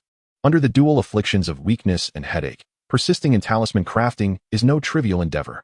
Trelawney, having persevered through 2 lifetimes, possessed the fortitude to engage in such trials. Relishing in her growth and progress, Trelawney's spirits lifted as she noticed a small pile of gifts by her bedside. Oh, Christmas gifts for me, she exclaimed, surprised. This was not to say she had never received New Year gifts before. Although her guardians were rather unreliable, their affection for her was evident. At the very least, she received Christmas gifts every year, albeit of a rather abstract nature. Gifting a young girl a cloak made of vampire wings and a pendant fashioned from teeth could, from any perspective, be deemed quite abstract. However, this year, both of her guardians were incarcerated and thus unable to bestow gifts upon her. Curiosity piqued. Trelawney began to examine the gifts. At the top of the pile lay a small box. Upon opening it, she discovered a bracelet within. The bracelet is adorned with several gemstones, and a mere touch reveals the subtle vibrations of elemental energy, unmistakably identifying it as a magical artifact. Upon examining the accompanying card, she discovers it was a gift from Pavarti, presumably in gratitude for the life-saving assistance during Halloween. Thus, Trelawney muses, setting the bracelet aside. Next, she encounters a larger parcel, and a gentle prod confirms her suspicion that it contains a book. Upon opening it, she finds herself perplexed by the cover, titled The Logic and Calculus of Spellcraft. This tome, a classic auxiliary text on spellcasting, is unmistakably a gift from Hermione, as confirmed by the attached label. To Trelawney's astonishment, another book lies beneath it. Could Hermione have sent her 2 books? She reflects on her acquaintances at school, struggling to recall anyone else who might gift her literature. Unwrapping the package reveals an introduction to ancient runic, eliciting a raised eyebrow from Trelawney as she glances at the accompanying card. Perhaps you may find it useful, though I sincerely hope you do not. Merry Christmas. The card bears no signature, leaving the sender's identity a mystery, much to Trelawney's chagrin. The study of ancient runes is an elective subject commencing in the 3rd year, essential for achieving greater proficiency in spellcasting and transfiguration. Although Trelawney is prepared for her 3rd-year electives, she currently has no intention of delving into the material. Perhaps a summer preview in her 2nd year might be in order? She contemplates. Further down, she discovers some smaller items. Draco has gifted her a thoughtful present befitting a younger sibling, a copy of modern dark magic spell translations, which aligns perfectly with Trelawney's interests. Daphne and Pansy have contributed a selection of charming trinkets. Despite having been merely a teenager in her past life, Trelawney, having lived 2 lives, finds the items quite delightful and reluctantly decides to keep them. Remus has sent a scroll detailing his insights and study tips for the Patronus charm. Though he is financially strapped, unable to afford a lavish gift, this offering resonates with Trelawney. She greatly respects Remus's expertise in magic, and his understanding will significantly aid her mastery of this advanced protective spell. Lastly, there is a gift from the twins, a large bag of sweets, prominently labeled as Beware of the Chubby Toffee. Those 2 had promised to first procure quills, she thinks with a shake of her head, setting the candies aside, contemplating their potential for mischief. As for pranks, she certainly bore no psychological burden whatsoever. However, when she unwrapped the final parcel, she paused momentarily in surprise. Inside the last package lay a gray sweater, adorned with a silver and green thread intricately woven into the letter T. As she glanced at the accompanying card, she read, "Thank you for taking care of my children at school. Wishing you a Merry Christmas." The signature read Molly Weasley. After a brief moment of contemplation, Trelawney realized this must be the mother of the twins and Ron. A sweater indeed? Trelawney gazed at the garment in her hands with a sense of nostalgia. In her previous life, she was an orphan, taken in by her master. In this life, her parents had been imprisoned upon her birth. Receiving a sweater from an elder was truly a first for her. Chapter 065, Ideas. "Oh, Trelawney, do you have one too?" Harry exclaimed, grinning widely at the sweater Trelawney wore. "I didn't expect my mother made one for you as well. It's not too pretty," Ron added, somewhat sheepishly. Both boys donned sweaters identical to Trelawney's, albeit in different colors and with varying initials on the front. "Not at all. It's very warm," Trelawney replied with a radiant smile, adding, "and it possesses a special charm." With a glance at Fred and George, whose sweaters bore the initials F and J, she realized this would make it easier to distinguish between the 2. "By the way, Trelawney," Harry leaned closer and whispered, "I received a rather unusual gift, but I'm unsure of the sender. Could it be a book?" Trelawney pondered, taken aback, as she too had received a book with an unknown origin. "A book?" Harry echoed, momentarily surprised, but then shook his head and lowered his voice further. "No, it's an invisibility cloak." Trelawney was momentarily stunned, nearly exclaiming about the cloak, but she quickly regained her composure. Such an item was indeed rare and undoubtedly contraband. Both Harry and Ron were startled, and upon noticing that Trelawney had not completed her thought, they sighed in relief. Once this topic was concluded, Ron, feeling somewhat bashful, looked at Trelawney and said, "Thank you for your gift, I truly love it. I apologize for not thinking to prepare a gift in return." "I feel the same. I'm sorry," Harry added, scratching his head awkwardly. Yet, in contrast to Ron's embarrassment and gratitude, Harry felt a twinge of envy, perhaps even jealousy. Both boys had received gifts from Trelawney. As a wealthy individual, Trelawney had prepared gifts for nearly all her acquaintances. Harry's gift was a book on Quidditch techniques, and Trelawney wondered if this might be considered aiding an opponent. As for Ron, he received a brand new wand, one that had never been used by anyone before. The lineage of the Weasley family is notably impressive, a fact evidenced by Ron's several brothers. While not all may be particularly reliable, each possesses a commendable degree of capability. Ron, however, appears somewhat lacking, and Trelawney suspects that his wand may be a significant factor. Consequently, she gifted him a new wand. Curious to ascertain whether her hypothesis holds merit. Even if it proves incorrect, it is of little consequence.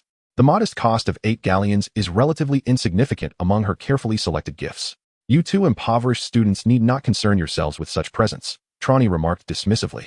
Waving her hand, we are friends, and such niceties are unnecessary. Ron felt no particular discomfort in her words, acknowledging his status as a poor student, which Trelawney had accurately noted. However, Harry found himself somewhat embarrassed by the exchange. Although he appeared to be in less favorable circumstances at school, primarily reflected in his everyday attire, his new robes were notably superior to Ron's. Yet his casual clothes were merely hand-me-downs from the Dursleys, leading many to perceive his situation as less than ideal. Harry himself was not particularly concerned and had never sought to clarify his circumstances. The truth, however, is that despite not being wealthy, he certainly was not lacking in funds. His vault at Gringotts contained several 100,000 galleons, a substantial sum indeed. Despite possessing such a considerable fortune, he had not purchased gifts for any of his friends, which left him feeling somewhat guilty, especially after receiving presents from nearly all of them. Over the course of the academic year at Hogwarts, Harry had received unparalleled attention and an extraordinary number of gifts. This was hardly his fault. After a decade devoid of presents, he lacked the awareness of such traditions. Trelawney could be considered a young adult, while Harry and Ron were still very much children.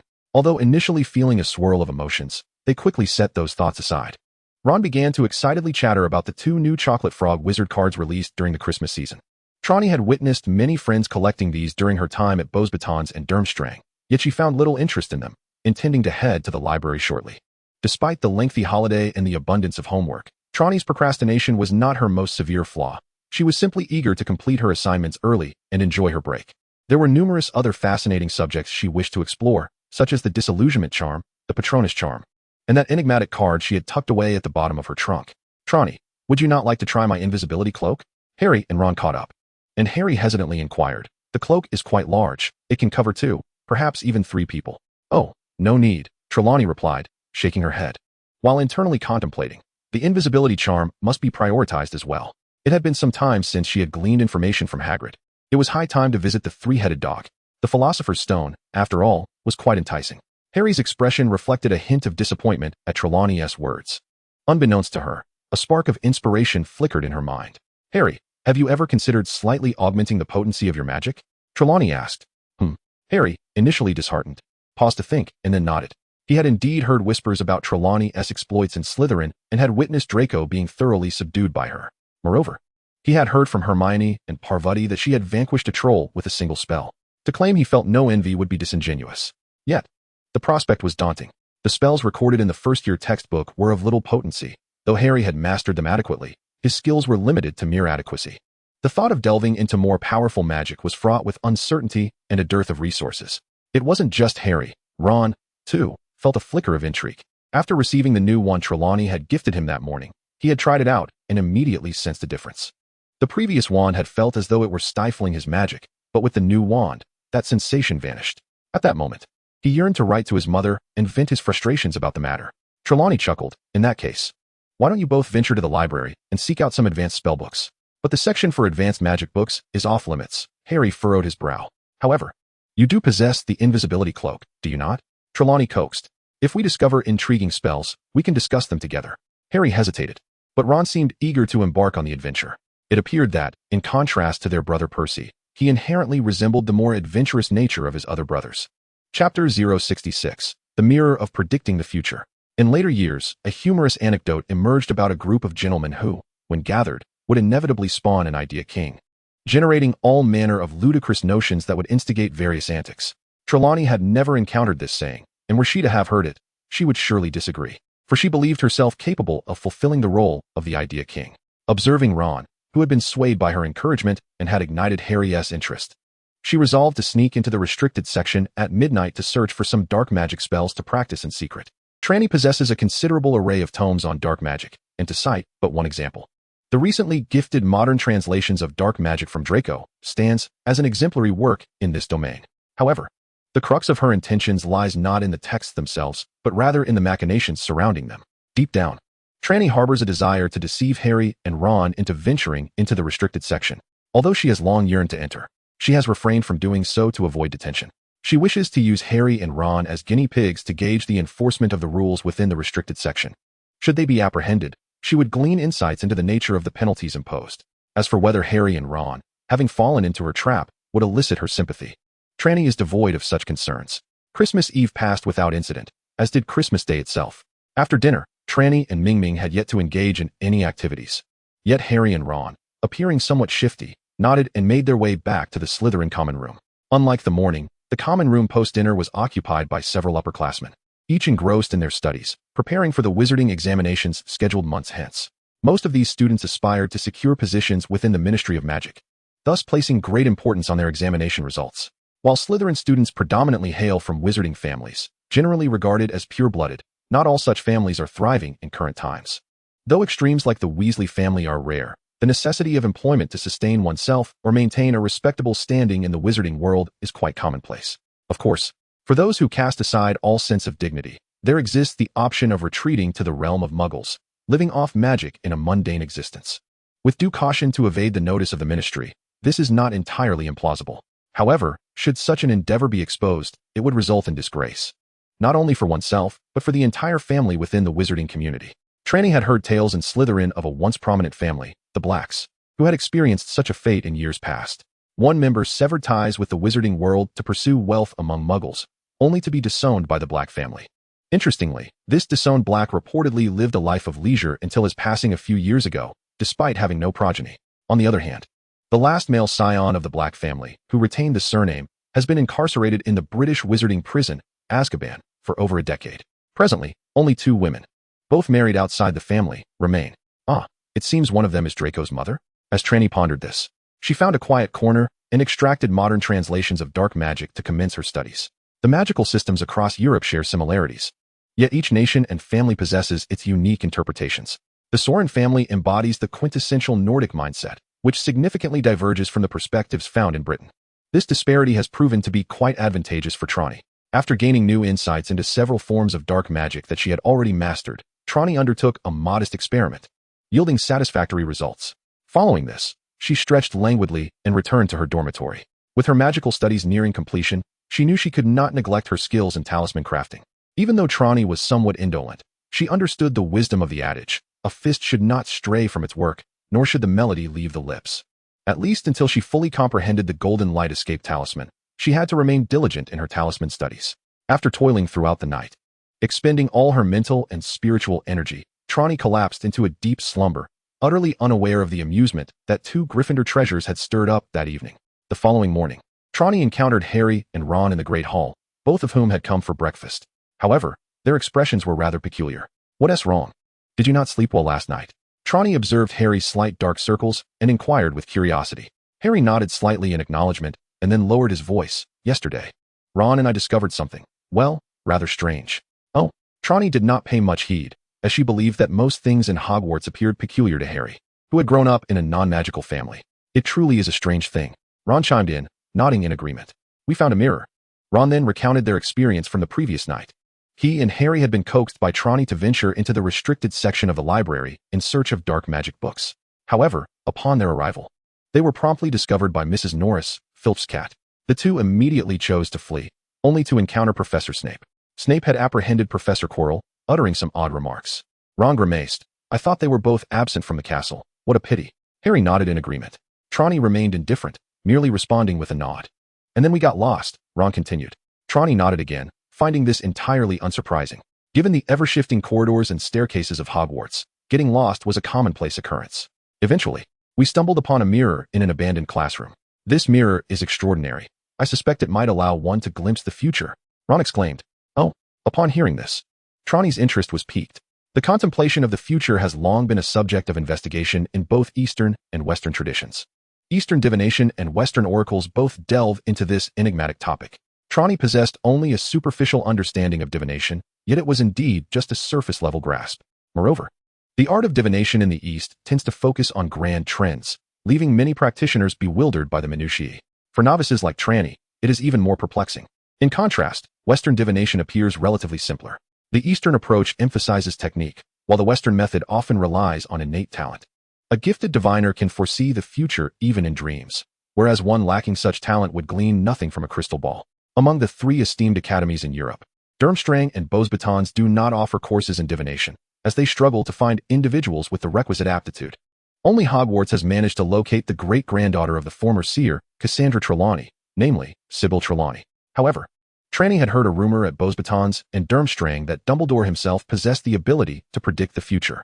Trelawney found this notion somewhat credible. After all, this esteemed figure seems to excel in every aspect of the wizarding world, and the addition of prophecy is entirely plausible.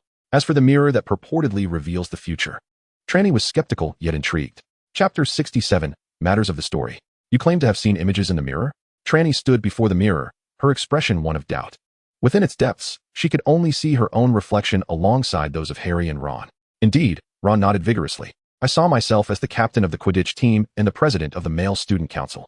That sounds like a dream to me. Trelawney rolled her eyes. Having become somewhat familiar with Ron, she realized he had quite the resilience and spoke without much hesitation.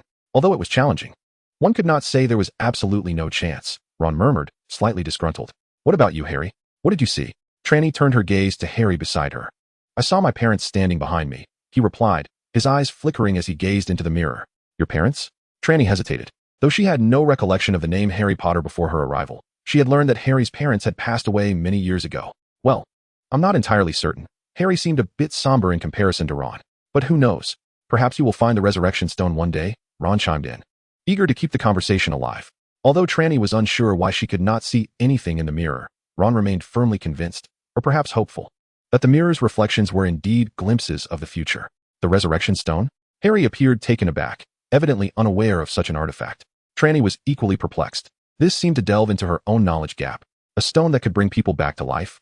Such a fascinating concept. It is worth noting that at least half of the practitioners in the East dedicate their lives to the pursuit of immortality. In the vast expanse of the cultivation world's history, only a handful of legendary masters have truly attained the path to immortality. In contrast, tales of resurrection are somewhat more prevalent, yet they remain shrouded in myth. Are you unfamiliar with the resurrection stone? Ron was taken aback and, upon receiving a confirming answer, skeptically pressed further. Haven't you heard the story of the 3 brothers? Both Trelawney and Harry shook their heads once more. Harry, I can understand your confusion, Ron remarked, looking quizzically at Trelawney. Trelawney, why are you unaware as well?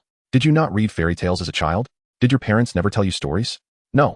Trelawney rolled her eyes. I began studying dark magic from a young age. Were you not aware of my family background? In both her past and present lives, she had not indulged in fairy tales. In her previous life, she had early on followed a malevolent master, either seizing or stealthily acquiring cultivation resources, or being pursued by practitioners from both the righteous and the sinister factions. Any spare time was devoted to cultivation. There was little opportunity to listen to fairy tales. As for this life, possessing the temperament of her former self, she naturally held little interest in such stories. She would rather devote her time to drawing talismans or researching dark magic. The notion of parental storytelling was clearly absent from the lives of her unreliable guardians. Ron, meanwhile, recalled that Percy had mentioned something about Trelawney's origins. With a hint of awkwardness, he scratched his head and quickly said, You've all never heard it? Then let me tell you the story of the 3 brothers. The narrative was simple. 3 brothers crossed a river and were not drowned, which displeased Death, who was then left with a lackluster record. Instead of expressing his dissatisfaction, he flirted with the 3 brothers. The eldest brother, foolishly ambitious, sought power and acquired an extraordinary wand, only to boast about it across the land before being outmaneuvered and killed. The second brother, blinded by love, desired to resurrect his deceased lover and obtained a stone capable of bringing back the dead. However, upon using it, he discovered that his beloved no longer cared for him, and the 2 met their tragic end, adding to Death's tally. The youngest brother, timid and cautious, requested an invisibility cloak to evade death. This brother, known for his cautiousness, eventually passed the cloak on to his descendants before seeking out Death to greet him warmly. Trelawney's initial reaction to the story was that it was rather abstract, resembling a rather common fable. Yet before she could voice her thoughts, a sudden realization struck her. Upon arriving in England, she had visited Diagon Alley to procure supplies. Struggling with her ancestral wand, she opted to purchase a new one. For some time, she had been using this new wand. Moreover, because her ancestral wand had a rather unique combination, Mr. Ollivander, the shopkeeper, had shared a brief tale about it, which now resonated with Ron's story. Trelawney, have you thought of something? Trelawney suddenly furrowed her brow in silence, prompting Harry to inquire. I have indeed thought of some matters, she replied, briefly recounting the tale of the Elder Wand. Does the Elder Wand truly exist? Ron exclaimed, his face a picture of astonishment. Although he had heard the story before, he had always regarded it as mere folklore. His earlier comment about Harry obtaining the resurrection stone had been little more than a casual remark. Mr. Ollivander mentioned it. Trelawney shrugged, indicating that was how she had heard it. Wait a moment. Harry's eyes flickered with intrigue. Do you think it's possible that my invisibility cloak? How could that be? Ron laughed heartily, dismissing the notion with a wave of his hand. While invisibility cloaks are rare, they are not entirely unique. I recall my father mentioning a renowned auror from the ministry named Mad-Eye Moody who possessed one, and I believe the Department of Magical Law Enforcement had one too. Oh, I see. Harry's spirits visibly sank. Hey, let us take a look at it. It might truly be special, Ron offered, trying to uplift his friend's mood. Trelawney found the exchange amusing. Such legendary artifacts were hardly encountered by chance. Yet, to her surprise, Harry indeed had the invisibility cloak with him. Having seen an invisibility cloak before, friends of her uncle's were not particularly virtuous, and many employed such cloaks to conceal their movements. Trelawney had witnessed their effects. However, Harry's cloak differed from her recollections. It was remarkably light, almost weightless. When Harry donned it, Trelawney was astonished to discover its extraordinary effectiveness. The invisibility cloaks she had previously encountered, while also capable of rendering the wearer invisible, achieved this through magical light manipulation, allowing for a degree of visibility in well-lit settings. They were superior to the disillusionment charm, but fell short of true invisibility spells. The advantage lay in their lack of magical fluctuations. However, footsteps and breathing still required an additional confundus charm for complete concealment. Yet, Harry was certainly unaware of the confundus charm. And at the moment he slipped on the invisibility cloak, all traces of his presence, footfalls and breath, vanished entirely. Even Trelawney, utilizing her arcane senses, could not detect him. Her expression turned peculiar. Could it truly be so fortuitous? Chapter 68. The Mirror of Inner Reflection. Whether Harry's invisibility cloak was indeed one of the fabled Deathly Hallows remained uncertain to Trelawney. However, one thing was clear. This cloak was no ordinary item. It not only concealed Harry completely, leaving no trace, but it also exhibited a distinct confundus effect, obscuring all traces of his presence, including sound, scent, and even aura. Trelawney had encountered an invisibility cloak before, but she had never seen one quite like this. After hearing Trelawney's words, both Harry and Ron were equally astonished, particularly Ron, who, despite never having seen an invisibility cloak himself, had often heard Fred and George speak of it. Thus, he was well aware of the cloak's effects and certain drawbacks. Even if he did not possess the clarity that Trelawney had, his understanding was still substantial. Harry's cloak seemed genuinely exceptional. So, could it be that your invisibility cloak, Harry, is truly? Ron's excitement was palpable. Harry shared in the exhilaration, though uncertainty lingered as he glanced at Trelawney beside him. Why are you looking at me? I've never laid eyes on the Deathly Hallows, Trelawney replied, raising her hands in a gesture of surrender. If this invisibility cloak were indeed the fabled one, and if the Elder Wand truly existed, did that imply? Harry gazed expectantly at Trelawney and then at Ron. Neither spoke, yet they understood Harry's implication. Clearly, neither Trelawney nor Ron believed in the actual existence of the Resurrection Stone. Perhaps such an artifact might exist, but its effects would undoubtedly fall short of Harry's expectations. Harry seemed to grasp this notion as well. After all, in Ron's tale, the one who had acquired the Resurrection Stone did not meet a favorable fate, which further dampened his spirits. Trelawney approached the mirror. A possibility had dawned on her. What if the mirror was effective for Harry and Ron, but not for her? Perhaps due to her mental sealing technique? As a dark practitioner, Trelawney had begun cultivating the heart-locking technique from a young age in her previous life. In this life, she had also employed a mental sealing spell, leading her to believe that even a powerful wizard like Dumbledore could not probe her memories without her awareness. Of course, if someone forced their way in, she would be powerless to resist. Any subsequent alterations to her memories would remain unknown to her. Oh, how frustrating it is to be weak, Trelawney mused, quietly undoing the mental sealing spell and the heart-locking technique. As she anticipated, the next moment, the image in the mirror shifted subtly. The reflection of her had transformed into a stunningly beautiful adult, exuding grace and poise. This came as no surprise. Trelawney had been quite pleased with her appearance since her rebirth and had foreseen that she would grow into someone striking, certainly an improvement over her previous self. A malnourished girl with unremarkable looks. However, at that moment, the youthful version of herself was floating effortlessly, surrounded by clouds, with a resplendent aura emanating around her. A dazzling flying sword spiraled at her side, resembling a celestial being descending to the mortal realm.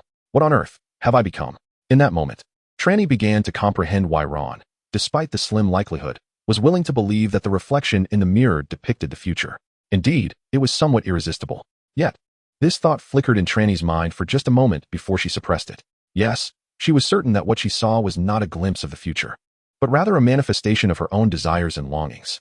This realization was quite easy to ascertain. Trelawney was acutely aware of her own capabilities. The image in the mirror revealed herself surrounded by auspicious clouds, adorned with radiant hues, and wielding a flying sword as agile as a swimming fish. Aside from the sword, all these elements were indicative of a formidable practitioner of the mystical arts. Trelawney understood that while her talents in this life were commendable, the notion of reaching such a level of cultivation seemed improbable, even if fortune smiled upon her and she stumbled upon numerous rare treasures. It was likely that such accomplishments would only be realized in her later years, far from her youthful visage. After vaguely describing what she had seen in the mirror, she expressed her conjecture. What one perceives in the mirror is likely a reflection of inner desires and aspirations. I wish to become more powerful, hence I envision myself as strong. Harry yearns to meet his unseen parents, and thus the mirror reveals them to him.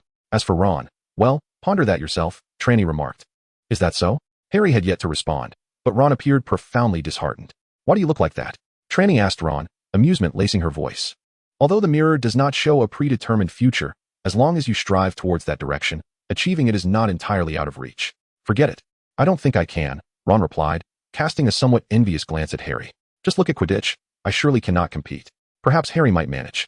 Upon hearing this, Harry, who had felt a tinge of dejection, suddenly became bashful. Ron, don't say that. Your flying skills are quite commendable. Perhaps by second year, you could join the Quidditch team. And we can work together. Effort is futile. The Quidditch Cup will always belong to Slytherin, Trelawney interjected coldly, observing the two boys as they encouraged and inspired one another.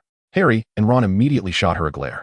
Trelawney did not dwell on the enchanting mirror, while it offered a glimpse into the depths of one's soul. Such peculiarities were not particularly captivating to her. She was not fond of having her thoughts scrutinized, even by a mirror. Politely declining Harry and Ron's invitation to play Exploding Snap, Trelawney returned to the library to complete her assignments. It was only at lunchtime that she returned to the Great Hall. In the afternoon, she planned to take a trip to Hogsmeade, with the Marauder's map in hand and knowledge of the secret passage beneath the Whomping Willow.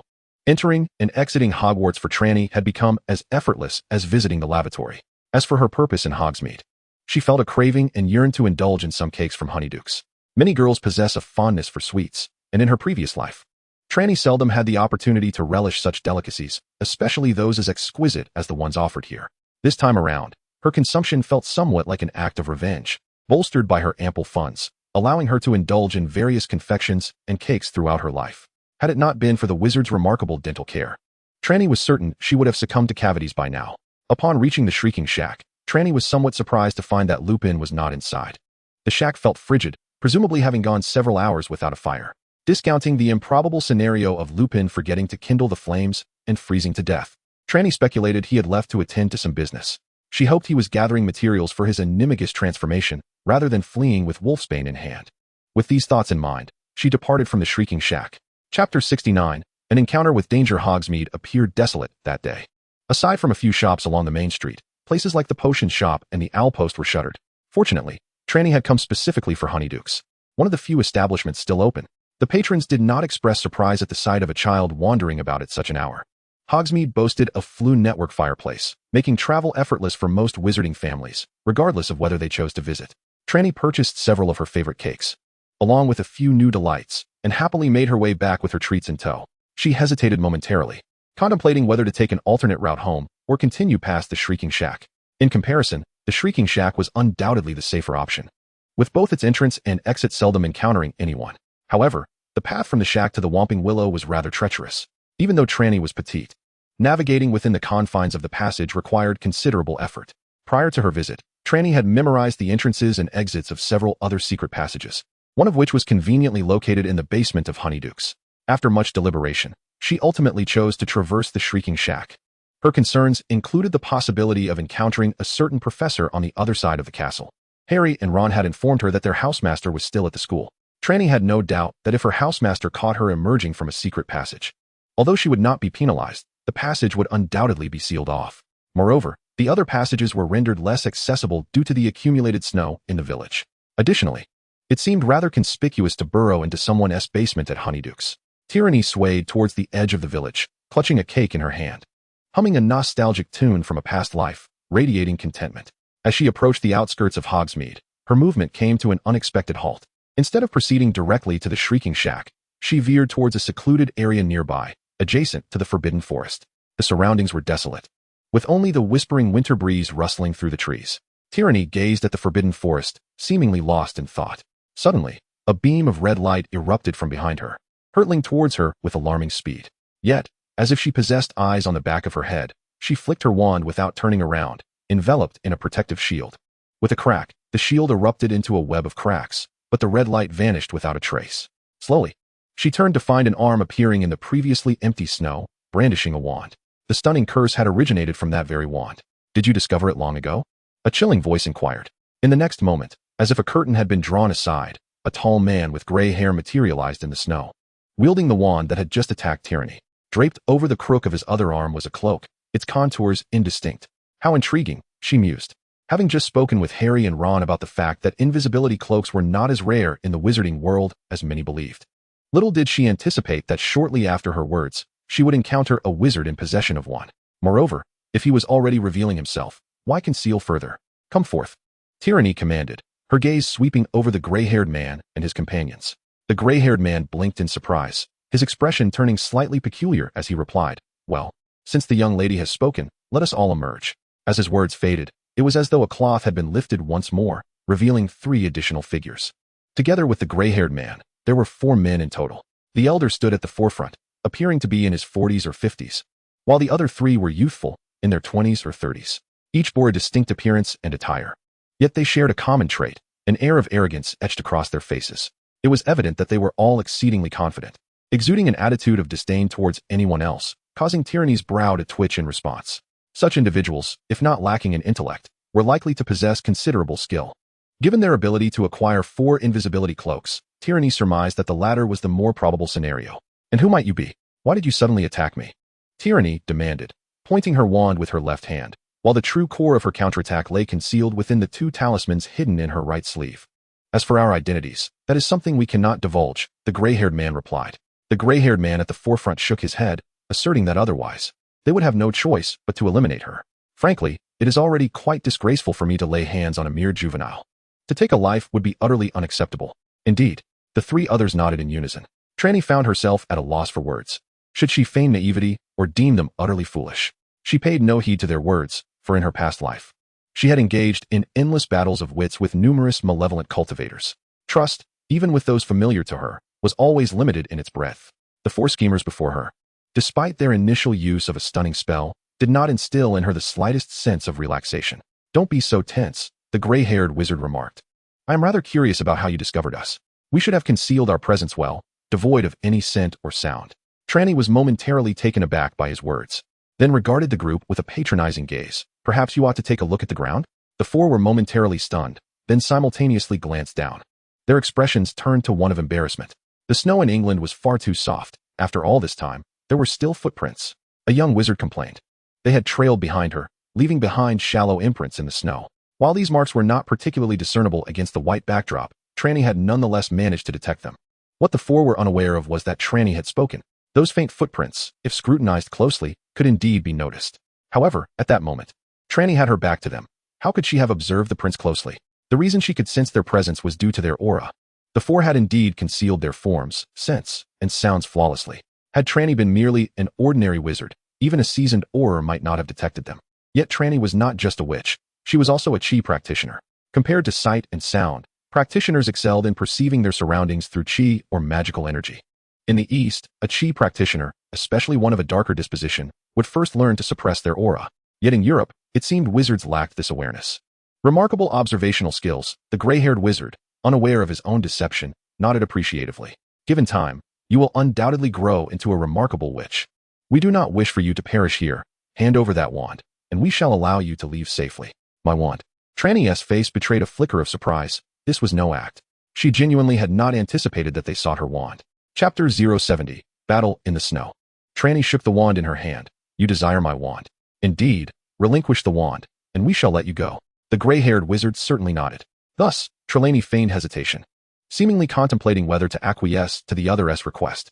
"Do not waste time," the gray-haired wizard urged, yet before he could finish his sentence, a green flame surged forth before him. The flame morphed into a monstrous serpent, lunging towards the gray-haired wizard with its jaws agape. The wizard reacted with remarkable swiftness, leaning back with precision, narrowly evading the fiery serpent's bite. However, a mocking smile crept upon Trelawney's lips. "Surely, he is not a fool." pretending to be so dashing here. Could it truly be a serpent? In the next instant, the empty bite of the green fire serpent erupted violently, transforming into a burst of emerald flames that enveloped the wizard before he could make his next move. This green flame possessed an insidious nature, rapidly engulfing his entire being. Yet, Trelawney displayed no signs of delight. Instead, her brows furrowed slightly. She sensed no intense emotional turmoil from the gray-haired wizard, who, despite being cloaked in flames, remained remarkably unperturbed. Indeed, a moment later, a black light erupted from beneath the green flames. With a resounding pop, a black spherical shield enveloped the gray-haired wizard, repelling the green flames entirely. "Oh, how splendid, Captain!" "Ha!" Several young wizards chuckled unabashedly as they observed the gray-haired wizard. Although he had sustained minimal injury, his appearance was far from pristine. The previously exquisite hair was now singed and disheveled, resembling the aftermath of a dog eschewing. Even his face bore several dark marks. Invasive poison flame? I never anticipated that an 11-year-old child could wield such advanced dark magic. The gray-haired wizard's expression contorted with a grimace. Even for a student of Durmstrang, this seems rather extraordinary for a first year. Indeed, I am one of a kind, Trelawney replied with a hint of arrogance. While the invasive poison flame may not be deemed particularly sophisticated dark magic, it was indeed insurmountable for a first-year wizard. Moreover, Trelawney had not merely summoned it. She had also given it form, imbuing it with shape. "It appears we have underestimated you," the gray-haired wizard remarked, his gaze sharpening. With a swift motion of his wand, a dozen black tendrils erupted from its tip, coiling toward Trelawney. She narrowed her eyes, flicking her wand to summon a 3-foot-long blade of light. With a sweeping motion, she severed the encroaching tendrils in half. The light sword spell was among the few offensive magics she possessed that were not of the dark arts. There is no denying that, as a member of the Sauron family, Trelawney had previously mastered a repertoire of attack spells, all of which were inherently dark in nature. The light sword incantation was imparted to her by Lupin. It must be acknowledged that Trelawney possesses remarkable magical talent, extending beyond the confines of dark magic. She wields the light sword spell with equal proficiency. This spell is remarkably effective against tangible dark magic, and when invoked, it certainly meets expectations.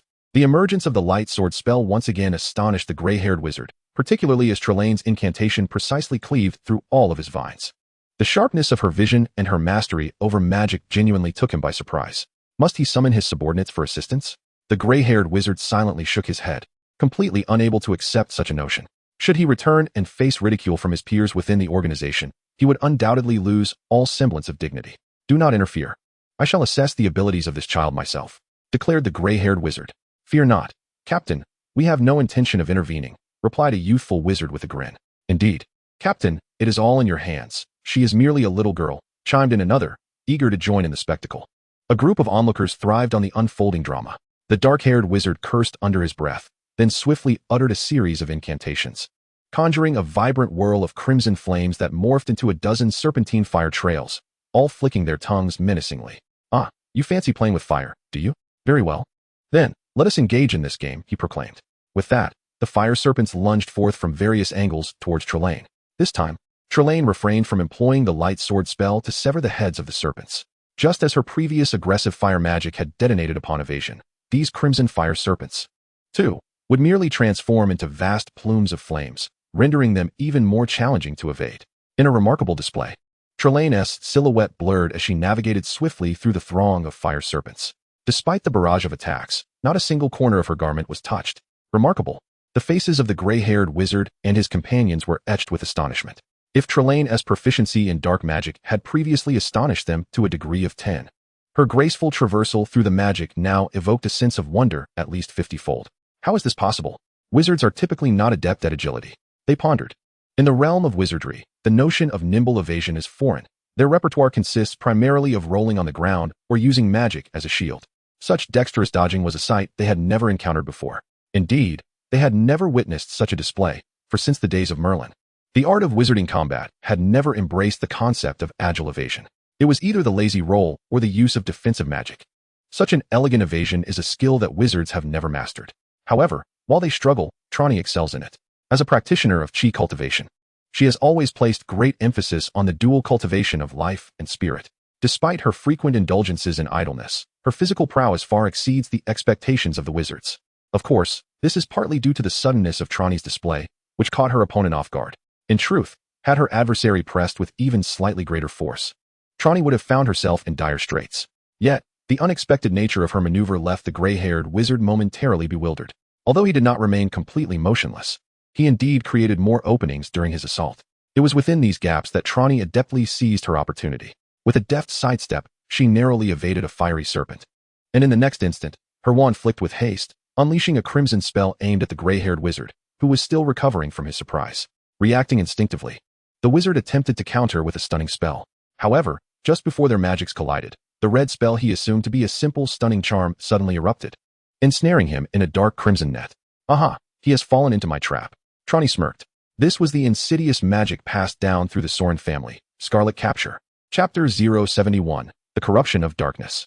Trelawney held the Soren family in high regard, not merely because of their profound studies in dark magic or their considerable wealth, but primarily due to the cunning nature of their ancestors, which resonated with her own malevolent philosophy. Take, for instance, the Scarlet Capture. The motions of her wrist and wand, as well as the initial release of the spell, were indistinguishable from that of a stunning charm.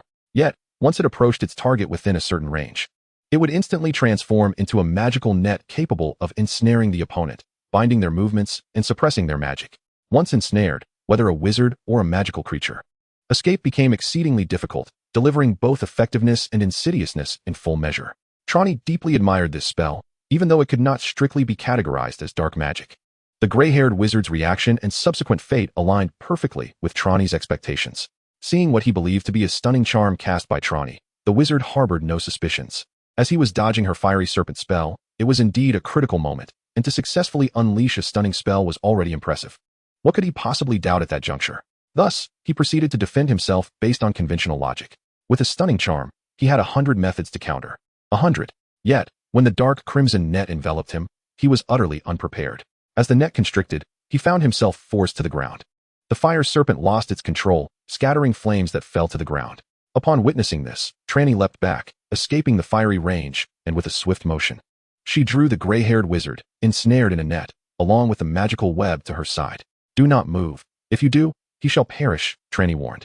Her gaze fixed intently on the remaining three. The crimson energy net slowly tightened. Ha ha, the captain has faltered, one of the youths exclaimed, much to Trelawney's surprise. As the trio showed no intention of advancing, one young man even burst into laughter. Kill him. Hurry up and kill him. Once he is dead, we shall have our chance to rise. Another youth grinned maliciously. Trelawney furrowed her brow slightly, pondering whether they were unaware of the formidable nature of the crimson energy or if they simply did not care. Narrowing her eyes, she gave her wand a gentle flick, causing the already taut magical net to constrict even further.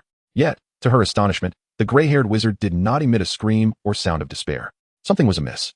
A wave of unease washed over Trelawney, and indeed, in the next moment, she felt the magical net go slack. Had he escaped? This unimaginable event unfolded right before her eyes. The crimson energy, which could suppress magic, had allowed its captive to flee so effortlessly after being ensnared. In the next instant, a card materialized before the three youths, radiating a shimmering light, and the gray-haired wizard reappeared before Trelawney. However, this time, his expression was far from the earlier ease. He raised his hand, grasping the card that had lost its luminescence, and remarked, "What a surprise! This is a form of magic I have not encountered before. You are unexpectedly formidable. It seems I must treat you with the utmost seriousness." Trelawney remained silent, her eyes locked onto him, her right hand gripping a talisman, poised to unleash its power at any moment. There were 4 of them. While the gray-haired figure seemed the strongest, the others could not be underestimated. In a one-on-one duel, she would be no match for him, even with her magic. Utilizing the talisman for a sudden strike could certainly eliminate him, yet the other 3 would be on guard, complicating matters. She needed to find an opportunity to dispatch all 3 at once. The quantity of talismans was sufficient. What was required was a favorable moment for their employment, and she could not act recklessly. Moreover, Trelawney's gaze fell upon the card clutched in the gray-haired wizard's left hand. A card? Although she couldn't discern it clearly, she noted its striking similarity to the card left behind by the group that had attacked her on her way to Hogwarts. Could it be that they were of the same faction? Thus, the earlier group had also sought her wand. But what was so extraordinary about her wand that warranted such aggressive pursuit? Or was it that, in a moment of perplexity, Trelawney found herself at a loss for words, enveloped in silence? Just as she contemplated her situation, the gray-haired wizard, having finished his incantation, swiftly brandished his wand once more. A thick, black smoke surged toward Trelawney with alarming speed. This was the malevolent encroachment of dark magic, a common yet formidable force. Trelawney furrowed her brow. This spell could corrupt nearly all forms of dark and conventional magic. Yet, it was not without its vulnerabilities. Primarily, protective magic could effectively counter it, as all dark spells fall prey to such defenses. Moreover, the spell's corruptive power had its limits. If one wielded a significantly greater magical force, they could easily shatter the spell's hold. Thus, this magic was a quintessential manifestation of the strong overpowering the weak, relying on the assumption that one's power surpassed that of the opponent to subdue them utterly. However, Trelawney had to concede that, at this juncture, she seemed incapable of countering this tactic. While her repertoire of spells rivaled that of an average adult wizard, and she even excelled in dark magic, her magical prowess was arguably inferior to that of her former subordinate, Marcus Flint. Her expertise lay more in the application of magic rather than sheer power. The gray-haired wizard had evidently discerned this weakness, although he did not underestimate his chances in a fair contest of spells. He feared that any unforeseen mishap might lead to humiliation if his three companions were to recount the incident. The gray-haired wizard could not abide such a fate, and thus resorted to brute force. The black mist enveloped Trelawney in the blink of an eye. Far quicker than mere running. Hand over your wand. This is my final warning. If you continue to defy me, though reluctantly, I shall not hesitate to claim your wand from your lifeless body, the gray-haired wizard proclaimed. Silence reigned within the black fog. In light of this, a fierce glint flickered in the wizard's eyes as the dark mist surged ominously. Oh, the captain is truly ruthless. After all, she is just a child. Lamented the three young wizards, shaking their heads in dismay, yet none dared to step forward. The gray-haired wizard cast them a scornful glance as he continued to channel his magical energy. The effect of the dark encroachment primarily affected living beings, humans and animals, transforming them into mere skeletons in a short span. Ah, such a remarkable little witch. Her bones would surely fetch a handsome price for collection, he mused. The gray-haired wizard pondered, his magical power surging further. Chapter 072, Reversal. Where is she? The wizard's expression darkened to an extreme.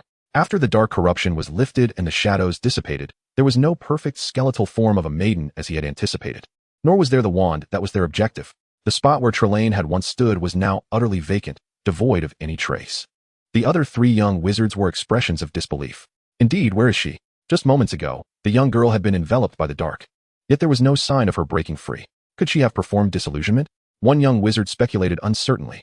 Impossible. How could an 11-year-old child master such a spell? Another young wizard immediately shook his head in disagreement.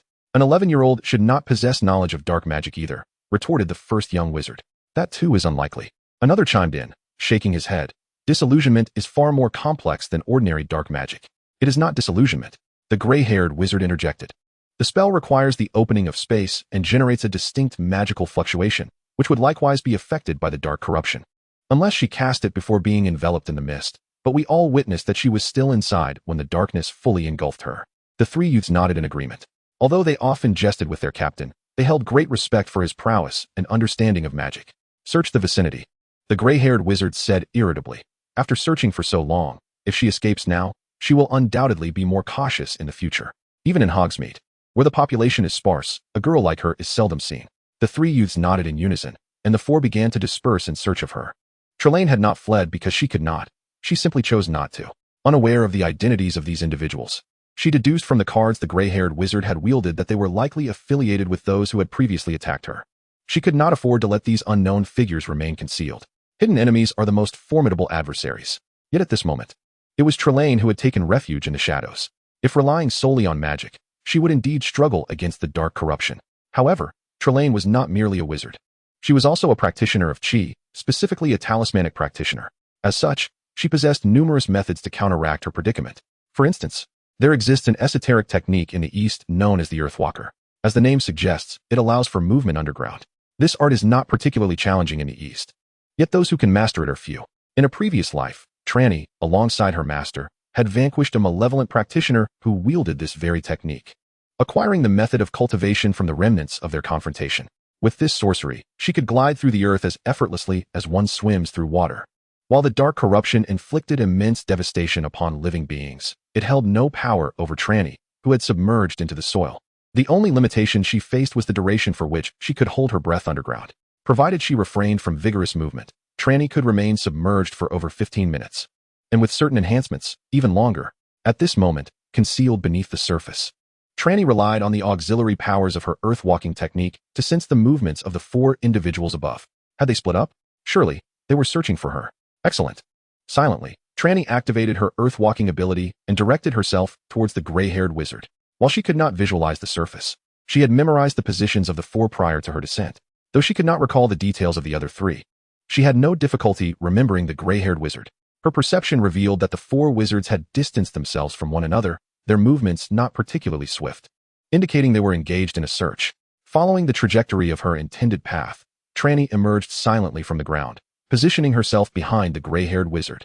The earth-walking technique, often humorously dubbed the least conspicuous ability, was noted for its unassuming nature. The art of burrowing into the ground garnered little attention, and its silent entry and exit made detection exceedingly difficult. This rendered it exceptionally advantageous for ambushes. However, just as Trelawney surfaced, an overwhelming sense of danger surged within her. Alarmed, she instinctively sought to retreat underground. Yet, in the next moment, the soil, once pliable like liquid, transformed into a rock-like hardness, rendering her incapable of further movement with her earth-walking technique. Half of her body protruded above the surface while the other half remained ensnared in the earth, leaving her immobilized. Burrowing? Now, that is a peculiar skill, remarked the gray-haired wizard, his face alight with astonishment as he gazed at Trelawney. With dismay, she realized that the wizard had been moving backwards, and her emergence had not gone unnoticed. Furthermore, his reaction was astonishingly swift. He immediately cast a transformation spell, converting a small patch of earth surrounding her into stone. The advanced level of the earth-walking technique allowed manipulation within rock formations, rendering ordinary soil inconsequential. However, Trelawney had little interest in this specific skill, and despite its unassuming nature, it was fraught with complexity, leading her to only achieve a rudimentary proficiency, limiting her to movement within common soil. Now, with her surroundings transformed into stone, her technique was rendered ineffective. Had it not been for the circumstances, she could have effortlessly utilized her teleportation magic within the confines of the castle, avoiding the need to engage Hagrid in conversation regarding the three-headed dog. The other three young men quickly noticed the commotion and arrived in the blink of an eye. They gazed at Trelawney, whose lower half was still in the process of transforming into stone, with expressions of bewilderment. Is there truly a magic that allows one to burrow into the earth? I have never heard of such a thing, one youth inquired skeptically of his companion. The other two shook their heads, indicating their ignorance of any such magic capable of tunneling underground. Ah, little girl, had you managed to escape underground, you might have eluded us today. Yet here you are, presenting yourself willingly, remarked the gray-haired youth with considerable interest as he observed Trelawney. At that moment, Trelawney was in a dire predicament. With only her head and shoulders above ground, her hands still ensconced in the earth, rendering her incapable of even wielding her wand.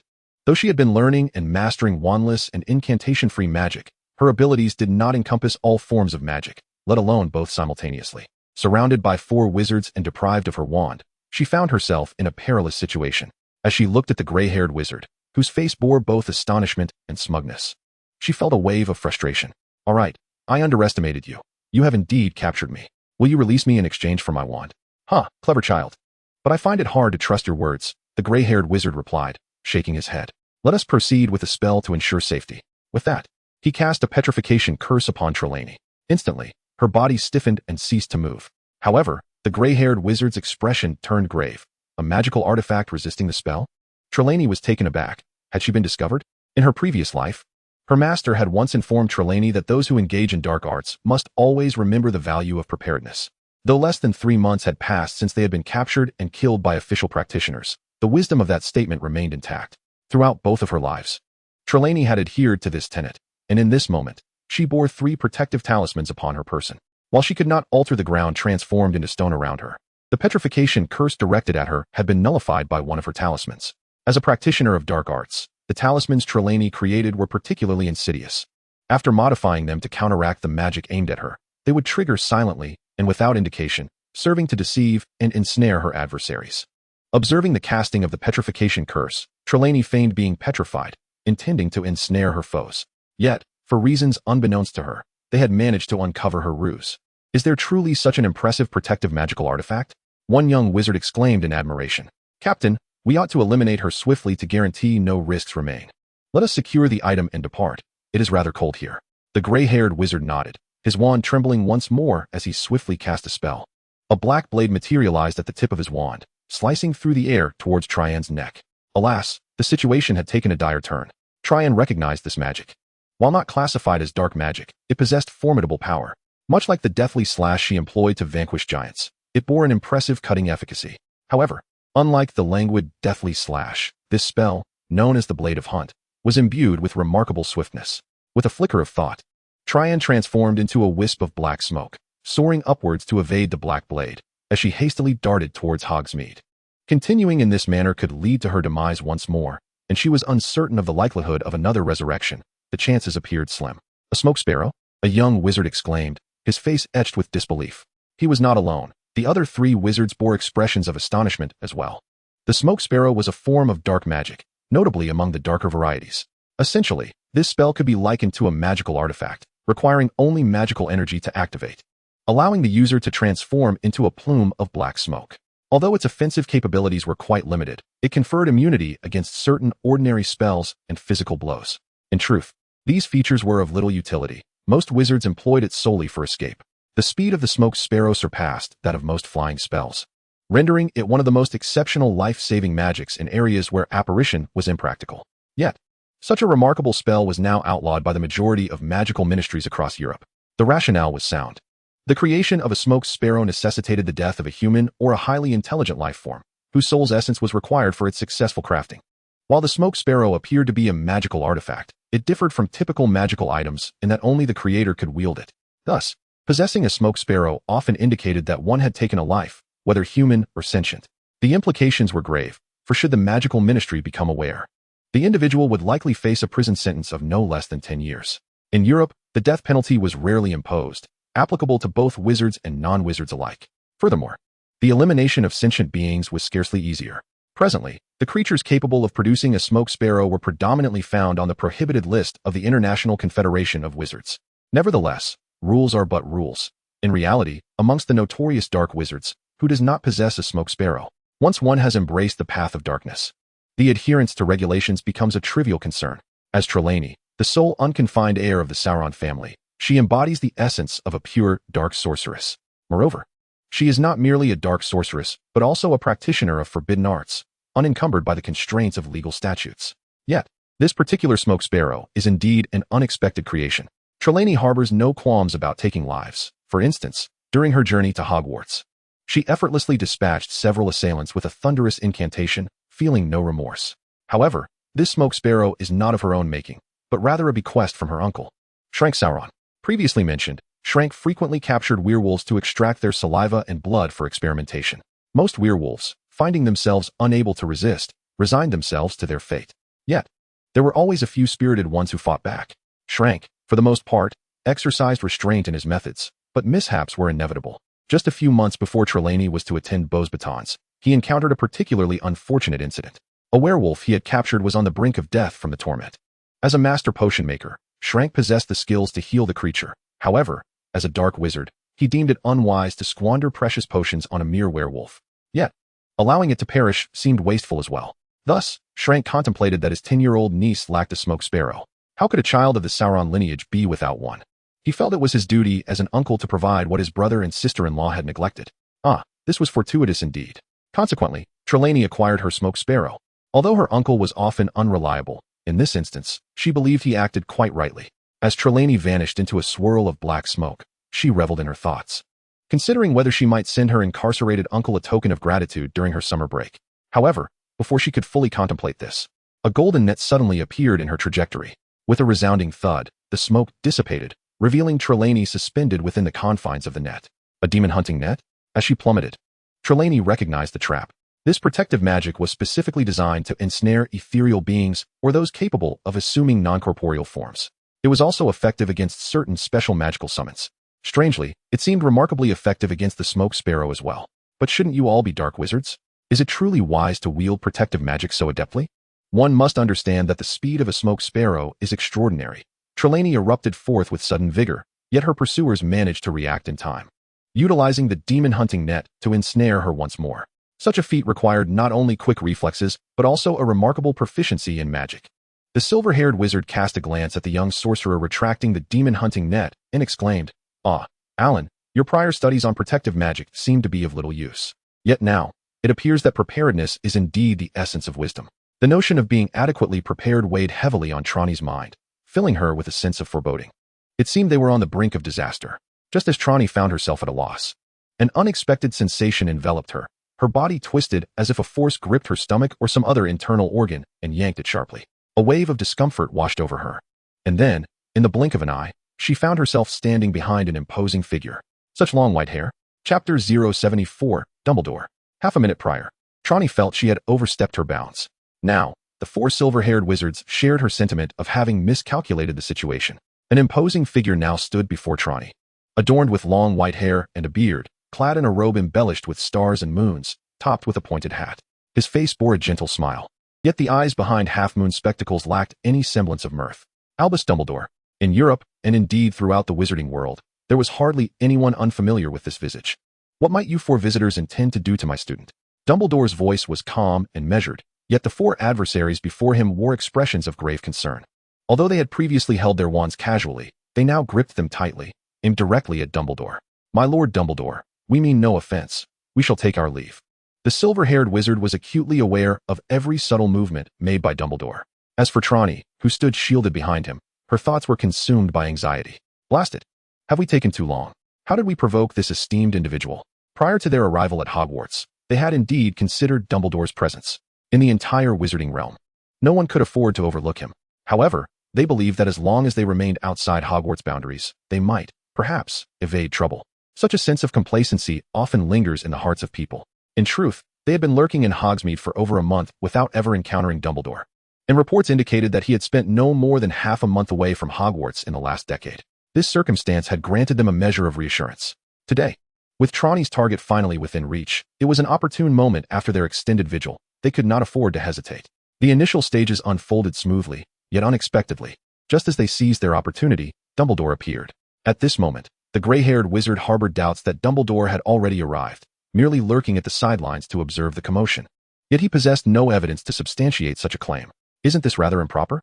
Dumbledore remarked with a smile. Our guest has come, and now they are leaving, making it appear as though we are exceedingly inhospitable. Why don't we find a place to converse? I happen to have procured some exquisite red tea.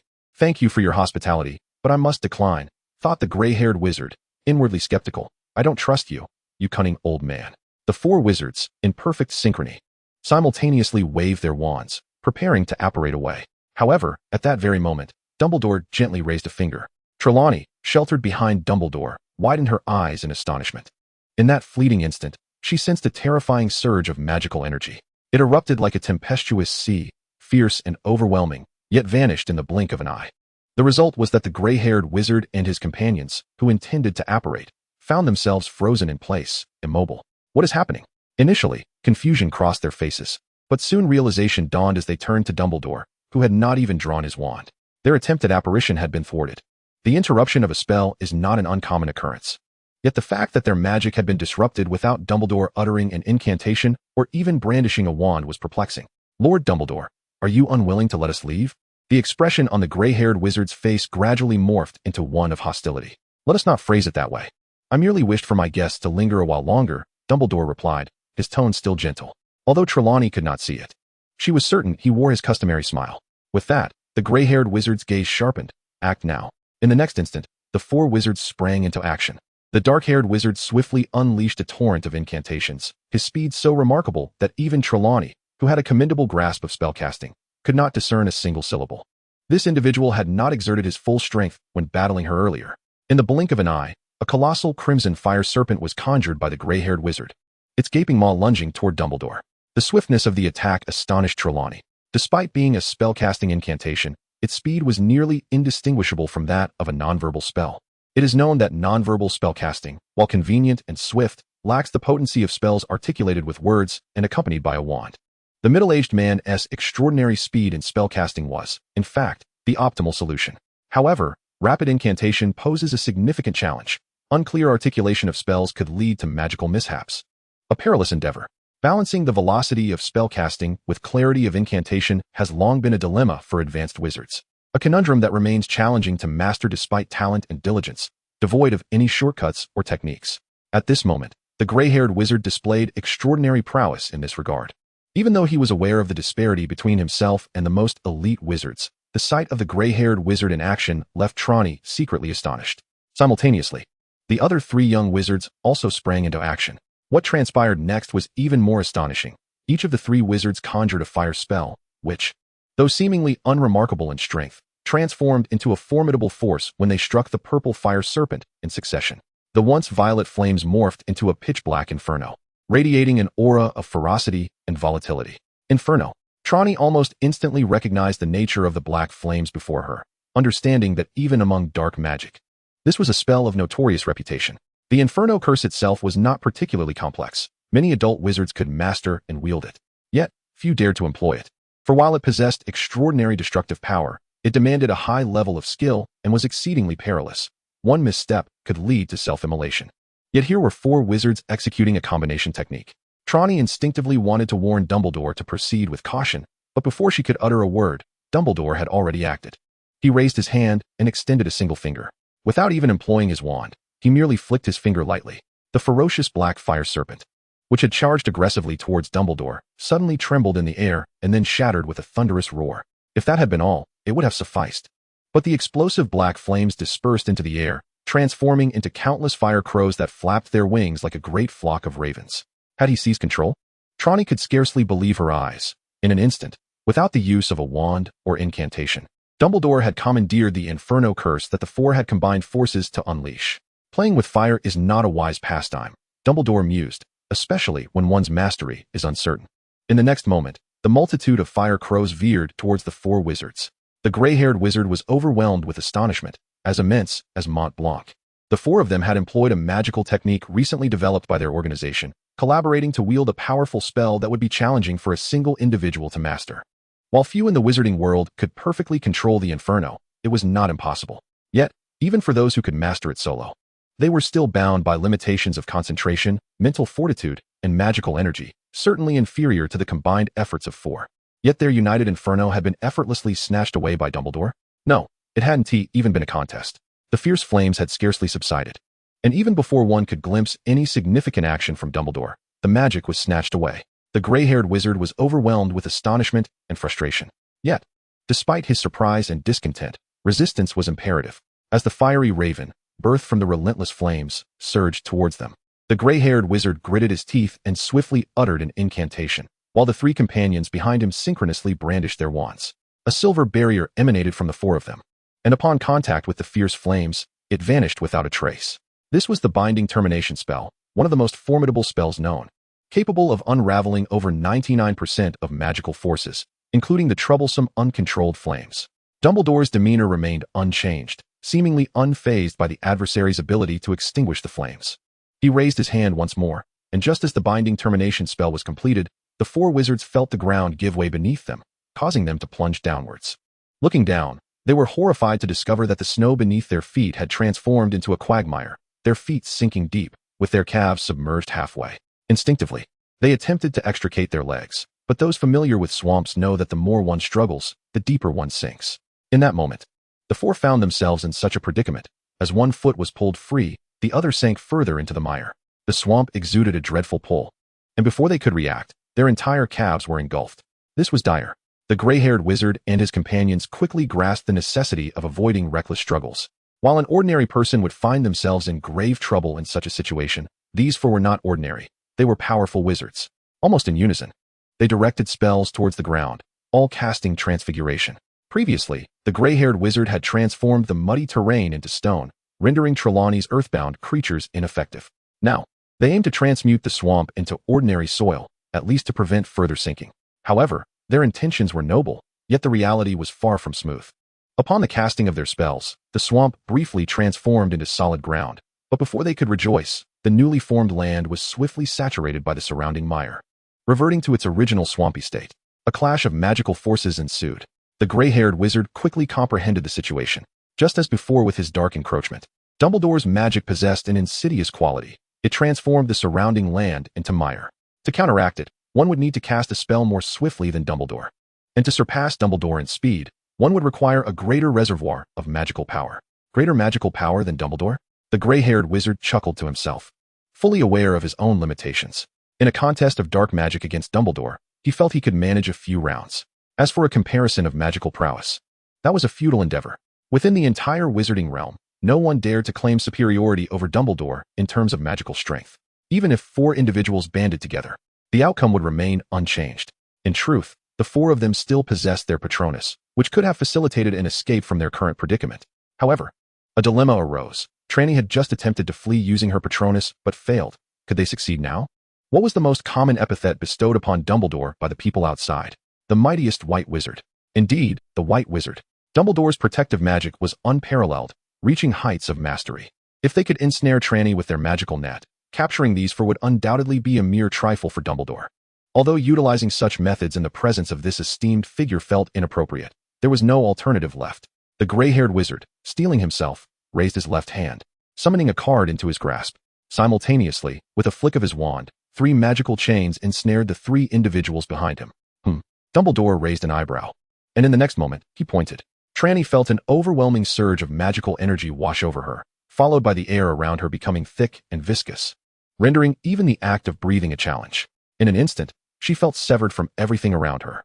Yet, the card in the gray-haired wizard's hand began to emanate a brilliant light, and in the blink of an eye, he and his companions vanished, leaving only the card suspended in the air. The card's brilliance intensified, seemingly on the verge of disappearing. With a soft pop, a slender yet somewhat withered hand grasped the card, its radiance flickering violently, but regardless of its efforts, it appeared constrained by an unseen force, confined to a diminutive space. Visually, it was quite peculiar. To Trelawney's eyes, Dumbledore had suddenly materialized in the gray-haired wizard's place, the card transforming into a dazzling orb of light, only to shift to an inky blackness. After flickering numerous times, calmness was ultimately restored.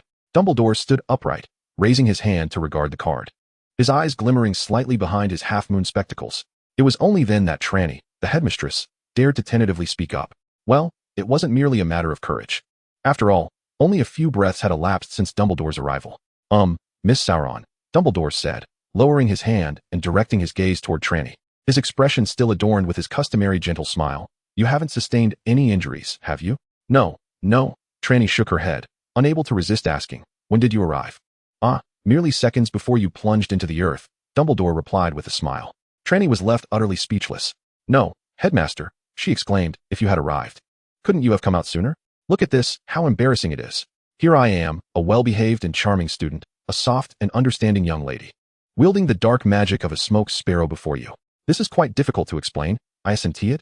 One must consider Dumbledore's dual identity as the headmaster of Hogwarts and the president of the International Wizarding Federation, both of which hardly seem suited for turning a blind eye to this. Yet, Dumbledore indeed remains unfazed.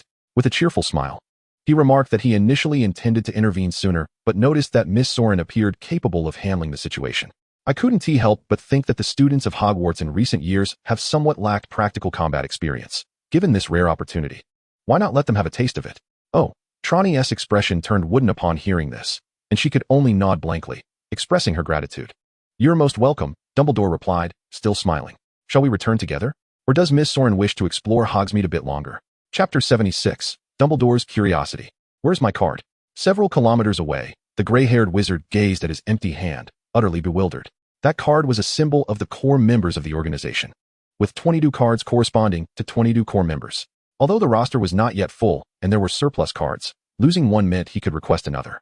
But how could he face asking for a replacement after losing his? Moreover, he was completely unaware of how he had lost his card. That card possessed abilities akin to a portkey, enabling long-distance transportation. Yet, he had never heard of a portkey being left behind after transportation. If it were merely a portkey, that would be one thing, but this card concealed the organization's secrets. While a single card might not be easily deciphered, if it fell into Dumbledore's hands, the situation would be dire. Dumbledore's brilliance was notorious, even among those not frequenting Britain. What should we do, Captain? The 3 young wizards beside him asked, still clueless. The gray-haired wizard felt as if his mind was muddled, utterly at a loss for an answer. He certainly couldn't suggest storming Hogwarts to reclaim the card. Absolutely not. Reclaiming it was out of the question, but what if it were to be stolen? The gray-haired wizard, who typically favored employing magic to resolve issues, now found himself compelled to engage his intellect. Inside Hogwarts Castle, Trelawney followed Dumbledore. She certainly wouldn't linger outside at this moment. When Dumbledore inquired whether she wished to return together, she readily agreed. However, she had anticipated that Dumbledore would utilize apparition to transport them directly back to the castle, much like Rilak had done when bringing her to Hogsmeade. Although this was technically against the rules, wizards have never been particularly concerned with regulations. In places unseen by others, individuals casually disregard the established rules. Initially, Trelawney did not feel this transgression acutely, for the Sauron family was notoriously unruly, and she believed her household to be an exception. However, after attending 3 different schools and interacting with peers from various locales, she realized her assumptions were misguided. Although the severity varied, the tendency to flout regulations was surprisingly consistent among them. For instance, she recently learned an astonishing fact. Arthur Weasley, Ron's father, is an employee of the British Ministry of Magic, holding a mid-level position as the second-in-command of the department overseeing the misuse of Muggle artifacts. The purpose of this department is to curtail wizards from recklessly altering Muggle objects, thereby preventing various complications. Yet, this very individual had modified a plethora of items at home, including a flying car. When Trelawney heard this revelation from Ron, she was utterly taken aback. In Europe, even flying carpets from the East are prohibited. And while there have been instances of car modifications, these typically aimed at enhancing speed or concealment. The notion of endowing a car with the ability to fly was, at least for Trelawney, an unprecedented concept.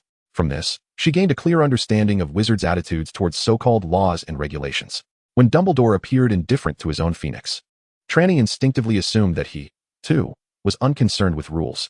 To her surprise, he dutifully escorted her back to the castle in a leisurely manner. The castle's protective enchantments posed no obstacle for Dumbledore. Trelawney watched in awe as the centenarian hummed a tune while gently waving his fingers, causing the magical barriers to gracefully part, allowing him and Trelawney to enter with ease. Noticing the astonishment in Trelawney's gaze, Dumbledore chuckled and explained that Hogwarts defenses were currently engaged at less than 1/10 of their capacity, as the present circumstances were relatively peaceful, rendering extensive security unnecessary and cumbersome for all. Trelawney understood and agreed with this rationale. Ever since the fall of the Dark Lord Voldemort, who had nearly plunged all of Britain into darkness a decade prior, the British Isles had indeed enjoyed a period of tranquility. Even those who were restless dared not cause trouble at Hogwarts. As the pair entered the castle grounds, Dumbledore began to toy with a card in his hand. Being closer this time, Trelawney could discern the card's details. It depicted a somewhat risque image. At its center was a figure resembling a bird woman. No, rather, an angelic woman with delicate white wings. Yet, these wings appeared rather diminutive, resembling nothing more than chicken wings affixed to a human form. The angelic figure glistened with an ethereal sheen, adorned solely with a purple silk scarf that offered more symbolic significance than practical coverage. A serpentine creature, seamlessly coiled, enhanced her alluring yet sinister aura. Surrounding her were various embellishments, which Trelawney paid little heed to. Compared to the card in her hand, this one bore a similar style, yet its intricate patterns were far more elaborate. Miss Soren seems quite fascinated by this card, Dumbledore inquired, turning back abruptly. Caught in the act of surreptitiously observing the card, Trelawney felt her cheeks flush. It was rather embarrassing for a young girl to be caught admiring such risque imagery by an elder. Well, I have studied a bit of alchemy at Beauxbatons, and I find magical items related to alchemy quite intriguing, Trelawney replied, her words holding a kernel of truth. This artifact was undoubtedly a product of alchemy, albeit a more sophisticated variant. Indeed, she harbored a keen interest in magical objects, particularly those that could enhance her own abilities. Ah, I see. It's a pity that Hogwarts has yet to find a suitable professor of alchemy. Otherwise, I would have loved to establish an alchemy course, Dumbledore remarked. Nodding in agreement, Trelawney found herself at a loss for words in response. Fortunately, Dumbledore continued without requiring her input, gently waving the card in his hand. Since those individuals came seeking you, this item should rightfully belong to you. However, considering it is a magical object, I must ensure its safety and indulge my own curiosity. I hope you do not mind, Miss Soren. At that moment, what else could she do but nod? Dumbledore smiled contentedly and turned to leave. Trelawney, feeling a bit overwhelmed, called out, Professor, don't you have any questions for me? What she truly wished to convey was, I ventured to Hogsmeade during the school closure and was attacked by wizards outside. Aren't you curious about that? Well, you see, as one ages, curiosity tends to wane, Dumbledore replied gently. The school's primary concern is ensuring the safety and academic success of its students. As for personal matters, I believe it is best not to pry too deeply. Trelawney was left speechless. Dumbledore, noticing her reaction, departed, leaving Trelawney to grumble to herself. Oh, so you have curiosity for the card, but not for personal matters? Is your curiosity akin to Schrodinger's cat? Chapter 077, The End of the Holiday. What? Harry, have you been sneaking off to play with mirrors these past few days? Ron exclaimed, his face a mask of astonishment. Trelawney's lips twitched. In the East, the notion of playing with mirrors carries a subtle connotation, and even when expressed in another language, she still felt a twinge of discomfort upon hearing it. Harry felt a bit awkward and shy, wishing to gaze at them a little longer.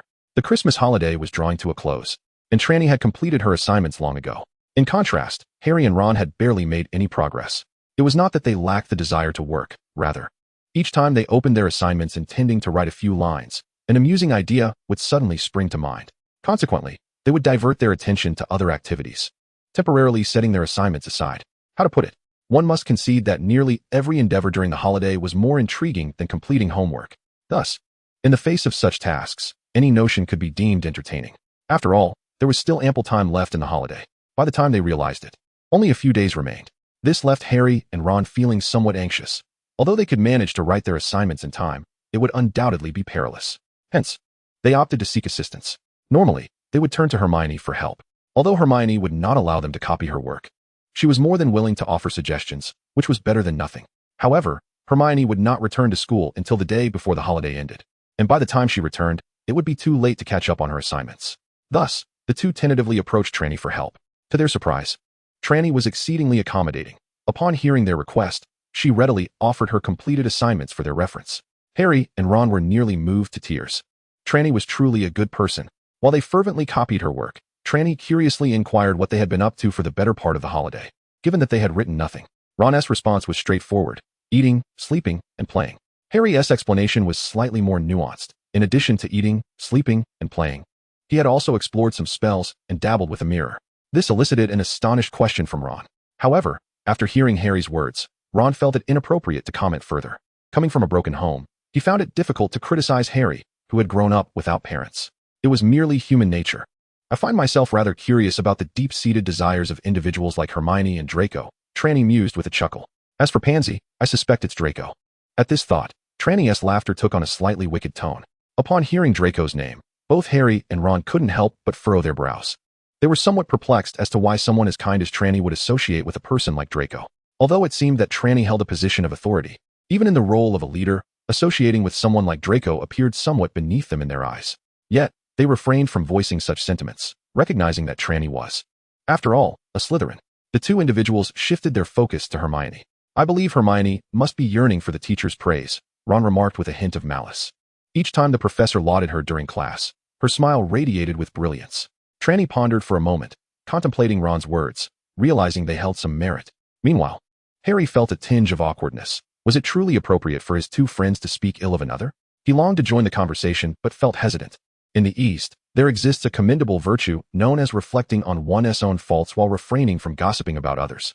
However, Trelawney declared herself a mischief maker, unbound by such principles, and thus felt free to express her thoughts. Behind their backs, she criticized Draco, Marcus, Terence, Pavarti, and Hermione with fervor. Ron listened with glee, occasionally interjecting his own thoughts. Harry, on the other hand, opened his mouth several times but ultimately remained silent, until Ron proposed a suggestion. When Hermione and the others returned, they should all try it out together. But let us agree not to disclose the mirror's true function beforehand. Trelawney nodded eagerly, seeing the merit in this plan. As a source of amusement, she had always relished in the chaos. Yet, Harry shook his head, lamenting that it would not work. Just the other day, he had encountered Dumbledore, who had already moved the mirror, claiming it was needed for other purposes. At this, Harry sighed regretfully, although he had resolved, after Dumbledore's persuasion, not to dwell on the mirror. The occasional glance at his parents would have been nice. Now that the mirror was gone, so too was that small semblance of hope.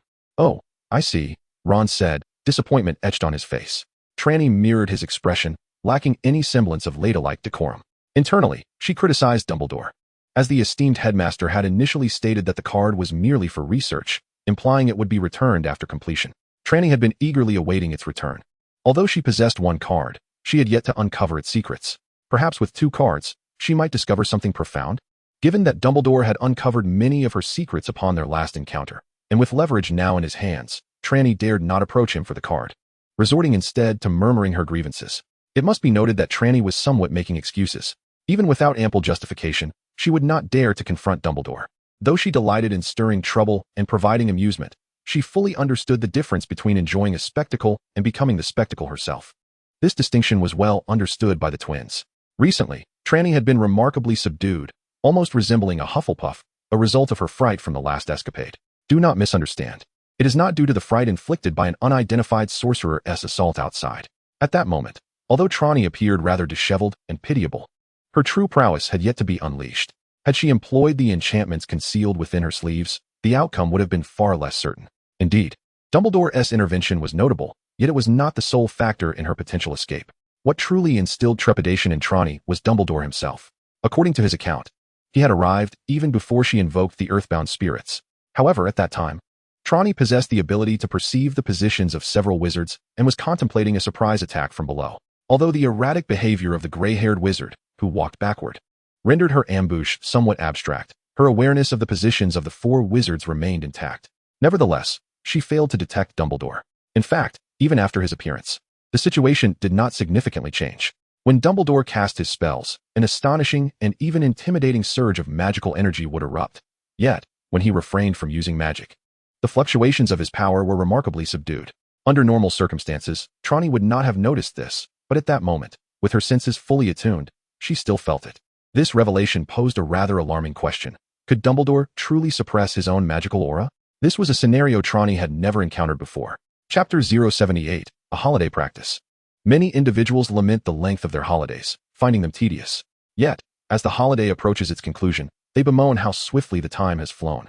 Trelawney was precisely such a person. During the midst of her holiday, she refrained from engaging in any mischief, expressing her boredom at the lack of amusement.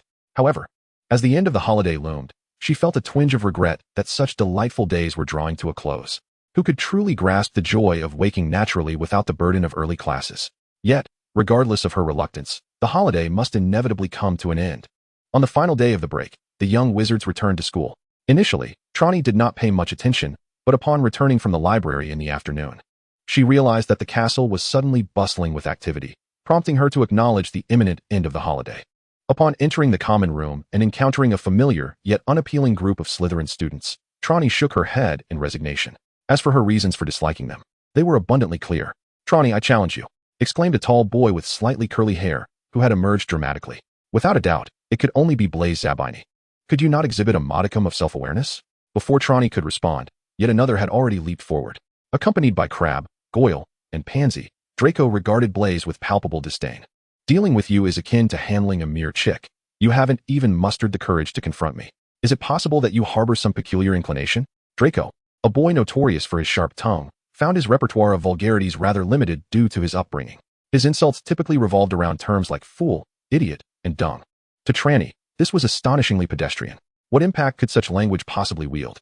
Trelawney, thoroughly unimpressed, offered Draco a few pointers on the art of insult. When Draco first encountered the essence of Eastern profanity, he was utterly astonished. Could language truly be so rich? It was wicked. It was outrageous. He adored it. Ecstatic, Draco felt a sense of elevation.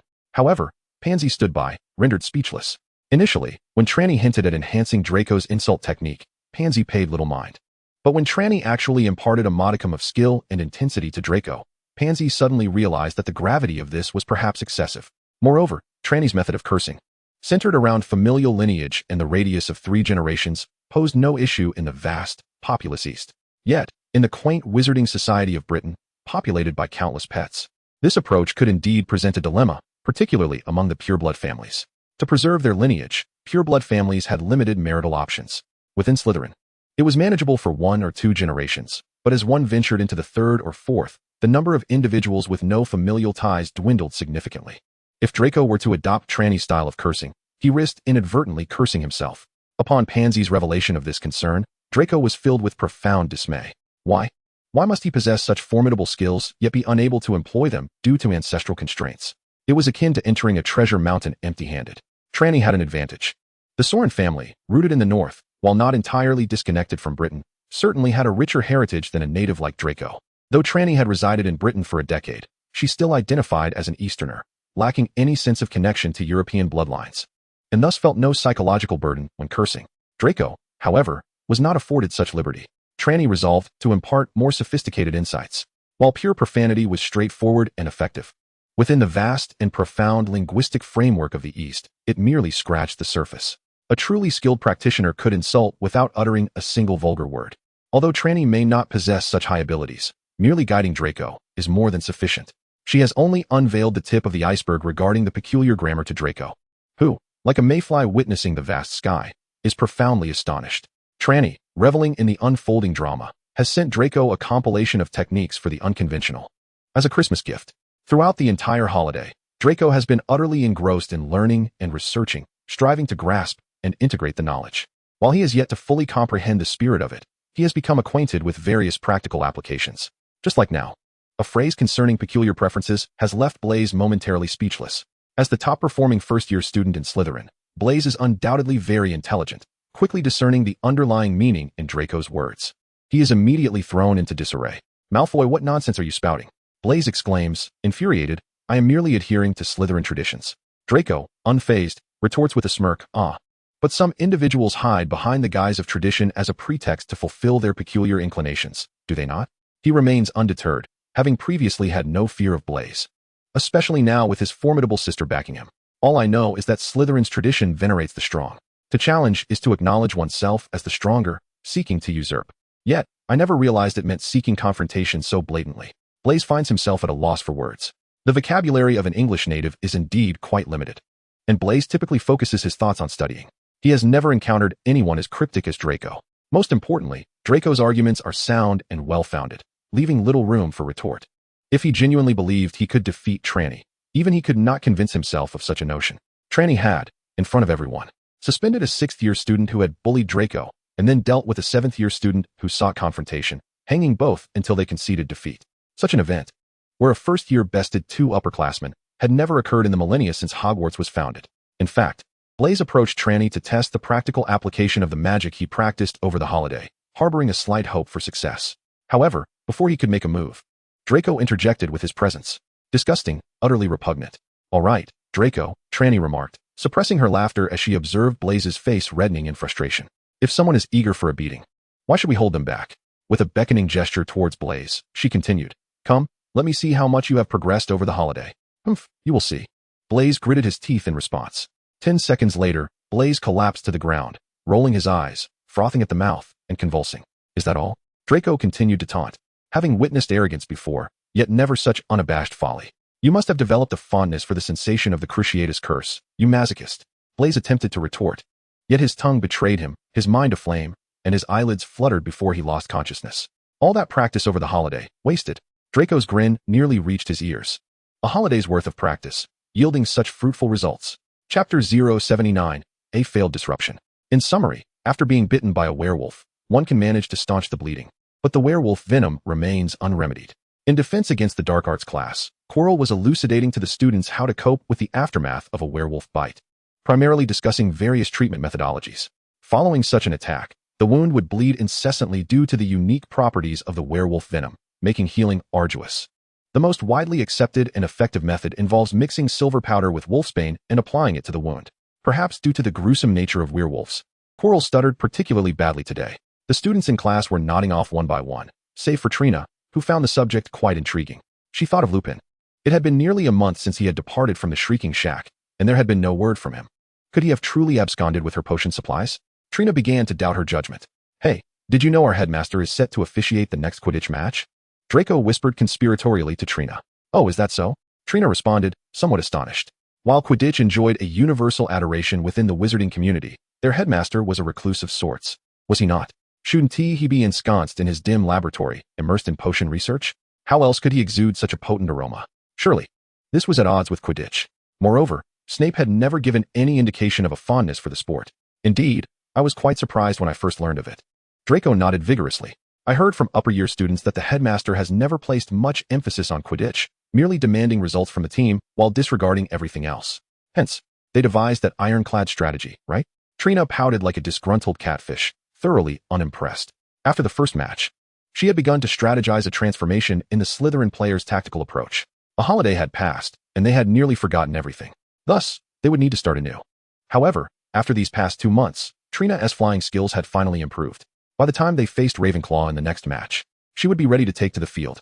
With her presence on the field, the unruly lot can be kept in check. It is noteworthy that Marcus has now become a staunch advocate of Trelawney's technical tactics.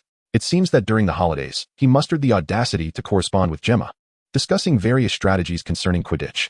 From their exchanges, it became evident that Madame Farley genuinely favors tactical approaches. Thus, the once steadfast supporter and executor of the ironclad formation has now embraced the technical style with even more enthusiasm than Trelawney herself. As long as victory is secured, that suffices. Draco's perspective aligns closely with that of the previous Quidditch players. He adopts a rather pragmatic stance. However, that is not the crux of the matter.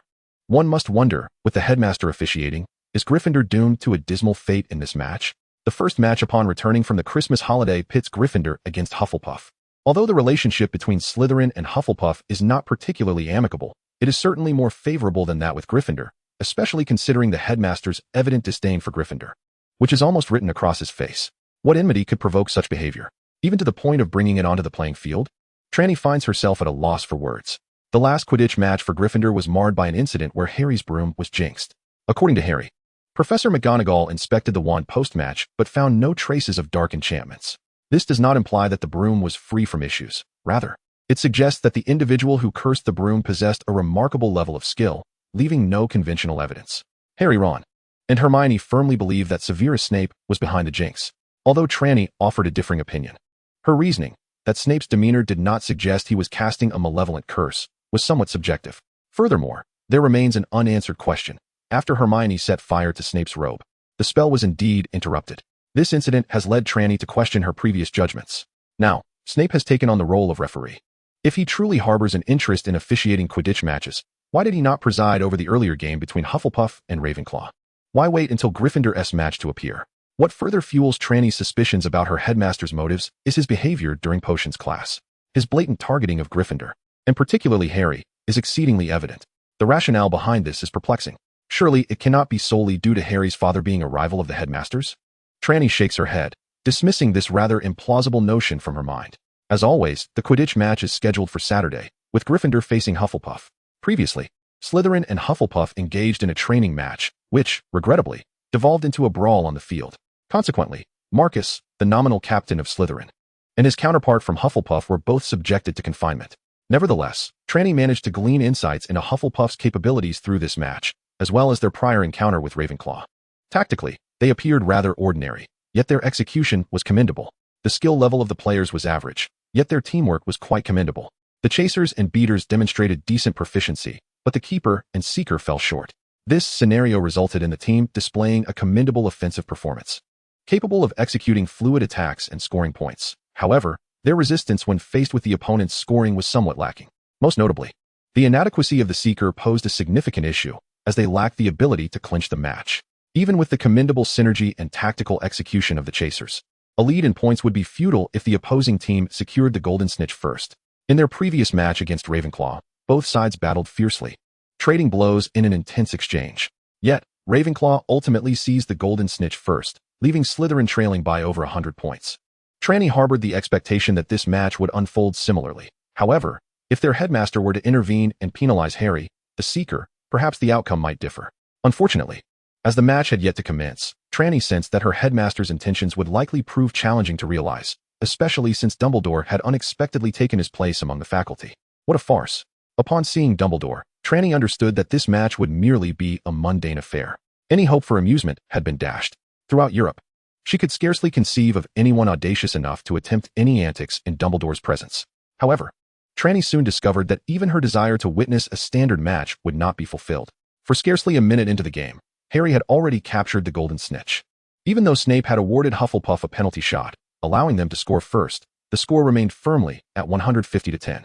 Dismal, Trelawney remarked with a sense of ennui.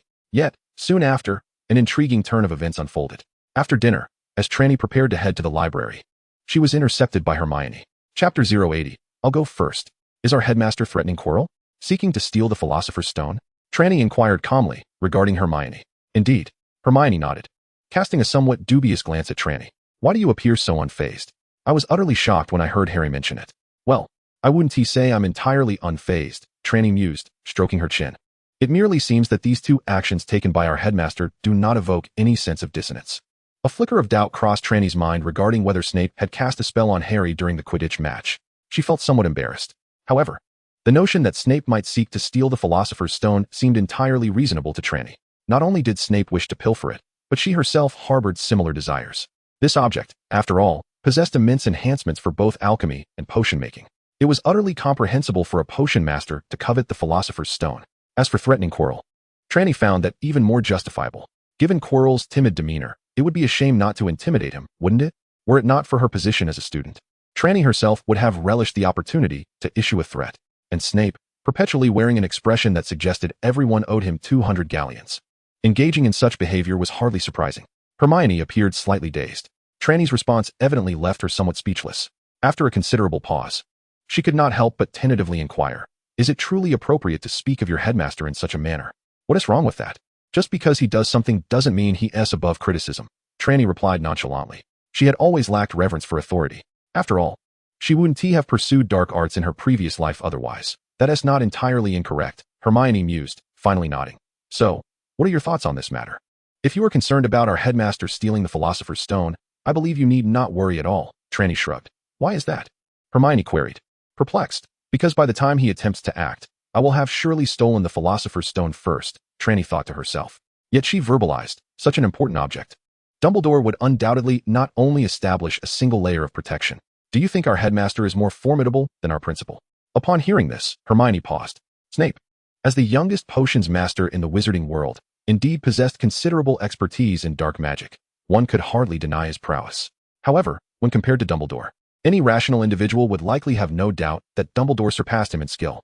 Noticing Hermione's look of realization, Trelawney spread her hands. Since Dumbledore intends to secure that object, he will certainly oversee its protection as well. It's not that I underestimate our headmaster. He still has a considerable distance to go before he could challenge Dumbledore. Hermione nodded thoughtfully. Though still somewhat concerned, Trelawney's words resonated with her logic. She resolved to discuss it with Harry and the others to gauge their opinions. I hope Professor Quirrell can withstand Snape's intimidation, Hermione remarked as she prepared to leave.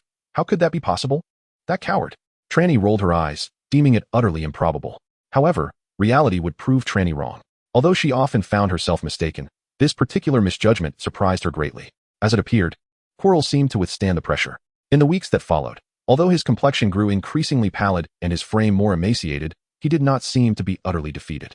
Snape, exhibiting signs of hormonal imbalance and irascibility, further indicated that he had yet to achieve his objectives. The timid one proved to be more formidable than anticipated. He truly managed to endure this ordeal. Trelawney was somewhat astonished, given the intimidating demeanor of their headmaster, which could easily frighten a child into tears. Quirrell had indeed held his ground. She had underestimated him. However, while Snape had not succeeded, Trelawney was preparing to take action herself. It had been over 2 months since she received intelligence from Hagrid, and she believed that, with Hagrid's limited intellect, he must have completely forgotten the matter by now. As for Harry and his companions, they would no longer harbor suspicions about her. Additionally, since Snape had not yet devised any measures involving the three-headed dog or Quirrell, Trelawney felt this was the optimal moment to steal the Philosopher's Stone. Resolute in her decision, on the first Thursday evening of February, Trelawney slipped out of the Slytherin common room. Upon stepping outside, she deftly conjured a charm, an invisibility charm. This was one of the many spells she had crafted during this period, and its effect was aptly named. It concealed her presence. While it was difficult to compare its efficacy with the disillusionment charm, it was certainly superior to the vanishing spell. Most importantly, the invisibility charm also effectively muffled sound, scent, and aura. Although she had previously traversed the castle at night using the disillusionment charm without incident, she opted for a more cautious approach this time. Given the gravity of her undertaking, the journey was uneventful. She encountered a wandering ghost, the fat friar of Hufflepuff, and 2 other specters from outside, none of whom detected Trelawney cloaked by her charm. She successfully arrived at the 4th-floor corridor, first pausing to listen intently. The deep, resonant snores emanating from behind the heavy wooden door indicated that the three-headed dog was soundly asleep. Glancing around to ensure no one was in sight, she further confirmed with her senses that there was no one within a considerable radius, unless Dumbledore happened to be idly awake in the middle of the night. She deemed it safe. With this thought in mind, she accepted that if Dumbledore were indeed old and restless enough to linger here, being caught by him would be a risk she was willing to take. A simple unlocking spell opened the heavy door, and she then retrieved a small harmonica from her pocket. After entering, she cast a spell on the harmonica, which began to play softly. The music was not particularly melodious, yet it served to deepen the already heavy snores of the three-headed dog, which had slightly faltered upon her entrance. Trelawney's lips curled into a satisfied smile. Previously, when she had ventured out as a nocturnal reveler, she had tested the three-headed dog's capacity for musical discernment on several occasions. As long as the music was not horrifically bad, such as the sound of Trelawney's own singing, it would lull the creature into slumber. This was quite reasonable. One could hardly imagine the burly Hagrid producing melodies exquisite enough to soothe the three-headed beast. Surely, it would suffice to merely muddle through. Upon entering, Trelawney gave one of the enormous paws a gentle kick, yet the dog remained unresponsive. Nodding in satisfaction, she turned to securely close the door before lifting the trapdoor concealed beneath the paw. Gazing into the seemingly bottomless abyss below, Trelawney was filled with wonder. She had meticulously studied the castle's architecture and had specifically inspected this location on the 3rd floor. She was certain there was no space to accommodate such a chasm. Thus, it must have been magically altered. Remarkable. With a gasp of admiration, Trelawney leaped into the void. Chapter 081, The Art of Skipping Class. The passage was far deeper than Trelawney had anticipated. She felt as though she had surpassed the castle's total height. yet her descent continued. After a full minute, during which she cast the levitation spell upon herself twice, she finally reached the bottom. To her surprise, a vast net woven from an unknown plant awaited her. Though her knowledge of herbalism was reasonably good, the darkness rendered it impossible to discern its nature, compelling her to navigate cautiously around it to avoid entanglement. Once her feet met solid ground, Tyranny exhaled in relief, though a flicker of unease stirred within her as she raised her gaze. Returning might prove to be quite a challenge. Shaking her head to dismiss these concerns for the moment, she pressed onward. After traversing approximately 100 meters, she faintly discerned a sound. Frowning slightly, Tyranny listened intently. It resembled the flapping of wings. A shiver ran down her spine. Could Professor Kettleburn have conjured a nest of wasps or some other magical entities here? That would indeed be quite troublesome. With a heart full of trepidation, Tyranny approached cautiously. At the end of the corridor lay an expansive chamber. A wooden door stood at the far end, and in the air, thousands of small winged creatures flitted about. Beside her, a broomstick hovered silently. Squinting to observe the aerial spectacle more closely, Tyranny realized that those myriad winged entities were, in fact, countless keys. Each key varied in design, yet they all bore wings and danced gracefully in the air. Glancing at the imposing brass lock on the door opposite her, Tyranny quickly grasped the implication. To ride a broom and grasp the key, then unlock the door, is it? This predicament posed by Tranny is rather perplexing. If the intention was merely to prevent passage, it would have been far simpler to take the key away entirely. The deliberate placement of a broom suggests a fear that those attempting to pass might struggle to reach it. Tranny, however, has no intention of adhering to the whims of the individual who arranged this setup. Although her flying skills have significantly improved over the past few months, the task of locating a specific key among thousands and seizing it still seems daunting. In contrast, she resolves to attempt her unlocking spell. The incantation Alohomora naturally proves ineffective. It was merely a cursory effort. She subsequently tries several more advanced unlocking spells. Upon invoking the fourth incantation, the door creaks open. Oh. It appears this challenge was devised by Professor Flitwick. Tranny smirks mischievously. The spell she just employed was an advanced unlocking incantation included as an additional note in the detailed manual for advanced spells. This particular spell was a refinement of another unlocking charm, innovated by none other than Phileas Flitwick, the charms professor at Hogwarts. Casting a glance at the multitude of keys still fluttering in the air, Tranny chuckles softly and strides forward. After traversing yet another lengthy corridor, she finds herself in a spacious area once more. The floor is adorned with a black and white checkerboard pattern, flanked by towering stone statues. It is, astonishingly, a colossal wizard's chessboard. Tranny is taken aback, pondering which professor's handiwork this might be. The grandeur is undeniable. Is a game of wizard's chess to be played here? Tentatively, she attempts to cross directly over, but as she steps across the center line of the chessboard, the front row of opposing pawns suddenly brandish curved blades, forming a wall to block her path. Well, Tranny chuckles lightly, brandishing her wand. Shatter. However, as the shattering spell is about to strike the pawn soldiers, a layer of magical runes unfolds on their surface. The spell collides with the runes, creating ripples but failing to penetrate. Impressive, Tranny exclaims in admiration. Clearly, these chess pieces are fortified with a remarkably potent defensive enchantment. At the very least, the shatter spell proves ineffective. If such a spell cannot breach their defenses, it is likely that most dark magic would be rendered ineffective as well. The strength of dark magic typically manifests against living beings, yet in terms of destructive capability, few spells surpass the shatter incantation. Tranny experimentally casts a few spells, but to no avail. Must she then engage in a game of chess herself? Tranny shakes her head in resignation. Although she possesses some knowledge of chess, her skills are rather mediocre. Had she known, she would have summoned young Weasley to aid her. After voicing her complaint, she once again retrieves a slip of parchment and gently shakes it. Another concealment charm. To be cautious, Tranny prepared multiple talismans. Once again entering a state of invisibility, she concealed all her pheromones. Tranny attempted to cross the chessboard, and indeed, this time the pieces remained unresponsive. The flaw was rather conspicuous, Tranny mused, feeling a sense of pride as she passed through. When another door appeared before her, she furrowed her brow slightly. Behind the not-so-thick wooden door, a heavy snoring could be faintly heard. What colossal magical creature awaited her? She hoped it was not something highly perceptive. With this thought, Tranny opened the door, only to nearly stumble forward. The moment the door swung open, a nauseating stench assaulted her senses. The training of practitioners often heightened their sensory awareness. Although Tranny had little experience in such matters, her senses were indeed sharper than those of an ordinary person. The sudden wave of foul odor nearly caused her to lose her dinner. In a critical moment, she cast a bubble charm on herself, allowing her to breathe a bit easier. Curse it, she thought, recalling how she once learned this spell during her time at Durmstrang while playing with that group of fools in underwater magic. She never expected it would come in handy here. With a huff, Trelawney peered inside. In a vast chamber resembling a pool, an enormous giant lay sleeping. Compared to the creature Trelawney had dismembered last Halloween, this one was at least twice its size. This being could be classified as a mountain troll. If it were to grow a second head, it would be a lord, possessing magical assault capabilities that no ordinary wizard could contend with.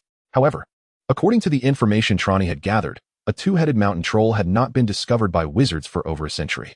Her unreliable uncle, Shank, had once spent years and offered a bounty of thousands of galleons to find one for experimentation, yet he had failed to achieve his goal.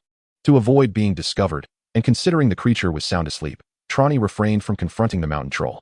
Utilizing the lingering effects of her invisibility spell, she proceeded straight to the other side and opened another door. As she did, Trelawney pondered. The three-headed dog at the top must have been acquired by Hagrid, possibly with the technical support of Professor Kettleburn. The vine below, which she could not identify, was likely the work of Professor Sprout. The winged keys and broomsticks were perhaps a collaboration between Professor Flitwick and Mrs. Hooch. That chessboard was probably Professor McGonagall's doing. Indeed, a classic application of advanced transfiguration, showcasing remarkable skill. The giant, could it be the handiwork of Quirrell? Did he possess such abilities? As for the history of magic and astronomy, they likely had no peculiarities. Divination and such disciplines were probably in a similar situation. The contraption ahead must belong to her own headmaster, right? Chapter 082, Farewell to the Mirror. Gazing at the black flames upon the front door, and then casting a glance at the purple flames on the rear door. Finally resting her eyes on the myriad of potion vials arrayed upon the table, Trelawney could not help but curl her lip in disdain. Headmaster, are you somewhat neglecting your responsibilities? If you were to test me on potion brewing, or require me to discern among a collection of potions, I would deem that within your realm of expertise. But what is this nonsense of a logic puzzle? Hogwarts does not even teach logic. Moreover, in Europe, young wizards seldom receive a proper education. Had it not been for my previous life's adherence to the philosophies of great Eastern thinkers, which emphasize the importance of education from a tender age, I might very well have ended up like many young wizards I have encountered, literate, yet still half illiterate. What is more perplexing is that Trelawney felt an unsettling vibe as she traversed this path. The three-headed dog and the vine from earlier were merely trifles. Yet each subsequent trial, from the winged keys to the chess game, culminating in the current potion logic conundrum, seemed more akin to a series of trials rather than protective measures. Trelawney mused that had the task of safeguarding the Philosopher's Stone been entrusted to her, a different approach utilizing the same resources would undoubtedly have been employed. Yet, pondering this further seemed futile. Trelawney was never one to engage in mental self-torment or impose undue hardship upon herself. For instance, though she could certainly analyze the logic puzzle left by Snape given a modicum of time, she had no desire to do so. Is it simply fire? Upon her initial sighting of the black flames ahead, Trelawney was indeed startled. Her first instinct was to exclaim, "What in the world? Is that cursed fire?" Was her headmaster truly so formidable as to contain such malevolence, even deploying it as a trap? However, she quickly discerned that it was not the case. Although the black flames were undoubtedly magical in nature, they lacked the sinister aura of cursed fire and bore no semblance of its aggressive and oppressive qualities. They were likely a form of magical fire that surpassed ordinary flames in potency. If that were the case, Trelawney felt no fear. Ordinary flames could be easily dealt with. For instance, with a flick of her wrist, she produced a talisman. Reciting an incantation, she gently shook it, causing the talisman to ignite spontaneously, with the vermilion script glowing softly and casting a faint red light upon her. With her head held high, Trelawney strode boldly into the black flames, which, upon contact with the red glow, could not penetrate her defenses in the slightest. She emerged unscathed, having traversed through the fire and into the innermost chamber. The fire-repelling spell was among the most widely practiced techniques among Eastern practitioners of chi cultivation, and the accompanying fire-repelling talisman was a commonplace charm. If the flames were particularly formidable, such as the golden fire from the Eastern Divine Fire Gate, the fire-evading spells and disaster-warding talismans would prove ineffective. However, this black flame seemed to fall within the protective scope of the fire-evading incantation. Trelawney was quite pleased with this. The layers of defense set by the wizard felt as effortless to her, a talisman master, as a leisurely stroll. Though she was satisfied with her ease of passage, Trelawney did not truly believe the ordeal was over. After all, she estimated that there remained at least one crucial layer of protection, the one devised by Dumbledore himself. Yet, when she finally entered the last chamber, she was momentarily taken aback. The vast room was utterly empty, devoid of the magical mechanisms and traps she had envisioned. In the very center stood a mirror, known to her from Harry's accounts as the Mirror of Ariste. What was the situation here? Trelawney took a cautious step back, terrified of triggering an unseen trap. Prior to her arrival at Hogwarts, Dumbledore had loomed in her mind as a grand and noble white wizard. However, ever since that fateful Christmas incident, where he had lurked in the shadows until she was nearly ensnared, She had come to realize that the old man was quite the manipulator. Who could tell if this seemingly tranquil room concealed insidious, cruel, treacherous, or sordid traps? Trelawney, reflecting on her own nature, thought that if she were in Dumbledore's position, she certainly would. Admittedly, it was somewhat inappropriate for Trelawney, a person of shadowy inclinations, to project such traits onto others. After cautiously circling the room several times without discovering any magical traps, she was finally compelled to acknowledge that Dumbledore indeed exhibited a touch of grandeur. What appeared to be merely a mirror was, in fact, just a mirror. How brazen. Trelawney shook her head in confusion, yet she respected the simplicity of it. Once she confirmed that there were no other doors in the room, and that only the mirror of Eriste remained, her focus shifted entirely to the mirror, standing before it. Predictably, the reflection revealed only her own image, nothing more. She then thoroughly examined the mirror for any hidden mechanisms, finding none, before finally attempting to unlock her mental barriers. The image in the mirror wavered momentarily, then transformed into the striking, ethereal visage of her adult self. Ah, I have returned. Even though it was not her first encounter and she understood it was merely an illusion, Trelawney could not help but feel a surge of secret delight upon seeing her reflection. But then what? Where was the Philosopher's Stone? Just as Trelawney was beginning to doubt, she noticed that the image in the mirror seemed to differ slightly from what she had previously seen. A hand clutched a mystical gesture, seemingly guiding the agile flying sword that danced like the fish beside it, while the other hand held a remarkably exquisite red stone. Could this be the Philosopher's Stone? Trelawney's eyes sparkled with intrigue, only to glance at her own empty hands in confusion. What was happening? Her reflection in the mirror possessed it, yet how could she procure it for herself beyond the glass? Trelawney circled the mirror several times, yet was left utterly perplexed. This mirror reflected the desires of the heart. Indeed, she yearned for the Philosopher's Stone. However, judging by the image, her longing appeared akin to that of someone who had made significant progress in their cultivation, lacking an overwhelming desire. Perhaps, one must reach a profound level of yearning? No, that could not be it. Trelawney shook her head. If the intent was to safeguard the Philosopher's Stone, this logic faltered. Those who sought to steal it could very well possess an insatiable desire, such as her own headmaster, who might covet the stone to concoct a potion that masks one's scent. Ah, but that was a digression. It could not merely be a simple craving. But what could it be? Trelawney began to analyze, attempting to think like Dumbledore. If the sole intention was to hide it, there would be little to dissect. Perhaps even shattering the mirror would yield no results. Sitting cross-legged before the mirror, she stroked her chin in contemplation. Yet, from the previous defenses, it seemed less about protection and more akin to a trial. If this line of reasoning held, there must be a specific condition to fulfill in order to retrieve it. What could that condition be? Chapter 083. So trusting? It was fixed in place, Trelawney lamented with a shake of her head. After much reflection, she remained at a loss for how to resolve the predicament of seeing the Philosopher's Stone in the mirror yet being unable to take it. Thus, she attempted to carry the mirror itself away. The outcome, of course, was failure. The mirror was secured to the ground by some arcane magic, rendering it immovable. Furthermore, Trelawney discovered that this chamber was imbued with powerful protective enchantments. Everything within, be it the mirror, the floor, or the walls, had been magically reinforced, far beyond what Trelawney's abilities could dismantle. Even in her frustration, she found herself incapable of shattering the mirror. Dumbledore was indeed cunning, or rather, he was astutely calculated, which seemed quite similar. After pondering for quite some time, without discovering a solution, she could only watch as her dashing reflection held the Philosopher's Stone, striking a pose reminiscent of a successful individual brimming with promise. Envy and jealousy flooded Trelawney's heart. Even though she was aware that the scene was merely an illusion, one in which she herself was depicted, she could not help but feel an overwhelming sense of longing. Oh, I would gladly forego that Philosopher's Stone, which I am uncertain how to utilize, just to become the magnificent figure within that vision. Trelawney gazed at her reflection in the mirror, lost in contemplation. Forget it. I can never outsmart that cunning old rascal. Rising from her seat, she dusted herself off and prepared to depart. However, just as she cast one last glance at her handsome, prospective self, how shameless, a true embodiment of her innermost desires, she noticed her reflection suddenly flash a peculiar smile. In the next moment, her reflection raised the stone in its hand and tucked it into its pocket. Trelawney rolled her eyes. What good will that do? It won't actually end up in my pocket. She initially intended to express, you can't possibly think it will truly materialize in my own pocket. Yet, the very next instant, she felt a weight in her pocket, followed by the unmistakable sensation of something additional nestled within. Trelawney had always refrained from putting items in her pockets, finding them cumbersome and aesthetically displeasing. The sleeves of her wizard robe, along with the inner pockets, were far more convenient, especially since she had mastered the art of spatial expansion spells, rendering the use of trouser pockets unnecessary. She was certain that her pocket had been devoid of contents, yet now there was something within. With a perplexed expression, Trelawney reached into her pocket to discover a hard object, likely a stone. Is this truly possible? As she withdrew her hand, she found that it now held a brilliant, fiery red stone, the Philosopher's Stone.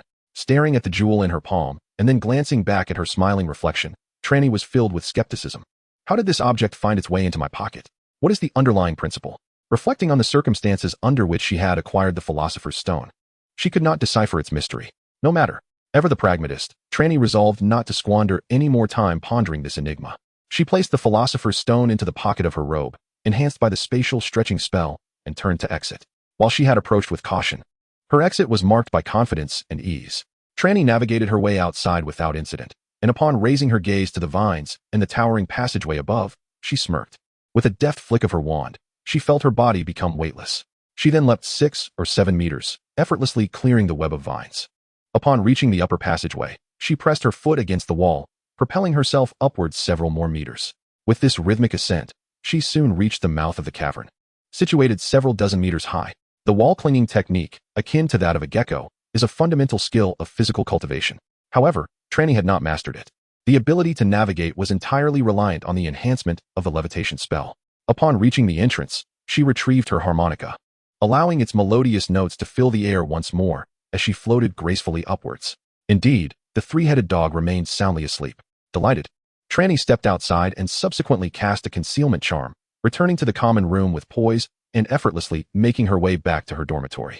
Throughout her journey, neither human nor specter crossed her path. Little did she know, after she entered the common room and closed the door, a vague, tall silhouette flickered momentarily in the corridor before vanishing without a trace. Once back in her dormitory, Trelawney meticulously crafted 7 charms, establishing a small awareness barrier. However, in truth, this barrier was little more than a decorative feature. A moderately powerful detection spell could easily breach it. Trelawney merely hoped that its fragility would cause it to shatter under external scrutiny, providing her with a fleeting moment of awareness. After setting up the barrier, she reached into her pocket and pulled out the Philosopher's Stone. In front of her mirror, as soon as it touched her hand, she knew it was genuine. Although Trelawney had never encountered the Philosopher's Stone before, the vibrant magical aura emanating from it was unmistakable. It was undoubtedly a formidable magical artifact. Coupled with her previous experiences, she could ascertain that this was indeed the Philosopher's Stone, renowned as the most powerful alchemical and potion-enhancing treasure. Yet, Trelawney was at a loss as to how to utilize it. She chuckled softly to herself, pondering why she had stolen such an object without knowing its application. After placing the Philosopher's Stone back in her pocket and dispelling the barrier, Trelawney glanced at the time. Although she had managed to navigate past the obstacles with relative ease, the round trip had consumed nearly 2 hours. It was now nearing 2 o'clock. With classes on Friday looming, she hastily lay down on her bed. Missing a class at Hogwarts was occasionally inconsequential. As long as assignments and exams were passed, professors tended not to be overly concerned. Despite having been at Hogwarts for less than 4 months, Trelawney had already skipped classes several times. However, tomorrow, she absolutely could not afford to miss even a single lesson. Not only must she attend, but she also needed to appear vibrant and alert during class. Otherwise, should the Academy discover the Philosopher's Stone was missing and notice her lackluster demeanor, suspicion would surely arise. Trelawney considered herself a cautious individual. At least, that was her own belief. Fortunately, through regulated breathing techniques, although falling asleep might be slightly challenging, her energy restored rapidly once slumber enveloped her. By the time she awoke the next day, Trelawney felt invigorated and refreshed. Upon entering the hall, Dumbledore and several professors were dining at the faculty table, and everything appeared peaceful and ordinary. Classes had proceeded normally in the morning, followed by a tranquil lunch. Had the school truly not yet discovered anything amiss? Trelawney pondered with a hint of skepticism. As evening descended, no unusual events had transpired. The professors and the Academy seemed genuinely oblivious to any irregularities. Were they so complacent regarding their defensive measures? During dinner, Trelawney's doubts deepened. At that moment, a gray owl alighted before her, delivering a substantial parcel. "Trelawney, who sent you that package?" inquired Daphne, who sat beside her and shared a close friendship with Trelawney. Although Trelawney had formed amicable relationships with several classmates in Slytherin, none were as dear as Daphne, who was among the first 2 individuals Trelawney had met at Hogwarts. "I have no idea," Trelawney replied, shaking her head as she began to unwrap the package. The thick waterproof brown paper was torn away, revealing yet another layer of wrapping, along with a card. Inside are the potion ingredients and their usage instructions you requested, along with some insights from our earlier studies. However, I sincerely hope you refrain from delving into the residents of the haunted house too soon. Trelawney raised an eyebrow at the words on the card. The term residents of the haunted house was one that most would not recognize. Yet Trelawney knew immediately whom it referred to: Remus Lupin. after Trelawney had provided him with the Wolfsbane potion. She had requested he repay her by utilizing the animagus transformation method in potion making. At that time, Lupin had appeared quite conflicted but had not objected. However, upon her subsequent visits to the Shrieking Shack, she had not encountered him. Trelawney had momentarily suspected he might have absconded with her Wolfsbane potion. But now it seemed her suspicions were unfounded. Yet, why had this fool not asked me for money? Trelawney wondered, a look of disbelief on her face. Mastering animagus transformation as an advanced transfiguration technique necessitated considerable proficiency in both transfiguration and potion making. On the transfiguration front, Trelawney felt quite confident in her abilities. After all, Professor McGonagall frequently praised her, second only to Hermione in class. It is worth noting that after Christmas, Ron's frequency of praise in class had surged. His skills in charms and transfiguration had visibly improved. Although his performance in history of magic, potions, herbology, and astronomy remained lackluster, at least Trelawney's earlier assumptions had been validated. Hailing from a prestigious family, with several exceptionally gifted brothers, Ron indeed possessed considerable magical talent that had been overshadowed by his wand's shortcomings. According to the esteemed perspective of the Ollivander family in Britain, the wand that Ron currently possesses, gifted by Trelawney, is not truly the wand that aligns with his essence. After all, it was not selected by him personally, nor was he chosen by the wand itself. Nevertheless, this wand has remarkably transformed Ron, almost beyond recognition. Trelawney, having experienced the wand's influence herself, was still astonished by its profound impact. As for Trelawney, she perceives no issues with her transfiguration skills. At least, that is her belief. However, when it comes to potions, she encounters a few challenges. Indeed, she has excelled in her potions class, achieving the highest marks among her peers. Yet Professor Snape has not hesitated to critique her with remarks such as the Sorley family possesses such limited abilities. Upon her arrival at Hogwarts, Trelawney sensed that her head of house and her uncle were entangled in some matters, a sentiment later confirmed by classroom dynamics. Trelawney has emerged as the top student in her class, yet had she been any other Slytherin, Snape would have surely awarded her points. Instead, her evaluations typically reflect a tepid acknowledgement, adequate, passable, or at least not abysmal. The reason Trelawney refers to Snape without the customary title of professor, much like Harry and his friends, is simply her disdain for him. Ultimately, Trelawney's proficiency in potions has yet to reach true excellence, and she cannot claim superiority even among her contemporaries, particularly when compared to a genius like Snape in the realm of potions. The potion for becoming an animagus presents her with considerable difficulties. Not only is the brewing process complex, but the ingredients themselves pose a challenge. Several herbs are not easily obtainable, and some may even border on the illicit, necessitating procurement through unconventional means. Trelawney sought Remus's assistance in sourcing these materials, intending to circumvent any unnecessary complications that might arise due to her youth. Regarding expenses, she had no intention of burdening Remus. Given his financial constraints, he would likely need to pawn his clothes to afford them. Though she has yet to examine the contents of the package, Remus assured her that all the potion ingredients were included, which should suffice. However, she found herself bemused and amused, pondering whether he had been working to earn money for the materials or had ventured directly to their source for collection. Was this young man truly so inconsiderate as to expect her to fund his endeavors? Look at the unreliable twins from the Weasley family. Having taken 1,000 galleons from her over a month ago, they have yet to deliver even a hint of that feather quill. Aside from exchanging a few barbs with them, she harbored no other sentiments. Alas, Trelawney lamented, feeling misunderstood by Remus, the inhabitant of the haunted house. What an odd name. Trelawney did not conceal her thoughts, and Daphne easily discerned the content of the note. A friend, who had previously requested her assistance in locating something, unexpectedly delivered it at this moment. Trelawney chuckled lightly, dismissing the matter with vague indifference. Observing this, Daphne understood that Trelawney preferred not to elaborate on the topic, and thus refrained from further inquiry. After exchanging a few words regarding the day's lessons, they shifted their conversation to the Quidditch match scheduled for the following day. This would mark the 4th match of the academic year, with Slytherin poised to compete against Ravenclaw. In the preceding 3 matches, Gryffindor had secured 2 victories. Currently leading the points table, Hufflepuff, having suffered 2 defeats, was virtually eliminated from contention for the Quidditch Cup. Slytherin had 1 loss, while Ravenclaw boasted 1 victory. The outcome of their match would significantly impact the standings in the forthcoming contests. Should Slytherin emerge victorious, they would still maintain the possibility of ultimate triumph. If they could defeat Hufflepuff in the matches following Easter, and if Gryffindor were to lose to Ravenclaw, then Slytherin, Gryffindor, and Ravenclaw would each have 2 victories. The final outcome would hinge upon the match scores. However, a loss for Slytherin would mean bidding farewell to this year's House Cup Quidditch tournament, leaving the final determination to a decisive match between Ravenclaw and Gryffindor. Of course, another scenario could arise. Slytherin might triumph over Ravenclaw, yet Ravenclaw could still lose to Gryffindor in the matches post-Easter. In such a case, Gryffindor would claim the House Cup with a perfect record. The feeling of one's fate resting in the hands of others was indeed disheartening, Pansy lamented. Daphne and Draco, who were nearby, nodded in agreement with her sentiments. However, I found myself preoccupied with another matter. Trelawney's eyes darted around. Noticing the others directing their gazes towards her, she lowered her voice and inquired, "Do you think the headmaster will officiate the match tomorrow? To be honest, Ravenclaw seems quite formidable. It feels as though we might struggle in a contest of strength. However, if the headmaster serves as the referee, as he did against Gryffindor, we might still have a chance." Draco's eyes brightened at her words. That makes sense. Chapter 085, Hagrid's Anomaly. Trelawney, you are truly remarkable, Pansy and Daphne exclaimed, their eyes sparkling with admiration. Trelawney smiled, seemingly unfazed by the praise. Marcus, today's match was quite impressive, Gemma Folly remarked with approval, her gaze fixed on Marcus Flint. A broad grin spread across Marcus's face, nearly reaching his ears. The match between Slytherin and Ravenclaw was fiercely contested. However, the actual gameplay left much to be desired. 15 minutes into the match, the score stood at 170-80, with Slytherin trailing significantly. At the 15-minute mark, both seekers from either team simultaneously caught sight of the golden snitch. At that moment, Ravenclaw's seeker was perilously close to seizing the golden snitch, poised to clinch victory.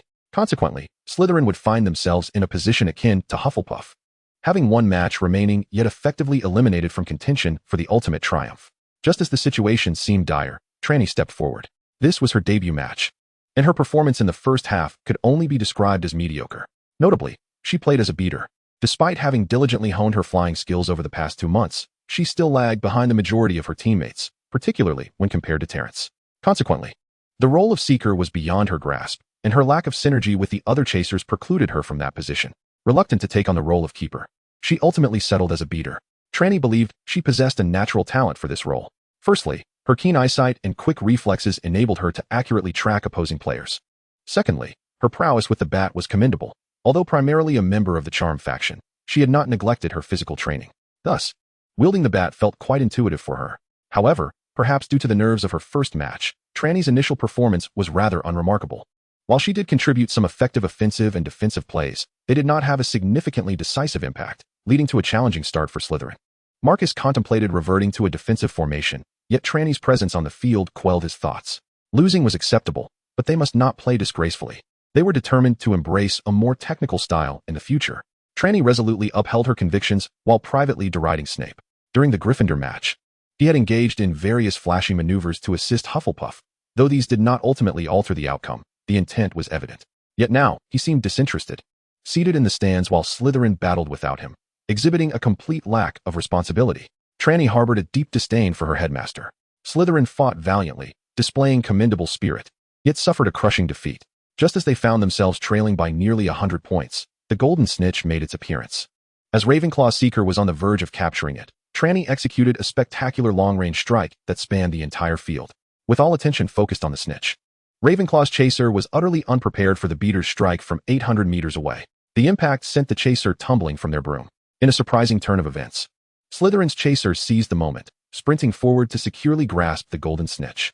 In a remarkable turn of events, Slytherin staged a comeback after trailing by 90 points. Though Trelawney's performance in the first half was lackluster, she achieved a moment of brilliance with her final shot, solidifying her status as a star. It was an exhilarating match. After the game, the captain of Ravenclaw approached Trelawney to shake her hand. Despite the loss, he maintained his composure and graciousness, expressing admiration for her final strike. This commendation was predicated on Slytherin's unprecedentedly clean play throughout the match. Today's Slytherin truly exemplified a game of technical finesse. As for why the handshake was exchanged with Trelawney rather than the nominal captain, Marcus, it was simply because he was preoccupied, fawning over Madame Pomfrey. Gemma remarked that the team's performance had been commendable, and he was nearly inclined to tear off his shirt and pound his chest like a gorilla in celebration. Fortunately, he restrained himself. Otherwise, he surely would have faced Gemma's ire. Slytherin's victory has rendered the outcome of the Hogwarts Quidditch Cup today intriguingly uncertain. Apart from Hufflepuff, who has become mere spectators, the other 3 teams all possess a legitimate chance at ultimate triumph. A fiery glance exchanged among them spoke volumes. That last shot, Soren, was exquisite. On her way off the pitch, Trelawney encountered a rather unique congratulator, Xiao Zhang, the substitute seeker from Ravenclaw.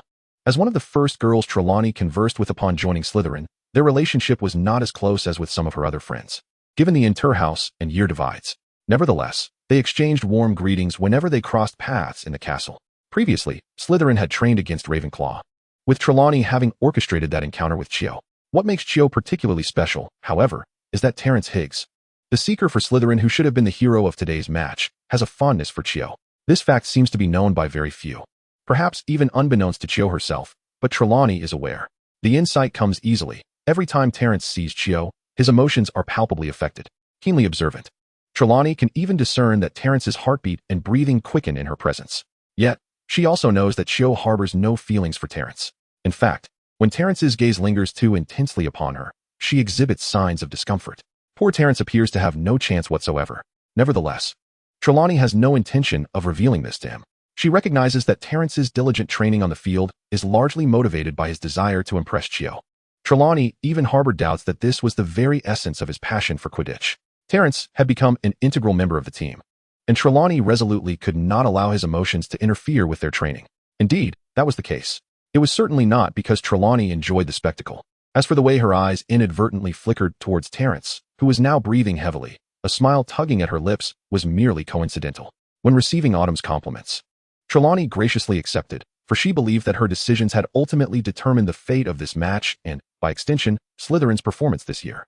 While they exchanged laughter and banter, a notably tall figure approached the castle with rapid strides. Was it Hagrid? Trelawney raised an eyebrow. It was not unusual for Hagrid to come this way. He visited quite frequently, mostly to see Harry and the others. However, Hagrid typically arrived with a jovial demeanor, exuding a relaxed and hearty presence. Today, though he appeared troubled, his brow furrowed. Chapter 86, Hagrid's Intoxicated Disclosure. Trelawney, what do you suppose we should do about this? That person who got Hagrid drunk must be Snape. Harry exclaimed through gritted teeth, shooting a fierce glare at Hagrid. Hagrid hunched his shoulders, his enormous hands fidgeting beneath him, looking as pitiful as a child weighing 800 pounds. The situation unfolded as follows. The previous evening, which was Friday, Hagrid had ventured to Diagon Alley, specifically to the concealed Nocturne Alley to procure some items. After completing his shopping, he decided to stop by the Leaky Cauldron for a drink. This was quite routine. Hagrid always indulged in a pint at the Leaky Cauldron during his visits to Diagon Alley, chatting and boasting with familiar friends. However, last night, amidst this otherwise ordinary behavior, an unusual incident transpired. At the time, there was a peculiar individual in the Leaky Cauldron. According to Hagrid's description, this person was shrouded from head to toe in a cloth, obscuring their features. This was not inherently strange in the wizarding world, where such attire could be considered uncommon, yet not entirely rare. What was peculiar was the individual's extraordinary generosity, to the extent of treating everyone in the tavern to drinks, ample enough for all.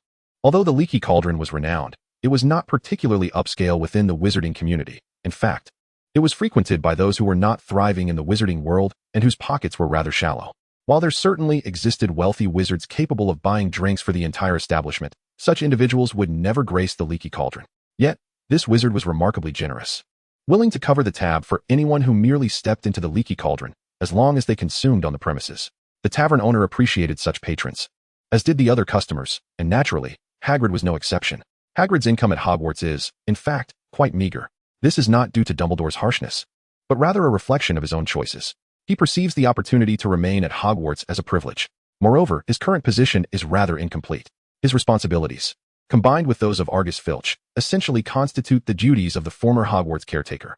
Due to Argus's lack of competence, Tracy even suspects he may be incapable of performing magic. He is deemed unfit for the role of groundskeeper. Conversely, Hagrid's considerable size and carelessness render him unsuitable for castle patrols. Consequently, their duties have been divided between the two of them. Because of this arrangement, even though Hagrid occasionally manages to earn some extra income, he seldom has the opportunity to indulge in a hearty drink at the Leaky Cauldron. Today, however, a well-meaning but foolish proprietor is treating him, prompting Hagrid to feel the need to teach the man a lesson. Hagrid's capacity for alcohol is commensurate with his stature. To describe it as prodigious would not be an exaggeration. Yet, instead of being offended, the proprietor appears genuinely delighted and engages Hagrid in lively conversation. Naturally, Hagrid is more than willing to converse with someone who is generously offering him unlimited drinks. I've truly had too much to drink, he admits, pulling at his hair in frustration, recalling that he had completely forgotten everything and ended up discussing the matter of Fluffy with the man. Hagrid, how can I address you? Hermione exclaims, exasperated. Tracy warned you not to speak of this to anyone. What were you thinking? I truly didn't mean to. It was the drink that got the better of me, Hagrid laments, smacking his forehead and mouth in regret. Why did you have to be so talkative? Why did you have to indulge? Why did you have to drink so much? Hagrid, don't be so hard on yourself. We know you didn't intend any harm. Ron offers sympathetically, recognizing that he too often finds himself in similar predicaments, though perhaps not as severely as this one. Tracy, why do you seem so unfazed? Harry observes, puzzled by Tracy's calm demeanor. What is there to be anxious about? Tracy shrugs nonchalantly. What's the rush? Regardless of whether the individual who extracted information about Fluffy from Hagrid is Snape or someone else, it ultimately bears no significance. They simply desire the Philosopher's Stone, which currently resides in the hidden pocket of my sleeve. No matter who the informant is, they will only end up losing a few galleons. Mate, you've arrived too late. At this thought, Tracy nearly chuckles, though she manages to suppress it. But someone knows how to bypass the three-headed dog, Hermione remarks, casting a curious glance at Tracy. She is not alone. The others share her bewilderment. It is well understood that one would not presume that Dumbledore would merely employ a three-headed dog to safeguard the Philosopher's Stone hidden within Hogwarts. Trelawney shrugged, casting a glance at Hagrid. Hagrid, since you are involved, you must possess some knowledge, correct? Indeed, I know a little, Hagrid replied hesitantly. Although he was distressed and flustered by the revelation regarding the three-headed dog, he still remembered that the protection of the Philosopher's Stone was a significant secret, not to be casually shared with anyone. Even Harry and his companions seemed to have gleaned much information already. Hagrid. Harry observed Hagrid's conflicted demeanor, immediately sensing his thoughts, which stirred a hint of irritation within him. Oh, Harry, do not be in such a rush, Trelawney interjected calmly. Do not worry, I shall inquire. With a demeanor resembling that of a benevolent figure, she gently asked Hagrid.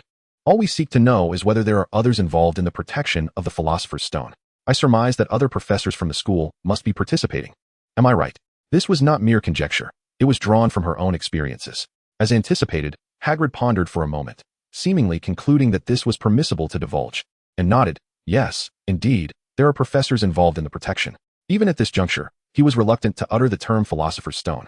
Trelawney found this intriguing, but chose not to press the matter further. Hagrid's statement offered Harry and Ron a slight sense of reassurance. However, Hermione's brow remained furrowed as she inquired, So, Hagrid, is Snape also involved in the protection of the Philosopher's Stone? Well, perhaps, Hagrid mumbled. Although his choice of words seemed uncertain, his tone conveyed conviction. Realizing Hermione's implication, he added, Are you still suspicious of Snape? Dumbledore has great trust in him. He poses no threat. It is not that we distrust him, but rather his actions render our trust difficult, Hermione replied, shaking her head. Trelawney, do not take this to heart. I am not concerned in the slightest. Trelawney gestured dismissively, signaling her indifference. If, it was indeed Snape who deceived you into revealing the secret of the room last night, then his involvement in the protective measures could mean he is privy to more than one form of defense. Hermione's words hung in the air, uncompleted yet unmistakably clear. I wonder how Professor Quirrell is faring, Ron murmured. Chapter 087, Zoyen. Trelawney sensed that Hagrid was not entirely forthcoming. There appeared to be some underlying nuance in what he had conveyed to her and Harry. It felt as though he was concealing something. However, what exactly it was remained unknown and unimportant to Trelawney. Compared to Hagrid, her attention was decidedly more focused on the Philosopher's Stone nestled within her pocket. Trelawney remained indifferent, while Harry and his companions seemed oblivious, preoccupied with the fear of the Philosopher's Stone being stolen by Trelawney, urging Hagrid to promptly inform Dumbledore. Whether Hagrid had approached Dumbledore was unknown to Trelawney. The following day marked the open day at Hogsmeade, significantly reducing the number of individuals at the school. Trelawney happened to visit the library to seek out books, this time with a very specific focus on alchemy. Soren, are you particularly interested in alchemy? Asked Cho curiously, seated at the same long table. Typically, only third-year students were permitted to visit Hogsmeade, making Trelawney's situation an exception. Cho, being a second-year student, was obliged to remain within the castle. They encountered one another during breakfast and decided to meet at the library. In fact, they had frequented the library together on numerous occasions, which rendered Higgs particularly attentive to Trelawney, blissfully unaware that he appeared to her as a mere sycophant. A pitiable creature destined never to receive affection. Trelawney sought books on alchemy, hoping to discover the applications of the Philosopher's Stone, since it had already been acquired. It would be a waste to let it languish in her pocket, a notion Trelawney found unacceptable. On the other hand, Cho was in search of texts related to ancient ruins. I plan to take this elective next semester. I've heard it is quite challenging. So I wanted to prepare in advance, she mentioned, noticing Trelawney's interest in her book. However, upon realizing that Trelawney was perusing alchemical texts, her surprise was evident. For no alchemy course was offered at Hogwarts. Having studied a little at Beauxbatons, she thought it wise not to abandon what she had learned. Trelawney, naturally, had prepared her rationale well in advance. Cho harbored no suspicion. While such pursuits were perhaps rare in other houses, in Ravenclaw, students who self-studied topics beyond the curriculum were far from uncommon. Indeed, there were students in Ravenclaw who independently studied alchemy. Although alchemy had largely fallen into disuse in England, some continued to engage in research in this field. Aside from those who had chosen Beauxbatons or Durmstrang over Hogwarts, these were primarily self-taught Ravenclaws. Observing Chio's lack of suspicion, Trelawney continued her reading. However, after perusing 2 substantial tomes without encountering any references to the Philosopher's Stone, she felt a twinge of frustration. Chio once again noticed Trelawney's peculiarity. It was indeed rare for a first-year student to engage in self-study of subjects beyond the prescribed curriculum, even within Ravenclaw. However, given Trelawney's prior exposure, it was not entirely unexpected. However, the notion of self-studying alchemy by perusing 2 hefty encyclopedias struck me as somewhat peculiar. Yet, considering that Trelawney might simply wish to gain a preliminary understanding, it was somewhat justifiable, and I did not dwell on it further. However, when I observed Trelawney rapidly flipping through the 2 tomes, seemingly in search of something, and ultimately appearing to find nothing, my curiosity was piqued. Many believe that Gryffindor possesses the most insatiable curiosity at Hogwarts, and this is not entirely unfounded. Gryffindor indeed shows a keen interest in a myriad of oddities. However, when it comes to useful knowledge, the curiosity of Ravenclaw surpasses that of Gryffindor. Perhaps it would be more accurate to refer to it as a thirst for knowledge. Being a diligent student with a fervent desire for learning, could not help but softly inquire, "Trelawney, what are you searching for?" "Well, sort of," Trelawney replied with a nod. "I am looking for something, but I have not found it." "What is it? Perhaps you could share it. I might be able to offer some suggestions," I pressed further. After contemplating for a moment, Trelawney deemed it worth a try, and cautiously articulated, "Autumn, have you heard of the Philosopher's Stone?" "The Philosopher's Stone?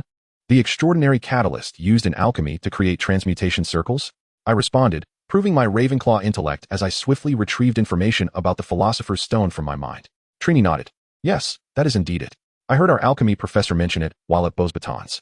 By the way, our alchemy instructor is a descendant of the grandson of Master Nicholas Flamel."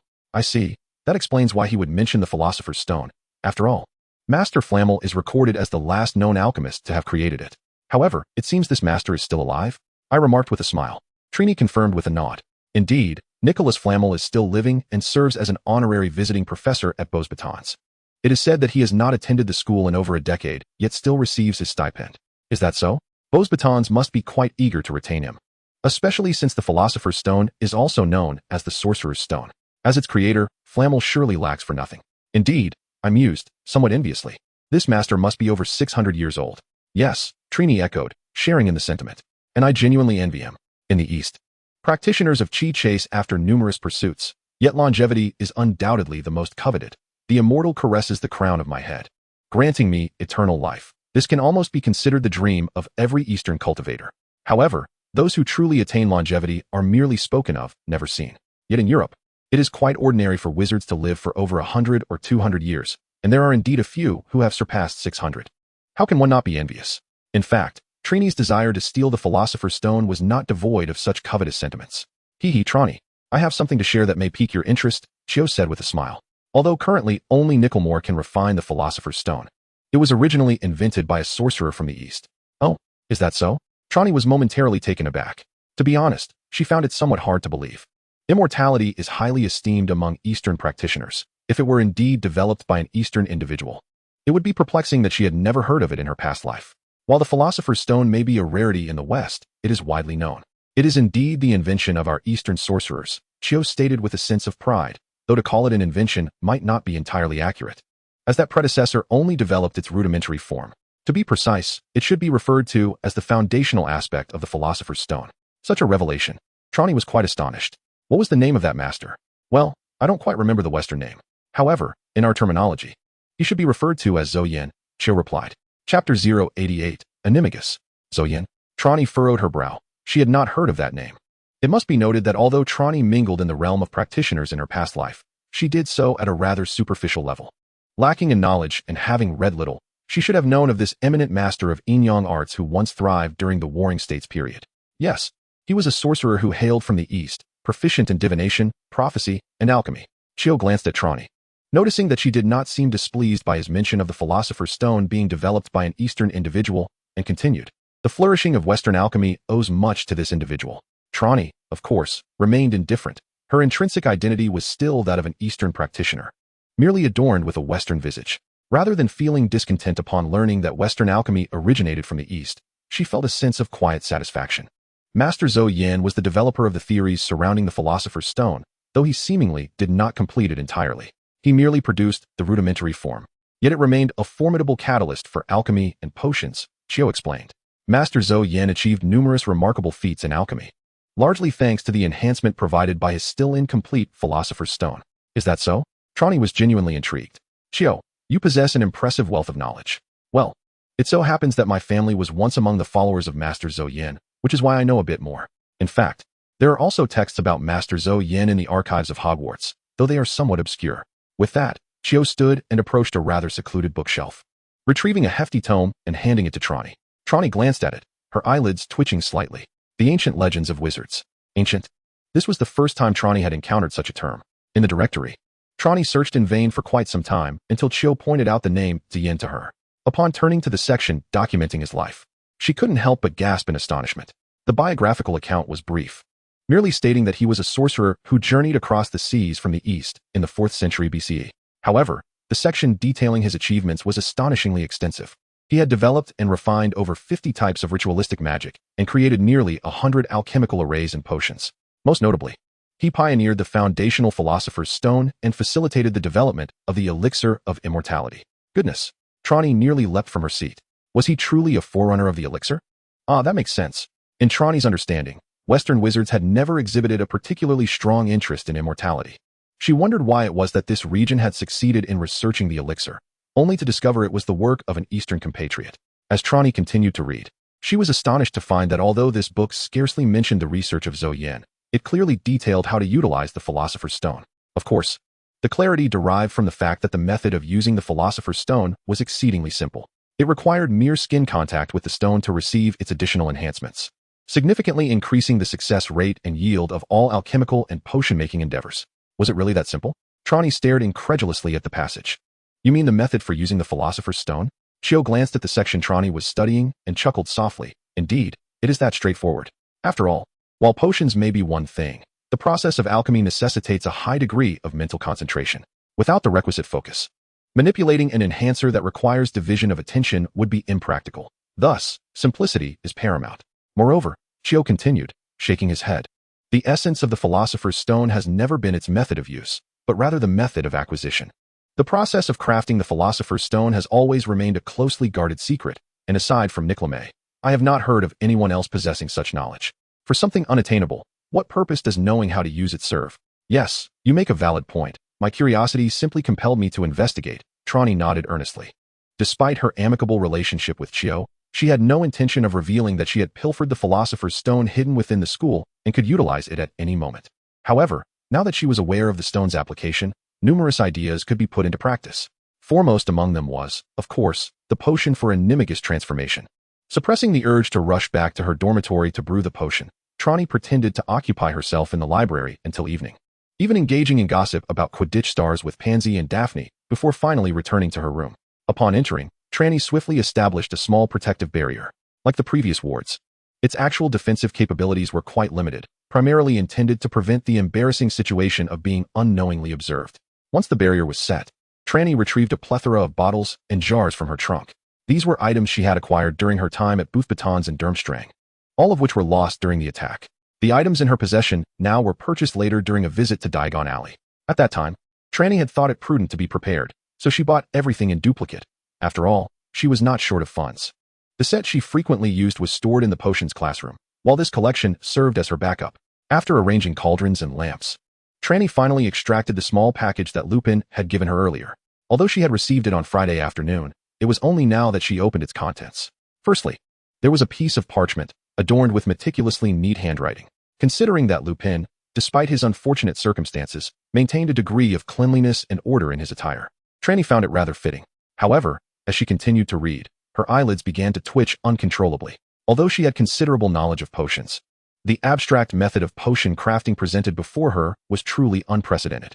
What sort of deranged individual could devise such a potion? Trelawney was left utterly astounded. Upon further examination of the potion ingredients within the package, she noted that all items were duplicated except for the single leaf of mandrake, for which Lupin had provided her with a full 20 portions.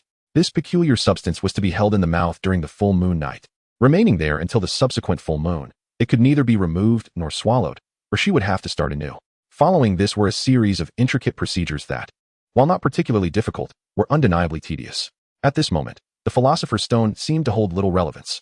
Glancing at the potion formula and essential notes regarding animagus transformations provided by Lupin, Trelawney scoffed softly. Calculating the days until the next full moon, a mere few days away, thus she felt no urgency. Perhaps she could first experiment with other potions? Trelawney's mind whirled as she recalled having heard of a book titled Powerful Potions located in the restricted section of the library, which contained numerous potent, even somewhat illicit, potions. She deemed it prudent to acquire it for further study. What? The restricted section prohibited student access? That notion had never held any sway over Trelawney. Chapter 089. Oh dear. A week passed. During the day, Trelawney dutifully attended classes, behaving like a model student. Yet, come nightfall, she slipped into the library's restricted section, seeking various books on potions, alchemy, and dark magic. Long before the Christmas holidays, when Harry and Ron stealthily infiltrated the restricted section of the library under the cover of an invisibility cloak, Trelawney was already aware that the barriers, though formidable, posed little challenge for her. It was merely a matter of a concealment charm. After transcribing dozens of complex yet perilous spells and alchemical formulas, Trelawney began to devise her experimental inquiries. With the Philosopher's Stone now in her possession, she felt an overwhelming sense of wastefulness if even a single day passed without utilizing its potential. Trelawney, why do you seem a bit off these past couple of days? Daphne inquired curiously while walking to the dining hall after Charm's class. Indeed, echoed her companion, Tracy Davis, you also seem rather reticent to answer questions lately. I've been feeling a bit unwell. My tongue hurts, Trelawney replied vaguely. Of course, she was not experiencing any discomfort since the age of 5. When she began practicing chi breathing, she had seldom fallen ill. Even amidst widespread influenza outbreaks, when her peers fell ill, suffered fevers, or required hospitalization, she remained untouched. Occasional discomfort was swiftly remedied by a mere nap, often without the need for even a warm drink. The reason for her current speech impediment was not illness, but rather a leaf of mandrake pressed beneath her tongue. The roots of the mandrake served as crucial ingredients for many advanced restorative potions, while its leaves were essential for various potent, hallucinogenic brews. However, mandrake leaves alone, whether ingested or applied topically, held little efficacy, save for their extreme bitterness. The first leaf she attempted to hold resulted in immediate expulsion, and it took considerable mental fortitude to persist with the second. Now, after 2 days, she still bore it. Daphne and her companions harbored no suspicions, as oral ulcers had become a common ailment, particularly in a school laden with academic pressure. By the way, Trelawney, do you have any plans for the Easter holidays? Daphne asked. What plans could there possibly be? Just reviewing my studies at school, Trelawney replied nonchalantly. I've heard the holiday assignments are notoriously overwhelming. I've heard the same. Tracy lamented, her face contorting with frustration. I nearly didn't complete my assignments over the Christmas break. You waited until 3 days before to start. It's a miracle you finished at all, Daphne shot back, rolling her eyes. Although they had met at school, their friendship had blossomed, with mutual visits during holidays. In truth, at least half of Tracy's assignments were copied from Daphne's. Otherwise, her late-stage procrastination would have surely led to incomplete work. The professors at Hogwarts had a markedly different attitude towards holiday assignments compared to those at Muggle schools. They genuinely checked the work. Reflecting on this disparity, Trelawney found herself enveloped in a whirlwind of perplexity. The workload of professors at Hogwarts is indeed considerable. Managing numerous classes while also grading assignments is no small feat. Yet they somehow find the time. After dinner, Trelawney and Daphne made their way to the library. As two of the more academically proficient first-year Slytherins, they frequented the library quite often. To their slight surprise, Draco and Pansy decided to join them. Well, how unusual. You actually venture into the library? Trelawney remarked with a hint of sarcasm as she noticed Draco trailing behind. It was quite rare for Draco to visit the library. He typically completed his assignments by copying Pansy's work in the common room. Pansy, who visited slightly more frequently, produced higher quality assignments, thus providing Draco ample opportunity to copy. Having grown accustomed to Trelawney's teasing over the past few days, Draco shrugged it off, explaining, Pansy wanted to come. And since I had nothing better to do, I tagged along. Trelawney cast a sidelong glance at Pansy, who was blushing slightly. Ever since the incident when Pansy stood up for Draco after Trelawney had confronted him, their relationship had blossomed significantly. They had always been close, but now they seemed almost inseparable. Previously, Draco had been reluctant to accompany Pansy to the library, but it appeared he had made some progress in that regard. Draco, blissfully unaware of the subtle dynamics at play, remained oblivious to the implications of his actions. Trelawney exchanged a knowing look with Pansy, conveying a silent message of encouragement. Pansy responded with a glance that seemed to say, I still need your help, dear sister. They shared a smile, understanding each other perfectly without words. Upon arriving at the library, they encountered Hermione, and to their surprise, also found Harry and Ron there. While it was not uncommon to see Harry and Ron in the library, usually on Sundays, catching up on assignments, it was quite rare to find them there on a Friday evening. Trelawney speculated that the heavy workload this week might be the reason for their unexpected presence. Since returning from the Christmas holidays, the professors had noticeably increased the intensity of their teaching, particularly evident in the volume of assignments. Previously, a single Sunday afternoon would suffice to complete the work, but those days were gone. Now, unless one resorted to outright copying, a full day of dedicated effort was often required.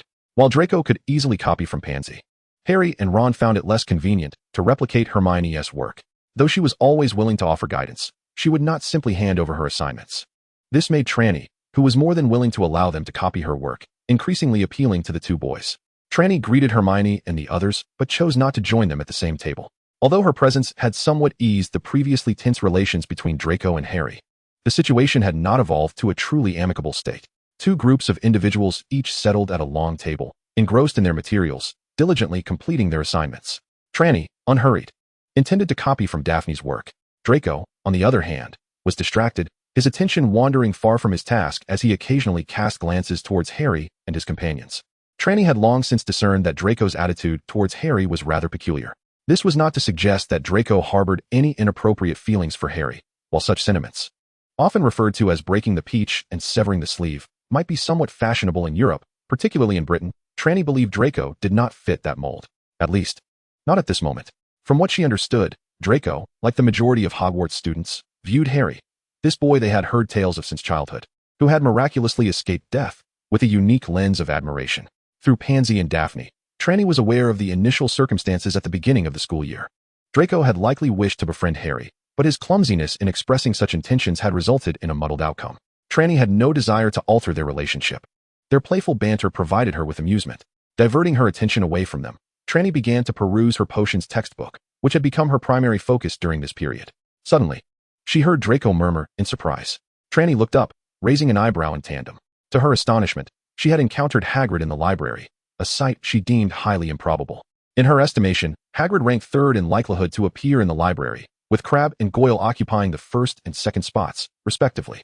Although Trelawney often referred to Draco as a fool, she recognized that he possessed a certain intelligence, albeit dulled by his overindulgence at home and his tendency towards melodrama, which frequently led him to act foolishly. In contrast, Crabbe and Goyle were genuinely dim-witted. It was said that consanguinity could lead to diminished mental faculties, and Trelawney suspected that Crabbe and Goyle exemplified this unfortunate outcome. Given the current state of British pureblood families, this possibility seemed quite plausible. In contemplating her future partner, she resolved to avoid someone of such ilk. Yet, she mused, if she were to cultivate her skills and ascend to greatness, who would need a husband?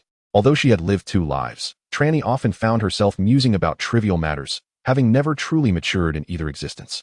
As for Hagrid's presence in the library, while it intrigued her, she felt little desire to involve herself. Hagrid was a good friend, but a close relationship with him often left her with the unsettling feeling of being inadvertently betrayed. He certainly did not intend to cause any harm, yet his reliability was questionable. This was evident when Trelawney had easily extracted the secret of the three-headed dog from him and subsequently managed to steal the Philosopher's Stone. However, despite her lack of interest in Hagrid's activities, her keen eyes caught sight of the titles of the two books he was carrying. From Dragon Eggs to Hell, A Guide to Raising Dragons. Although she initially had no intention of paying attention, Trelawney found herself intrigued by the titles of these two books. It was common knowledge among those slightly acquainted with Hagrid that he had a profound fascination with dragons, as he often spoke of them. However, the current regulations in the magical world strictly prohibit the private breeding of dragons. While this decree is generally effective for the majority, it holds little sway over a select few. Trelawney was aware that the illustrious Helix family in France had a dragon with pearl-colored eyes, which they used as a guard. The notion of employing a dragon for such a purpose had astonished Trelawney when she first learned of it, but upon discovering the Helix family's circumstances, her astonishment faded. In principle, the breeding of dragons is forbidden, yet the Helix family embodies the principle itself in France. If Trelawney were still at Busbarton and her senior, Elizabeth Helix, were perusing these books, she would find nothing amiss. But what could Hagrid possibly want with them? Trelawney knew the first book was merely a prelude, but the second was a quintessential manual, useful only to those who raise dragons. Surely not. Trelawney shook her head, deeming it improbable. Although Hagrid often indulged in questionable endeavors, surely he wouldn't engage in the absurdity of raising a dragon at Hogwarts. She thought to herself. Soon, however, she realized she was mistaken. What on earth? 1 week later, on a particular morning, Harry approached Trelawney, hesitantly revealing something that nearly left her in shock. Hagrid was incubating a dragon egg, he whispered again. What? Trelawney exclaimed, her surprise causing her to momentarily abandon her composure. Days had passed since she had seen Hagrid borrowing those 2 books related to dragons from the library, and she had nearly forgotten. Yet, as soon as Harry mentioned it, the memory flooded back. However, her astonishment was not solely due to the revelation. It was compounded by the unfortunate incident of accidentally swallowing a leaf of mandrake that she had been holding in her mouth. After more than a week of effort, she now had to start all over again with the next full moon. Trelawney cast a displeased glance at Harry, who had unwittingly delivered the news that led to this predicament. Unaware of her plight, Harry assumed Trelawney's expression indicated skepticism regarding his honesty. Glancing around to ensure no one was watching, he quickly reiterated in a hushed tone, "I'm not lying. We only found out yesterday." Harry elaborated, explaining that they had a bit of free time lately. It is not a matter of physical idleness. The overwhelming amount of assignments renders them unable to be physically idle. Rather, it is their mental state that experiences a semblance of leisure. Upon learning that Hagrid had exposed the matter of the 3-headed dog, they were understandably anxious for a time. However, Hagrid later informed Dumbledore, who reassured them that the security of the Philosopher's Stone had remained intact. Furthermore, Hagrid revealed that Dumbledore himself was involved in the protection of the stone, ensuring its safety.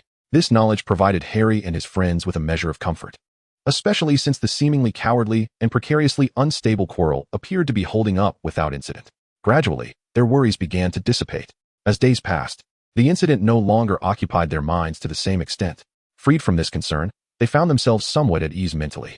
Yesterday afternoon, having completed their assignments earlier than usual, they realized it had been several days since they last conversed with Hagrid and decided to pay him a visit. To their surprise, Hagrid seemed reluctant to engage with them. Harry and Ron immediately sensed something was amiss. Driven by their insatiable curiosity, the 2 young friends employed a few tactics to uncover the truth. They discovered that Hagrid had acquired a dragon egg, which was in the process of hatching. "Goodness!" exclaimed Trelawney, intrigued, uncertain whether she was referring to Hagrid's endeavor of hatching a dragon or to Harry and his friends for so easily extracting such significant information from him. "What should we do, Trelawney?" Harry appeared somewhat anxious, while Hermione warned that this situation was extremely dangerous, as raising a dragon is illegal. This was far more severe than merely breaching school rules. Trelawney regarded Harry with a peculiar expression. From both his demeanor and emotional resonance, she sensed that although he was indeed anxious, there was also an underlying excitement. "You seem not so worried. Rather, you appear a bit exhilarated," Trelawney inquired suspiciously, doubting her own interpretation. "Ah, well, I suppose I am a bit flustered," Harry admitted, his gaze drifting. "Is it really true?" Trelawney found herself at a loss for words, having thought herself the only one who craved excitement. To think that Harry and the others found thrill in such a perilous undertaking as raising a dragon was quite surprising. In that moment, Trelawney gained a new understanding of the Sorting Hat's assertion that brave souls are sorted into Gryffindor. "Actually, I am quite worried. It's just that. Haven T, I encountered a fire dragon before," Harry remarked somewhat sheepishly. "Trelawney, have you ever seen a fire dragon?" "Hey, not just seen. I was even attacked by one on my way to Hogwarts," Trelawney chuckled, recalling the incident. "Well then, Trelawney, do you have any suggestions?" Harry asked cautiously, as Hermione suggested they should find a way to send the dragon away before it hatched, though Hagrid clearly did not wish to part with it. "I have no suggestions," she replied. Trelawney's playful nature emerged as she stroked her chin, pondering aloud. "I have yet to witness a freshly hatched dragon." Chapter 091, Dragon Egg. "Draco, I recall your fondness for dragons," Trelawney inquired, beckoning Draco to step aside. Initially flustered at being singled out by Trelawney, Draco's anxiety dissipated upon realizing the topic of conversation. He had half expected her to reprimand him again, although Trelawney had only scolded him twice since their encounter at the Quidditch pitch. Her light-handed approach had left him with a lingering apprehension. "Indeed, I am quite enamored with them," Draco affirmed, nodding. "My family holds shares in dragon sanctuaries in both Wales and Romania, yet my father has never taken me. I have always longed to see a dragon." As Draco spoke of dragons, his enthusiasm was palpable, his eyes shimmering with excitement. Trelawney had witnessed similar fervor before. She recalled a time when the topic of dragons had arisen and Draco had become utterly animated. It was evident that his name was well-deserved. However, she wondered if he might be a case of the dragon-loving gentleman who had never truly encountered one. "All right, let's cut to the chase," Trelawney interjected, noticing that Draco showed no sign of self-restraint. "There is an opportunity to see a baby dragon, just hatched. Would you like to go?"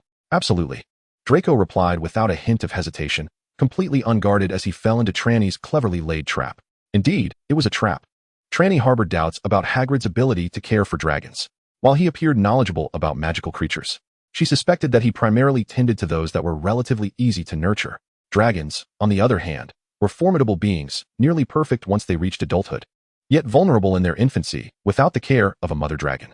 Trelawney's lack of confidence in Hagrid's nurturing capabilities was palpable.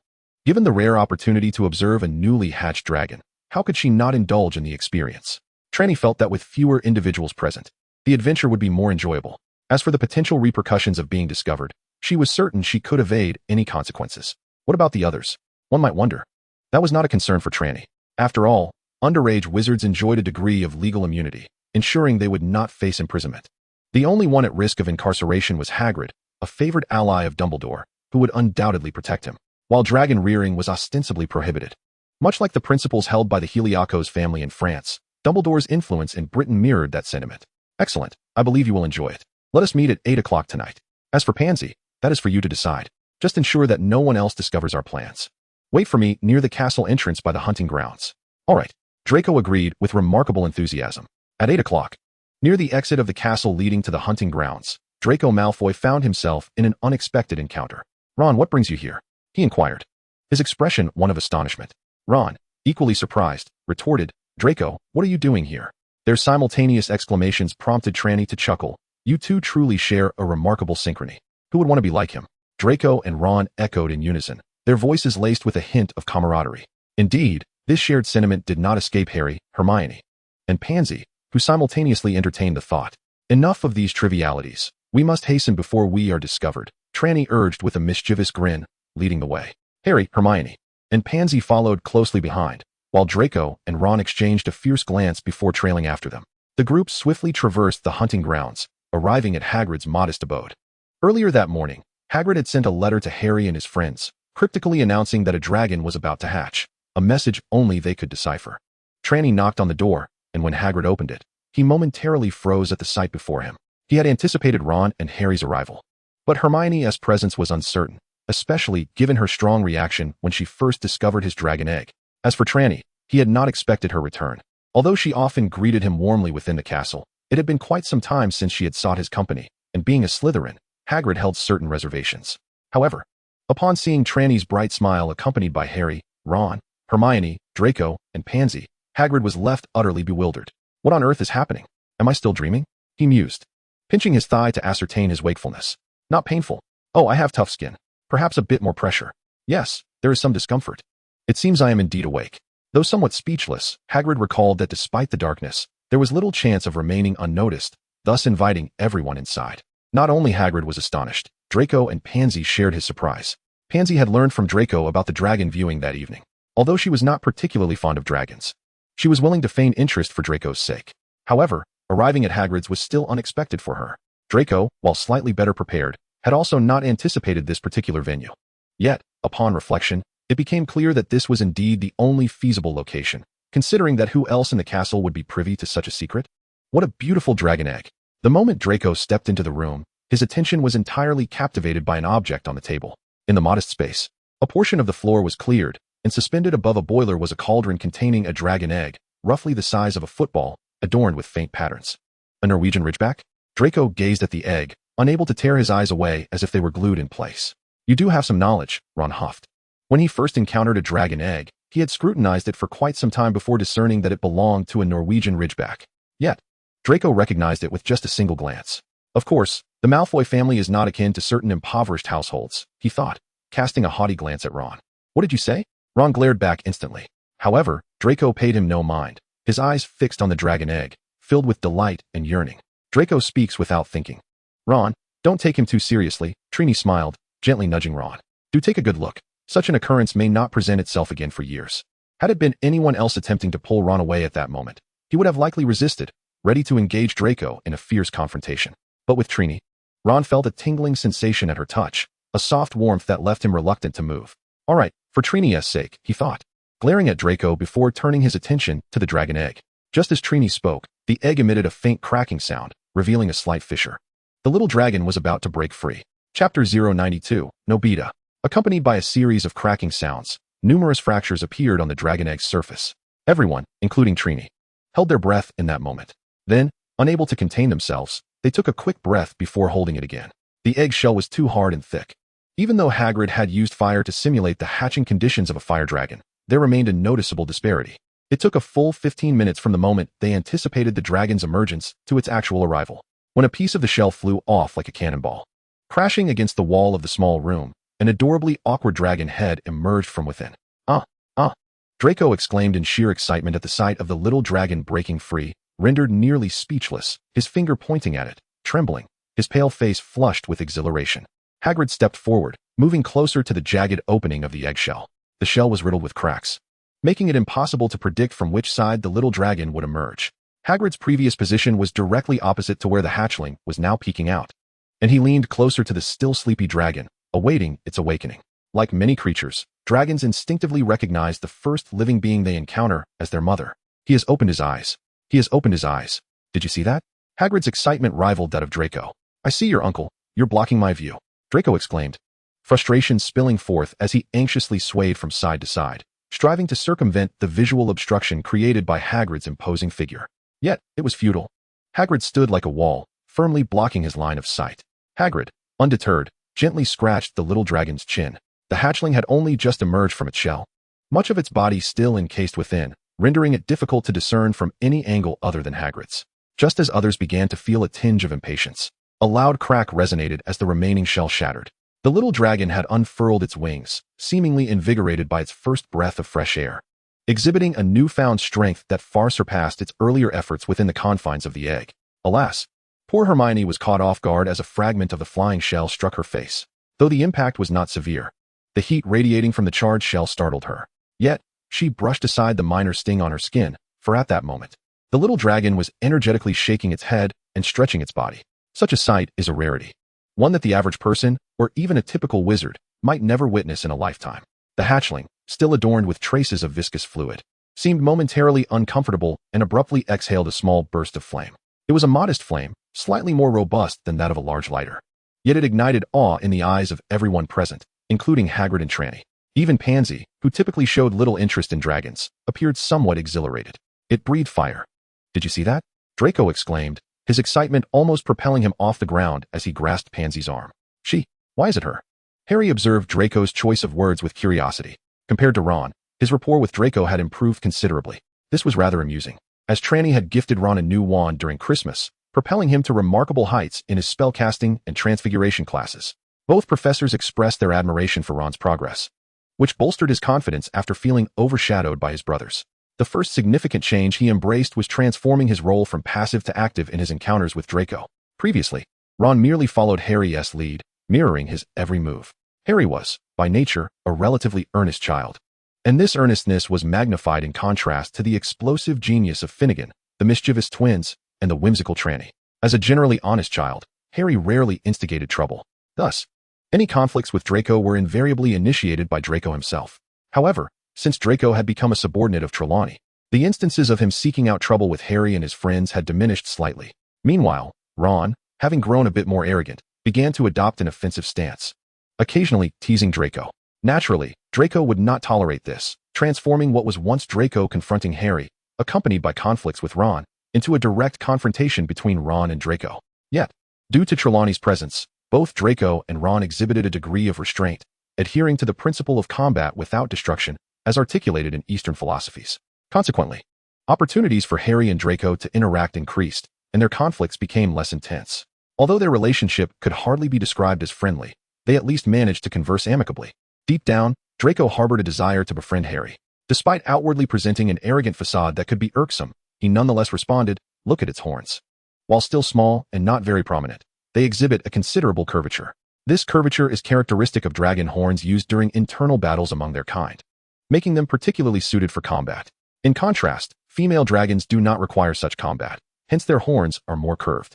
He continued, articulating with clarity about the spiked features of dragons, noting that male dragons possess spines extending from their heads down to their tails, while females begin theirs from the neck. Hagrid and Ron stood momentarily stunned by Draco's extensive knowledge. Ron, who had gained a fair understanding of dragons through his brother working at a dragon sanctuary, was somewhat familiar with the information. Hagrid, having recently immersed himself in dragon lore, found himself eclipsed by Draco's expertise. Even Hermione, who seemed to possess boundless knowledge in front of Harry and the others, could not help but cast a surprised glance. "How do you know so much?" Harry asked, his expression one of astonishment.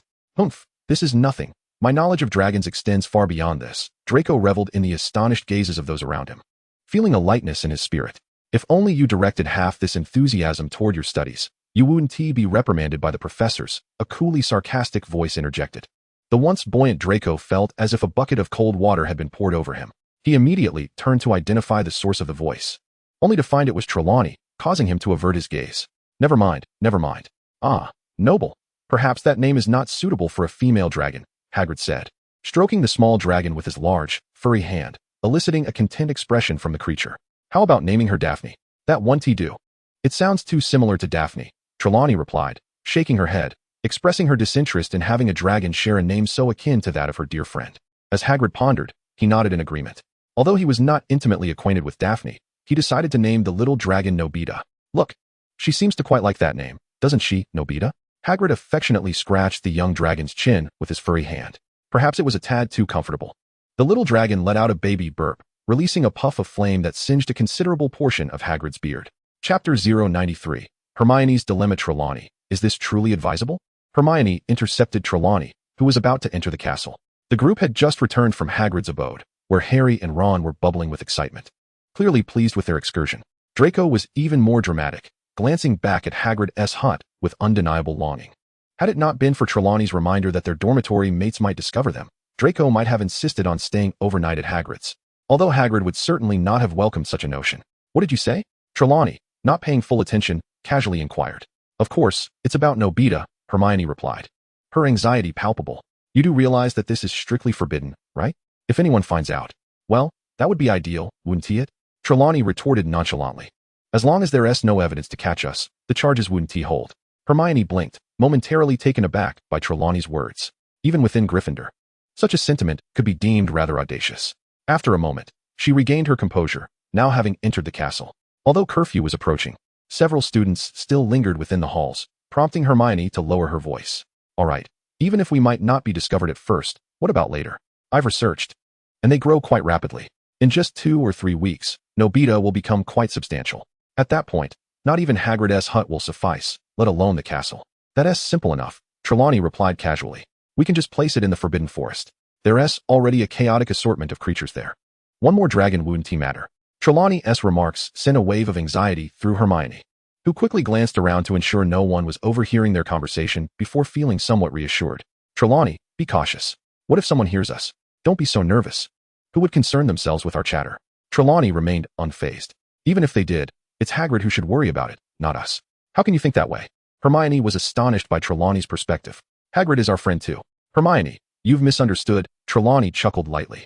I'm not suggesting that Hagrid's troubles wouldn't matter. Rather, I believe Hagrid will be just fine. What do you mean? Hermione asked, perplexed. Come on, where are we? Hogwarts. Who is in charge here?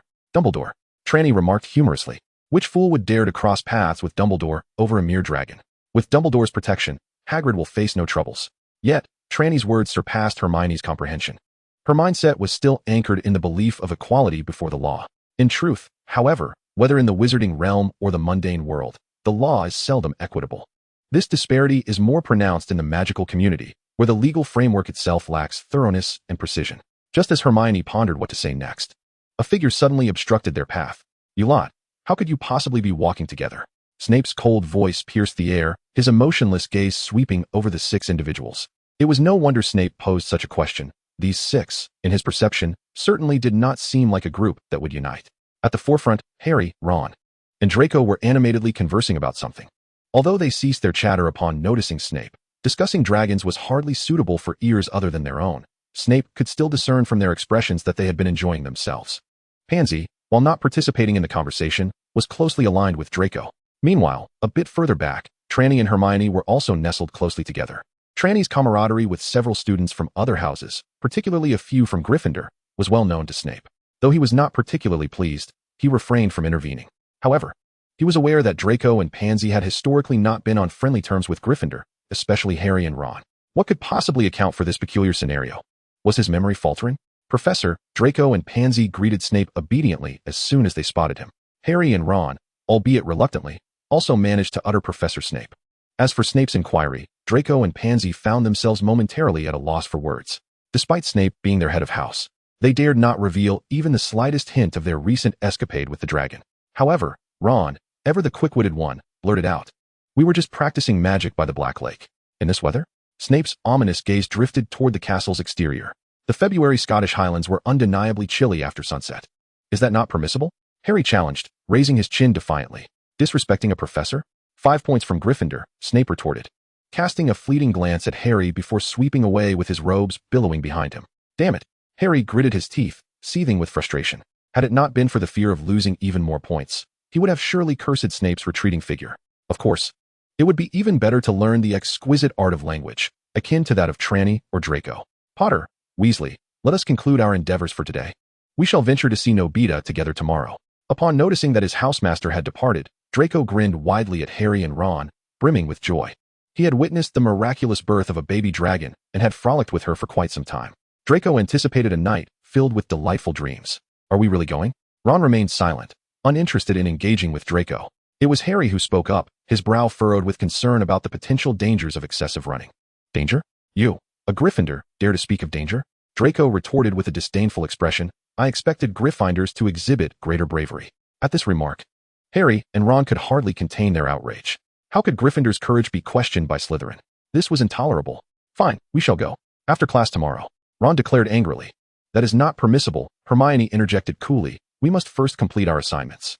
Then let us finish our homework and go. Ron and Harry exchanged glances with Hermione, both shrinking back slightly, clearly intimidated. In Harry and Ron's eyes, Hermione was far more formidable than maintaining their pride in the moment. Draco cast a scornful glance at Harry and Ron, as if to say, pathetic, I disdain you. He then strode away with his head held high. Harry and Ron exchanged a touch of embarrassment before heading in another direction. The common rooms of Slytherin and Gryffindor lay in completely opposite directions. I am off as well.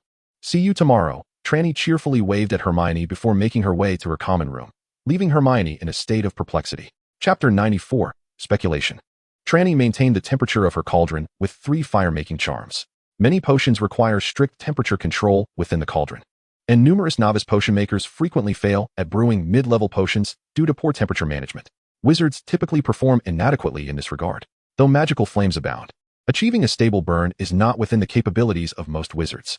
Consequently, many potion brewing wizards resort to using ordinary equipment, such as alcohol lamps.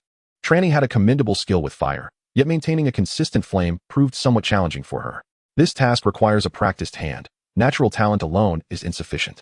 However, as a wizard, Trelawney was also a practitioner of Qi, and among such practitioners, she stood out as a talisman master, thus possessing a wealth of methods at her disposal. For instance, at present, the temperature of the 3 fire-gathering charms is remarkably stable. Trelawney even hums a tune as she meticulously adds various peculiar ingredients to the cauldron. Over the past few days, she has brewed several batches of potent poison potions and high-grade restorative elixirs. The former is naturally intended to prepare her for any unwarranted adversaries. A lesson learned from her memorable encounter during the Christmas holiday in Hogsmeade. The latter serves to preemptively guard against similar foes who might employ such tactics against her. Throughout history, battle and warfare have constituted an upward spiral, an ongoing escalation of spear and shield. Adorning Trelawney's wrist is a bracelet woven from golden threads, set with a crimson philosopher's stone. It is this precious gem that enables her to successfully concoct such an array of advanced potions. As the potion in the cauldron transitions from red to yellow, then to green, blue, and finally settles on purple, Trelawney nods in satisfaction. Success once more. The efficacy of the Philosopher's Stone is indeed astonishing. The anti-magic potion she has brewed today is already considered a highly advanced offensive elixir, one that even skilled potion makers would find challenging to produce. To be able to successfully concoct such a potion places a potion maker on par with those who have not yet earned the title of Master of Potions. Remarkably, Trelawney has only attempted this 5 times and achieved success. Yes, even with the aid of the Philosopher's Stone, and despite her inherent talent and interest in potion making, she still falls short of Severus Snape's level. The disparity remains considerable.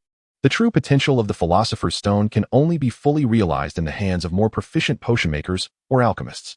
However, she managed to brew Wolfbane potion successfully on her 3rd attempt. At least in the future, when seeking assistance from Lupin and settling payments, she need not rely on the distant Helix in France. After carefully storing the completed potions in special vials and tucking them into the pocket of her sleeve, she also secures the Philosopher's Stone, delightfully changes into her pajamas, and lies down. Regrettably, while the recipes for Felix Felicis, the elixir of euphoria, and the elixir of immortality are publicly available, the materials required are quite elusive. Lying in bed, Trelawney muses quietly to herself. These 3 potions are her greatest interests.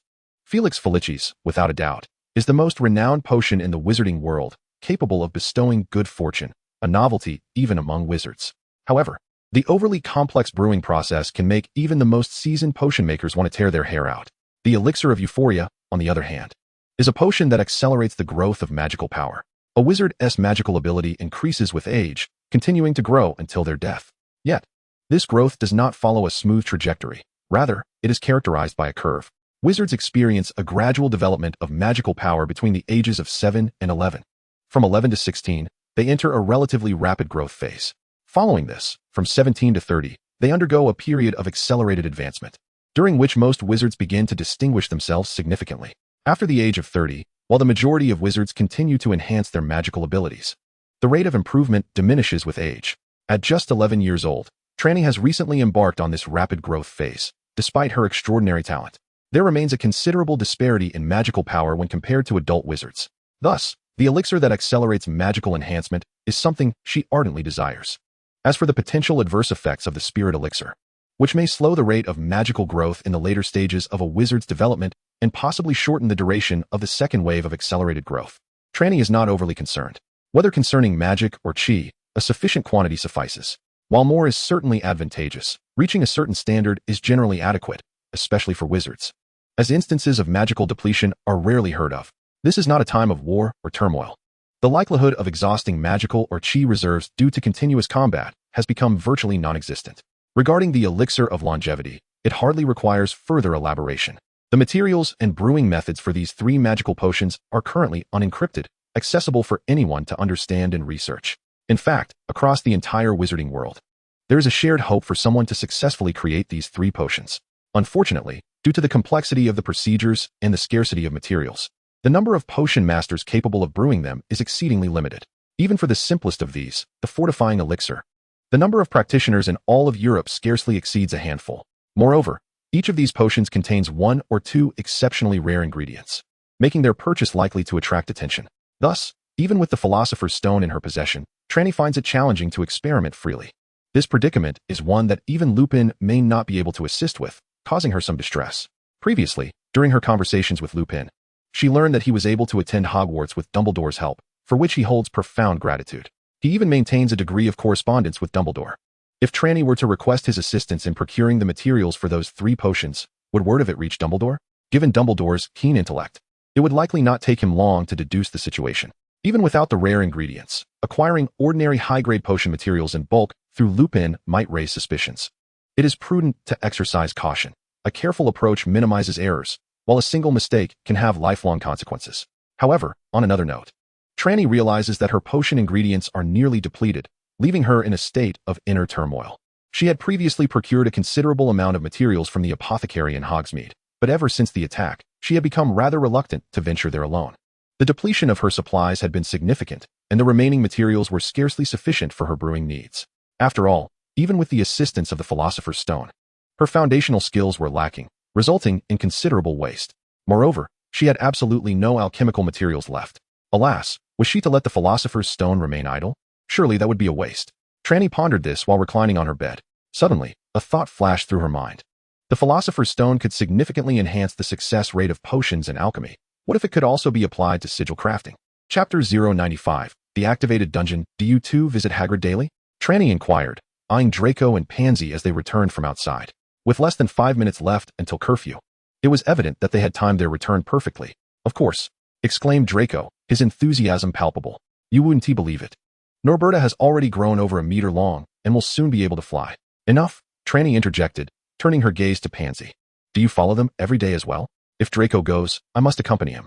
If anything were to happen, I would want to be there to help, Pansy replied, her eyes drifting uncertainly, lacking conviction in her words. What could possibly happen to me? Draco, oblivious to the underlying meaning, responded. Hagrid may seem foolish, but his skills are quite impressive. I've given him some pointers, and now he has got it down quite well. And you still call him foolish? Trelawney shot Draco a disdainful glance before continuing. What about Harry and Ron? Do they go every day too? Not quite, Draco shook his head. They've only been there a couple of times these past few days. Norberta scorched Ron's clothing again. Hilarious. You should have seen his face. It was just a tattered garment. Was it really worth the fuss? After that, their visits dwindled considerably. Pathetic, he added with a chuckle. Trelawney, though not particularly fond of his remark, refrained from commenting further. You too should be cautious. Being discovered is no trivial matter. I know. I'm being very careful, Draco replied nonchalantly. Trelawney had no intention of meddling further. The hatching of a dragon was undeniably an intriguing event, one not to be missed. However, She found herself less interested in the growth of the dragon. As she prepared to return to her dormitory, Trelawney glanced back and noticed a boy in the corner quickly lower his head to avoid her gaze. I suspect some entertainment is on the horizon. The amusement arrived swiftly. Once again, as Draco went to Hagrid's to tend to the dragon, he was caught red-handed by Professors Snape and McGonagall. Though Trelawney was not present at the scene, she heard that the atmosphere was quite lively. Professor McGonagall appeared to be in a considerable rage, which was entirely justifiable. In an institution like a school, even in the outer hunting grounds, it would be unreasonable not to be incensed upon discovering that someone was raising a dragon. This incident seemed to provoke a Norwegian ridgeback, which had already surpassed 2 meters in size. Almost all fire dragons experience rapid growth during their first month, evolving from diminutive creatures not much larger than a dog into colossal beings exceeding 3 meters in length. At this stage, while the young dragon may still be somewhat foolish, with flames that do not yet reach high temperatures and incomplete teeth and claws, it renders them largely inedible to most predatory animals. Fire dragons are notoriously difficult to breed and hatch. Had they been too fragile during their early years, they would have long since faced extinction. Despite being less than half a month old, Nobita had already developed the ability to breathe fire and fly. When Professor McGonagall and Snape rushed in, they must have provoked the young dragon somehow. The ensuing chaos was significant. To what extent, Trelawney was uncertain, but by the next day, she learned that Hagrid's hut had suffered considerable damage, with traces of flames scattered everywhere. The dragon had escaped? Trelawney was filled with excitement. How could she have missed witnessing such an intriguing event firsthand?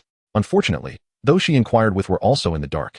Apart from Hagrid and the 2 professors, Harry, Ron, Draco, and Pansy were also present at the scene. The professors were, of course, not to be questioned, and Hagrid, along with the 4 young ones, had not made an appearance, leaving their whereabouts a mystery. Trelawney, there you are.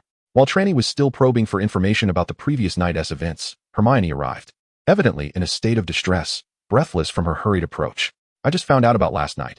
What should we do? Harry and the others have been locked in the dungeon. Oh, Trelawney's eyes lit up. So that's why no one was around. They've been imprisoned in the dungeon? How unusual. Although the common rooms of Slytherin and Hufflepuff were both located underground, they were merely on the first subterranean level. In fact, Hufflepuff's common room even had a side window, allowing sunlight to filter in. However, beneath Hogwarts Castle lies more than one level. Below the floor housing the Slytherin common room, there are 2 additional layers known as the dungeons. Recalling the Halloween incident, the troll had initially been there before it moved to the first underground level. Trelawney now reflected on the fact that the troll must have been brought in by Quirrell to guard the Philosopher's Stone, but somehow it had escaped, only to be dispatched by Trelawney herself.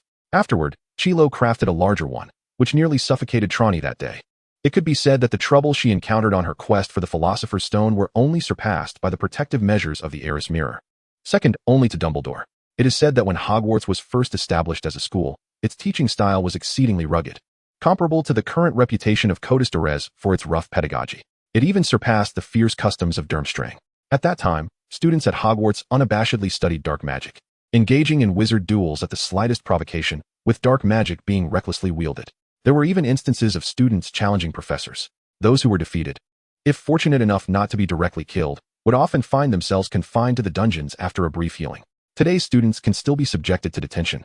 Although the detention room is located on the first underground level and has air windows, making it a far more pleasant environment compared to the dungeons below.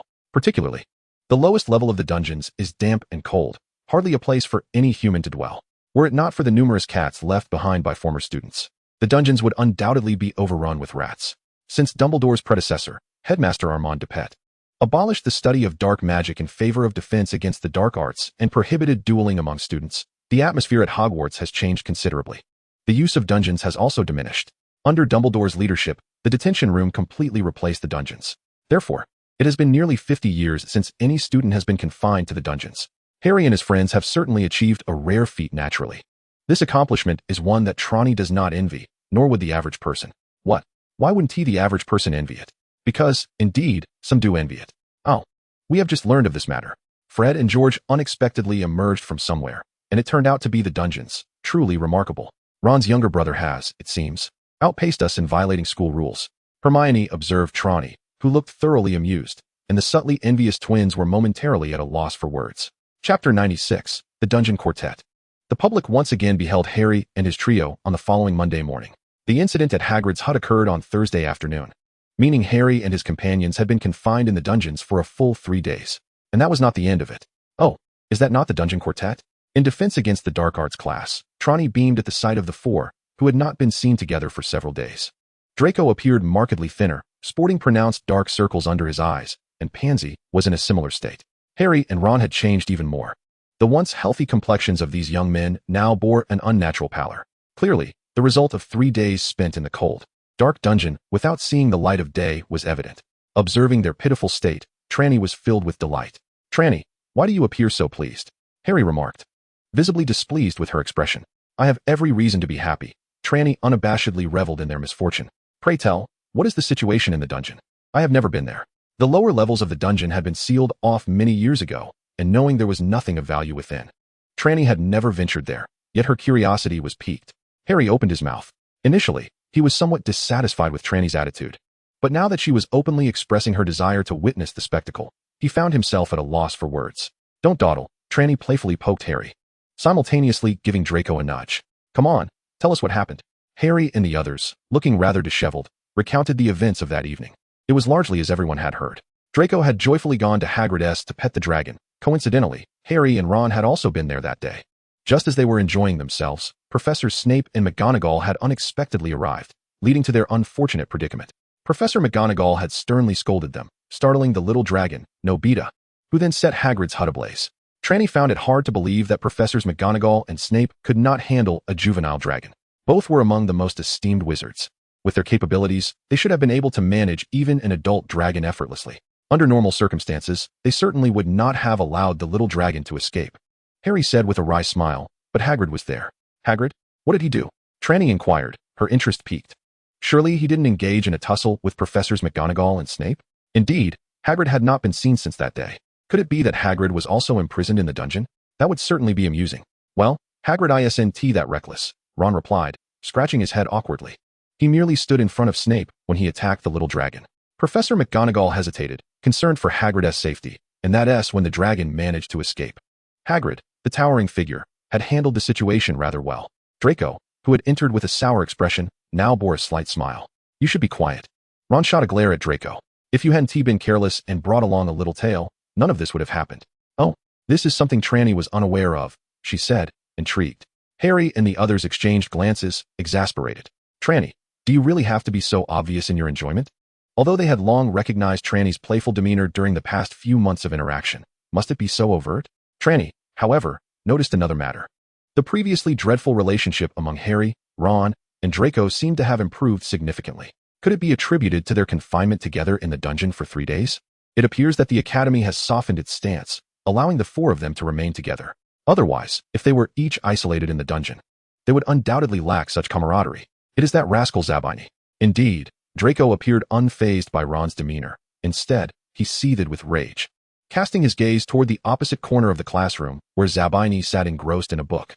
Compared to their peers, Zabini distinctly stood out as an outsider, even within Slytherin. Of course, this is somewhat Draco's fault. Among the 6 first-year boys in Slytherin, Draco had taken 2 under his wing, Crabbe and Goyle. The other 2, Morag McDougal and Theodore Nott, though not particularly close to Draco, maintained a decent rapport with him. Consequently, Zabini, who was at odds with Draco, found himself without companions. "What? You ask about the girls?"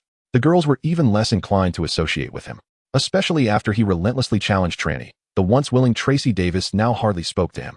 Trelawney still wielded considerable influence. "Oh, was it Blaise who spilled the beans?" Trelawney cast a glance at Zabini, who happened to look her way. Noticing Trelawney's gaze, his expression became grave, a hint of trepidation evident. After contemplating for a moment, Trelawney thought of the phrase generously marching to one's demise. This foolish child. Does he truly believe I would be angered by this? Of course not. On the contrary, this delightful amusement brings me immense joy. Thus, she gave Zabini a thumbs up. This gesture left everyone, including Zabini, utterly speechless. "Trelawney, what are you doing?" Pansy pouted in displeasure. Trelawney paid her no mind, instead pinching Pansy's cheek. Pansy, exasperated, reflected on how she had long been aware of Trelawney's nature. Why had she held any lingering hope? "All right, don't take it to heart. If he challenges me again, I'll be a bit more ruthless," Trelawney remarked nonchalantly. Zabini interjected, "Wait, I'm right here. Is it really wise to speak so brazenly?" However, Trelawney paid him no heed and continued to inquire about subsequent events. In truth, there was little more to tell, as due to Hagrid's delay. The little dragon Norberta successfully escaped into the Forbidden Forest. As for what happens after they enter, Harry and his companions are at a loss. "And what of Hagrid? Is he confined with you?" Trelawney inquired with keen interest. Harry shook his head, Worry etched across his face. After Hagrid released Norberta, Professor McGonagall was exceedingly irate. She led us to find Dumbledore, and subsequently, the four of us were imprisoned in the dungeons. At that moment, Dumbledore instructed Hagrid to remain behind, and we never saw him again. Do you think Hagrid will be all right? Ron asked, concern evident in his voice. If anything happens to you, Hagrid will surely be fine.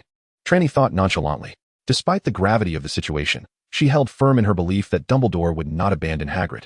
Although Hagrid could be somewhat foolish and often unreliable, Trelawney empathized. If she were Dumbledore, she would certainly protect Hagrid. After all, he is a steadfast ally. Chapter 97. At most, a detention. Hagrid still had not made an appearance, leading even Trelawney to harbor doubts. Could it be that Dumbledore had indeed resorted to a tearful execution of judgment? That seemed improbable. After all, what harm came from merely raising a small dragon? Yet, as the days passed with the uninhabitable hut remaining in disrepair, Trelawney found herself uncertain. During this time, Harry and his friends remained in a dismal state.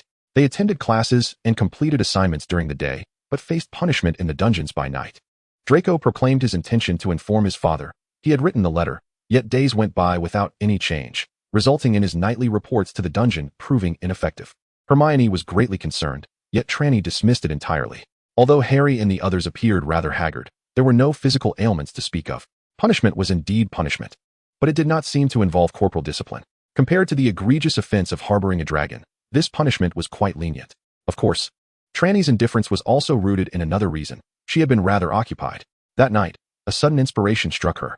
She believed that the Philosopher's Stone could assist in her rune-drawing endeavors, and she was consumed with the desire to experiment with it immediately. Regrettably, she found herself lacking materials. She had once possessed a considerable supply, but nearly all was lost during the ambush on her way to Hogwarts. The remnants had been exhausted in her efforts to ensure safety through the creation of numerous runes prior to acquiring the Philosopher's Stone. She truly had no inventory left, leaving her in a state of anxious anticipation. Reluctantly, Trelawney resorted to ordering supplies by mail. In the Wizarding World, shopping is not particularly convenient. Yet it is not excessively troublesome either. By merely writing to various shops, most items can still be procured through postal order. While she was hesitant to purchase particularly rare magical materials directly, the materials for rune drawing were comparatively less conspicuous. Despite the circumstances surrounding the venerable Zhou Yan, it appears that numerous practitioners of Qi have journeyed from the East, and several advancements have emerged here. However, knowledge pertaining to talismans seems to have been inadequately transmitted. While materials for drawing talismans can indeed be procured here, the process is rather cumbersome. This has resulted in a considerable expenditure of time, not to mention the arduous efforts of Trelawney's Grand Owl. Surprisingly, the long-idle sculptor owl did not express dissatisfaction. Rather, it appeared quite content to engage in work. A lack of self-awareness, perhaps? Trelawney mused. In recent days, the materials she had ordered began to arrive, prompting her to embark on her attempts at talisman drawing. The results were astonishing. The Philosopher's Stone significantly enhanced the success rate of her talisman creation endeavors.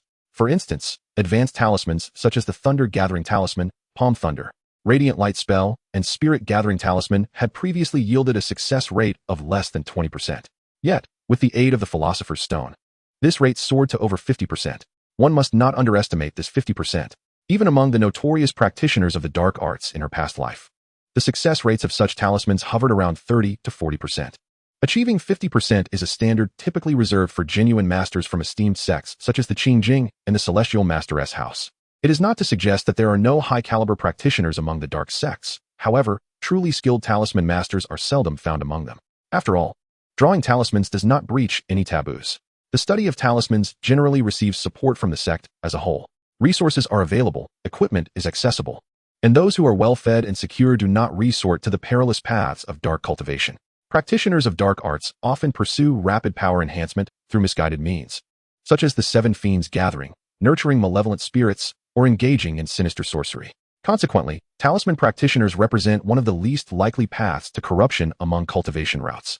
Regrettably, despite the substantial increase in success rates for the talismans she has mastered, those she has yet to grasp, such as the Golden Light Escape Talisman, remain elusive.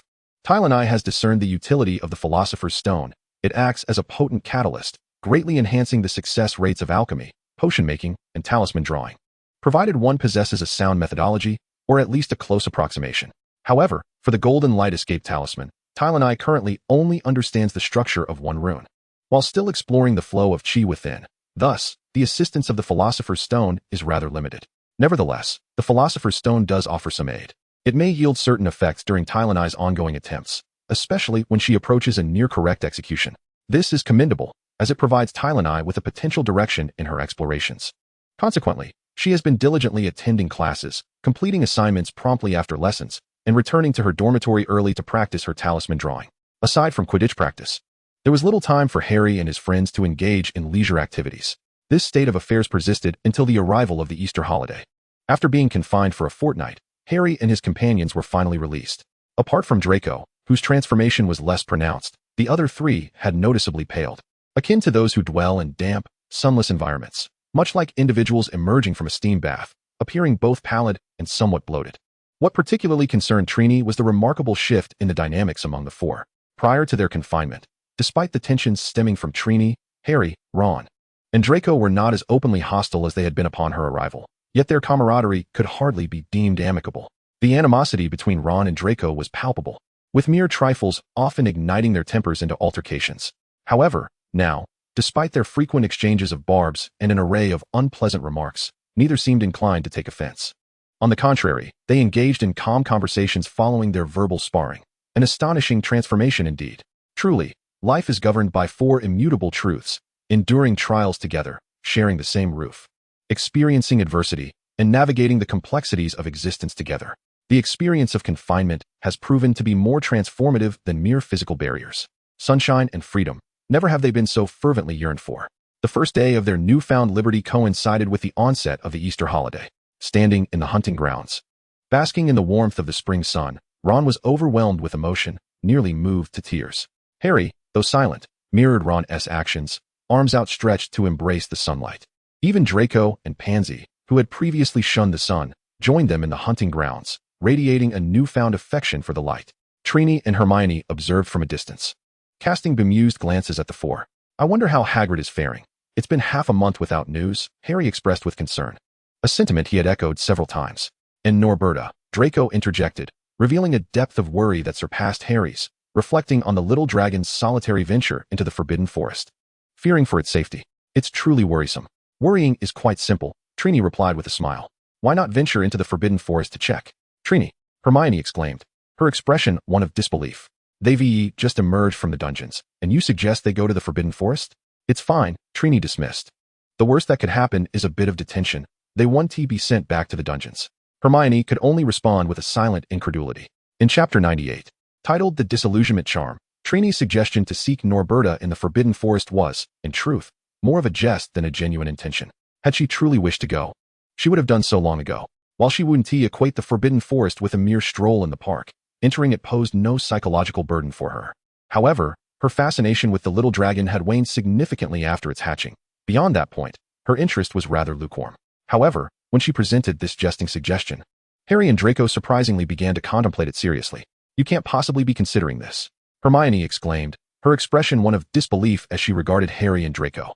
Draco's attitude towards Ron and Harry had undergone a complete transformation, yet he remained unchanged in his demeanor towards Hermione, offering no indication of a response. Harry, however, ventured to explain, "Hermione, I genuinely worry about Norberta and Hagrid. Is it possible that Hagrid has ventured into the Forbidden Forest to search for Norberta? After all, we haven't seen him for quite some time." "Surely not." Hermione shook her head, though her tone lacked conviction. While she wasn't particularly concerned about the dragons, her feelings for Hagrid were profound, as he was among her earliest friends at Hogwarts. "Hey, you lot, this is quite bold of you," Trelawney remarked, astonished to see the group genuinely considering an expedition into the Forbidden Forest. "Have you really built up such courage after just a few days? You can now discuss entering the Forbidden Forest without a hint of fear? Haven't you all been into the Forbidden Forest?" Harry and his companions had never ventured into the forest. Only Trelawney had wandered in on her own. To be fair, it was indeed perilous within. The centaurs, ever on the move and quick to shoot arrows at any sound, the roaming moon wolves, the irritable blast-ended scroots, and a large gathering of spiders made it a treacherous place. There were at least 7 or 8 species of aggressive magical creatures. Trelawney was unperturbed by them, but she had no desire to engage in battles with creatures in the forest. There was little to be gained from such encounters. Yet, while she possessed this understanding, Harry and the others did not. "I plan to search for him. What do you think?" Harry inquired. "I'm going. I want to find Norberta." Draco was the first to voice his agreement. "Then I shall accompany you," Pansy declared upon hearing Draco's intention. "Pansy, you shouldn't go. It's quite dangerous," Draco replied. "Oh." Trelawney was taken aback, surprised that Draco had begun to show concern for Pansy. However, before she could fully process this thought, she heard Draco continue. I'd have to divert my attention to look after you. That would be too troublesome. TCH, I knew Draco wouldn't change so easily, Trelawney mused. Yet, she cast a glance at Pansy, who, despite being labeled a burden by Draco, appeared not at all offended. Instead, a slight blush crept onto her cheeks. What's this? Are you blushing like a bubblegum? Trelawney was astonished. What had this girl gleaned from Draco's words? Although Draco's remarks were not overtly harsh, they certainly weren't complimentary either. Yet, Pansy had managed to capture key phrases, danger and looking after you. Pansy, enchanted by the allure of romance, was immediately moved, perceiving Draco's gentleness. All right, I shall wait for your return in the castle, she said obediently. The intricacies of a girl's heart are often beyond even the comprehension of other girls, at least for this moment. Both Trelawney and Hermione were unable to decipher Pansy's feelings. I certainly wish to accompany you as well. What about you, Hermione? Ron inquired, casting a glance towards her. Hermione hesitated slightly. Were it merely about Norberta, she would undoubtedly refuse to join Harry and the others on their perilous venture into the Forbidden Forest. However, the involvement of Hagrid altered the circumstances. While she did not believe Hagrid would be searching for Norberta in the forest, it was more likely that he had been assigned to a different location by Dumbledore. She had discussed this probability with Trelawney earlier, and they both deemed it more plausible. Yet, since Harry had brought it up, she felt it would be inappropriate to decline. Nevertheless, entering the Forbidden Forest was a violation of school rules, and Hermione harbored some reluctance. After a brief internal struggle, she finally nodded. I shall join you. My presence will surely help you avoid some trouble. Really? I fear you might lead us into trouble instead, Trelawney remarked, skeptical of Hermione's intentions. However, she refrained from voicing her doubts, regretting her previous missed amusement. She was not inclined to dissuade the group from their antics this time. Rather, she was prepared to assist, particularly in resolving any technical dilemmas they might face. I have no objections to seeking out Hagrid. However, there is one issue, Hermione frowned. Students are prohibited from entering the Forbidden Forest. Although Hagrid is not present, Filch and the professors have been vigilant regarding the hunting grounds lately. If we venture there recklessly, we are bound to be discovered. Draco snorted softly, his silence indicating disdain for Hermione's cautious attitude. Yet, Harry and Ron recognized how significant Hermione's willingness to join them was. It marked a considerable shift in her character. We'll just need to be careful not to be seen, Harry suggested in a hushed tone, and I can use my invisibility cloak. Though his voice was low, it was not so quiet that Draco and Pansy could not hear, and the latter displayed no sign of surprise. Clearly, during their time together in confinement, they had developed a profound understanding of one another. Even the matter of the invisibility cloak was something Harry had shared with Draco and the others, much to Trelawney's quiet astonishment. But can your cloak conceal 4 or 5 people? Hermione glanced at Trelawney beside her. I have no intention of cramming under an old cloak with you all, Draco declared, tilting his chin defiantly. Although he addressed you all, it was evident to everyone present that his words were directed solely at Hermione. Hermione, disinterested in his remarks, merely gazed at Harry. Well, with the cloak, it would be easier for 2 people, 3 would be somewhat cramped, and 4 would certainly be unmanageable. Harry pondered the dimensions of his cloak and shook his head. However, at night, it should be less conspicuous. Why complicate matters? Trelawney remarked with a cheerful smile.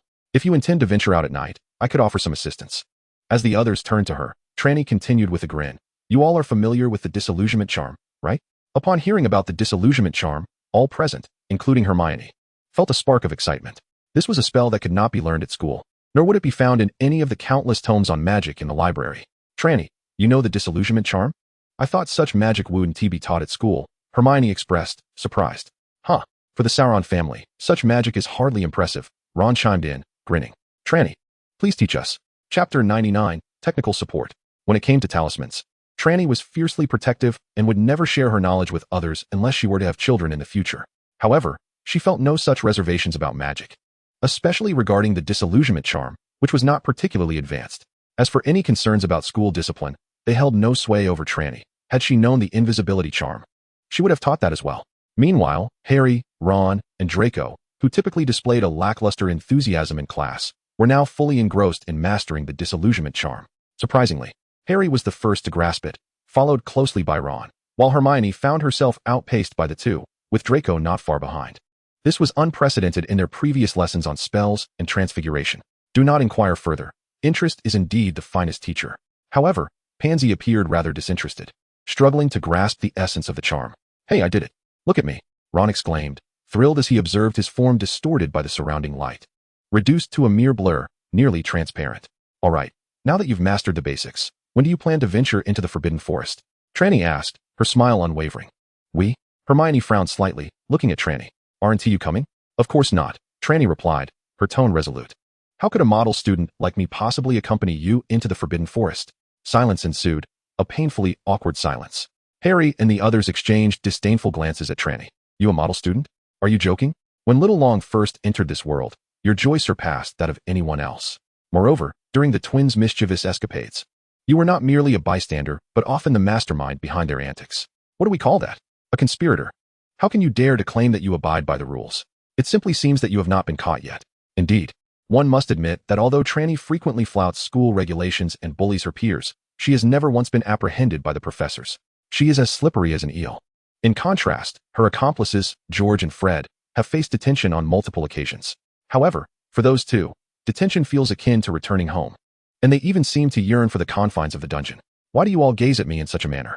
With pride, Trelawney declared, I have never deducted a single point from Slytherin. Can any of you claim the same? Oh, Hermione, you do not count. But what about the rest of you? The group fell momentarily silent. Indeed, aside from Hermione, even Pansy and Draco, who are sheltered by their head of house, have deducted points from Slytherin on occasions. As for Harry and Ron, their situation is even more dire. Particularly, during the recent incident at Hagrid's hut, each of the four received a 50-point deduction from their house. Had they not been required to report to the dungeon every night, they might have faced a new wave of bullying. Yet, when Harry opened his mouth to speak, he found himself at a loss for words. By the way, when do you plan to give us a heads up? Trelawney waved her hand dismissively and walked away. Not going. How could one possibly refrain from attending? Without the thrill of excitement, Trelawney would not be herself. She was well aware that Harry and Ron, the two Gryffindors, would undoubtedly rush into action without a second thought. However, their impulsiveness exceeded her expectations. That very afternoon, Pansy approached Trelawney, informing her that Draco and the others intended to set off that night. So soon? Trelawney was taken aback. Yes. They spent the entire day practicing the disillusionment charm and the leglocker curse in the hunting grounds, Pansy explained. I understand the need for the disillusionment charm. But why practice the leglocker curse? Trelawney inquired, puzzled. Initially, they aimed to master the full bodybind curse, but both Draco and Harry are progressing rather slowly. Thus, they could only focus on the leglocker curse for now. It's essential to have some means of self-defense, especially considering the dangers lurking in the Forbidden Forest, Pansy added, her tone somewhat hesitant. She had previously expressed her reservations about venturing into the Forbidden Forest, as they, being first years, had scarcely learned any combat magic. The lack of self-defense skills in the Forbidden Forest could prove perilous. Even a minor encounter with a magical creature could spell disaster. Oh, that makes sense, Trelawney nodded, confident in her ability to navigate the Forbidden Forest with ease.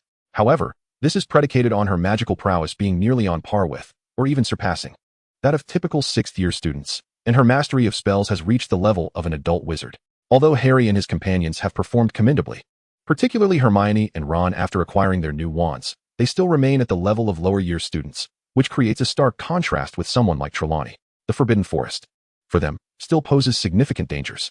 Yet, the binding charm, Trelawney pondered, it indeed seemed to hold some utility. The outskirts of the Forbidden Forest, near the castle, appeared to have already been cleared by Hagrid or other professors, with few perilous magical creatures present. It would take venturing deep into the forest for several kilometers before encountering any real threats, given the limited stamina of the young children. Unless they were to walk through the night, the likelihood of traversing such a distance within the forest was virtually non-existent. Were they still practicing magic? Trelawney pressed for more information. No, Ron went to find his two older brothers. Fred and George? What does he need them for? Ron mentioned that they had ventured into the Forbidden Forest before and should possess some experience. Moreover, those two Weasleys seemed to have some gadgets for protection. When Pansy made this remark, there was a hint of uncertainty in her voice. It was evident that this was something Ron had mentioned. Oh, Trelawney understood.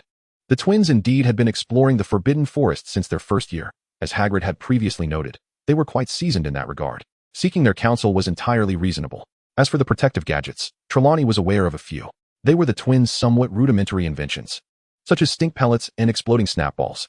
Speaking of which, Trelawney had even provided some conceptual assistance regarding the stink pellets. The most potent odor known emanated from a creature called the boggart skunk. During her time at Durmstrang, she had acquired this knowledge and had played tricks on quite a few individuals.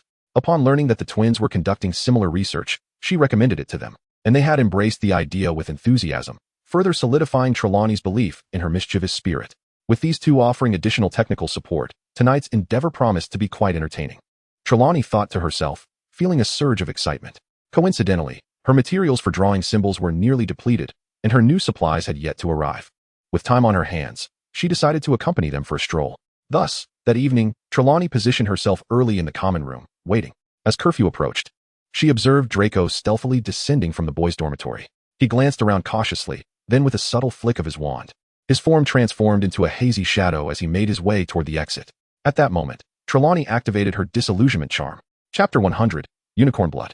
As the saying goes, those who associate with the vermilion will become red, and those who dwell with lions will grow reckless. Draco, originally a fine Slytherin boy, underwent a remarkable transformation after spending a few days in a small, dark room with Harry and Ron, two Gryffindors.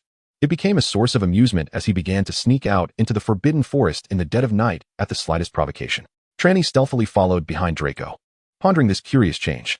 Utilizing the disillusionment charm, Draco navigated the dimly lit corridor, where the flickering candlelight had dimmed to a mere glimmer, rendering the invisibility effect nearly indistinguishable. However, Trelawney, keenly observant, trailed him closely, managing to discern his cautious movements through the faintest of sounds. From the rhythm of his footsteps to the cadence of his heartbeat and breath, it was evident that Draco was treading carefully. While he was not exactly a model student and had committed his fair share of misdeeds, this particular breach of school rules offered him a thrill unlike any other. Perhaps fortune favored them, as they encountered neither patrolling professors nor ghosts along their path. The two invisible figures advanced smoothly to the outer perimeter of the castle. Draco, evidently having made prior arrangements with Harry and the others, reached an exit near the hunting grounds before lifting the invisibility charm. The moment he revealed himself, three figures materialized beside him. Draco, why have you only just arrived? We thought you might back out, Ron remarked, scrunching his nose.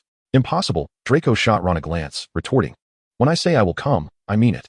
Huh, you said the same before the midnight duel, Ron chuckled. Draco, momentarily flustered, was thankfully restrained by Harry. All right, Draco. Ron, let us not dwell on the past. We need to hurry, we must return before dawn. If the others discover we are not in our beds, we will be in serious trouble. The others nodded in agreement. Once they confirmed that no one was watching, the four of them dashed towards the forbidden forest. After crossing the hunting grounds, they stepped into the dark woods. Even Hermione, the most skilled in magic among them, found it challenging to maintain a steady glow from her wand, which flickered annoyingly. Thus, they all carried lanterns, illuminating their path as they cautiously weaved through the trees. There were paths, whether intentionally created or merely trampled by feet, that the four followed, glancing around with unease. I suddenly feel that coming here at this hour was not the wisest decision. Ron's voice trembled slightly.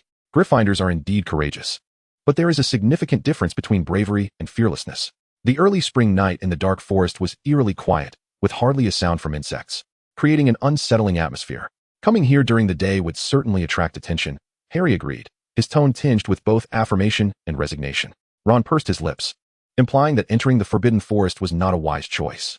However, in the current context, this sentiment felt somewhat difficult to articulate. What was that? Throughout the journey, Draco spoke the least, appearing the most composed while inwardly feeling the most anxious. His unease manifested in his gaze, which darted around uncontrollably. He was uncertain of what he was searching for, merely believing that clarity might bring him some semblance of comfort. This lack of experience hindered Draco's understanding that sometimes ignorance can be the greatest solace. Due to this ignorance and his disinclination towards reading, he noticed something amiss. In a thicket by the roadside, a cluster of silvery objects flickered into view. Harry and Ron were immediately drawn in, joining Draco like three curious children. Harry touched the silvery substance with his finger, finding it sticky and somewhat slippery. Just then, amidst the astonished gaze of Trelawney in the distance, he even pretended to bring it to his mouth to taste. Stop. Finally, at a critical moment, Hermione's voice interrupted Harry's actions. Have you lost your mind? What are you doing? Harry froze. Hermione? What's wrong? How can you be so reckless as to put anything in your mouth? Hermione was nearly trembling with exasperation. Harry blinked, a sudden realization washing over him. I don't know, I just felt this impulse to try it. Hermione rushed over, wiping his fingers clean with the hem of his own robe. Then gravely addressed the trio. Do not touch anything unfamiliar, especially do not put it in your mouth. With that, she shot Harry a fierce glare. Draco merely scoffed, saying nothing, while Harry and Ron instinctively shrank back. Hermione, undeterred by Draco's reaction, explained, that is unicorn blood, Harry. If you had actually put it in your mouth, it could have been disastrous. Unicorn blood? Ron and Draco gasped in unison. Harry, still bewildered, asked, what is so special about unicorn blood? It's incredibly special, Ron replied, his expression peculiar as he crouched down to examine the silvery, viscous liquid on the bush. I can't believe I didn't realize it before. It really is silvery, thick, and emits a faint, strange fragrance. I never would have guessed, Draco lamented, smacking his forehead. What else could be silver besides unicorn blood? How come you all seem to know what's going on? Can someone explain this to me? Harry asked, a hint of frustration creeping into his voice. Unicorns are pure and powerful magical creatures, generally unharmed by others, and it is rare for anyone to inflict harm upon them. Hermione succinctly explained that whenever someone attempts to harm a unicorn, it is often driven by a nefarious intent, such as the desire for its blood. She gazed at the silvery stains upon the bushes, for unicorn blood possesses the power to extend life. Even those on the brink of death can prolong their existence with but a sip. Ah, is that not a wondrous thing? Why the anxiety? Harry inquired, puzzled. Indeed, it is a wondrous thing, Draco sneered. But while unicorn blood can prolong life, it simultaneously curses your existence. At the mention of the word curse, Harry involuntarily shuddered. Prior to arriving at Hogwarts, he had encountered the term but felt little. However, after immersing himself in the magical realm and hearing numerous tales of curses in history of magic class, he had become quite sensitive to the term. Countless once celebrated wizards and witches had ultimately succumbed to curses, their fates tragically sealed. Yes, a curse, one that cannot be erased for the remainder of your life. While it may spare you from death, it will forever prevent you from truly living, Hermione remarked with a grim expression. At that moment, Harry was struck by the chilling thought of how close he had come to consuming that substance, his face growing pale as he hastily wiped his hands, which Hermione had already cleaned. A short distance away, Trelawney, perched on a branch, breathed a sigh of relief. Harry had earned her approval as a friend. Though she found amusement in her friend's mischief, she had no desire to witness them come to harm. In that fleeting moment, her wand had been raised. And had Hermione not acted swiftly, she would have cast a petrifying spell. What do you think could have harmed the unicorn? Hermione pondered as she examined the bloodstains on the bushes. The quantity suggested the unicorn had suffered greatly.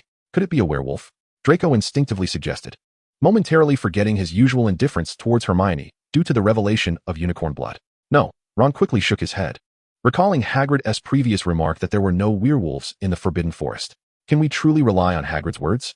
Draco appeared somewhat uncertain. Despite their improved rapport from raising dragons together, he remained skeptical of Hagrid's reliability. It should be trustworthy, right? Draco's comment left Ron in doubt as well. He often patrolled the Forbidden Forest and seemed familiar with numerous magical creatures residing within. Ron, you're mistaken, Hermione interjected, furrowing her brow, or rather, your assertion is inaccurate. Hagrid specified that there are no resident werewolves in the Forbidden Forest, yet he did not rule out the possibility of transient werewolves passing through. Ron contemplated her words before nodding in agreement with Hermione's clarification. Do werewolves attack unicorns? Harry asked uncertainly. The possibility of an attack exists, however. Can a werewolf truly inflict harm upon a unicorn? Hermione hesitated, recalling what she had read. Although unicorns possess a relatively gentle disposition and do not initiate aggression against other magical creatures, they are imbued with formidable magical powers. Even when confronted by a dragon, they often manage to escape unharmed. Is it conceivable that a werewolf could indeed injure a unicorn? If not a werewolf, could the situation be even more dire? Ron's expression darkened. While a werewolf may not be able to harm a unicorn, the fact that a unicorn is now injured suggests that something more dangerous than a werewolf lurks within the Forbidden Forest. Despite appearing somewhat vacant, Ron possessed a keen intellect, as evidenced by his exceptional chess skills. His reasoning was clear, casting a pall of silence over the trio, including Hermione, as they contemplated the unsettling possibility. Could it be Norberta? Draco inquired tentatively, though he himself seemed skeptical. Even a fully grown dragon would find it challenging to catch a unicorn. A mere Norberta, barely 2 months old, would likely be overwhelmed by a unicorn's might. Indeed, Harry, Ron, and Hermione shook their heads in unison, dismissing the notion as entirely implausible. What shall we do then? Should we proceed? It feels rather perilous, Ron asked again. This time, the other three hesitated. Upon their arrival, they had been filled with enthusiasm, eager to seek out Norberta and Hagrid. Yet, once they entered the Forbidden Forest, the reality was starkly different from their expectations. This situation diverged significantly from what Fred and George had described, Harry murmured softly. Fred and George had ventured into the forest mostly during daylight hours, Ron quietly remarked. Perhaps we should venture further in? Surprisingly, it was Hermione, who initially appeared the most reluctant to come, who suggested this, catching the attention of the distant onlooker, Trelawney. Thus, the four continued deeper into the woods. They were still on the outskirts of the Forbidden Forest, close to the castle, where professors sometimes brought older students, resulting in a scarcity of magical creatures. Even those present were typically non-aggressive. Unicorns occasionally graced this area, being relatively harmless, whereas higher-level magical beings were rare. Consequently, although Harry and his companions felt a sense of trepidation, they encountered little danger. Along the way, they only stumbled upon nocturnal rodents, which startled them when they unexpectedly appeared. They treaded cautiously, navigating the uneven terrain of the forest, moving slowly enough that even Trelawney perched on a branch began to yawn. Suddenly, Hermione uttered a soft exclamation. bending down to part a patch of grass. Indeed, yet another viscous silver liquid materialized before them. It was once again the blood of a unicorn, seemingly from the same creature as before. Hermione gently dabbed it with her finger, pondering if perhaps not much time had passed. Should we search for it? Her words were imbued with uncertainty. The other three hesitated as well, though they felt compelled to protect and assist the unicorn. The entity capable of inflicting such grievous harm must surely pose a significant threat. Before they could arrive at a conclusion, the distant sound of hooves echoed through the air. Could it be a unicorn? Draco inquired, his voice laced with doubt. It seemed unlikely. Unicorns typically roamed alone, and this sounded like at least a dozen. Hermione remarked. And in the next instant, she realized with a start that it was a centaur. Quickly, we must conceal ourselves. With that, she gently shook her lantern, extinguishing the flame within. Simultaneously, Hermione flicked her wand, her form blurring as she cast the disillusionment charm. Seeing this, Harry and the others swiftly mirrored her actions, entering a state of invisibility. Just as Draco completed his concealment, a party of about 10 centaurs arrived at their location. However, their invisibility seemed futile, as the centaurs quickly encircled them, bows drawn and aimed at their concealed positions. Reveal yourselves, or we shall attack, bellowed a particularly tall and rugged black centaur. The four remained hidden, unable to exchange glances. After a brief moment of hesitation, Hermione was the first to dispel the charm. The others soon followed suit, revealing themselves. The centaurs, taken aback to find 4 children before them, paused momentarily. The tall black centaur furrowed his brow, regarding Harry and his friends with suspicion. Humans, what brings you to the Forbidden Forest? This is the realm of the centaurs. A flicker of disdain crossed Draco's face.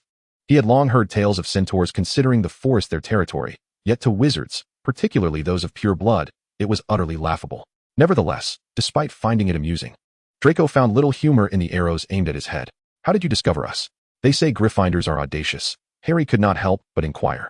Even with arrows pointed at him, the stench of wizards, even from miles away, is unmistakable, a brown centaur scoffed. Now that feels a bit insulting, doesn't it? Trelawney, perched in a tree some distance away, rolled her eyes. Yet, to speak truthfully, many Europeans did indeed carry an unpleasant odor. Fortunately, she was not among them. And Trelawney felt quite pleased. Why have you entered the Forbidden Forest? The centaur remained unaware of Trelawney's presence, still aiming their arrows at Harry and his companions. We are here to find Hagrid. Harry pondered for a moment before deciding to speak the truth. It seemed there was indeed no necessity for deceit. Hagrid? The lead centaur scrutinized Harry, seemingly assessing the veracity of his statement. It was unclear how he discerned the truth, but he eventually gestured for the other centaurs to lower their bows. Are you friends of Hagrid? Yes. Harry, realizing that Hagrid's name held weight, nodded eagerly. We are good friends of Hagrid. We haven't seen him for several days, so we came to the Forbidden Forest to look for him. Since you are such good friends of Hagrid, why are you unaware that he has left England? The black centaur replied coolly. What? Harry and his companions exclaimed in unison, astonished that Hagrid was no longer in England. It appears you truly do not know, the centaur continued indifferently. Over a week ago, a juvenile dragon entered the Forbidden Forest. Hagrid came in afterward, found the dragon, and departed with it. At this revelation, Harry and his friends were rendered speechless. Hagrid had left Hogwarts, left Dumbledore. For a mere dragon? How was that even possible? Not only did Harry and his companions find this incredulous, but even the distant figure of Hermione, perched upon a branch, was equally astonished. In her view, Dumbledore would certainly not be overly harsh with Hagrid. A dragon could surely be concealed. Moreover, Hagrid would not abandon Hogwarts for a dragon. Yet now, this centaur claimed that Hagrid had left over a week ago. This was indeed far beyond Trelawney's expectations. How could this be? Harry momentarily lost his bearings. You are now aware of Hagrid's situation. It is best you leave the Forbidden Forest, the black centaur advised. This forest is not suitable for children like you to play hide and seek. Excuse me, sir, Hermione interjected. We have discovered some unicorn blood. It seems something is attacking the unicorns. Yes, we are already aware of that, the centaur acknowledged, glancing at Hermione and nodding. In fact, we are also searching for that creature. What is it? What is harming the unicorns? Harry could not help but inquire. That is not for you to concern yourself with. The black centaur shot him a look and waved his hand. Now leave. With that, he and a throng of centaurs galloped away. Trelawney observed the departing centaurs, finding the situation rather intriguing. Centaurs are renowned for 2 prominent traits, pride and disdain for all, including the wizards who had driven them to desolate regions, nearly to the brink of extinction. It was a jest to assume that centaurs enjoyed dwelling in the woods. After all, they were creatures of the open plains. The reason for hiding in the forest is one of necessity. Furthermore, there exists the rare ability to predict the future through celestial observations. This prophetic talent is exceedingly uncommon among humanity, akin to finding a gem among stones. However, nearly all centaurs possess the gift of stargazing and foretelling the future. Of course, This ability is not without its shortcomings. While celestial phenomena seldom deceive or obscure the truth, they can be imprecise. This imprecision is not in the substance of the predictions, but rather in the timing. It is a common flaw of celestial divination. One can ascertain that an event will transpire, yet the exact moment remains elusive. This can understandably create a sense of awkwardness. Nevertheless, even with such limitations, the prophetic skills of the centaurs surpass those of most wizards diviners, as the latter often cannot guarantee the accuracy of their content. Shall we continue deeper? Ron inquired. With no beta taken by Hagrid, what further purpose do we have? Draco scoffed, suggesting they return, deeming it a waste of time. His words elicited a hint of discontent from Hermione. It was she who had initially proposed the outing, and now he lamented the wasted effort. How was she to know Hagrid had departed so early? Yet, akin to Draco's indifference towards her, Hermione was also reluctant to engage in conversation with him. Very well, let us return, Harry, the unspoken leader of their small group, declared. What about the unicorn? Hermione could not resist asking. She felt a twinge of concern for the creature. Perhaps due to an innate sympathy often found in girls, or a fondness for the unicorn, a symbol of purity that resonates with femininity. We are ill-equipped to deal with anything that could harm a unicorn, Ron shrugged. Besides, did those centaurs not mention they were also concerned about this matter? It would be best not to complicate things. Ron's sentiment garnered Draco's agreement, and Harry voiced no opposition. Seeing this, Hermione reluctantly nodded. For even though she yearned to see the unicorn, she could not justify risking their safety for it. Tyranny, overhearing their conversation, felt a wave of disappointment.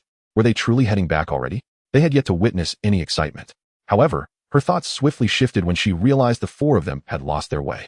The Forbidden Forest at night was not only cloaked in darkness, but also shrouded in an irritating fog.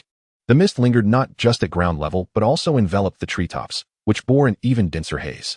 Coupled with the forest's thick foliage, it rendered the stars and moon useless for navigation. After wandering for nearly half an hour, they had ventured far, albeit still on the periphery of the Forbidden Forest. As they prepared to turn back, they inadvertently ventured down a fork in the path. Although they did not delve deeper, they found themselves wandering the fringes. Uncertain if they would find their way out before dawn, Trelawney felt a peculiar thrill, only to be suddenly gripped by a chilling sensation.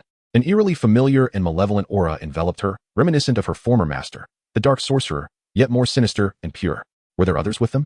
Trelawney narrowed her eyes slightly, discreetly clutching a talisman within her sleeve. Almost simultaneously, Hermione gasped. Look, not far from them, a tree, thick enough to be embraced, had been severed in half, its jagged edge oozing a viscous silver liquid, unicorn blood. In comparison to their previous discoveries, the blood here was far more abundant and seemed fresher.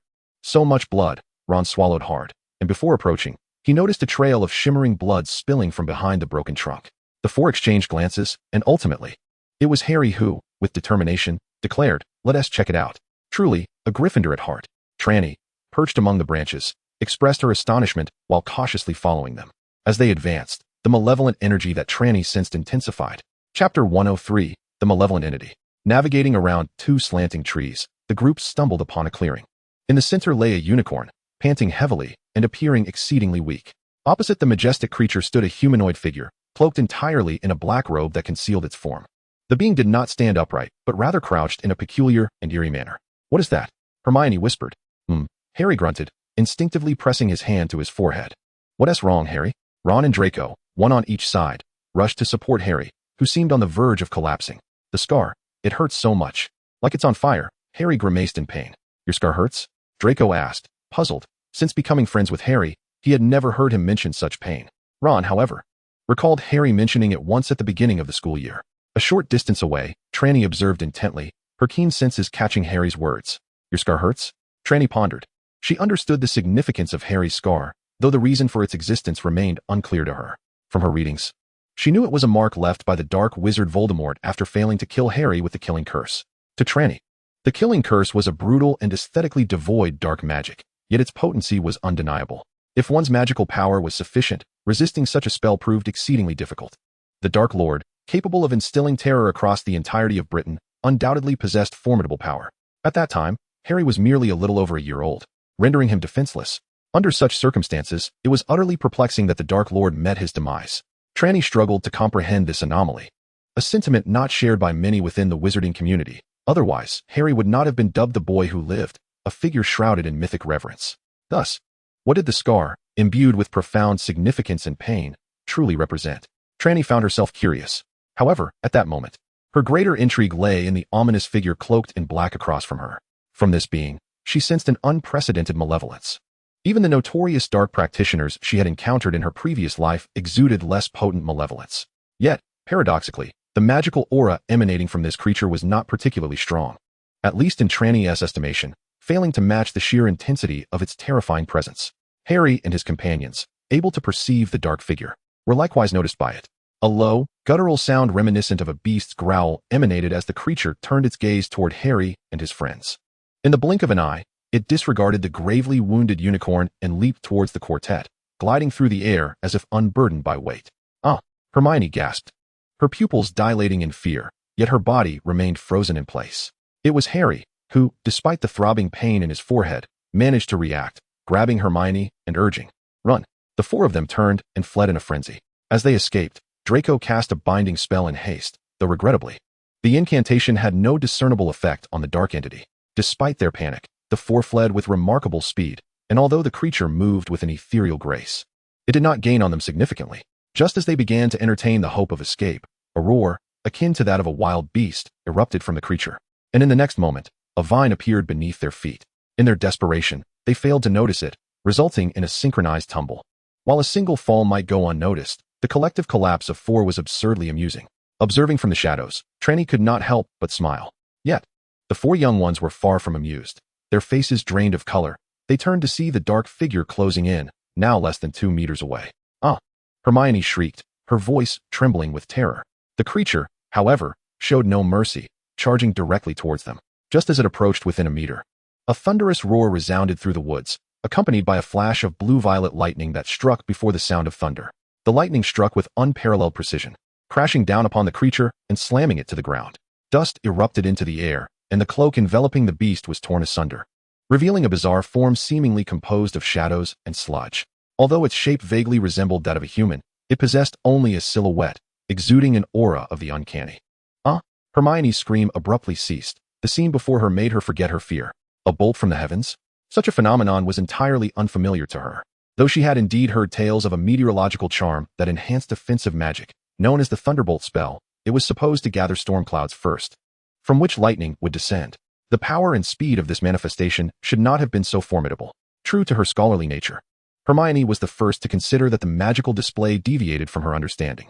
However, before she could contemplate further, the mud-like humanoid had risen once more, not directing its gaze toward them, but scanning the surroundings while emitting a low, guttural growl, seemingly expressing its fury at the unseen assailant. In response, another bolt of lightning struck, arriving before the thunder followed. The lightning crashed into the creature, causing its viscous form to be slammed down once again. Yet, compared to the previous strike, this one proved far more effective. Its body was nearly deformed, resembling a puddle of genuine muck spread across the ground. However, before Harry and the others could revel in this triumph, the mass of sludge suddenly surged upward, not reforming but instead executing a powerful leap backward, swiftly distancing itself from the quartet before darting into the forest, vanishing from sight. It simply fled? Trelawney's silhouette appeared silently beside Harry and the others. "Trelawney, what brings you here?" Her sudden appearance startled them. "Ah, the long night drags on, and sleep eludes me, so I thought I'd take a stroll." Trelawney chuckled, seemingly unfazed as she rambled on. Harry and the others had long since grown accustomed to Trelawney's whimsical nature. Her presence at that moment eased their previously frantic hearts significantly. "Let us hurry back. I don't wish to linger here a moment longer." Draco glanced around anxiously, fearing another creature might emerge from the shadows.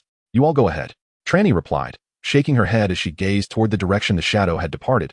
"I'm rather curious about what that was, to withstand my strike." "Ah, you're not coming back with us." The quartet looked at her with a sense of grievance. Trelawney was unimpressed by their dismay. With a flick of her right hand, she conjured a tracking charm. A blue flame floated in the air, beginning to move slowly. "Follow this, and you shall return to the castle." Chapter 104, The Master's Techniques. The four little ones glanced back repeatedly, seemingly hoping that Trelawney's would reconsider and return with them. When they arrived, the three Gryffindors brimmed with courage, yet as they prepared to leave, their bravery deflated like a punctured balloon. The bizarre and eerie creature had truly terrified them. However, Trelawney showed no inclination to look back. When they turned once more, they found her already vanished, leaving them no choice but to obediently follow the tracking charm back. They certainly were reluctant to continue wandering in the forbidden forest. Meanwhile, Trelawney's had reached the site where the unicorn had confronted the creature. The poor unicorn lay prostrate on the ground, a copious flow of crimson blood seeping from its abdomen and neck. Though it still drew faint breaths, they were exceedingly weak. and its once sky-blue eyes now bore a hint of gray. Death was encroaching upon it. Trelawney's did not immediately pursue the strange beast, but instead approached the unicorn. Its gaze met hers. Despite the dwindling vitality, it remained remarkably serene. "I'm sorry, I cannot save you," Trelawney spoke candidly. The unicorn showed no response. Trelawney's understood that unicorns could comprehend human language. If healthy, they could communicate through gestures. Yet this unicorn had lost the ability to move. "I can offer you two choices." Trelawney's extended two fingers. "First, I shall allow your death to take its course, and before that, I will not interfere. However, afterward, I will certainly take your blood, hide, and horn." The unicorn remained unresponsive.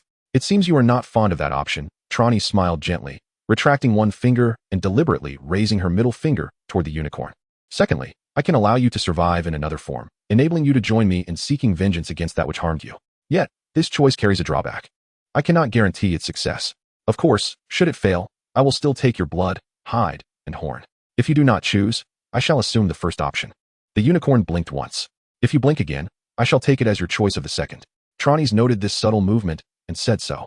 Remarkably, the unicorn blinked once more. "Ah, a splendid choice. Then, let us proceed." Trelawney's chuckled lightly, then with a flick of her wrist, 7 dark red talismans flew from her sleeve, hovering between her and the unicorn. Trelawney's formed hand signs with both hands, swiftly uttering a series of incantations, followed by golden hand seals that landed upon the talismans. One by one, the 7 talismans transformed into 7 orbs of purplish-red flames, encircling the unicorn. A flicker of astonishment crossed the unicorn's eyes, yet it had long since lost the capacity for action, forced to witness this unfamiliar and bizarre scene. The 7 talismans had ignited into flames, and the strands of sweat-soaked hair on Trelawney's forehead indicated the immense burden this placed upon her. "Do not resist in any way, or success will elude us. If I waste my 7 talismans, I shall have no choice but to sell your flesh and bones for profit," Trelawney declared. It was uncertain what thoughts occupied the unicorn's mind. However, Trelawney observed as the 7 flames slowly descended upon the unicorn's body, dissolving into it like droplets merging with a tranquil pond, a smile gracing her face. For the first time in 2 lifetimes, she employed this technique. And fortune favored her. It was successful. The method she utilized was a sinister art inherited from her previous life's malevolent master, the art of corpse refinement. In her past existence, Trelawney had demonstrated remarkable talent in talisman crafting while studying under her master, who, though not a talisman practitioner, was a true practitioner of dark arts, specializing in corpse refinement. In essence, corpse refinement involves the transformation of deceased bodies into zombies, a process marked by considerable randomness. However, the Eastern traditions of sorcery have endured for millennia, leading to extensive research on various subjects. Some adept individuals have discerned the specific conditions for zombie formation, thus enabling the proactive refinement of corpses into zombies. By incorporating particular techniques during the refining process, one can ensure that the resulting zombies serve their creator. In the Eastern lands, where reverence for the deceased prevails, such practices are categorically viewed as malevolent sorcery. Even among the general populace, the crime of desecrating a corpse is punishable by death. Hence, the tale of such a teacher and student duo facing the full brunt of official condemnation in their previous lives is hardly unjust. Although Trelawney practiced the arts of talisman crafting, she had absorbed knowledge from her master's expertise, solidifying her theoretical foundation. The crux of corpse refinement lies in the amalgamation and consumption of numerous zombies to forge a formidable one. In her past life, Trelawney lacked the time and resources to pursue this endeavor. In this current incarnation, she merely sought to honor the memory of her previous master by crafting a set of corpse transformation talismans, never anticipating their practical application. The corpse transformation talisman is one of the most sophisticated techniques within the realm of corpse refinement, capable of converting a living being into a spectral corpse while retaining a degree of their former consciousness and abilities. However, the drawback lies in the extreme difficulty of crafting this talisman, requiring exceptionally rare materials and being a closely guarded secret within specific sects, known to few. Furthermore, the subject of refinement must be alive and devoid of any intention to resist. Otherwise, while a zombie can still be produced, it would merely be a soulless automaton, devoid of the capabilities and will of its former self. Thus, despite the potential for remarkable outcomes upon success, the actual usage of such methods remains exceedingly rare. The teacher of Trelawney, lacking sufficient mastery of talismans and resources to create them, was at a loss. Most critically, he had failed to locate a suitable individual or spiritual entity to perform the corpse refining. Consequently, both he and his apprentice departed this world without ever utilizing the knowledge. In this lifetime, Trelawney, abundant in resources, managed to inscribe a set of talismans, with the intention of preserving a memory. She never anticipated that today would be the day she would put them to use. "What an unexpected circumstance for my first attempt," she murmured, pondering whether the old man would be at peace in the afterlife. She deftly manipulated the incantation, activating the effect of the talisman. In the next moment, the once immaculate skin of the unicorn became adorned with large, crimson-purple patterns. Success! A gleam sparked in Trelawney's eyes.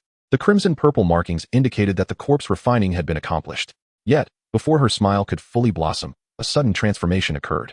The purple-red patterns swiftly morphed into black, rapidly spreading across the unicorn's entire form. Within mere breaths, the once pristine white coat had transformed into a deep, dark hue. Stunned, Trelawney stood bewildered by the unfolding spectacle. In the next instant, the lifeless unicorn shuddered and abruptly rose to its feet. Golden red flames erupted from its azure eyes, while its hooves ignited with the same fiery brilliance. An expression of disbelief crossed Trelawney's face. A nightmare? Chapter 105, Nightmares and Clay Figures. Trelawney had intended to use the corpse transformation talisman to convert the unicorn into a living zombie, a tribute to the master of corpse raising from her past life. However, the creature before her appeared rather unsettling. Its jet-black coat and eyes, along with its flaming hooves, bore a striking resemblance to the nightmarish entities recorded in the annals of dark lore. Nightmares are formidable, demonic beings that inhabit both reality and dreams, rendering even fire dragons comparatively trivial in terms of danger. Their forms can fluidly transition between the real and the illusory, rendering them immune to the vast majority of attacks. They wield flames capable of inflicting harm on both body and soul, exhibiting an overwhelming offensive prowess. The only issue is that the existence of nightmares has always been shrouded in doubt. They have never been captured alive, and their appearances before others remain elusive. This is quite reasonable, as their ability to traverse between reality and the dream realm renders the possibility of capturing one nearly non-existent. At this moment, a nightmare stood vividly before Trelawney, leaving her utterly entranced. The unicorn, after its transformation into a corpse, had morphed into a nightmare. Trelawney rubbed her eyes, striving to discern whether her vision was deceiving her. After a few blinks, the nightmare persisted, confirming that she was indeed not mistaken. In a moment of urgency, the name of her past life's deceptive persona surfaced in her mind. Is this truly a nightmare? At this moment, she could sense a profound connection with the formidable creature before her, feeling its innermost thoughts. Is this your power? The nightmare spoke, expressing a force unlike any she had previously encountered. Well, I suppose so, replied Trelawney, somewhat uncertainly. The transformation spell should have summoned a zombie unicorn. Why has a nightmare appeared instead? Or perhaps the undead form of a unicorn is indeed a nightmare. That seems rather implausible. Such a marvelous ability. So, can we now pursue the enemy who took my life, as you suggested? Trelawney continued. Certainly. Trelawney raised an eyebrow, but given the time spent, it was uncertain if they would succeed. I can sense its malevolent aura, a stench mingling with the fragrance of the garden, strikingly apparent. Through the mental exchange, Trelawney felt a clear irritation emanating from the nightmare. That's just splendid. Trelawney stepped forward, patted the nightmare's back, and gracefully mounted it. Then let us be on our way. The nightmare hesitated for a moment, still somewhat unaccustomed. Although unicorns have been known to bear pure maidens, and Trelawney, by her physical appearance, could indeed be considered one. Unicorns possess the ability to perceive the purity of a soul. Trelawney's soul, however, was far from pure. Typically, such individuals would not be permitted to ride a unicorn. Yet now, it seemed that the creature could hardly regard itself as a proper unicorn any longer. So perhaps there was no need to dwell on this matter. With this thought, the once unicorn nightmare ceased to ponder, leaping lightly into the depths of the forest. Unicorns are known for their incredible speed. After all, otherwise, they would not possess the ability to evade a fire dragon with such ease. Did one truly believe a unicorn could best a fire dragon? It merely implied the ability to withstand its onslaught and escape. Once transformed into a nightmare, its speed surpassed even that of a unicorn. How exhilarating! Trelawney, riding on the nightmare's back, felt the exhilarating rush of the wind. In her previous life, she had ridden horses a few times, yet nothing compared to the experience of riding this nightmare. Truly a legendary creature. Trelawney reveled in delight. But after half a minute, the nightmare came to a halt. Trelawney, pulled from her previous state of bliss, noticed that they had stopped in a clearing. At the center lay a pool of black, viscous mud, motionless. It exuded a dense aura of malevolence, yet lacked the magical fluctuations she had sensed earlier. Trelawney dismounted the nightmare and approached the edge of the muck, bending down to prod it with her wand. The mud remained unresponsive, showing no signs of life. How strange. Trelawney mused, prodding it twice more, yet it remained unchanged. The mire before her was utterly lifeless, devoid of any semblance of vitality. Had it not been for the dense aura of malevolence enveloping it, Trelawney would have doubted whether she had arrived at the correct location. Oddly, this substance appeared to have transformed. The nightmare expressed its bewilderment as well. It was evident that a change had occurred. Mere moments ago, it had been animated, and now it lay inert. Trelawney remarked with a sense of inevitability. Did you have a hand in this? The nightmare inquired. I sensed a powerful force being unleashed earlier, and then I witnessed it flee in disarray. Although there had been some distance between them at that moment, the sound of thunder and the might of the lightning had been palpable even to the unicorn, which had not yet succumbed to death. Perhaps, Trelawney replied, pursing her lips. Her expression tinged with skepticism. Earlier, she had employed 2 thunder talismans to drive the creature away. The situation was rather abstract. If one were to argue that the creature was formidable, the 2 thunder talismans had rendered it shapeless. Yet now, the circumstances seemed even graver than before. Conversely, if one were to assert that the creature was inept, it had, after all, withstood 2 thunder talismans. It was well known that lightning was particularly effective against malevolent entities, and even a formidable foe like the flying zombie would be significantly weakened by a single thunder talisman. This being, replete with malevolence, had somehow managed to escape after enduring 2 thunder talismans. Truly, this was most perplexing. After confirming the absence of any life force, Trelawney prodded it with her finger. The texture was peculiar, reminiscent of cool jelly. Indeed, one could not overlook the fact that Trelawney, hailing from a land renowned for its culinary delights, could even associate such a repugnant substance with food. After determining that it posed no danger, she scooped up a small piece, rolled it between her fingers, and brought it to her nose for a sniff. With her burgeoning knowledge of potions, she discerned the scents of several rare herbs. It was not a living entity, but rather a product of alchemy, she concluded. How strange that such creations also existed in Europe. The so-called clay figurines were a significant category within Eastern cultivation practices, a branch of the secretive art of ritual. Crafted from a specially blended clay, these figures, though lacking in combat and defensive capabilities, possessed the unique ability to change shape with ease. They were indeed a pragmatic choice for infiltration and espionage. Yet, the recipes for these clay figures were closely guarded secrets within Eastern sects, and Trelawney had never encountered them in her previous life. It was unexpected to find something akin to them here. At that moment, the nightmare inched closer, seemingly eager for a clearer view. However, no sooner had it approached than Trelawney felt the cool jelly in her hand begin to dissolve like snow under the sun. Hey, don't come any closer. Before her warning could fully escape her lips, the considerable pool of muck on the ground visibly melted into a dark liquid, merging seamlessly with the earth. Trelawney gazed at the remnants of the black water clinging to her hand, inhaled deeply, and stifled the urge to curse. Chapter 106. The Return of the Storm? Trelawney gazed at the pool of black water on the ground, then glanced at the nightmare's hooves, shaking her head. The flames on the nightmare's hooves appeared formidable, yet they possessed little heat. Nevertheless, upon nearing the black sludge, it transformed into black water, indicating that this substance had an extraordinary aversion to fire. Trelawney realized that this was likely a cultural peculiarity. In the East, malevolent spirits are universally afraid of thunder. Even formidable entities like flying corpses and hairy zombies would turn into quails upon encountering heavenly lightning, regardless of the wickedness or the prowess of the dark arts. They would retreat as far as possible from the high powers of the Celestial Master's domain, as the thunderous methods employed by the Celestial Masters exerted tremendous suppression on the dark arts. However, in the West, fire is the most potent force against malevolent beings. The Church executed witches by burning them. Although the witches considered this both foolish and ludicrous, it was indeed grounded in tradition. The principle of using fire to subdue malevolent entities is well established, provided that the fire is not ordinary and that the entity is genuinely malevolent. The previous black sludge was undoubtedly a true malevolent spirit, a bizarre creation of alchemy, with its thick malevolent aura almost inscribing the words, "I am wicked" upon its very essence. While the flames on the nightmare's hooves did not emit heat, they nonetheless met the requirement of being anything but ordinary fire. Consequently, the moment the nightmare approached, the pool of black sludge melted away.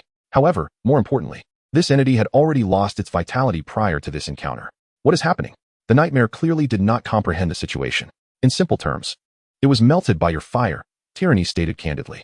But according to my conjecture, this entity was likely already dead before that. Dead? Did you kill it? The nightmare inquired. No, I may have severely wounded it, but judging by its attempt to flee, it certainly was not dead, Trelawney replied, shaking her head. I believe it abandoned its body.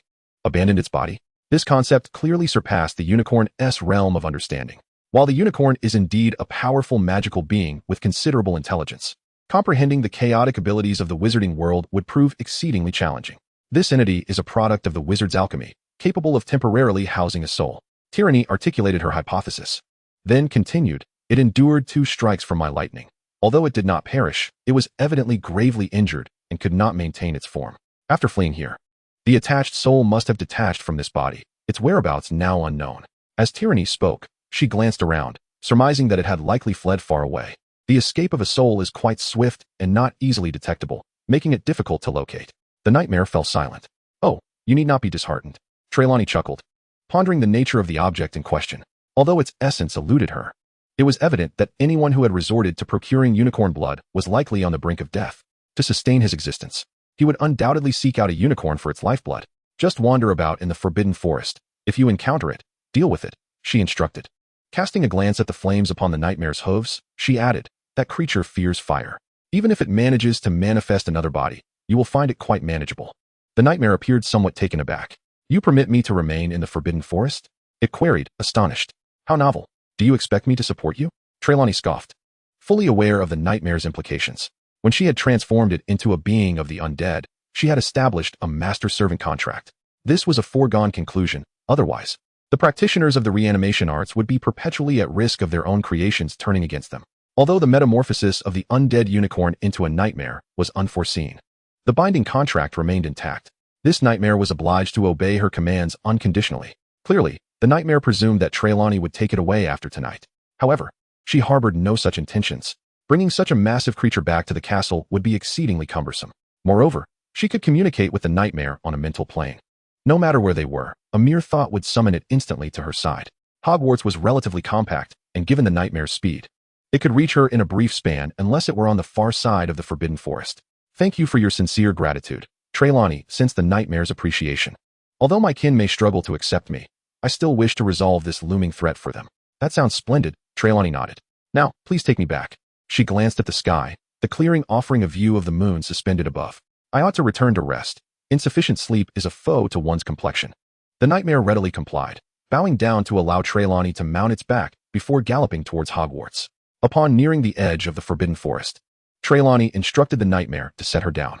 Although this detour consumed some time, she was uncertain whether Harry and his companions had already vacated the forest. An encounter would be rather difficult to explain. While lightning was manageable, the undead might be a tad excessive. Trelawney's apprehensions proved valid, for as she reached the forest's boundary, she indeed stumbled upon Harry and his three companions. Trelawney, you've emerged, Harry exclaimed, his face lighting up with joy. Wonderful. We were worried about you for ages. Hermione approached, scanning Trelawney up and down for any signs of injury, and only relaxed upon seeing she was unharmed. Ron and Draco stood nearby, rubbing their hands together, their expressions reflecting relief. What could possibly have happened to me? Trelawney chuckled, expressing her satisfaction with the evening's bounty, having unexpectedly captured a nightmare. Regardless of its abilities, its striking appearance alone warranted a high ticket price. Trelawney, there is something we must discuss with you. Once they confirmed that Trelawney was indeed unharmed, Harry and the others subdued their joy, replacing it with a grave demeanor. Oh, what is it? Trelawney, seemingly unconcerned, inquired. On our way out, we encountered a centaur. Harry stated. Did you not encounter a whole group of centaurs? Trelawney remained indifferent. Huh, Trelawney, were you there at that time? Ron exclaimed. Well, that's not the crux of the matter. Trelawney quickly laughed off, attempting to shift the topic. Is there anything special about this centaur? The four young ones were easily diverted, their attention promptly captured. Harry solemnly nodded. Yes. This centaur named Firenze informed us that the creature lurking in the Forbidden Forest might be, the Dark Lord. Harry had initially intended to say Voldemort, but, noticing Ron and Draco's discomfort, opted for a more cautious phrasing. Oh, Trelawney, who had been rather casual, now appeared intrigued. Wasn't he killed by you 10 years ago? Perhaps not. Harry shook his head. Hagrid mentioned before that he and Dumbledore never truly believed the Dark Lord was dead, and now. Harry glanced at Draco beside him and finally continued. He has returned, likely in pursuit of the Philosopher's Stone. Chapter 107, Harry's Concerns. Trelawney glanced at Draco, who wore a perplexed expression. Clearly, before today, Draco had been unaware of the Philosopher's Stone. Was Harry's decision to inform him a sign of trust? Unsurprisingly, Ron and Hermione did not dispute this, and Harry swiftly relayed all they knew about the Philosopher's Stone to Draco, including his suspicion regarding Snape after the broom incident in the Quidditch match. Draco listened intently, his brow furrowed, and after a lengthy pause remarked, well, this does seem like something our head would dare to do. Trelawney couldn't help but laugh. Just how unpopular their headmaster, Snape, truly was. That even a pure Slytherin like Draco perceived him as someone engaged in dubious deeds. Such is the current situation, Harry concluded. Firenze said that the half-dead creature is lurking at Hogwarts, coveting what is hidden within the castle. It was certainly the Dark Lord, seeking to steal the Philosopher's Stone. He aimed to use it to concoct the elixir of life to aid in his resurrection. Well, if you put it that way. Trelawney recalled the object she had struck with lightning earlier that day. Although it was likely an alchemical product, the fields of alchemy and potion-making were intricately linked. It wouldn't be surprising for Snape, a master of potions, to also dabble in alchemy. Thus, the creation of such a phenomenon, wherein a soul temporarily inhabits that of Voldemort, appears to be quite plausible. After a moment's hesitation, Trelawney divulged the matter concerning the clay figure, albeit discreetly omitting the existence of the nightmare. The realms of alchemy and potions are inextricably intertwined, leaving no room for doubt. Surely, it must be Snape, Hermione whispered, her tone resolute despite its softness. Both Harry and Ron nodded in agreement. Draco hesitated momentarily, seemingly conflicted. Draco, have you uncovered something? Harry inquired, noting Draco's reaction. Draco, ever eager to respond to Harry's inquiries, began, I've heard my father mention that Professor Snape was once a subordinate of that individual. Really? The others, including Trelawney, were taken aback. Is that so? He was under that person's command? Harry's disbelief was palpable, recalling how little he knew when he first arrived at Hogwarts. Now, however, he had gained considerable insight into his own heritage and past experiences, albeit somewhat awkwardly, through the accounts of others. In fact, anyone at school seemed to know more about his history than he did, including Trelawney. Hermione, in particular, had extensively researched the Wizarding World prior to her enrollment, acquiring many books that chronicled Harry's legendary tale. Harry had come to understand that the demise of his parents and his subsequent status as an orphan were due to Voldemort. The revelation that Snape had once served Voldemort left him incredulous. How could Dumbledore permit such a person to hold a teaching position here? He questioned. Incredulity etched across his features. What of it? Trelawney replied dismissively. Are you familiar with Durmstrang? Harry was perplexed, yet the other three nodded in unison. I almost attended Durmstrang myself, Draco remarked, glancing at Harry, but now it seems Hogwarts is quite splendid. Why do I feel that Pansy is somewhat perilous? Trelawney observed Draco's gaze upon Harry, pursing her lips. The complexities of love, whether romantic or platonic, have existed in the East since time immemorial, and it appears to be rather prevalent in Britain as well. Shaking her head to dispel her own impure thoughts, Trelawney endeavored to enlighten Harry, who appeared blissfully unaware, regarding the three major wizarding schools in Europe. She continued, the current headmaster of Durmstrang, Professor Karkaroff, was also once a servant of Voldemort. Ah, don't mention that name. Ron shivered, while Draco squirmed uncomfortably. The most effective way to conquer one's fears is to confront them directly. Trelawney let out a scoff, and I found myself puzzled. When you were recounting events, that individual should have already fallen from grace. Why are you two still fearful of him? You wouldn't understand. We have been speaking of that man's terror in our household since my childhood. Ron shook his head repeatedly. You foreigners simply do not comprehend. Among the five present, only he and Draco shared this sentiment. Harry and Hermione, however, felt little concern, instead nodding in agreement with Trelawney. Draco and Ron, observing the situation, felt helpless. Enough of this. Let us return, Trelawney said, glancing at the distant castle, feeling fatigued and ready for rest. Wait. Trelawney's reaction clearly astonished the others. Harry exclaimed incredulously. Trelawney, are you not the least bit worried? Snape intends to steal the Philosopher's Stone to resurrect that individual. What good would our worry do? Trelawney shrugged. Together, you cannot stop Snape. Besides, their pursuit of unicorn blood indicates they have not yet succeeded. But do we simply do nothing? Harry pressed anxiously. Not at all. Trelawney shook her head. You may inform Dumbledore. However, Hagrid has already spoken to Dumbledore. Harry lamented. Dumbledore trusts Snape implicitly. He would never believe us. Then this matter is of no concern to us, Trelawney declared. The Philosopher's Stone belongs to Dumbledore. At least it has been entrusted to him by Nick. And should the Dark Lord return, he shall first confront Dumbledore. This is not our affair, is it? Harry yearned to counter Trelawney's assertions, but found himself at a loss for words. Very well, if you truly wish to take action, inform Dumbledore tomorrow. At this point, Trelawney smirked mischievously. Doing so would reveal your transgression of school rules by venturing into the Forbidden Forest this evening. With that, she paid no mind to Harry's reaction, conjured a disillusionment charm, and stealthily made her way toward the castle, concerned about the Philosopher's Stone being stolen by Snape or Voldemort. What a jest! Among all of Hogwarts, Trelawney was the last to worry, for the Philosopher's Stone was currently in her possession. Not to mention, she felt little concern over whether Snape or Voldemort could find a way to bypass the protective enchantments surrounding the mirror. Even if they succeeded, they would obtain nothing. Trelawney was even slightly curious about how Snape and Voldemort would react after expending considerable effort to uncover the mirror's secrets, only to find it entirely empty. Oh, just thinking about it brought a smile to her face. Chapter 108. All a misunderstanding? Though the Easter holiday was laden with an abundance of assignments, it still presented a considerable advantage over school days, particularly in the luxury of not having to rise early. Although it is said that one should practice diligently during the harsh winters and the sweltering summers, Trelawney is rather indolent. Her efforts resemble that of fishing for 3 days and sunbathing for 2, which is already her limit. More often, she finds herself fishing for a day and basking for 5. After a restless night, It is entirely reasonable that she struggles to rise this morning. Trelawney reassures herself of this. Breakfast is undoubtedly missed, for by the time she awakens, the hall has long been tidied up, and lunchtime is fast approaching. After a moment's hesitation, she decides to head to the library to peruse a book, feigning industriousness. However, midway, she unexpectedly encounters Professor McGonagall. With a stern expression and a grave demeanor, Professor McGonagall states, "Miss Trelawney, I have been looking for you. Please come with me." "Oh, all right, Professor McGonagall," Trelawney replies. Bewildered but obediently follows her. They walk in single file and soon arrive at Dumbledore's office.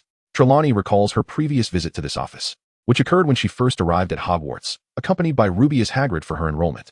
Since then, she had not found occasion to visit the kind headmaster's office. After all, who would casually wander into the principal's domain? Yet, this time, McGonagall has brought her here, and Trelawney immediately senses foreboding. Indeed, as they ascend the spiraling staircase and enter the office, she spots Harry and his companions already present. Alongside the quartet from the Forbidden Forest last night, Pansy is conspicuously absent, adding to her unease. Upon noticing Trelawney's arrival, Dumbledore shows no remarkable emotion, maintaining his usual genial demeanor. "Miss Trelawney, welcome. Would you care for a drink?" Thank you, Headmaster, but I think I shall pass for now." Trelawney instinctively adopts a pitiful appearance, yet soon realizes this may bear little effect. Dumbledore has witnessed her during the battle against dark wizards in Hogsmeade. "Miss Trelawney," McGonagall interjects, "Mr. Potter and his friends mentioned that you ventured into the Forbidden Forest together last night and encountered certain events?" Trelawney is taken aback, immediately casting a fierce glare at Harry and Draco. The young wizards, under her intimidating gaze, instinctively retract their necks. Trelawney possesses quite the formidable presence among her peers. Feeling somewhat irked, she thinks, "If you all wish to confess, that's your prerogative. You needn't drag me into this." In truth, it is not entirely the fault of Harry and his companions. Initially, they intended to avoid mentioning Trelawney, but as their recounting progressed, they found it impossible to do so. Ultimately, they had to acknowledge her assistance in escaping from the dark-robed creature capable of slaying unicorns, as they struggled to explain how they eluded such a formidable foe. Professor McGonagall was initially skeptical, finding it difficult to fathom how a first-year student could possess such extraordinary powers. However, Dumbledore expressed his approval, prompting McGonagall to bring Trelawney along. Understanding the situation, Trelawney felt a sense of trepidation at the thought of facing Dumbledore, especially since she had stolen the Philosopher's Stone. "Miss Sorin, did you uncover anything after pursuing that creature that attacked the unicorn last night?" Professor McGonagall inquired. "Yes, Professor," Trelawney replied, realizing she could no longer remain silent. She briefly described the creature she had witnessed, deliberately omitting any mention of the nightmare. "An alchemical humanoid?" McGonagall's expression darkened as she glanced at Dumbledore. "Dumbledore, what do you think?" Dumbledore remained silent, his long fingers lightly tapping the table. After a moment of contemplation, he addressed Trelawney. "Miss Trelawney, do you have any thoughts on this matter?" "None," she replied promptly, adopting a nonchalant demeanor. "It must be Snape," Harry exclaimed, asserting that Trelawney had indicated the creature was a product of alchemy, which was closely linked to potions. "Now hold on," Trelawney interjected, slightly perturbed. "While I did say that, could you not bring me into this at such a time? Are you all suspecting Severus?" Dumbledore smiled gently, yet with an air of authority. "However, I can assure you he did not leave the castle last night. In fact, he was on patrol, a fact corroborated by numerous wall paintings within the castle." Nevertheless, Harry remained unconvinced regarding the alchemical product. Though alchemy and potion-making are intertwined, it does not necessarily follow that only an expert in potions could excel in alchemy. "Many Ravenclaw students have studied alchemy during their time here," Professor McGonagall remarked lightly. "Yet surely such a creation cannot be produced by an ordinary person," Hermione contended. "If, as Firenze the Centaur suggested, this is connected to Voldemort, then even a child unacquainted with the world could wield extraordinary power with his assistance," Dumbledore stated thoughtfully. "Dumbledore?" Professor McGonagall frowned, appearing displeased with his praise of Voldemort. "McGonagall," Dumbledore chuckled softly, shaking his head, "we may question Voldemort's actions and character, but I believe no one can doubt his talent." "Dumbledore, you always." McGonagall sighed, unsure of how to respond. "Professor Dumbledore, even if Professor Snape did not leave the castle last night, that does not prove he is not responsible for that creature," Harry suddenly interjected. Clearly, the group had already come to the conclusion that Snape was the culprit due to their past experiences. Dumbledore gazed at Harry and then spoke. "Harry, there is something I intended to reveal to you later, but it seems that the time has arrived sooner than anticipated." Harry paused, bewildered, unsure of what Dumbledore was about to disclose. Dumbledore sighed and continued. "Your misconceptions about Snape stem from that Quidditch match, correct?" Harry and his companions nodded in affirmation. "But what if I were to tell you that Snape had been casting countercharms for you ever since he discovered your broom was cursed?" Dumbledore inquired. "What?" Harry exclaimed in disbelief. Impossible. Hermione shook her head, recalling her own encounter with the burning robe, which drew a look of astonishment from Professor McGonagall. I know you may not believe this, but it is the truth, Dumbledore insisted earnestly. After that match, Snape approached me, urging me to pay attention to the matter. I can assure you, he did not lie to me at that time. Dumbledore spoke with unwavering confidence. This revelation left Harry and his friends utterly perplexed. The villain they had long suspected turned out to be a misunderstood figure? Chapter 109, 2 cards. Aside from Trelawney, who felt no particular emotion, Harry and his companions felt as though the sky had fallen. After suspecting Snape for half a year, they were confronted with the reality that he may, in fact, be a good person. Was this reasonable? Did it make sense? Should it be so? Harry and his friends appeared somewhat disoriented. Although Dumbledore had clarified that Snape had no connection to the curse on Harry's broom and had even assisted in countering it, they still harbored doubts about Snape's intentions regarding the Philosopher's Stone. However, Dumbledore remained steadfast in his belief that Snape would not act maliciously and reassured Harry and his friends that the protections surrounding the stone were robust, alleviating their concerns. In contrast to Harry and his companions' disheartenment and uncertainty, Trelawney stood aside, smiling innocently, though internally, she reveled in the irony. Whether Snape was trustworthy or not was secondary.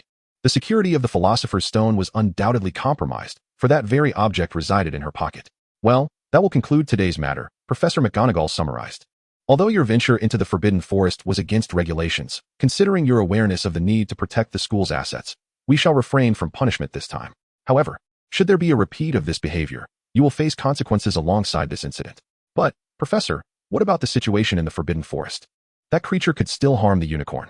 Hermione could not help but inquire. We will address that matter, Miss Granger. You need not worry, Professor McGonagall replied calmly. With that, the group had little choice but to depart in disappointment. However, just as they were about to leave, Dumbledore called out, Miss Trelawney, please wait a moment. A chill ran down Trelawney's spine. Had her little scheme been discovered? Yet she dared not oppose him, halting her steps. Professor, is there anything else you require? No, I merely wish to present you with this. Dumbledore smiled as he retrieved a card from his drawer and handed it to Trelawney. After a brief examination, she discerned that it seemed to have some connection to runes, but in isolation, the information it could provide was quite limited. I shall return it to you for now. Trelawney took the somewhat fragile card, astonished that Dumbledore would return it to her at such a moment. Moreover, what had he just said about its relation to runes? And did the limitation in isolation imply that possessing an additional card might facilitate deciphering some aspects? Trelawney recalled that she possessed another card, which she had set aside after several fruitless attempts at understanding it. Yet, with just a few brief remarks, Dumbledore had provided her with 2 significant hints. Thank you, Professor Dumbledore, Trelawney said, receiving the card with heartfelt gratitude.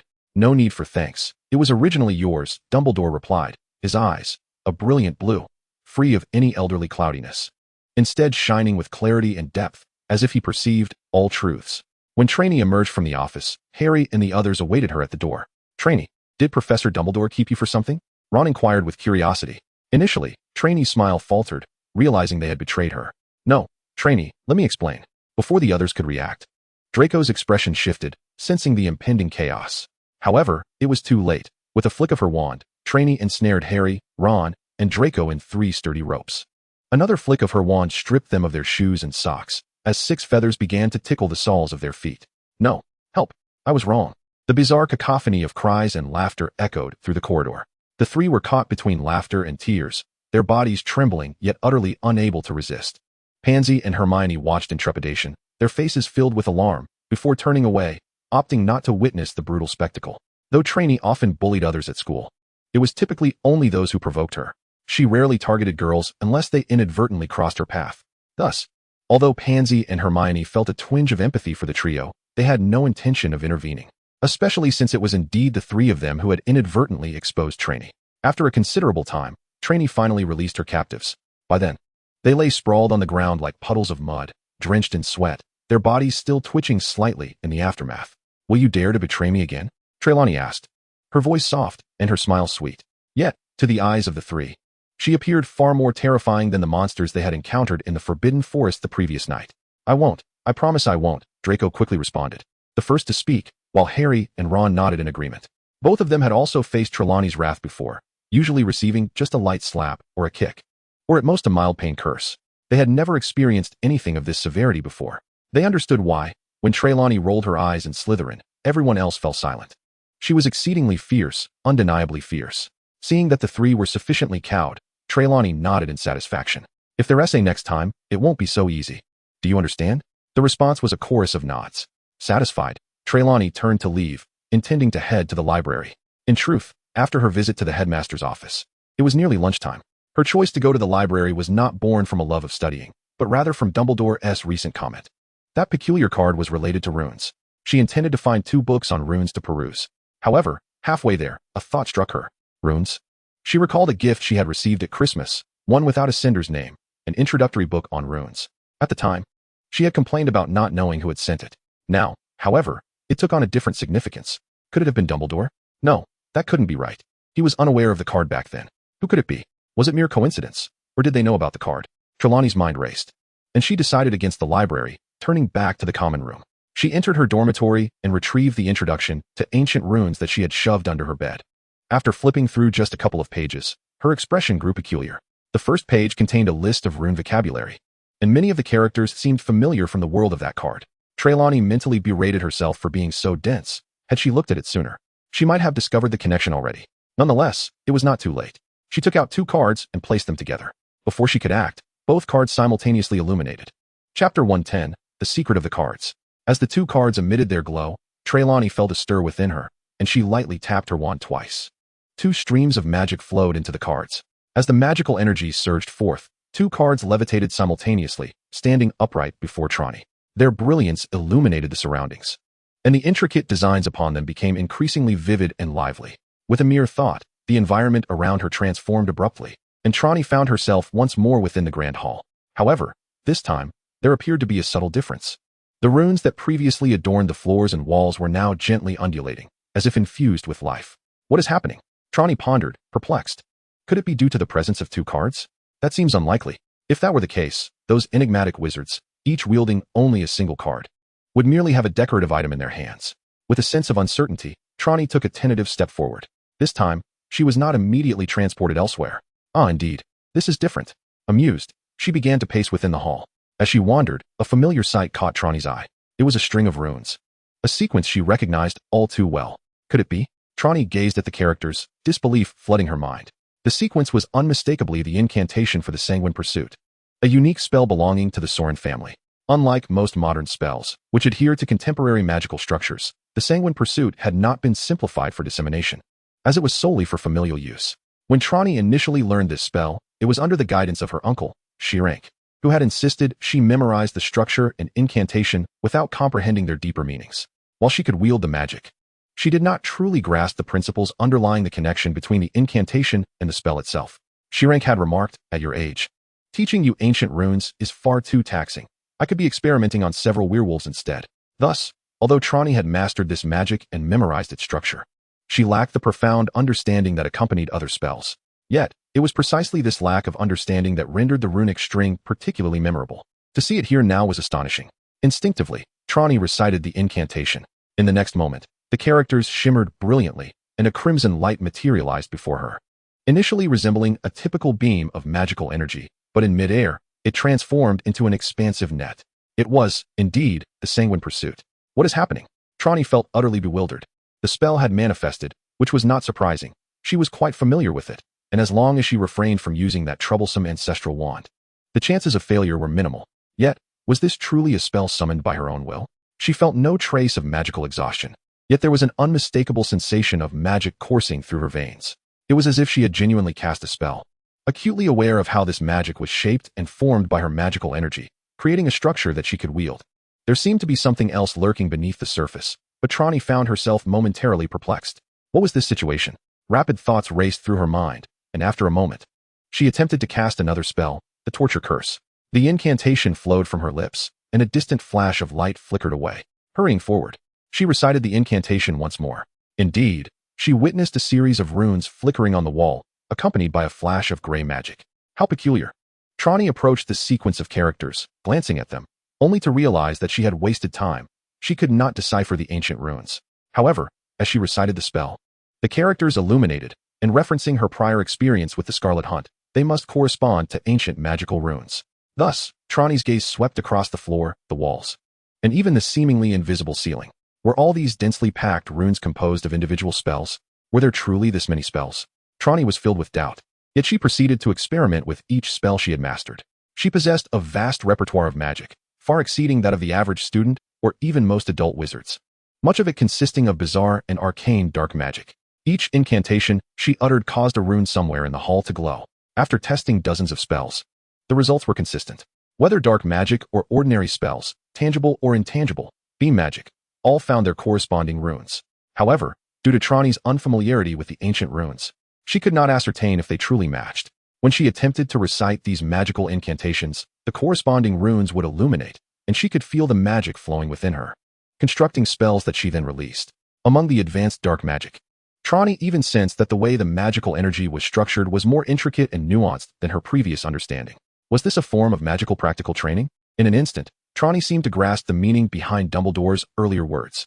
He could make discoveries here because he was undoubtedly well-versed in ancient runes. Thus, he could readily recognize a plethora of familiar spells among the visible inscriptions.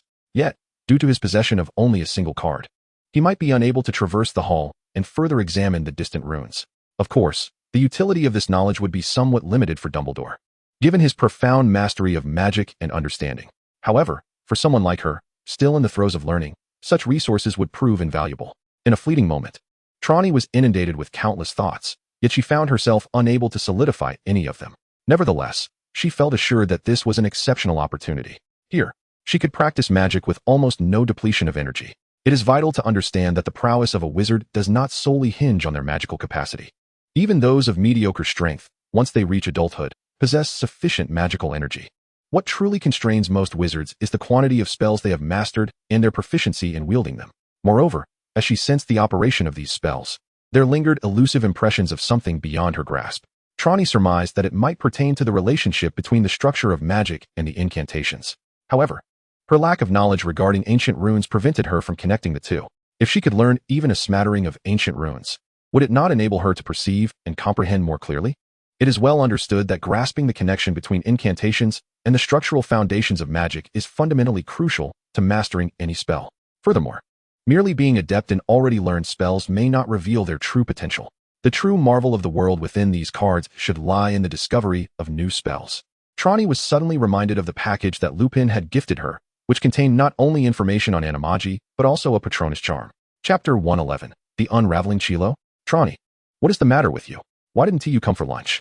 Pansy inquired with a hint of concern in her eyes as she observed Trelawney's disheveled state. At that moment, Trelawney appeared quite unwell, her complexion pale, dark circles under her eyes, swaying slightly as she walked.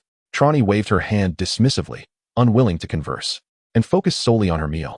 Earlier that morning, after receiving her second card from Dumbledore and unlocking its proper usage, Trelawney had become utterly absorbed in her studies within the Grand Hall. In her fervent research of magic, she lost track of time. By the time she became aware of her prolonged absence, she found herself yearning to exit. With a mere thought, she was transported back to her dormitory. Yet before she could fully appreciate the convenience of this phenomenon, she was suddenly engulfed by a dizzying sensation and collapsed to the ground.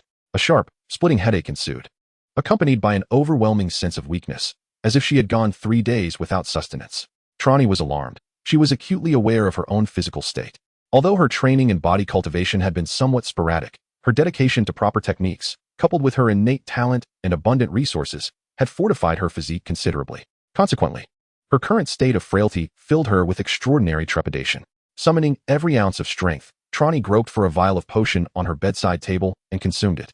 It was a potent restorative elixir, designed to swiftly replenish her vitality and energy. However, the side effect is an overwhelming drowsiness that follows the efficacy of the potion, necessitating a deep slumber to recuperate. Trelawney, feeling that her body was in dire straits, prioritized her immediate needs and quickly downed a vial. Upon consuming the elixir, she experienced a significant improvement. Although her head still throbbed painfully, her physical stamina had at least been restored. What could be the matter? Trelawney glanced at the small clock on her bedside table. The hour hand pointed to 4 o'clock. Over 5 hours had elapsed since she entered the card hall. While this duration was indeed lengthy, and she had missed lunch, it shouldn't have rendered her so weak. Thus, Trelawney rubbed her temple, which felt as if it were being pricked by needles, and assessed her condition. The advantage of being a chi practitioner is that, once one has a rudimentary understanding, one can master a minor introspective technique to examine one's own state. After her self-assessment, Trelawney concluded that her bodily concerns were minimal, with just 2 issues, excessive fatigue and significant mental strain. These were not grave problems, yet why had they arisen? Was it due to the card hall? This seemed to be the only plausible explanation. Indeed, She had spent several hours practicing magic within its confines. Upon reflection, Trelawney felt that her perception of time spent there was far longer than 5 hours. Such an extensive period of practice, without any noticeable depletion of magical energy, must have necessitated the expenditure of other resources. Clearly, physical and mental stamina had served as substitutes. Perhaps the drain on her mental faculties was a result of assimilating a wealth of knowledge. After a few hours of practice, Trelawney's comprehension of the magical structures she had already mastered had increased several-fold. Not to mention, she felt confident that she could now contend with proficient adult wizards, even aurors, in casting a disarming charm. With this realization, Trelawney felt a sense of relief. Acknowledging her rumbling stomach, she quickly rose and made her way to the dining hall. Eager for dinner, she resolved to keep some snacks in her dormitory in the future. While potions are beneficial, they cannot replace a proper meal. Finally, when dinner was served, Trelawney devoured her food ravenously, disregarding any semblance of ladylike behavior, which prompted concern and inquiries from Pansy. I was held up by a minor issue, Trelawney mumbled through her mouthful. After consuming nearly 3 times her usual portion, she felt the emptiness in her stomach replaced by a pleasant fullness, and she paused, exhaling contentedly. Trelawney, I feel compelled to share something with you, Pansy remarked, glancing toward the front of the hall where Draco was peering at the staff table. Snape sat there, yet his gaze was fixed not upon their own house, but rather on the Gryffindor table, which was rather peculiar. Speak, Trelawney replied, leaning against Pansy, feeling slightly overstuffed. It was more comfortable to recline, yet the benches in the hall lacked any back support. Professor Quirrell appeared to be unwell, Draco murmured. Oh, and so what? In the aftermath of a hearty meal, blood is primarily directed towards the digestive system, resulting in a sluggish mental response. The more one eats, the more pronounced this effect becomes. Trelawney, currently feeling a bit bloated, was in a state of dulled reaction. Harry and the others believed the headmaster might have succeeded. Draco whispered. Clearly, despite Dumbledore's explicit declaration of trust in Snape and his mention of the misunderstanding that occurred in the Quidditch pitch, they still harbored suspicions regarding Snape's intentions toward the Philosopher's Stone. After all, they had learned from Draco that Snape had once been an associate of Voldemort. Everything seemed to fit too perfectly. If he succeeds, so be it. Dumbledore isn't worried, so why should you be? Trelawney remarked languidly. Draco and Pansy opened their mouths, momentarily at a loss for words. As Trelawney, with her belly protruding, exited the hall, Harry and the others were already waiting for her at the door. Trelawney, did Draco say anything to you? Professor Quirrell seems to be at his limit. What should we do? Harry's face was etched with anxiety. If he can't hold on, then so be it. He was bound to reach his limit eventually. Trelawney replied nonchalantly, her mind preoccupied with studying ancient runes and the 2 cards. You must trust Dumbledore. Since he personally participated in the protection of the Philosopher's Stone, it surely cannot be a problem. Even if there truly is an issue, that is Dumbledore's concern, not yours. You might as well focus on the upcoming final exams. Trelawney had intended to express the sentiment of worrying unnecessarily, but struggled to find the right English phrase and ultimately refrained. Just as Ron was about to interject, Hermione nodded in agreement. Indeed, the final exams must be taken very seriously, Hermione stated, noting that the time until the exams was not far off. What? Ron's expression shifted dramatically. Aren't the finals still 13 weeks away? 13 weeks is a blink of an eye when it comes to learning and reviewing knowledge. For ANEWT, student, it's practically no time at all, Hermione retorted with dissatisfaction. We won't live to be 660, Ron scoffed. Trelawney, upon hearing this, allowed a slight smirk to grace her lips. You might not reach 660, but I just might.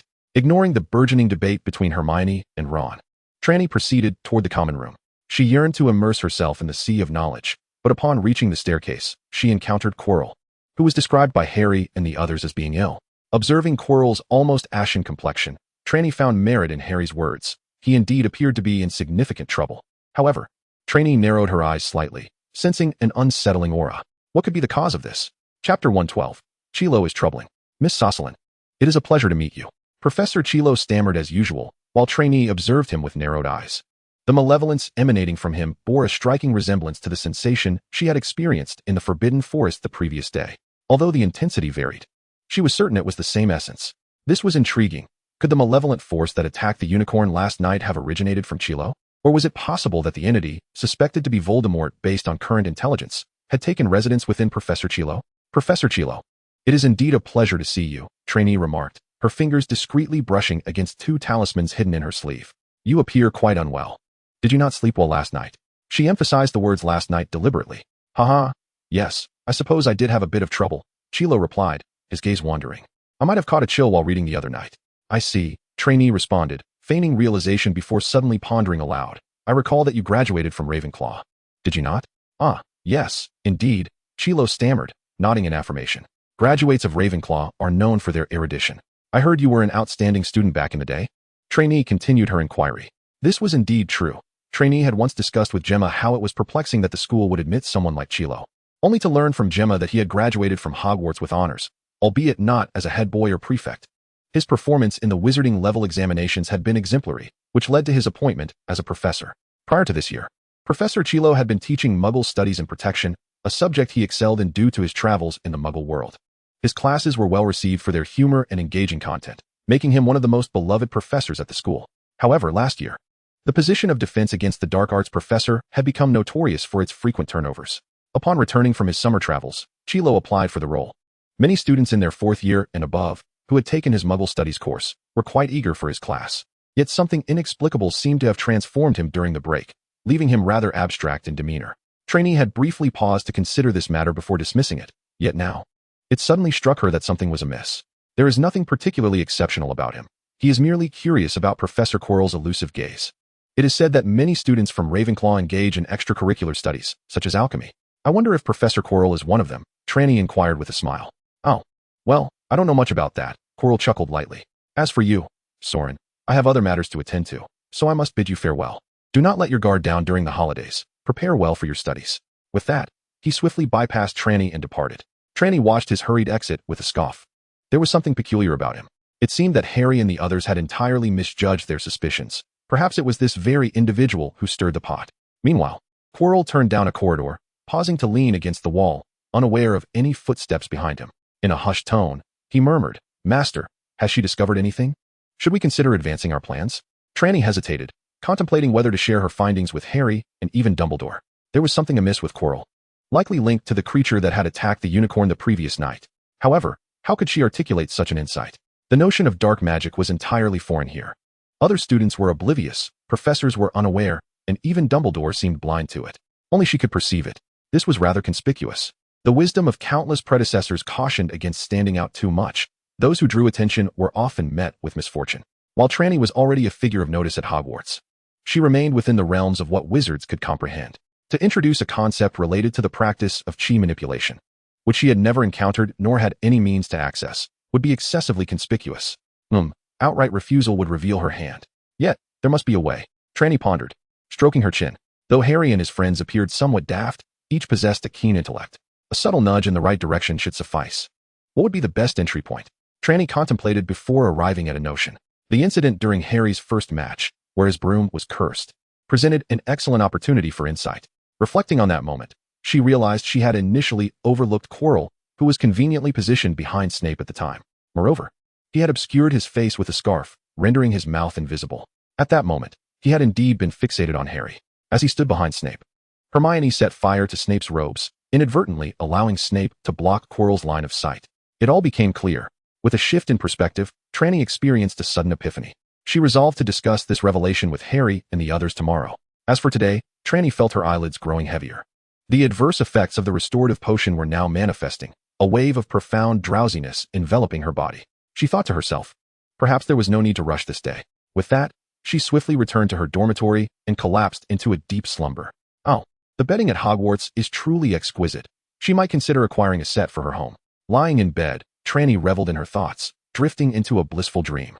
Trainee, wake up. A voice roused her from her slumber. Who is it? Trainee, with her characteristic fiery temperament, found it perfectly reasonable to be irritable upon awakening.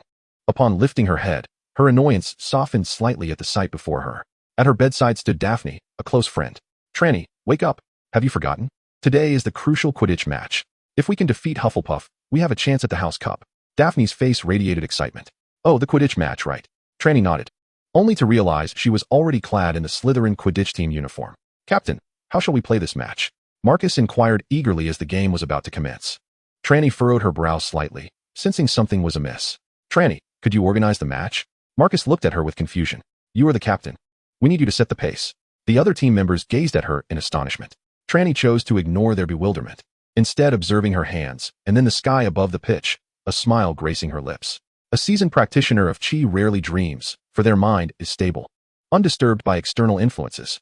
Each slumber is a complete rest of consciousness, free from the interference of dreams. Dreaming typically occurs in two scenarios. One is the descent into madness, with inner demons intruding. This is quite common among practitioners, especially the malevolent ones. Although Trelawney had once strayed into dark practices in her previous life, she had primarily studied legitimate talismanic arts, rarely encountering such madness, though she had heard many tales. In this life, with a blend of magic and talismanic studies, alongside various eclectic practices, the possibility of madness could not be dismissed. However, Trelawney assessed her own state and found her mind relatively clear, unlike the typical cases of madness she knew of. Thus, it seemed more likely that she was experiencing a different situation. Someone had intruded upon her dreams. In the fleeting moment that this thought emerged, everything around her suddenly came to a standstill, encompassing Marcus and the other Quidditch players, as well as the cacophony of the arena. All fell eerily silent. She felt as though she were ensconced within a grand tapestry, the situation decidedly surreal. Yet, Trelawney remained unperturbed, despite her ignorance of why she had been ensnared in a dream. However, it appeared that her adversary had misjudged their opponent. A talisman master is not particularly skilled in combat, at least not without adequate preparation. Nevertheless, talisman masters possess an extraordinary prowess rarely found among other energy cultivators. The art of talisman drawing is not merely a matter of sketching on yellowed paper. It necessitates the channeling of energy with deliberate intent, meticulously inscribing according to specific requirements. This intricacy endows talisman masters with a spirit and soul that are often far more potent and substantial than those of the average energy cultivator. Dream invasion, at its core, is an incursion at the level of the soul. In the East, there exist individuals who specialize in such profound arts. However, throughout her life, Trelawney had dwelled in the world of wizards, where the concept of dual cultivation for life and energy was non-existent. Wizards often lack even the fundamental understanding of magical growth. The majority of wizards rely solely on their innate talents for magical development, with no established pathways for cultivation, let alone the esoteric nature of the heart's energy. To intrude upon her dreams, was her assailant attempting to bully her due to her youth? With a surge of thought, Trelawney's soul began to oscillate. Indeed, as her spirit trembled, the surrounding imagery collapsed with a resounding crash, shattering like glass into countless fragments. Just as the diminutive Trelawney was poised to revel in her triumph, she suddenly discerned that something was amiss. After the original scenery crumbled, instead of awakening from the dream, she found herself in a new environment. Surrounding her was an unfathomable darkness, an abyss devoid of light. Trelawney seemed to float in midair, her feet unsupported, yet she felt no sense of falling. What kind of trickery was this? Trelawney raised an eyebrow, yet remained untroubled. She could distinctly sense that her mind remained clear, her spirit extraordinarily stable. Regardless of her opponent's stratagem, as long as her consciousness remained intact, she would not be genuinely harmed within this dreamlike realm. By uncovering the source of this peculiar dream, she could surely unravel it and awaken. In fact, even without deciphering it, Trelawney possessed the means to forcibly exit this dream. However, she had no intention of doing so. She yearned to discover who this individual, who underestimated her and sought to ensnare her in a dream, truly was. By drawing her into this dream, her adversary would inevitably be entwined within it as well. Even if it was their dream, Trelawney intended to create a disturbance, ensuring they understood that such tactics were not universally effective. As Trelawney surveyed her surroundings, seeking to comprehend the nature of this new, pitch-black dreamscape, she was suddenly startled by a sound. After the collapse of the Quidditch pitch, upon entering this realm of darkness, an absolute silence enveloped her. Previously, Trelawney could distinctly hear her own breaths and heartbeat. However, with merely a fleeting thought, both her breathing and heartbeat ceased. This was a dream, after all. There was no genuine need for respiration or a heartbeat.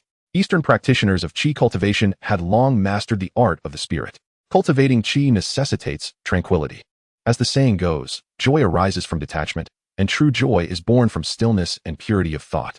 While few can genuinely progress through these stages, the path to cultivation invariably requires an unwavering commitment to quietude. And quietude is the essence of spirit cultivation, encompassing various internal landscapes and forms of illusion that one may encounter. In her past lives, Trelawney's skill in entering tranquility through Qi cultivation was not particularly remarkable. Yet, having achieved a foundational understanding, she had certainly made progress in her practice. In her early days of initiation, she had exhausted all the playful experiences within her internal landscapes, which allowed her to settle down for serious cultivation. This method of practice, however, could be seen as indulgent rather than a proper path of renunciation. The initial stages might be manageable, but as one advances, the shortcomings in one's sexual energy would become evident. Wild, unorthodox paths of cultivation lack the clarity and protection provided by esteemed sects and their senior guardians. Indeed, while such unconventional methods may have foundational issues, who can predict the outcome of one's later endeavors? How many rogue practitioners truly believe they can cultivate to advanced stages? The priority is to navigate the early stages swiftly and cultivate effectively, as her master had taught her, and thus she had adhered to this in both her lives. This approach had its advantages. For instance, when confronted with such dream-invoking techniques, rogue practitioners often indulged in elaborate displays. Trelawney, being adept in such flamboyant play, was entirely unperturbed within the dream. Yet, at this moment, she sensed an unsettling anomaly. The abrupt emergence of sound in this realm of profound stillness, where she had suppressed her breathing and heartbeat, was disconcerting, and the noise was steadily amplifying. Trelawney's heart quickened as she cast her gaze downward. The surroundings remained in impenetrable blackness, yet from below, the faint sound of crashing waves could be heard. Trelawney was well acquainted with the sound of the ocean and would not mistake it. But why, in this void, was there the sound of waves? Before she could ponder further, her body suddenly hesitated and then plummeted swiftly downward. Initially, she floated in this vast, empty space, as if all forces, including gravity, had vanished. Yet now, gravity seemed to have abruptly returned, causing Trelawney to descend rapidly. Still, she remained calm, with a mere flicker of thought. Her rapidly falling body came to an abrupt halt in midair. Dreams and inner landscapes are essentially indistinguishable. Both are worlds conjured by the power of the mind. Here, with the right knowledge, one can manifest their desires. Trelawney, being exceptionally adept at this method, scoffed inwardly at the simplicity of it. However, at that moment, the previously pitch-black expanse above her suddenly illuminated. Trelawney looked up, her heart racing. A pair of enormous, scarlet eyes loomed from an unfathomable height, gazing down upon her. Chapter 114, Between Sea and Sky. What is this? As she beheld the colossal gaze surveying her, an involuntary chill coursed through Trelawney's being. Those eyes were disturbingly eerie. Their crimson pupils devoid of any emotion, reminiscent of a deity surveying humanity from the heavens or a demon observing from the depths of the abyss. Even the ever-impassive gaze of Headmaster Snape seemed tender in comparison. Could these truly belong to a living creature, or were they something else entirely? Her heart pounding, Trelawney sought to withdraw from this realm. Yet at that moment, the eyes flickered, as if they had merely blinked. Then they expanded dramatically, as if they had discovered her and were drawing closer to scrutinize. The instinct to move seized Trelawney, yet her body froze, immobilized by an unseen force. Another blink followed, and this time the pupils nearly doubled in size. Something felt amiss. Trelawney could now discern the intricate details within those enormous eyes, including glimmering spots upon the pupils. Yet the more she gazed, the more peculiar they appeared. Just as her doubts intensified, the eyes blinked once more, and this time a multitude of red specks cascaded from the sky, illuminating the previously dark void. In the wake of this light, a massive shadow began to take form. Trelawney could scarcely believe her eyes. Beneath the shower of crimson luminescence, the colossal eyes were framed by an immense shadowy outline. It was not a face, nor a head, nor even a human figure. Instead, it revealed an enormous pair of wings, those of a butterfly.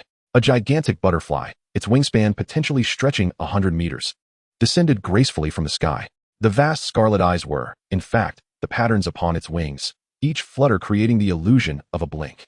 At that moment, the immense butterfly was soaring down towards Trelawney, and the cascading red specks were merely phosphorescent dust falling from its wings. This is not good. The fleeting thought of phosphorus powder flashed through Trelawney's mind, and she instinctively sensed impending doom, yearning to escape this bizarre dreamscape based on her past experiences within familiar surroundings. However, as the phosphorescent powder descended, she felt her consciousness waver. Within the confines of this phosphorescent haze, it seemed she could not extricate herself from the dream. The eyes in the sky blinked once more, and the colossal butterfly loomed closer, casting a vast shadow over Trelawney. The overwhelming presence of the creature instilled a sense of breathlessness in her, despite the fact that breathing was unnecessary in dreams. What was happening? A dream is merely a dream. Regardless of its manifestations, it is an illusion, indistinguishable from the inner visions she had encountered before.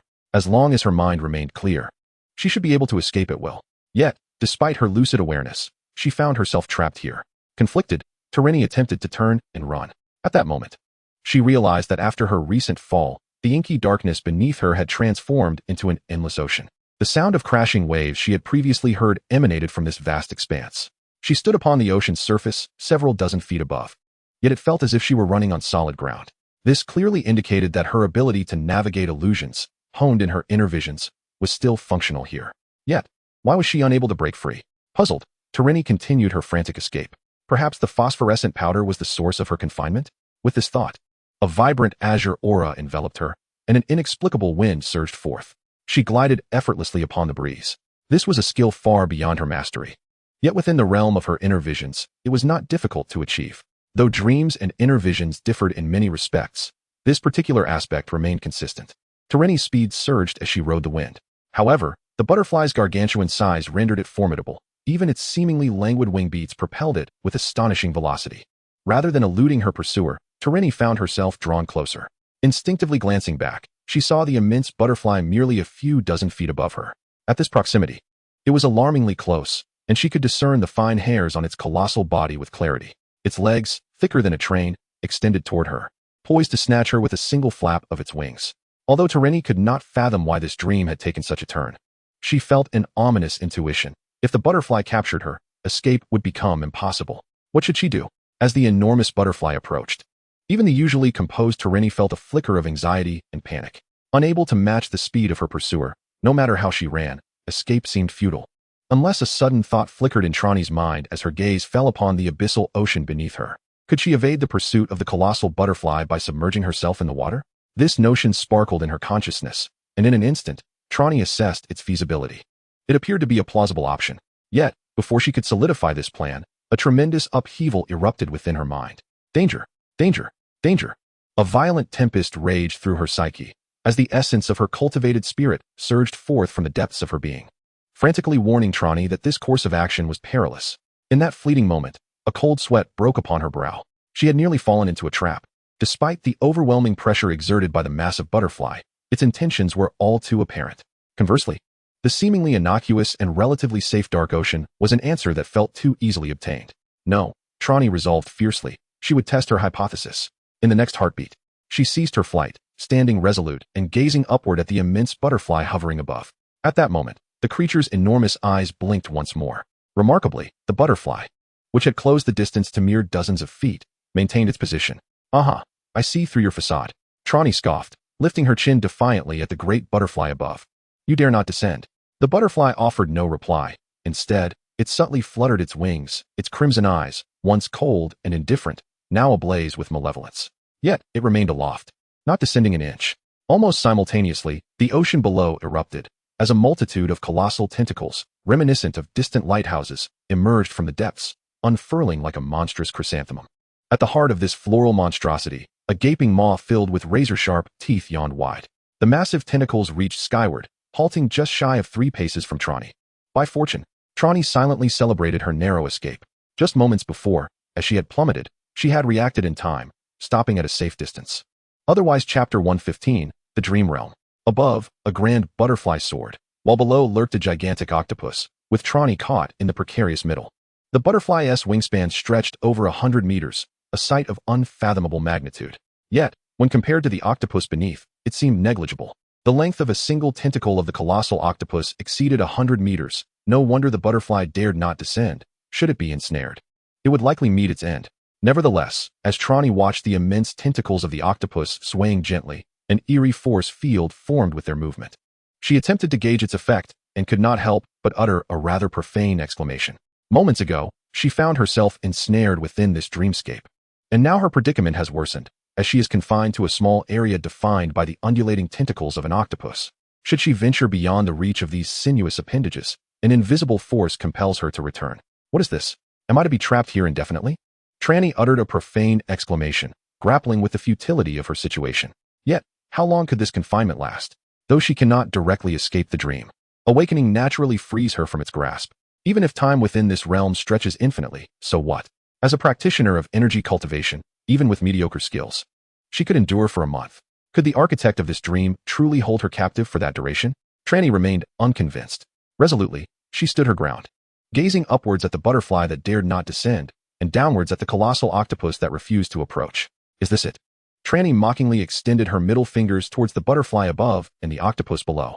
However, this gesture, which could be deemed universally understood, elicited no comprehension from the two creatures, who continued to sandwich her in between. With a huff, Trelawney chose to close her eyes, seating herself in a meditative posture. One hand forming the Lingwan Mudra and the other the Vajra Mudra, attempting to attain tranquility. Yet, she soon opened her eyes, realizing her meditation had failed. Although her meditative skills were not particularly advanced, entering a state of stillness should have been effortless. However, something disrupted her spiritual awareness, hindering her from achieving a transcendent state. Trelawney looked up at the swirling phosphorescent particles above, and then down at the swaying tentacles below. sensing that these two entities were the source of her inability to escape. This posed a significant dilemma. If she could meditate, she would not fear a battle of endurance within the dream. The question would be, who could outlast whom? Yet, without the ability to enter meditation, her situation became precarious. Prolonged exposure in such an environment could lead to madness. Anxiety began to creep into Trelawney's thoughts. Awaken, awaken, awaken. Just as she fervently wished to awaken, the space beside her suddenly twisted, and a rift materialized. In the next instant, a magnificent black steed emerged, its presence striking. This steed bore a singular horn, its eyes and hooves glowing with a fiery golden-red light, a quintessential embodiment of a nightmarish creature. Nightmare, she thought, astonished. What brings you here in this dream realm? Before she could fully comprehend the situation, the voice of the nightmare resonated within her mind. It dawned on Trelawney that this was the very nightmare she had summoned using the corpse transformation talisman. However, Trelawney found herself perplexed by its words. The realm of dreams? What could that possibly be? While mental communication is somewhat superior to verbal interaction, it still falls prey to discrepancies in knowledge and vocabulary, rendering true understanding elusive. For instance, although Trelawney could vaguely grasp that the dream realm mentioned by the nightmare must pertain to an extraordinary world related to dreams, she remained entirely in the dark regarding its true nature. With no time to linger, the nightmare urged, "Come on, I shall take you away." Upon hearing this, Trelawney nodded and climbed onto the nightmare's back. In the next moment, the nightmare let out a thunderous roar, its eyes and hooves ablaze with flames that enveloped both it and Trelawney, surging forward with immense force. The eruption of flames birthed rifts in the fabric of space once more, as the nightmare propelled Trelawney into the unknown. Behind them, the colossal eyes on the butterfly wings twisted in fury, while the octopus below stirred the sea into a frenzy.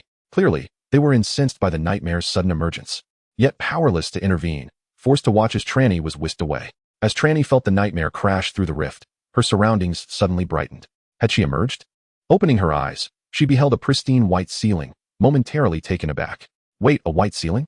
Shouldn't her dormitory's large bed be adorned with a canopy? Was this still an illusion? Trelawney performed a spiritual gesture, immediately sensing her spiritual core stabilize, confirming that she was not ensnared in a dream or an illusion. Thus, she attempted to rise, discovering herself within a stark white room. Around her were several beds, all draped in white sheets and blankets. The infirmary? Trelawney paused, then suddenly realized that she was in the school's infirmary. But why was she here? Trelawney, you're awake?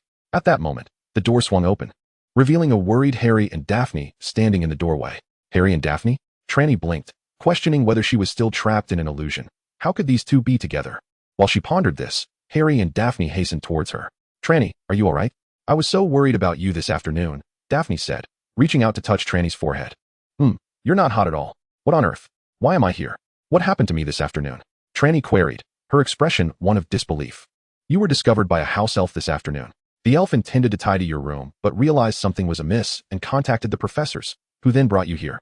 Daphne explained swiftly. You were burning up, mumbling incoherently, and we couldn't wake you no matter what we tried.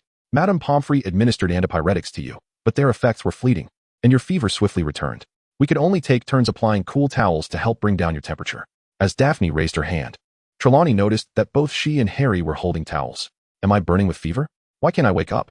Trelawney looked at the two with suspicion, then recalled the house elf who had escorted her to the infirmary. Harry and the others nodded in affirmation. Trelawney scratched her head, pondering whether this was somehow connected to the nightmarish dream realm she had encountered. However, if Madame Pomfrey was at a loss, could it be that even Professor Dumbledore and the others were powerless? Trelawney found this hard to believe. Surely, whoever had thrust her into such peculiar circumstances would not baffle Dumbledore and the esteemed professors. Harry's expression grew complex as he glanced at Daphne, hesitating before revealing that Dumbledore and Professor McGonagall had gone to the Ministry of Magic for a meeting. Only Snape and Professor Quirrell remained at the school. Chapter 116, Revealing the Truth. A meeting at the Ministry? All of them.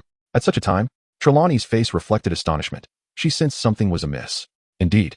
We were somewhat surprised as well, Daphne said, casting a dubious glance between Harry and Trelawney. She had previously noticed that Draco and Pansy seemed to share some secret with Harry and Ron. Their conversations were shrouded in mystery. Daphne was curious, but not overly so, thus refraining from probing further. Yet, witnessing Trelawney's reaction, she surmised that there was indeed something significant at play. What event could possibly necessitate Dumbledore's absence from the school? Accompanied by so many professors? Trelawney's countenance darkened. Only Snape and Quirrell remained? Oh, and perhaps Professor Kettleburn? However, he was hardly of any consequence. Harry said with a hint of exasperation that the professors seemed to have received a notification from the Ministry regarding a seminar about the Goblet of Fire, which Draco was aware of, although the details were unclear. And Draco? Trelawney furrowed her brow. He just went to rest. I'll go fetch him, Harry said as he swiftly exited. Trelawney, do you all possess some secret? Daphne inquired with keen interest, observing how anxious Potter and his friends appeared, though she could not fathom what could be so urgent. Well, it's not a big deal, Trelawney shrugged. There's merely a philosopher's stone hidden within the castle. But it seems someone intends to steal it. Moreover, the thief appears to be involved in Voldemort's resurrection. Daphne, no, sister. How can you speak of such a dreadful matter so nonchalantly? Daphne's complexion paled slightly, regarding Trelawney as one would a creature of the night. You see, if you wish to know, I'll tell you. It's nothing of great consequence, Trelawney said with a casual gesture, appearing remarkably unconcerned. Is this what you call trivial? Daphne pointed at Tranny, her fingers quivering slightly. I, for one, do not perceive it as such, Tranny replied casually, feeling a gnawing hunger.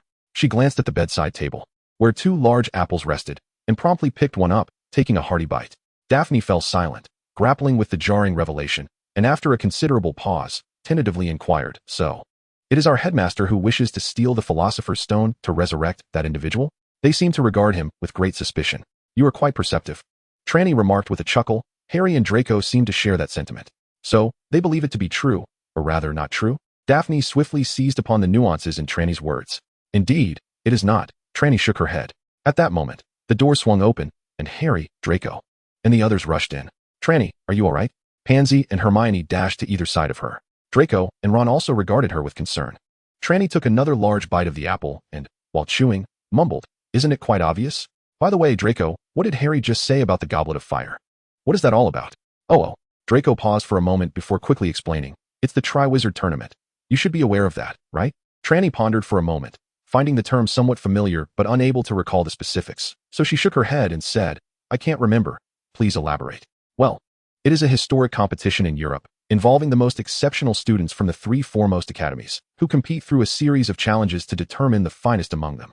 It was suspended for 2 or 3 centuries due to excessively high mortality rates. During this time, the 3 schools and various European nations endeavored to reinstate it. But various obstacles hindered their success. Recently, due to certain circumstances, there appears to be an opportunity to proceed, yet unforeseen complications have arisen, prompting the Ministry of Magic to summon Dumbledore and others for a meeting. As Draco recounted this matter, a peculiar expression crossed his face. This morning, my father wrote to me specifically about it. How intriguing. Tranny's eyes sparkled with excitement.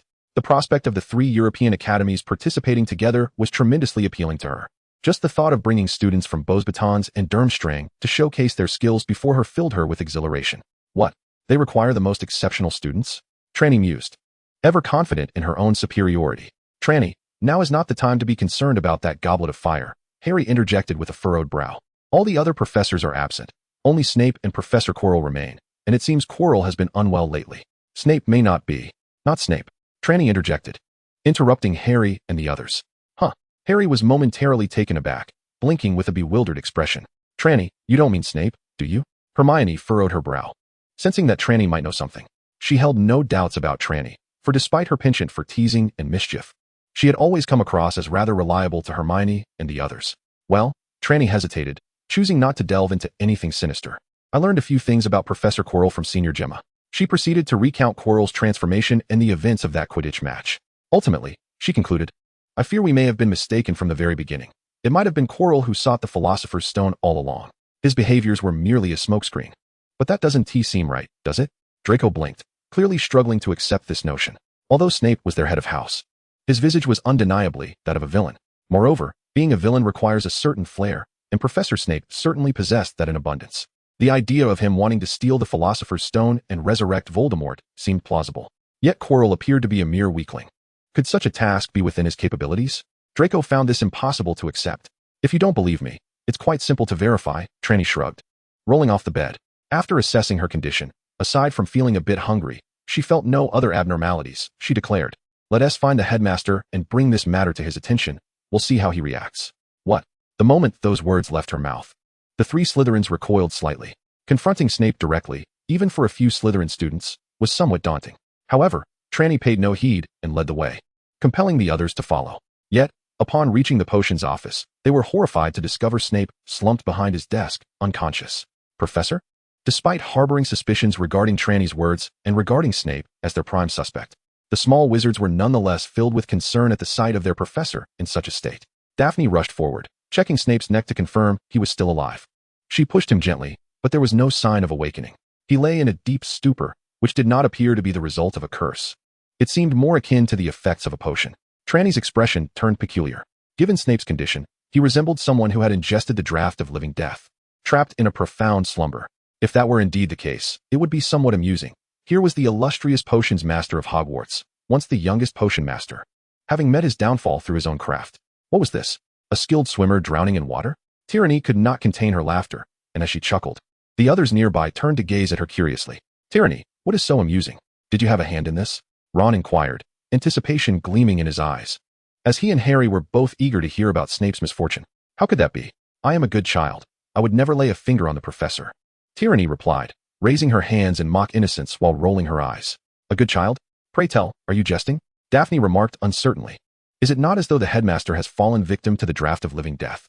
Snape lay there, his breathing steady and his demeanor serene, yet utterly unresponsive. Indeed, it appeared he had succumbed to the effects of a potent potion akin to the draught of living death. As the top-performing female student in Slytherin prior to Trelawney's arrival, Daphne possessed considerable aptitude in potions. Although she might struggle to brew the draught herself, she could discern the symptoms with ease. I concur, Hermione chimed in, echoing the assessment. Though she had not approached as closely as Daphne, which delayed her conclusion. It could very well be the draught of living death. While it has a distinct scent, it can easily be masked by various beverages, making one susceptible to its effects if one is not vigilant. Trelawney's lips curled into a sly smile at the thought. The esteemed potions master had fallen prey to such a potion. The news would surely invite ridicule. Now is not the time to deliberate on what affliction has befallen the headmaster. The pressing matter is who is responsible. Draco, unlike Harry and the others, did not share in the joy of Snape's predicament. This realization prompted him to recognize the gravity of the situation. With so few professors remaining in the school, the headmaster's incapacitation left Draco's position rather precarious. Quirrell, Harry suddenly exclaimed, and all eyes turned to Trelawney. After all, it was she who had suggested that perhaps Snape was misunderstood and that the true villain was Quirrell. So did Quirrell ambush the headmaster? Is he on the move now? Pansy's face reflected a clear sense of panic. With the exception of Daphne, who was unaware of the particulars, the others displayed expressions of concern. We shall find out soon enough, Trelawney contemplated aloud. I suspect Quirrell has already made his way there. Indeed, we must hurry to thwart him. Or it may be too late. Harry, ever the Gryffindor, dashed toward the exit, with Ron hot on his heels. Draco hesitated briefly before following, surprisingly quicker than Hermione. Another Gryffindor. Pansy matched Draco's pace, aligning with Hermione. Meanwhile, Trelawney and Daphne lagged behind. Casting a glance at the somewhat dazed Daphne, Trelawney smirked and teased. Aren't you coming to see for yourself? Daphne hesitated for a moment before shaking her head, stating, I shall not go. I need to pen a letter to Dumbledore and my family, hoping that someone might come to assist. However, it appears that it may be too late. You remain remarkably composed, Trelawney remarked approvingly. You seek assistance while I keep an eye on those few. With a slight narrowing of her eyes, Trelawney harbored doubts that the peculiar dream she had experienced was the handiwork of Quirrell. To not reciprocate would be discourteous, since they have taken action against me. It would be quite inappropriate to refrain from responding. Daphne nodded, and after positioning Snape in a reposeful manner, she departed, closing the door behind her. Trelawney had already caught up with Harry and the others by the time they reached the fourth-floor corridor. Although Draco and Pansy were well aware of the place, it was their first time visiting in person. Draco appeared quite exhilarated, while Pansy exhibited signs of anxiety and trepidation. Upon arriving on the fourth floor, they discovered that the heavy wooden door was not locked but slightly ajar, from within emanating both the melodious strains of music and the thunderous sound of snoring. Harry, leading the group, gently pushed the door open and peered inside, where he beheld a harp positioned at the entrance, playing by itself. Inside lay the three-headed dog, each head snoring in unison, creating a rhythmical cadence. It truly is Quirrell. He has been here, Harry whispered. Despite having learned from Hagrid that the three-headed dog would fall into a deep slumber with a touch of music, he instinctively lowered his voice. Let us pursue, Ron declared, raising his fist. Lower your voice. Do not awaken the dog, Draco interjected, having lost much of his earlier bravado upon spotting the creature. Pansy clutched his robe tightly, retreating behind him. The disparity between Slytherin and Gryffindor was glaringly apparent at that moment. Ron, choosing not to bicker with Draco, nodded and lowered his voice, suggesting, let us move quickly. Without further ado, Harry stepped inside, pushing aside the dog's massive paw to reveal a trapdoor beneath. He lifted it, unveiling a profound passageway. How deep is it? I did not notice anything similar on the third floor, Harry pondered hesitantly. It must be a spatial stretching charm. However, we likely lack the time to investigate thoroughly. Our time appears to be quite limited, Hermione urged. Harry nodded, gritting his teeth, closed his eyes, and leaped down. Trelawney, having just entered, gasped. Wait, you are jumping into such a clearly deep hole without any magic? Is this how all Gryffindors behave? Oh, Gryffindors have always been reckless. Then it's nothing to worry about, she thought, recalling that there was a web of some peculiar plant below, ultimately deciding against voicing her concerns. After others descended one after another, I too followed suit, feeling rather light. It turned out that this was the devil's snare. This entity is exceedingly resilient. Once one struggles, it tightens rapidly, its constricting power astonishing, capable even of suffocating powerful magical creatures. As a defensive measure, it serves its purpose well. However, Hermione's knowledge of herbology is commendable. She immediately recalled that this plant is averse to light and fire. With a clear method of counteraction at hand, it became a simple matter, as both light and fire are easily conjured by wizards. Chapter 118, A Return to Familiar Grounds. Confronted by the theoretical prowess of Hermione, the devil's snare was easily subdued. The flying keys yielded effortlessly to Harry, the most gifted Quidditch player Hogwarts has seen in 50 years. The Transfiguration chessboard was no challenge against Ron, potentially Hogwarts' finest chess player. Only the last two obstacles, the troll and the potion riddle, posed any real trouble. However, the nature of their challenges was quite distinct. The former was malodorous. Quirrell, who had traversed before them, had already dealt with the troll, which now bore a large, swollen lump on its head, unconscious. Yet, the stench was enough to turn the faces of everyone, save for Trelawney, pale. Why was Trelawney unaffected? Naturally, she had prior knowledge of this encounter from her last visit and had cast the bubblehead charm the moment Harry opened the door. Thus, while the others ran with their noses pinched, she followed behind, quite content. Snape's potion riddle was solved in less than half a minute, thanks to the collaboration of Hermione, Ron, and Draco. Hermione excelled in this domain. Ron possessed good strategic skills and logical reasoning, and surprisingly, Draco was able to comprehend the riddle, which took Trelawney aback. She had always perceived him as rather dim-witted, but was pleasantly surprised by his intellect. Admittedly, throughout this ordeal, Trelawney and Pansy contributed little. Trelawney was intentionally coasting, as she did not wish for others to discern that she had already been here once. Besides, the other young wizards performed quite admirably, did they not? As for Pansy, her contributions were not entirely absent. At least she offered remarks such as, Granger, your memory is impressive. During the devil's snare, Harry, your flying skills have improved. During the flying keys, and Ron, I had no idea you were so adept at chess. During the Transfiguration chessboard. Well, at the very least, her emotional support was present. Yet, it was the final challenge that ensnared them. These 2 vials of potion would allow one to pass through the flames. However, one permitted forward movement while the other allowed retreat, and there was only enough for one person. Hermione, having deciphered the riddle, frowned at the 2 vials that emerged. What were they to do? Indeed, this presents a dilemma. Who shall advance, who shall retreat, and who shall remain stationary? With 6 individuals and merely 2 potions at hand, it is quite the predicament. Well, you have all exerted yourselves considerably. Allow me to take the lead this time, Trelawney remarked with a cheerful smile. Promptly unleashing a series of incantations, her wand pointed towards the flames ahead. Instantly, the black flames parted, creating a widening fissure that took the shape of a door. An incendio charm? Hermione gasped, recognizing this seemingly commonplace yet profoundly advanced spell. As its name suggests, it is a magic that commands fire, possessing a remarkably high ceiling of capability. Mastery of this spell could enable one to wield even the fiercest flames with finesse. Although Trelawney had learned the incendio charm long ago, her proficiency had been rather mediocre, certainly superior to a mere lighter, yet only marginally so. However, just yesterday, yes, merely yesterday, after acquiring her second card from Dumbledore, she had diligently practiced all the spells she knew, dedicating particular attention to the incendio charm. After all, 2 months prior in Hogsmeade, Dumbledore had effortlessly seized the fierce flames from their adversary with a mere gesture, a sight that had been astonishingly impressive. The results of her practice were evident. While she was still some distance away from mastering the fiercest flames, she had achieved a level of control over ordinary magical fire. The black flames before her, though reminiscent of the fiercest kind, fell short in reality. Why are you standing there? Step inside, Trelawney urged.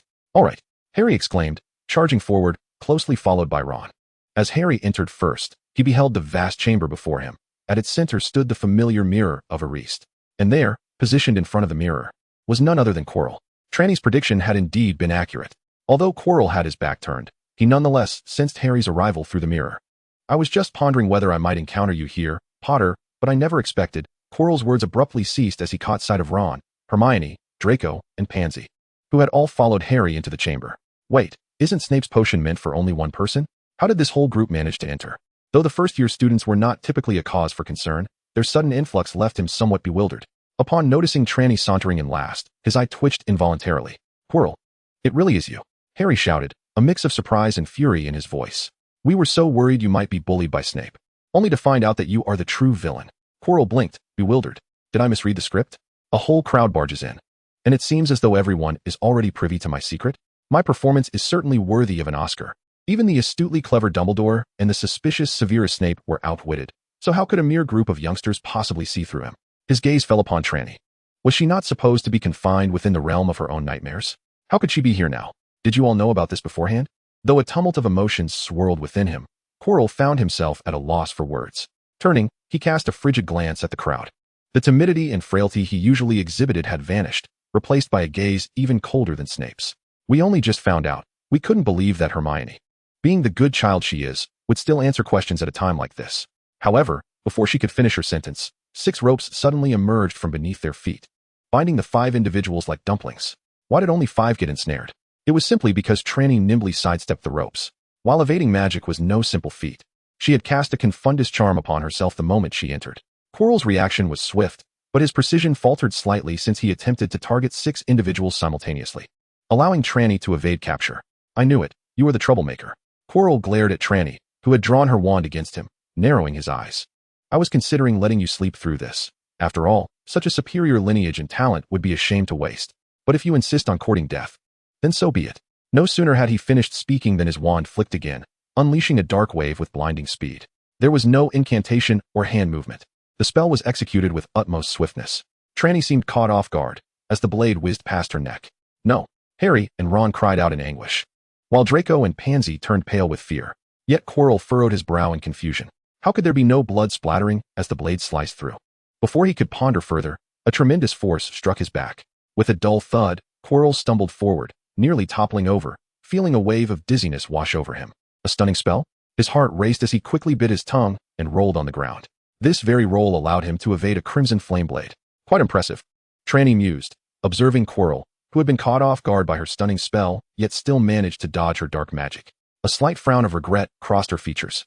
She had been too lenient, thinking it inappropriate to dismember someone in front of a group of children. Thus, she had opted for a stunning spell instead of a more potent dark curse, which inadvertently allowed Quirrell to endure. By the time one realizes the need for decisive action, it is often too late. At this moment, Chilo turned around, observing his wand aimed at his adversary, Trelawney. Gritting his teeth, he murmured, "Invisibility charm? No, but something akin to it." Trelawney chuckled nonchalantly, well aware that she could not elucidate the effects of her disillusionment charm to him. Chilo remained silent, suddenly shaking his wand, unleashing a black lightning whip that sliced through the air towards Trelawney's direction. In response, Trelawney deftly brandished her wand, conjuring a luminous shield that enveloped her. With a sharp crack, the shield absorbed the impact of the lightning whip, yet it was already riddled with cracks, on the verge of shattering with the next strike. However, Trelawney remained unfazed. This was sufficient for her needs. As Chilo's lightning whip descended once more, Trelawney executed a swift roll to evade it. The whip shattered the shield and struck the ground, sending shards of stone flying. On her previous visit, Trelawney had attempted to dismantle the ground to move a mirror, yet had failed. While her lack of powerful destructive magic played a part, the fact that the surface had been magically hardened was also a contributing factor. Yet, Chilo's lightning whip managed to carve a deep mark into the magically reinforced stone, showcasing the impressive potency of his magic. Trelawney, though startled, maintained her composure, intricately tracing a pattern with her wand while rapidly reciting a spell. For typical magic, she could either perform it without a wand or utter it without a verbal incantation. In this instance, utilizing both wand and incantation could only mean one thing: powerful dark magic. In the presence of Harry and the others, she was reluctant to resort to such spells unless absolutely necessary. In contrast, while dark magic was also frowned upon, it at least spared her the worry of exposing anything. After all, the Sauron family's reputation was well understood by those in the know. With a flourish of her wand, Trelawney sent a large splash of blood-red liquid hurtling towards Chilo. He, however, did not underestimate this scion of the Sauron family. His voluminous wizard's cloak suddenly unfurled, resembling a pair of bat wings as he swiftly retreated. The torrent of crimson liquid failed to touch him, splattering onto the ground instead. The hard stone surface was instantly corroded, revealing dozens of holes the size of thumbs. Is the dark magic of the Sauron family truly this feeble? Chilo scoffed. While the spell appeared formidable, its speed was disappointingly sluggish, and its form too overt. Such magic could hardly pose a threat to a seasoned wizard. Oh, Trelawney chuckled lightly, a fleeting glimmer of ferocity flashing in her eyes. Chilo's heart raced. As a professor of dark magic defense, he possessed profound knowledge of dark arts. He understood well that the most potent dark magic often demanded an infusion of negative emotions. The unmistakable cruelty evident in Trelawney's gaze sent a shiver down his spine. Before he could make any further moves, the small holes in the ground, previously corroded by the liquid, began to crack with a series of sharp sounds, erupting violently as a multitude of blood-red thorns, as thick as a man's thigh, burst forth from the earth, rapidly coiling towards him.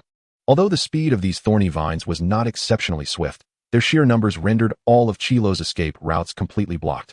Ah, so this is it. Chilo smirked coldly. This was indeed a tactic befitting the renowned Soren family. However, it was still insufficient. With a sudden flick of his wrist, the black lightning whip in Chilo's hand lashed out, slicing through the blood-red vines as if they were mere tofu. Master, your magic is truly magnificent, Chilo shrieked with fervor. Yet, before the ecstasy could fully bloom on his face, the severed ends of the vines erupted explosively, and dozens of thinner vines sprang forth from the ruptures. In an instant, hundreds, if not thousands, of blood-colored vines surged towards Chilo. Given their density and the regenerative properties displayed earlier, Chilo realized that even if he struck again with the black lightning whip, it would only result in an even greater number of them. This is unexpectedly troublesome. In a flash, Chilo assessed the situation, acknowledging that while his lightning whip possessed tremendous power, it was ill-suited for the current predicament. If these thorny vines were to make contact with his body, though he could not predict the outcome, he could surmise it would not be as gentle as the devil's web. Without hesitation, Chilo waved his wand, causing the lightning whip to vanish, and quickly recited a series of incantations. At the conclusion of the final syllable, he brought the wand to his lips and blew forcefully. A blazing golden-red flame erupted from the tip of the wand, transforming into a magnificent firebird that flapped its wings and charged towards the approaching vines. Fire against plants. Was this a match made in heaven? Chilo's judgment proved correct. The blood-red thorny vines withered and decayed the moment they encountered the flames, vanishing completely in the blink of an eye. However, Chilo dared not relax for even a moment. The nature of a wizard's combat was straightforward and brutal, where each individual cast a spell, seeking to nullify the opponent's magic while retaining the capacity to counterattack. Though he had failed to dispel the vines with his initial lightning strike, the subsequent fire spell had succeeded, yet whether it would allow for a counterstrike remained uncertain. While he was conjuring this fiery magic, did the opponent simply remain idle? Certainly not. Sure enough, in the next instant, 4 streaks of cold light sliced through the flames, hurtling towards him with a sharp sound of rending air. The cutting spell, though not dark magic, it was nonetheless highly perilous, possessing formidable slicing capabilities, and crucially, it was swift. Moreover, this was a spell with growth potential. For a novice wizard, it would manifest as an ordinary beam of light, with the cutting edge no different from a standard slicing spell. However, with sufficient proficiency, the number of sharp strikes can indeed increase. Top-tier wizards are capable of unleashing 5, or even 6, or perhaps 7 or 8 sharp strikes in a single instance, simultaneously assaulting various parts of their adversary while also obstructing their escape routes. Currently, the record holder for the most adept use of the sharp strike spell is none other than Professor Flitwick of Hogwarts, who astounded all by casting 19 sharp strikes with a single spell during a wizard duel competition. Trelawney lacks such capabilities, yet 4 sharp strikes are already upon Quirrell, who finds himself unable to evade them all. In a moment of urgency, he can only strive to avoid critical hits and rolls to the side. With a tearing sound, Quirrell's robes are rent asunder, revealing a somewhat emaciated physique. The sight of this body causes Trelawney and Harry, who is bound like a dumpling alongside his companions, to change countenance. The sharp strike spell has torn Quirrell's robes, leaving 2 crimson marks. However, this is of little consequence as their gazes fixate upon Quirrell's form. At this moment, Quirrell's upper body is a ghastly red, his skin a sickly pallor of gray. His right chest, left abdomen, and the subtly visible area of his back bear large patches of blackened decay. Spiderweb-like black fissures extend from these areas of rot, seemingly on the verge of merging into a singular mass upon Quirrell's body.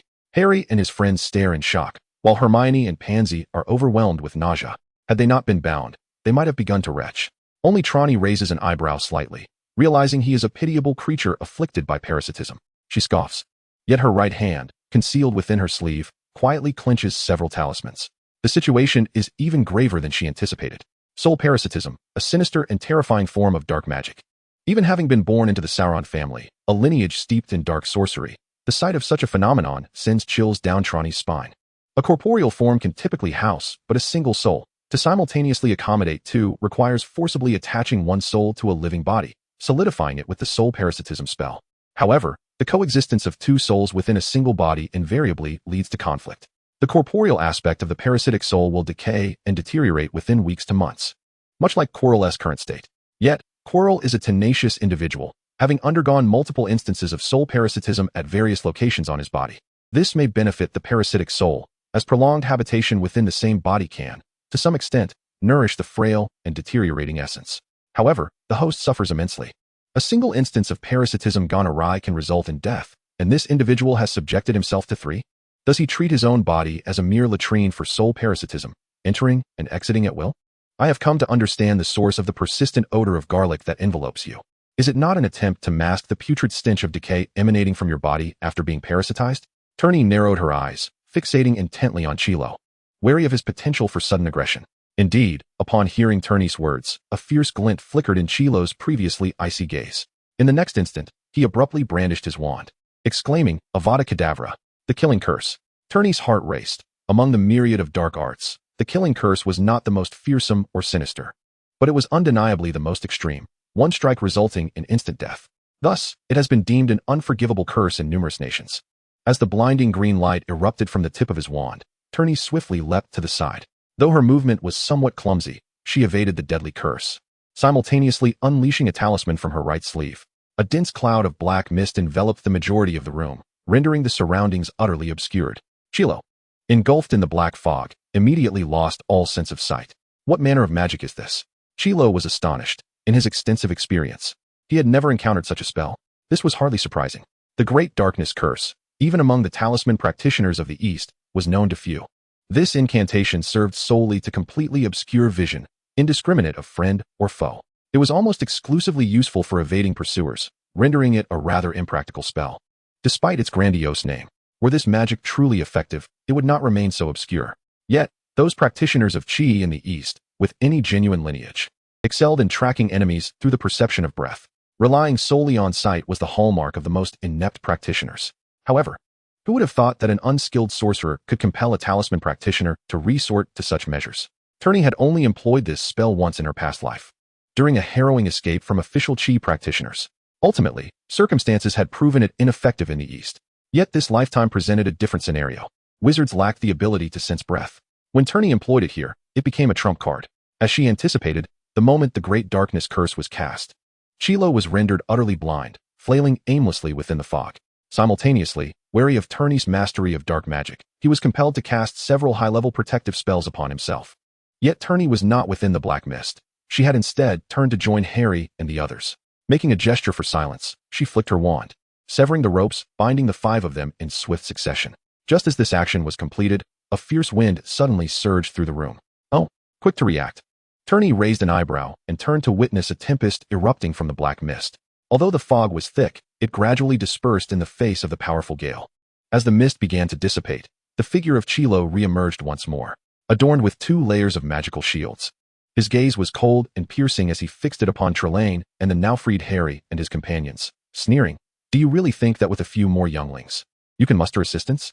Do you require reinforcements to deal with me?" Trelawney appeared unfazed, merely observing her friends' discomfort as they were bound. With a flick of her wand, she pointed at the bare Chilo, who bore 2 bloody marks, and then at herself, asserting, "It is abundantly clear who is at a disadvantage here, is it not?" Chilo let out a disdainful laugh and raised his hand, casting a lethal curse once more.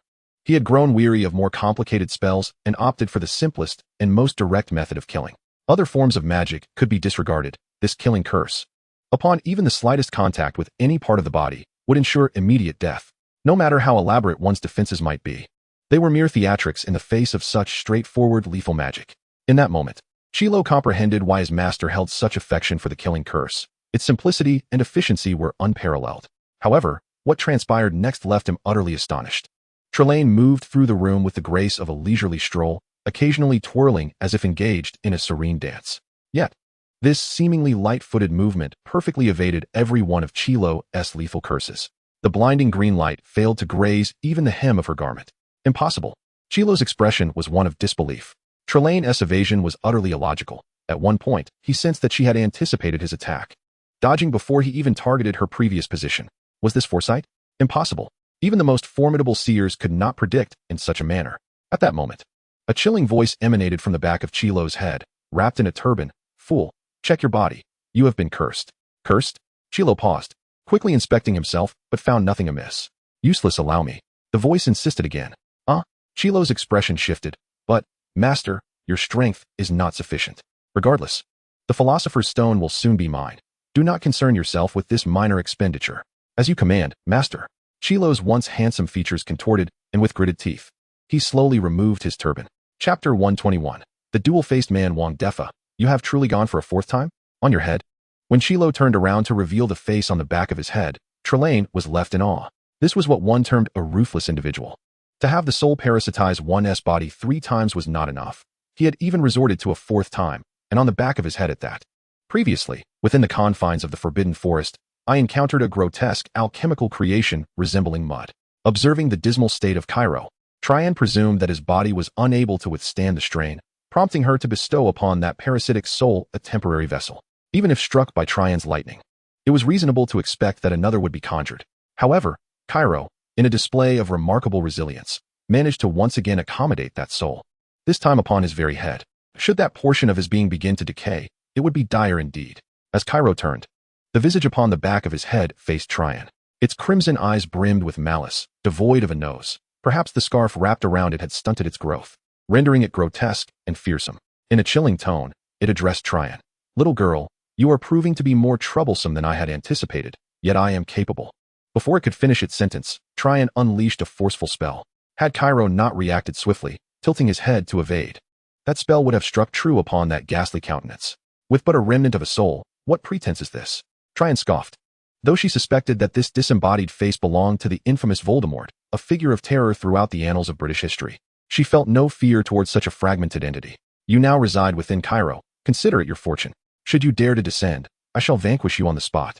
Do you truly believe that my wild Meow Mountain is not formidable? Voldemort, unaccustomed to such affronts, felt his crimson gaze nearly ignite with rage. Cairo, a curse mark has been inscribed upon your left foot. A surge of magic will cleanse it. Cairo paused, then promptly complied, channeling his magic to his left foot. Soon after, he cast a deathly spell in return. Indeed, this time Trelawney found herself in a far more precarious position. This half-dead entity possessed remarkable perception. Dodging a death spell only to retaliate with a black flame lance, Trelawney muttered a curse under her breath. Earlier, while she had obscured her vision with the Great Black Sky spell, she had secretly cast a curse upon Cairo, allowing her to gain insight into his actions and thoughts to some extent. This particular curse was often of limited utility, typically used by street performers to simulate mind reading. Thus deemed unworthy of serious consideration, its overt markings would be detected instantly by a practitioner of Qi. However, therein lay the conundrum.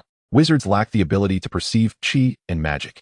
Consequently, unless they witnessed the curse being placed upon them, they remained largely oblivious. Cairo's behavior corroborated this notion.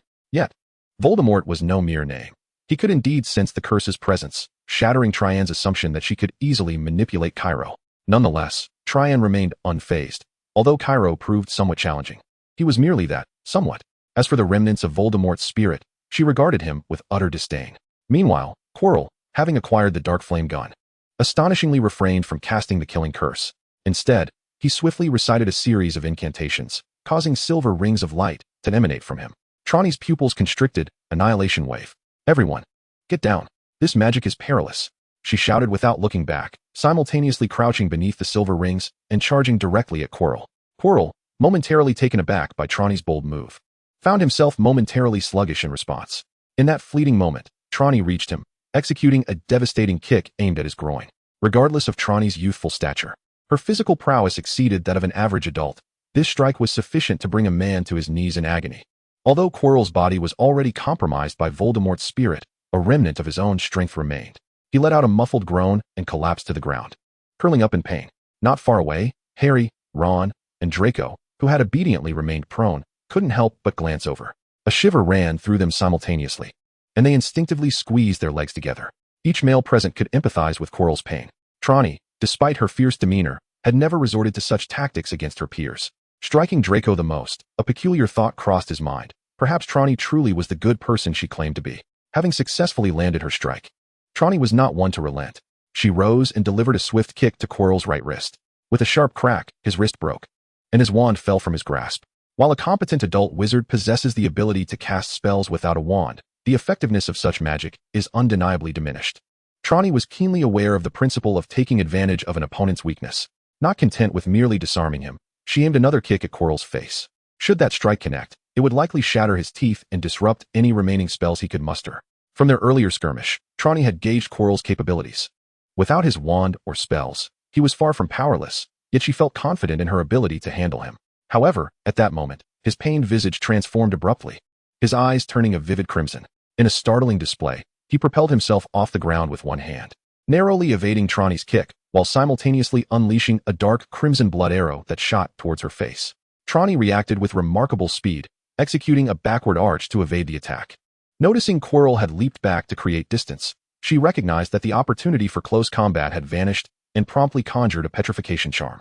However, what Kylo did next took Trelawney by surprise. He struck the red light emitted by the stunning spell with the very arm that had been broken at the wrist. Remarkably, he seemed to employ some unknown technique, as he was not repelled by the spell's force. Instead, he returned the red light with the precision of a tennis player, sending a ball flying back.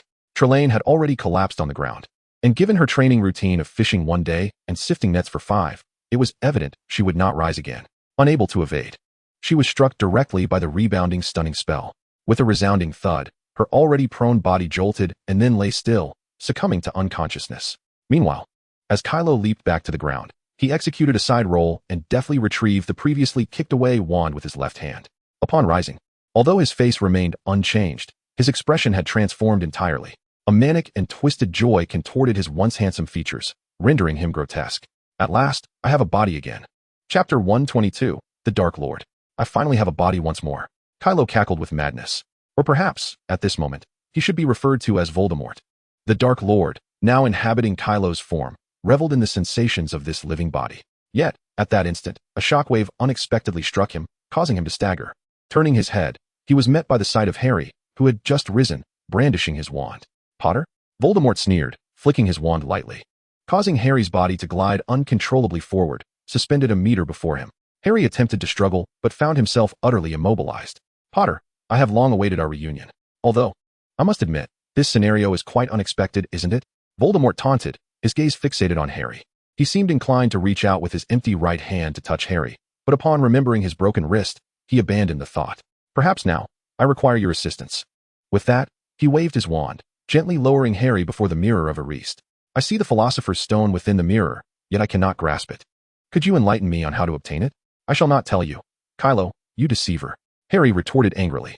Kylo, seemingly intrigued by this revelation, Voldemort shook his head. Potter, it appears you do not comprehend the current situation. I am the great Dark Lord, Voldemort. As his words hung in the air, he flicked his wand. A red curse that had barely reached him was sent hurtling back along its original path. Ron, who had cast the spell, could not react in time and was struck by the rebounding disarmament spell.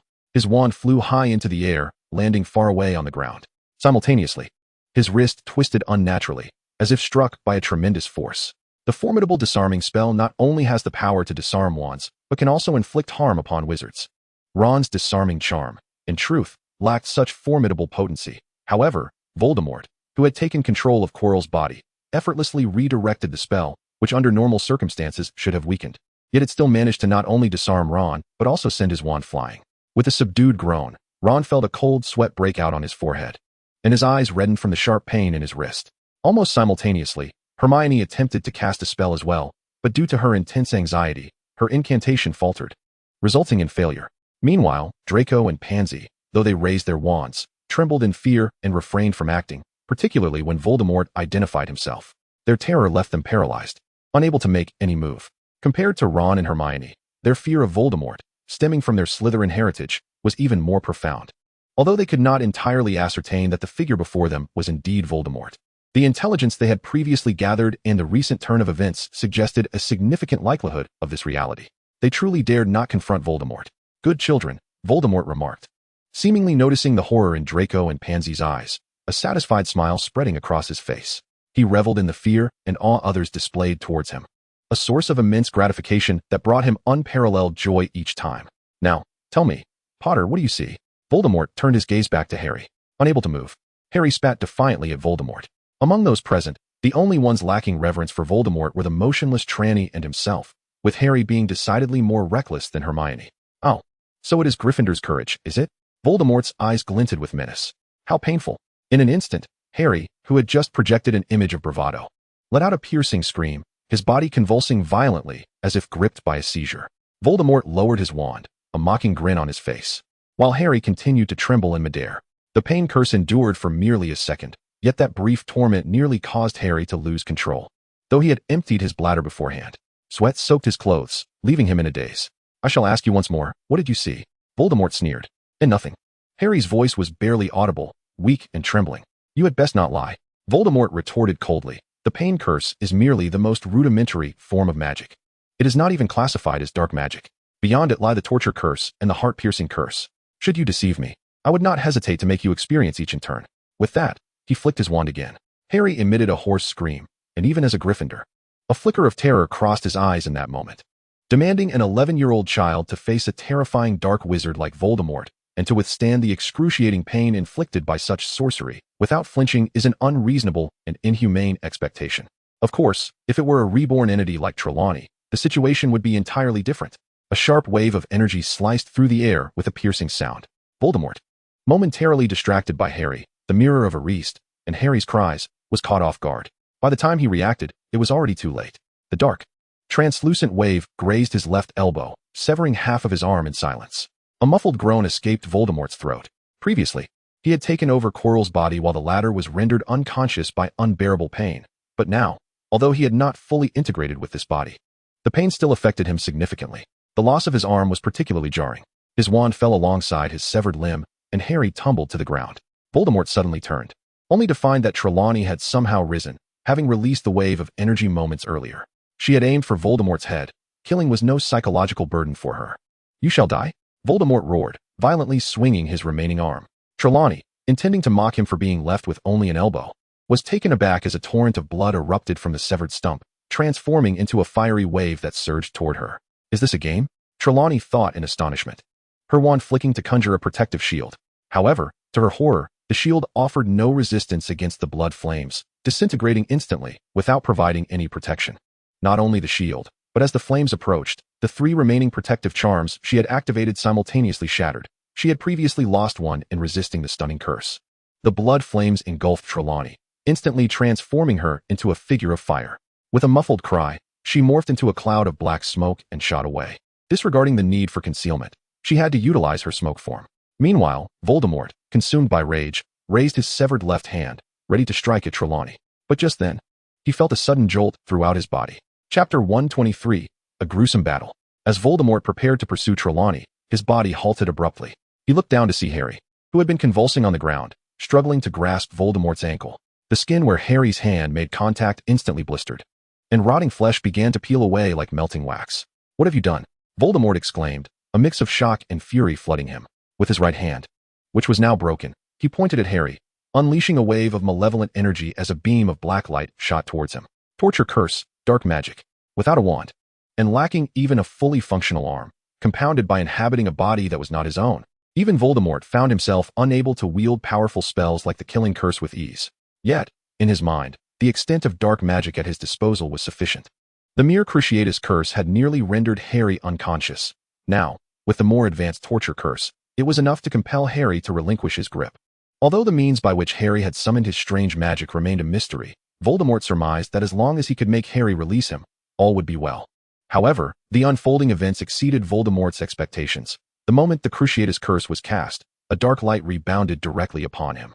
The intense agony elicited an involuntary groan from Voldemort, while Harry, summoning an inexplicable reserve of strength, fiercely clutched Voldemort's calf with his other hand.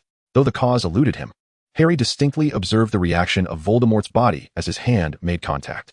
The moment he touched Quirrell, the pain from his already sensitive scar flared intensely, akin to being set ablaze. Yet he gritted his teeth and held on resolutely. Voldemort was thrown into a panic. His magic had proven ineffective against Harry. He recalled that fateful night a decade ago, the very point from which his downfall had begun, when he had unleashed a killing curse upon the infant Harry. The nightmare from Godric's Hollow 10 years prior now converged with the present moment. Could it truly be that Harry was his destined nemesis? Voldemort had always dismissed the notion of fate, once placing his faith solely in himself. Yet, after that night, he had begun to waver. Now, his uncertainty deepened. In a fleeting moment of hesitation, he felt the sensation in his calf vanish, and upon glancing down, he saw that his leg was crumbling from the point where Harry clutched it. If this had been the Voldemort of a decade past, he might have felt compelled to take drastic measures, sacrificing himself alongside the young wizards present. Yet, a decade of survival had dulled that decisiveness and ruthlessness. In the instant before his leg completely disintegrated, his body transformed into a plume of black smoke, surging toward the door of the room. A smoke bird, whether it was crafted by Voldemort or Quirrell, he could not discern.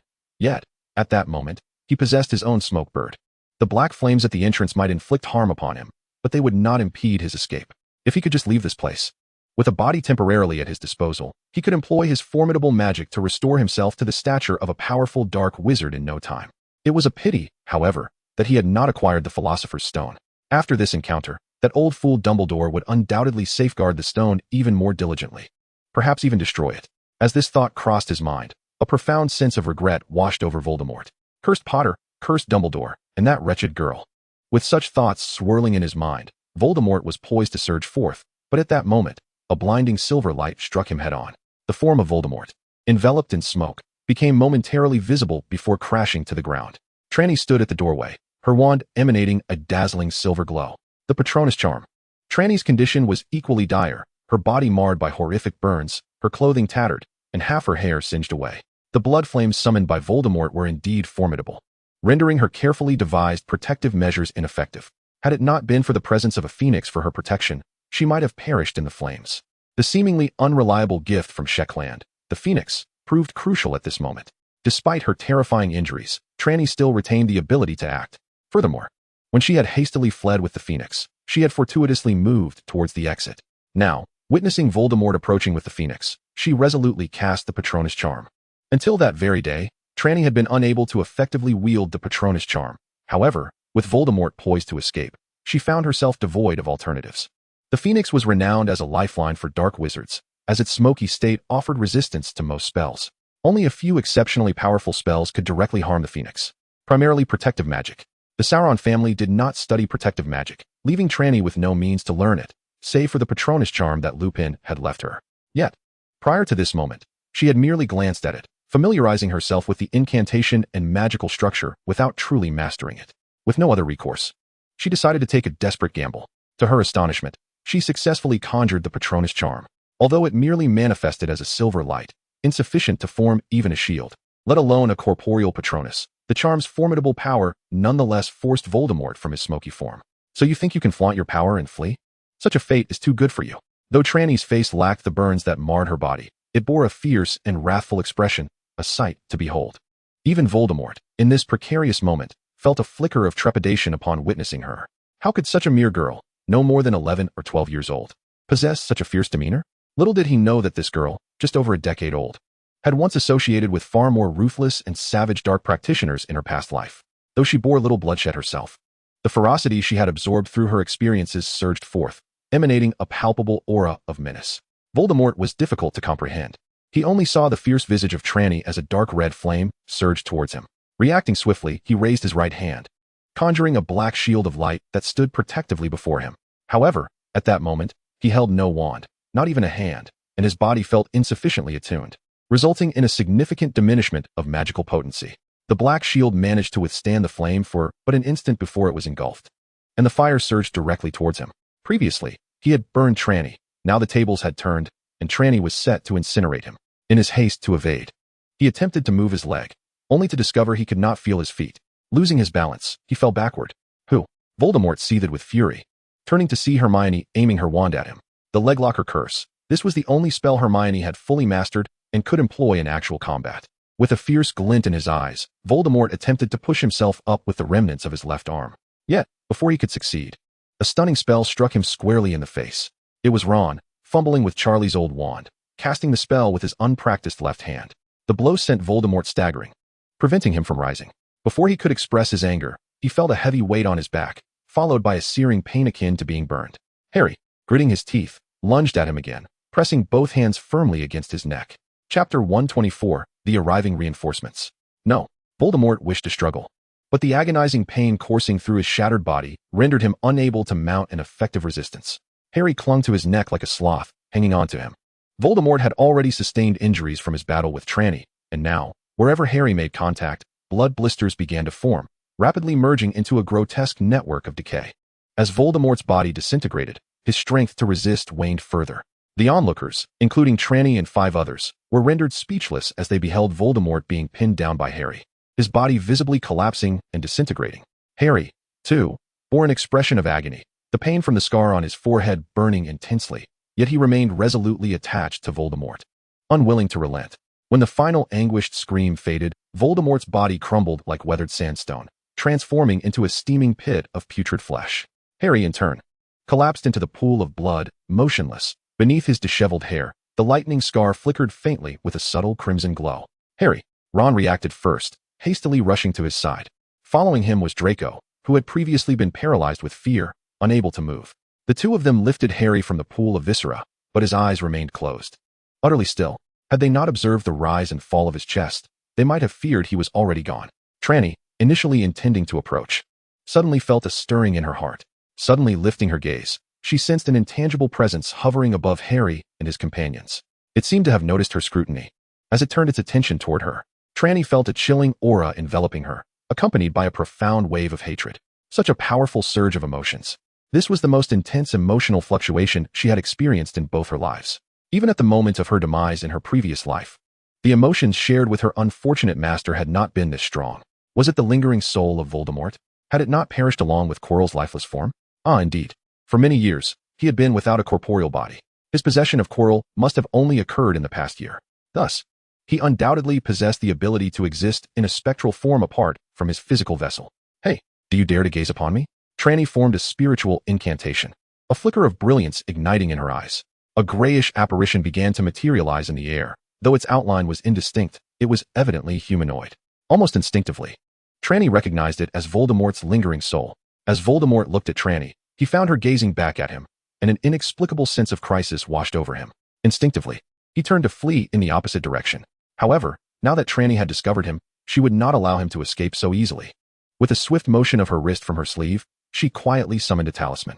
In the astonished eyes of Ron and the others, a cascade of golden light erupted from Trelawney's hand, swirling into the vacant air. They could not perceive Voldemort's apparition, leaving them bewildered.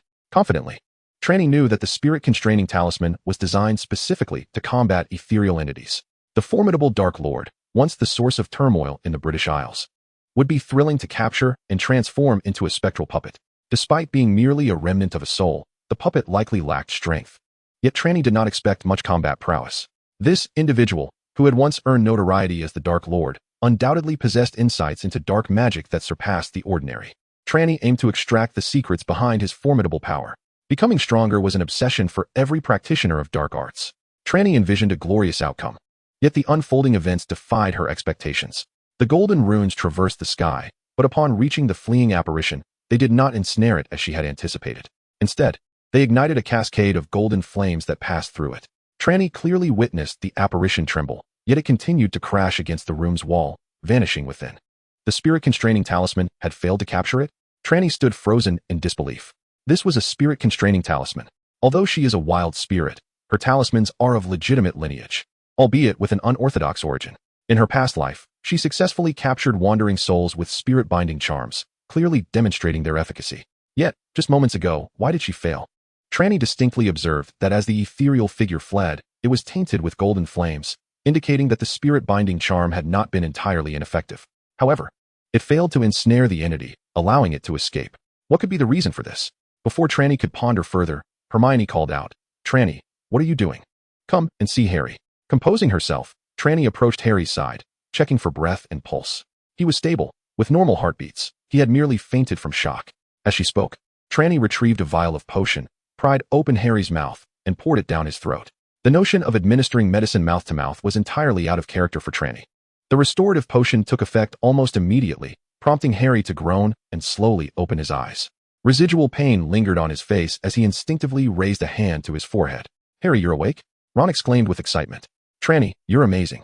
Your potion is even stronger than Snape's." Trelawney rolled her eyes, thinking, what nonsense is this foolish boy spouting? If she truly possessed Snape's potion-making prowess, would she be in such a predicament? As she contemplated, she too consumed a vial of restorative potion along with a pain reliever.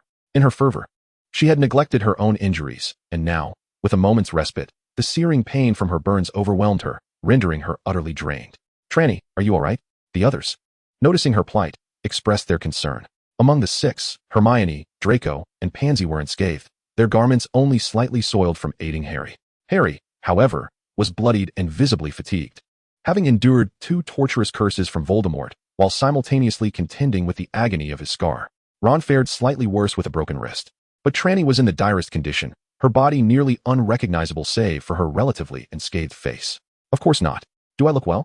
Trelawney retorted, rolling her eyes. A movement that inadvertently tugged at a wound, causing her to gasp in pain. At that moment, flames at the doorway flickered abruptly, as if drawn by some unseen force. Vanishing completely, a wave of tension swept through the group. Was someone else approaching? Fortunately, the tall figure that appeared at the entrance soon assuaged their fears. As the barrier flames dissipated, Albus Dumbledore, his hair and beard white as snow, clad in a gray robe and wielding a uniquely shaped wand, strode into the room with urgency. His gaze, peering through the half-moon glasses, swept across the ravaged battlefield before settling on the pitiful form of Trelawney, a flicker of unusual light dancing in his azure eyes. Chapter 125, The Dismal Faculty of Hogwarts. Professor, did you receive Daphne's distress signal? Hermione inquired, unable to contain her curiosity within the confines of the hospital wing. Harry and Ron lay in the infirmary, having consumed a potion, while Trelawney rested beside them. Yet unlike the 2 boys, her body was swathed in bandages, resembling a mummy. Well, I suspect I may have simply missed it, Dumbledore replied, meticulously assessing Harry and Ron's conditions. Trelawney was being examined by Madame Pomfrey, who confirmed that none of them were in grave danger. After bestowing a warm smile upon Madame Pomfrey, he addressed Hermione. I should say I received a notification from Professor Snape, which prompted my return. Professor Snape? Hermione exclaimed, astonished, for they had sought him earlier, only to find him in a state of unconsciousness. Indeed. Professor Snape informed me prior to my visit to the Ministry of Magic that the circumstances at the castle were rather unique. He would send me updates every hour. Should I fail to receive a message after an hour, it would indicate a problem at Hogwarts, prompting my immediate return, Dumbledore explained with a gentle smile. Such a protocol exists? Harry and the others displayed expressions of shame, reflecting on their prior misunderstandings regarding Snape, which elicited a wave of guilt within them. However, this remorse would likely dissipate after a couple of potions classes, soon forgotten. By the way, Professor Dumbledore, the Philosopher's Stone is safe, correct? Harry recalled the core reason for their venture there. At that moment, Voldemort. Well, he seemed not to have acquired it, but I am uncertain thereafter.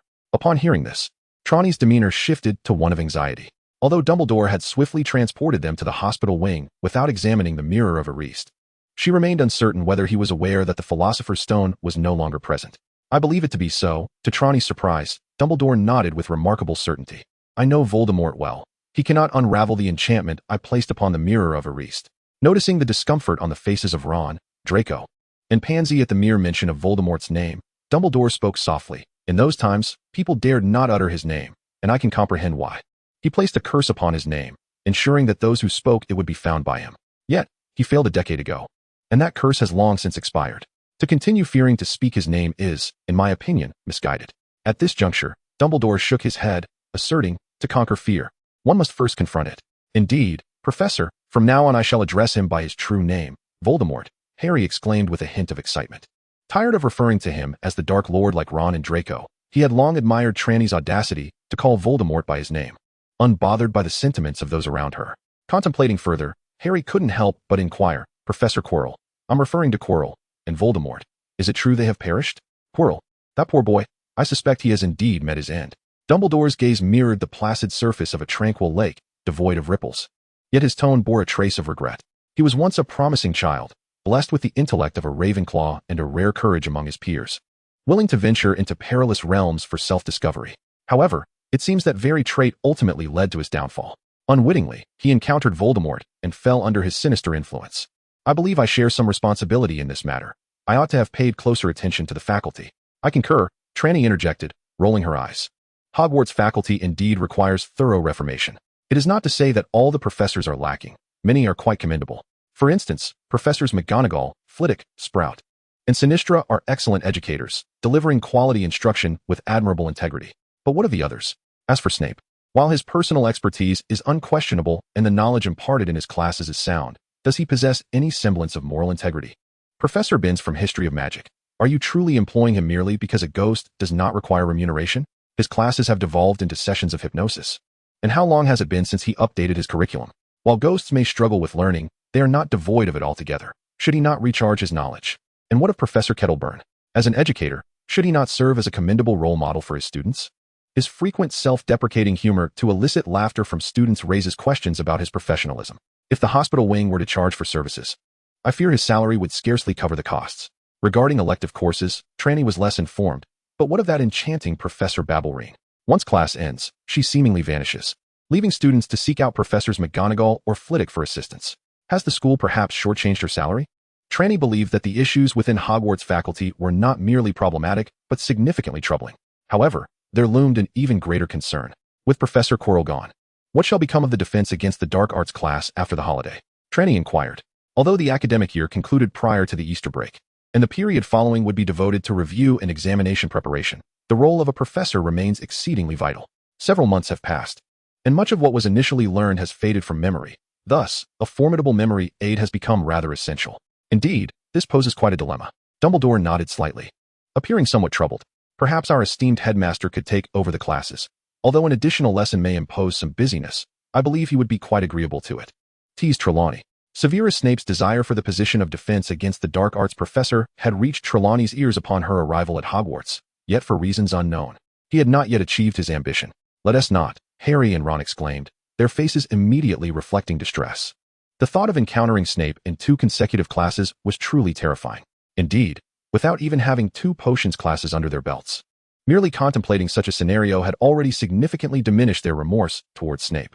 I fear it is unfeasible. The potions curriculum is already quite rigorous, and Professor Snape would likely find it burdensome to shoulder the pressure of 2 subjects, Dumbledore replied, shaking his head.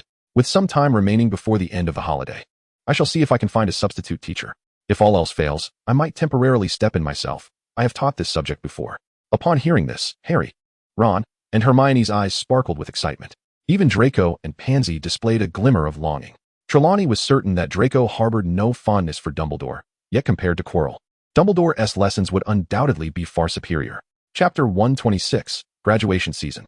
Just a moment. If only we had captured the Quidditch Cup, Draco lamented, thumping his foot in frustration during the graduation banquet.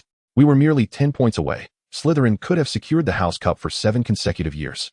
Observing the Great Hall adorned in Gryffindor's crimson, many Slytherins turned their gazes towards Trelawney. What are you staring at? Trelawney retorted, returning their stares without hesitation, prompting them to quickly avert their eyes. Though Trelawney had yet to complete a full academic year in Slytherin, she had already risen to the status of a prominent figure among the first years, and indeed the entire house. This was particularly true following the exaggerated tales told by Draco, Pansy, and Ron, who recounted how Trelawney valiantly defended the Philosopher's Stone, engaging in fierce combat against Voldemort without faltering. The notion that a first year could contend with Voldemort, albeit embellished, was nonetheless remarkable. Even if Draco and his companions' accounts held a modicum of truth, it was still an extraordinary feat. So, why did all eyes turn to her following Slytherin's loss of the House Cup this year? This brings to mind the Quidditch match between Slytherin and Hufflepuff that occurred after the Easter break. Trelawney had been absent from that match due to an injury not yet healed. She had been struck by a peculiar blood flame spell during her confrontation with Quirrell, leaving her with severe burns. Undoubtedly, it was an exceptionally formidable dark magic. At that time, Trelawney managed to persevere through sheer determination, yet subsequently found herself confined to the infirmary for an entire month. Consequently, she missed that particular Quidditch match. The Hufflepuff team, which had already resigned to mediocrity, performed poorly in that game, being thoroughly dominated by Slytherin, trailing by nearly 100 points. However, in a surprising turn of events, Hufflepuff sent out a third-year substitute seeker. The rather inexperienced Cedric Diggory, who had not participated in a single match prior and had scarcely been seen during practice. Yet, he astonishingly outpaced Slytherin's seeker, Terence, seizing the golden snitch and turning the tide of the game. In the aftermath, many speculated that had Trelawney, the captain, been present, the outcome would surely have been different. As for Gryffindor narrowly defeating Ravenclaw to clinch the championship with an undefeated record, the significance of Slytherin's victory or defeat was conveniently overlooked by many. One could argue that had Slytherin emerged victorious, the pressure on Gryffindor might have caused them to falter. This situation aptly illustrates the concept of the butterfly effect. Trelawney dismissed their trivial concerns. Nevertheless, she felt a twinge of annoyance regarding Slytherin's mere 10-point deficit in the House Cup standings. Perhaps it was time to give Harry and Ron a piece of her mind. With Quirrell's plans thwarted, the remaining months of the school year passed with relative tranquility, devoid of any extraordinary occurrences, leading them smoothly to the year's end. During finals, despite having missed a month at the start of the term and having only half a month for review, Trelawney remarkably achieved 5th place in her year. This was largely due to her perfect scores in several practical subjects, and even Snape, who had consistently treated her with disdain, did not penalize her in potions. At least, compared to Harry and Ron, who barely passed, her performance stood out. Hermione, as expected, secured the top position. Trelawney, however, was indifferent to her final grades. Her primary concern lay in the application of the Philosopher's Stone during this period. It was perplexing to consider Dumbledore's reasoning when, shortly after the Easter holiday, he publicly announced the destruction of the Philosopher's Stone, citing the need to prevent it from falling into the wrong hands. This statement was clearly aimed at the recently escaped Voldemort. While many lamented the loss, there was a general consensus that it was a prudent choice. After all, the Philosopher's Stone belonged to Nicholas Flamel, who had not opposed Dumbledore's decision, leaving little room for dissent. Furthermore, the prospect of Voldemort obtaining the stone and returning to power was a concern that everyone in Britain could agree warranted its destruction. When Katerina read the news in the Daily Prophet, her emotions were rather complex. Dumbledore announced that the Philosopher's Stone had been destroyed, which was naturally a positive development for Katerina. The likelihood of her possession of the stone being exposed had significantly diminished, at least eliminating suspicion from others. However, what of Dumbledore? Surely he could not have overlooked the theft of the stone, yet he chose not to publicize it. Was it a matter of pride, or were there ulterior motives at play? Katerina felt a twinge of uncertainty. Nevertheless, she resolved to make the most of her situation. After spending a month recuperating in the medical wing, she plunged into a relentless regimen of self-improvement. Each night, she diligently brewed potions and inscribed runes until the early hours, in addition to practicing magic in the card world for an hour or two. Consequently, she often attended morning classes in a state of fatigue, her eyes bearing the telltale signs of sleeplessness. The fruits of her labor were rewarding. During this period, Katerina's proficiency in spells, potions, and charms visibly improved. Notably, her command of several runes, which she had previously struggled with, had become quite proficient with the aid of the Philosopher's Stone, and she had even begun to grasp the elusive Golden Light rune. Whether her progress was a genuine result of her efforts or merely the stone's influence remained uncertain. The only source of her distress was a failed attempt at brewing an animagus potion, during which she accidentally ingested a leaf.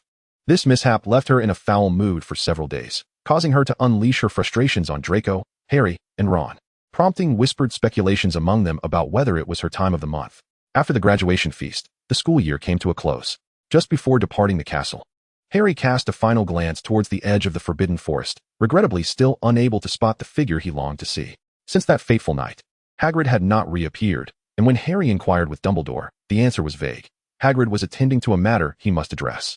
Upon disembarking from the train, the young witches and wizards exchanged bittersweet farewells. "Katerina, you should come to my house during the holidays," Daphne and Pansy said, each grasping one of Katerina's hands, reluctant to part ways. "It might not be very convenient," Katerina replied with a hint of disappointment. "My home is quite far, and I would need to navigate the approval of the Ministry of Magic from 2 countries. I can only come early before school begins." "Oh, I see. Well then, Katerina, do come find us before the term starts. We can all go to Diagon Alley together," Pansy suggested. Katerina pondered for a moment and nodded in agreement. While Hogwarts had a fair number of foreign students, those without parents to escort them were scarce. Katerina needed to visit the Ministry of Magic first, then use the special fireplace to reach the Swedish Ministry, before finally making her way home, which posed quite a significant inconvenience. Why not acquire a property in the UK? The affluent Trelawney pondered thoughtfully. Chapter 127, Animagus. At last, amidst the tumultuous winds sweeping across the prairie, Trelawney gazed with delight at the dense black clouds above, eagerly anticipating the thunder that brewed within. The potion required for Animagus transformation is quite abstract. Firstly, one must retain a single leaf of mandrake for an entire month without ingesting it. Then, on the night of the full moon, it must be extracted and immersed in a diminutive crystal vial filled with saliva. Lupin advises that a glass bottle suffices and may even yield superior results, as this magic was developed before the advent of pure glass, allowing it to absorb the pristine light of the moon. Should the evening be overcast with no moonlight, alas, it is futile, and one must begin anew. In a place like England, where it seems to rain nearly every day of the month, this endeavor becomes exceedingly perilous. However, in the Nordic territories, conditions are considerably more favorable. There exists a clever alternative, which is to seek a location. The full moon is universally acknowledged across hemispheres, yet the weather can vary significantly over mere miles. One need only find a spot with a clear night sky on that evening, and the subsequent similar requirements will follow suit. Upon completion of the initial step, one must combine a strand of their hair with dew collected from a silver teaspoon. Lupin notes that gold, copper, and oxidized aluminum are also acceptable, mixed in. The dew must be gathered from an area devoid of sunlight or human contact for 7 days, which is not a challenge for a wizard. Secluded, shaded valleys are relatively easy to locate. Finally, one must include a pupa of the Death's Head hawk moth. This creature is rather troublesome. As the Death's Head hawk moth is not an ordinary moth, but rather a specific magical entity. There exists a similarly named insect in Muggle encyclopedias, yet they are not the same. The various fragments of this being possess hallucinogenic properties, rendering it a prohibited substance across much of Europe. Lupin managed to procure 2 specimens for Trelawney, which was rather considerate. Thus, the potion's initial preparation is complete, and the subsequent steps become even more intricate. The potion must be placed in a quiet, dark location until the next tempestuous storm, ensuring it does not come into contact with sunlight during this period. This is not overly difficult. Trelawney need only place it in an opaque box and then stow it within a space-folding bag. During the days of awaiting the storm, at both dawn and dusk, one must press their wand against their heart and recite an incantation. After several days, the duration may vary for each individual. One will eventually sense an additional heartbeat. At this juncture, the preliminary tasks are entirely complete. When the storm arrives and lightning cleaves the sky, if all has proceeded without error, locating the concealed crystal vial will yield a measure of blood-red potion. At this moment, consuming the potion and reciting the incantation once more will, if all goes as planned, invoke a profound agony accompanied by 2 intense heartbeats. Visions of creatures poised for transformation will emerge in the mind. At this juncture, one must not exhibit any trepidation. Rather, face it with courage, ensuring that your consciousness, and not that of the beast, prevails. Failing to do so may result in becoming a mindless creature. Only by maintaining a lucid awareness and contemplating one's human form can one hope to restore oneself. Trelawney gazed at the sky, filled with anticipation, as she retrieved an opaque box from a small pouch that stretched across the space. Inside, a crystal vial containing a crimson liquid lay quietly. Everything proceeded smoothly. A look of sheer joy illuminated Trelawney's face, and she lifted her gaze, patiently awaiting the next flash of lightning. That moment arrived swiftly. A dazzling purple-red bolt of lightning streaked across the horizon, and without hesitation, Trelawney uncorked the vial and swallowed its contents. The potion was warm and soothing upon entry. But in the next instant, her body was seized by excruciating pain, as though something were attempting to break free from within her. Fortunately, having lived 2 lives, Trelawney had experienced countless agonies, and this pain was but a trifling matter. Conversely, the images that began to materialize in her mind filled her with wonder and delight. Yet, why was it this particular form? It bore no resemblance to Slytherin at all. In the next moment, a deep growl emanated from the depths of Trelawney's throat, and her body leaned forward, rapidly elongating. The checkered shirt melded into her skin, while yellow and black fur erupted from beneath. Her fingers transformed into formidable claws. Moments later, a resounding roar resonated across the prairie, as a nearly 3-meter-long white tiger with piercing eyes appeared on the landscape. But the transformation did not end there. After the great tiger roared once more, its back bulged, revealing bone protrusions, and astonishingly, 2 enormous black wings, nearly 2 meters in length, sprouted forth. What a magnificent enhancement! It seemed that this transformation had exhausted considerable strength, for the winged giant tiger crouched low, breathing heavily. After a while, it rose again, pacing in a circle, as if admiring its own reflection. Moments later, the round tiger face bore an expression of profound satisfaction, almost human-like in its delight. In the next instant, the majestic tiger dissipated into a wisp of black smoke, reverting back to Trelawney's form. With wings like a tiger, how ferocious! Trelawney's face radiated joy. Although the initial stages of potion preparation had not been smooth for her, the subsequent phases had unfolded with remarkable ease. The outcome of her animagus transformation brought her immense satisfaction. According to the information she possessed, an animagus could only transform into ordinary animals, not magical creatures. Trelawney had entertained dreams of transforming into various enchanting animals, whether from the east or the west, but she recognized such aspirations as mere fantasies. Having lived 2 lives, she could only deem her talents as decent. In this lifetime, she had surpassed her previous incarnation, yet she did not consider herself among the most extraordinary geniuses. For a millennium, no wizard had managed to produce a magical creature in the form of an animagus, and Trelawney did not believe she could be the one to break this precedent. Yet, to her surprise, the results were extraordinarily delightful. Whether a tiger could be classified as a magical creature was uncertain to Trelawney. At least, when she first transformed, she did not sense any abilities beyond those of a beast. However, a tiger could hardly be considered an ordinary animal. The notion of a tiger with wings had always been a beautiful fantasy, not something one would expect to encounter in reality. If utilized wisely, this could serve as a remarkable trump card. Trelawney pondered, stroking her chin. The combat prowess of a winged tiger should not be underestimated, especially when ambushed unexpectedly. Nevertheless, it was somewhat awkward for a Slytherin animagus to transform into a tiger, which might leave her Slytherin and Gryffindor peers in a rather uncomfortable position. With these thoughts in mind, Trelawney attempted to transform several more times. The initial transformation required a significant expenditure of magical energy, but subsequent attempts proved effortless. There were no obstacles whatsoever. Whether transforming into a tiger or reverting to her human form, she experienced no constraints. Although she had only just mastered this enchantment, Trelawney appeared to have grasped it remarkably well. She even attempted to transform without the aid of her wand and succeeded. According to Lupin's notes, a high degree of self-acceptance regarding one's animagus form was essential for wandless transformation. Trelawney found this logical, as she was quite content with her imposing tiger form. However, as she prepared to disapparate, it suddenly struck her that this meant she had become a mother tiger. After all, she considered herself gentle and kind-hearted. Chapter 128. A visit to a classmate's home. Completion of 19 types of poisonous potion configurations. Completion of 9 advanced charm drawings. Animagus transformation completed. Disapparation training completed. The Patronus charm remains unfinished, yet it is not essential. The potion of magical strength remains unfinished, but progress is being made. The elixir of life remains unfinished. As materials are running low, necessitating further purchases, the Patronus charm is also unfinished. Trelawney set down her notebook, which outlined her holiday plans. She had accomplished the majority of her tasks, yet a few remained incomplete. The inability to finish the Patronus charm was somewhat unexpected. During the Easter holiday in March, she had successfully cast the Patronus charm for the first time, albeit only in its initial silvery form, unable to even form a shield of light. Yet, months had passed, and after countless practices, she still could only elevate it from a silvery glow to a barely stable shield of light. Even that shield was precarious, shattering at the slightest distraction. This left Trelawney perplexed. The magic did not seem particularly difficult. Why was she unable to master it? She had the intention to write to Lupin for advice, yet he seemed to have vanished into thin air. Since he had sent her the materials on animagi along with some insights, there had been no further communication.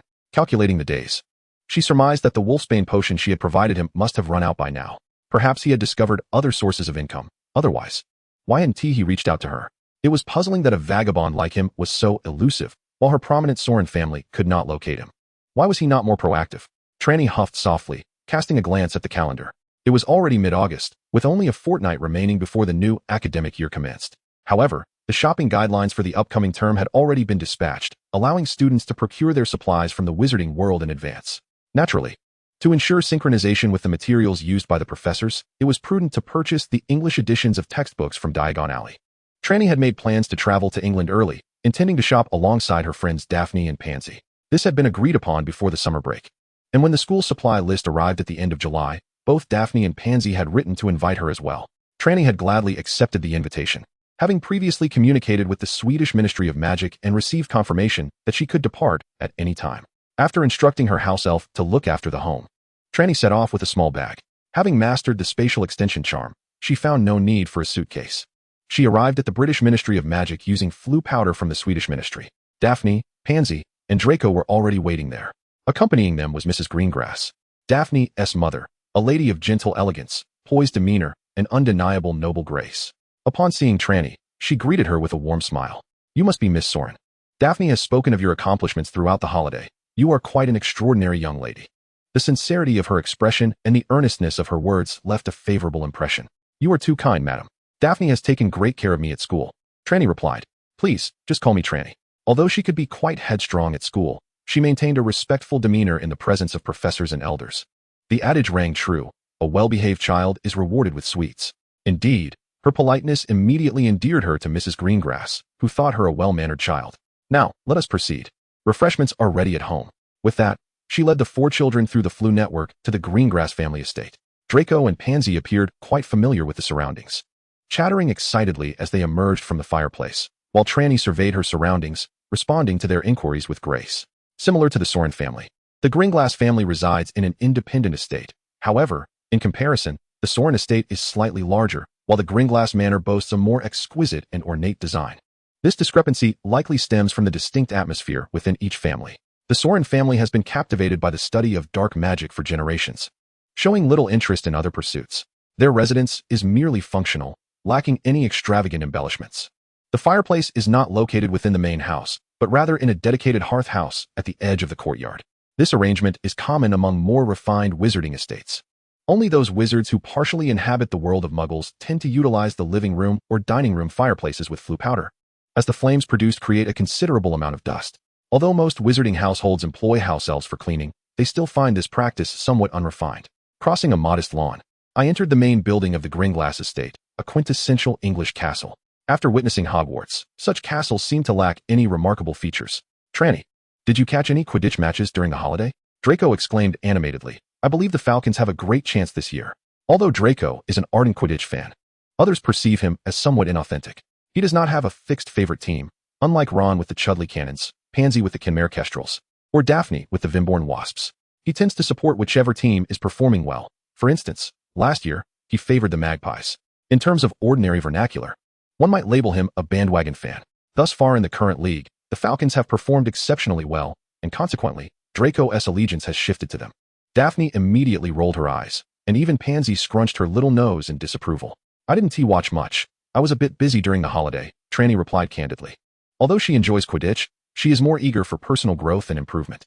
With such a splendid opportunity during the break, it is only natural to focus on honing her skills and surpassing her peers.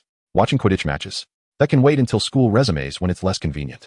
Really, Trelawney, what have you been busy with at home? The holiday assignments don't seem that extensive, Daphne inquired with a hint of skepticism. While the summer assignments are numerous, they are not overwhelming when considered over the entire break. There's always something to study in magic and potions, Trelawney replied vaguely. With Mrs. Gringlass nearby, she felt constrained in her honesty. In truth, she had yet to complete her summer assignments and was merely waiting to copy from Daphne and Pansy. The diligent child, so earnest in her efforts, caught Mrs. Greengrass's praise, unaware of the thoughts swirling within Trelawney's mind. Please, take a seat, dear Jenny. Are the refreshments ready? Yes, ma'am, came the reply.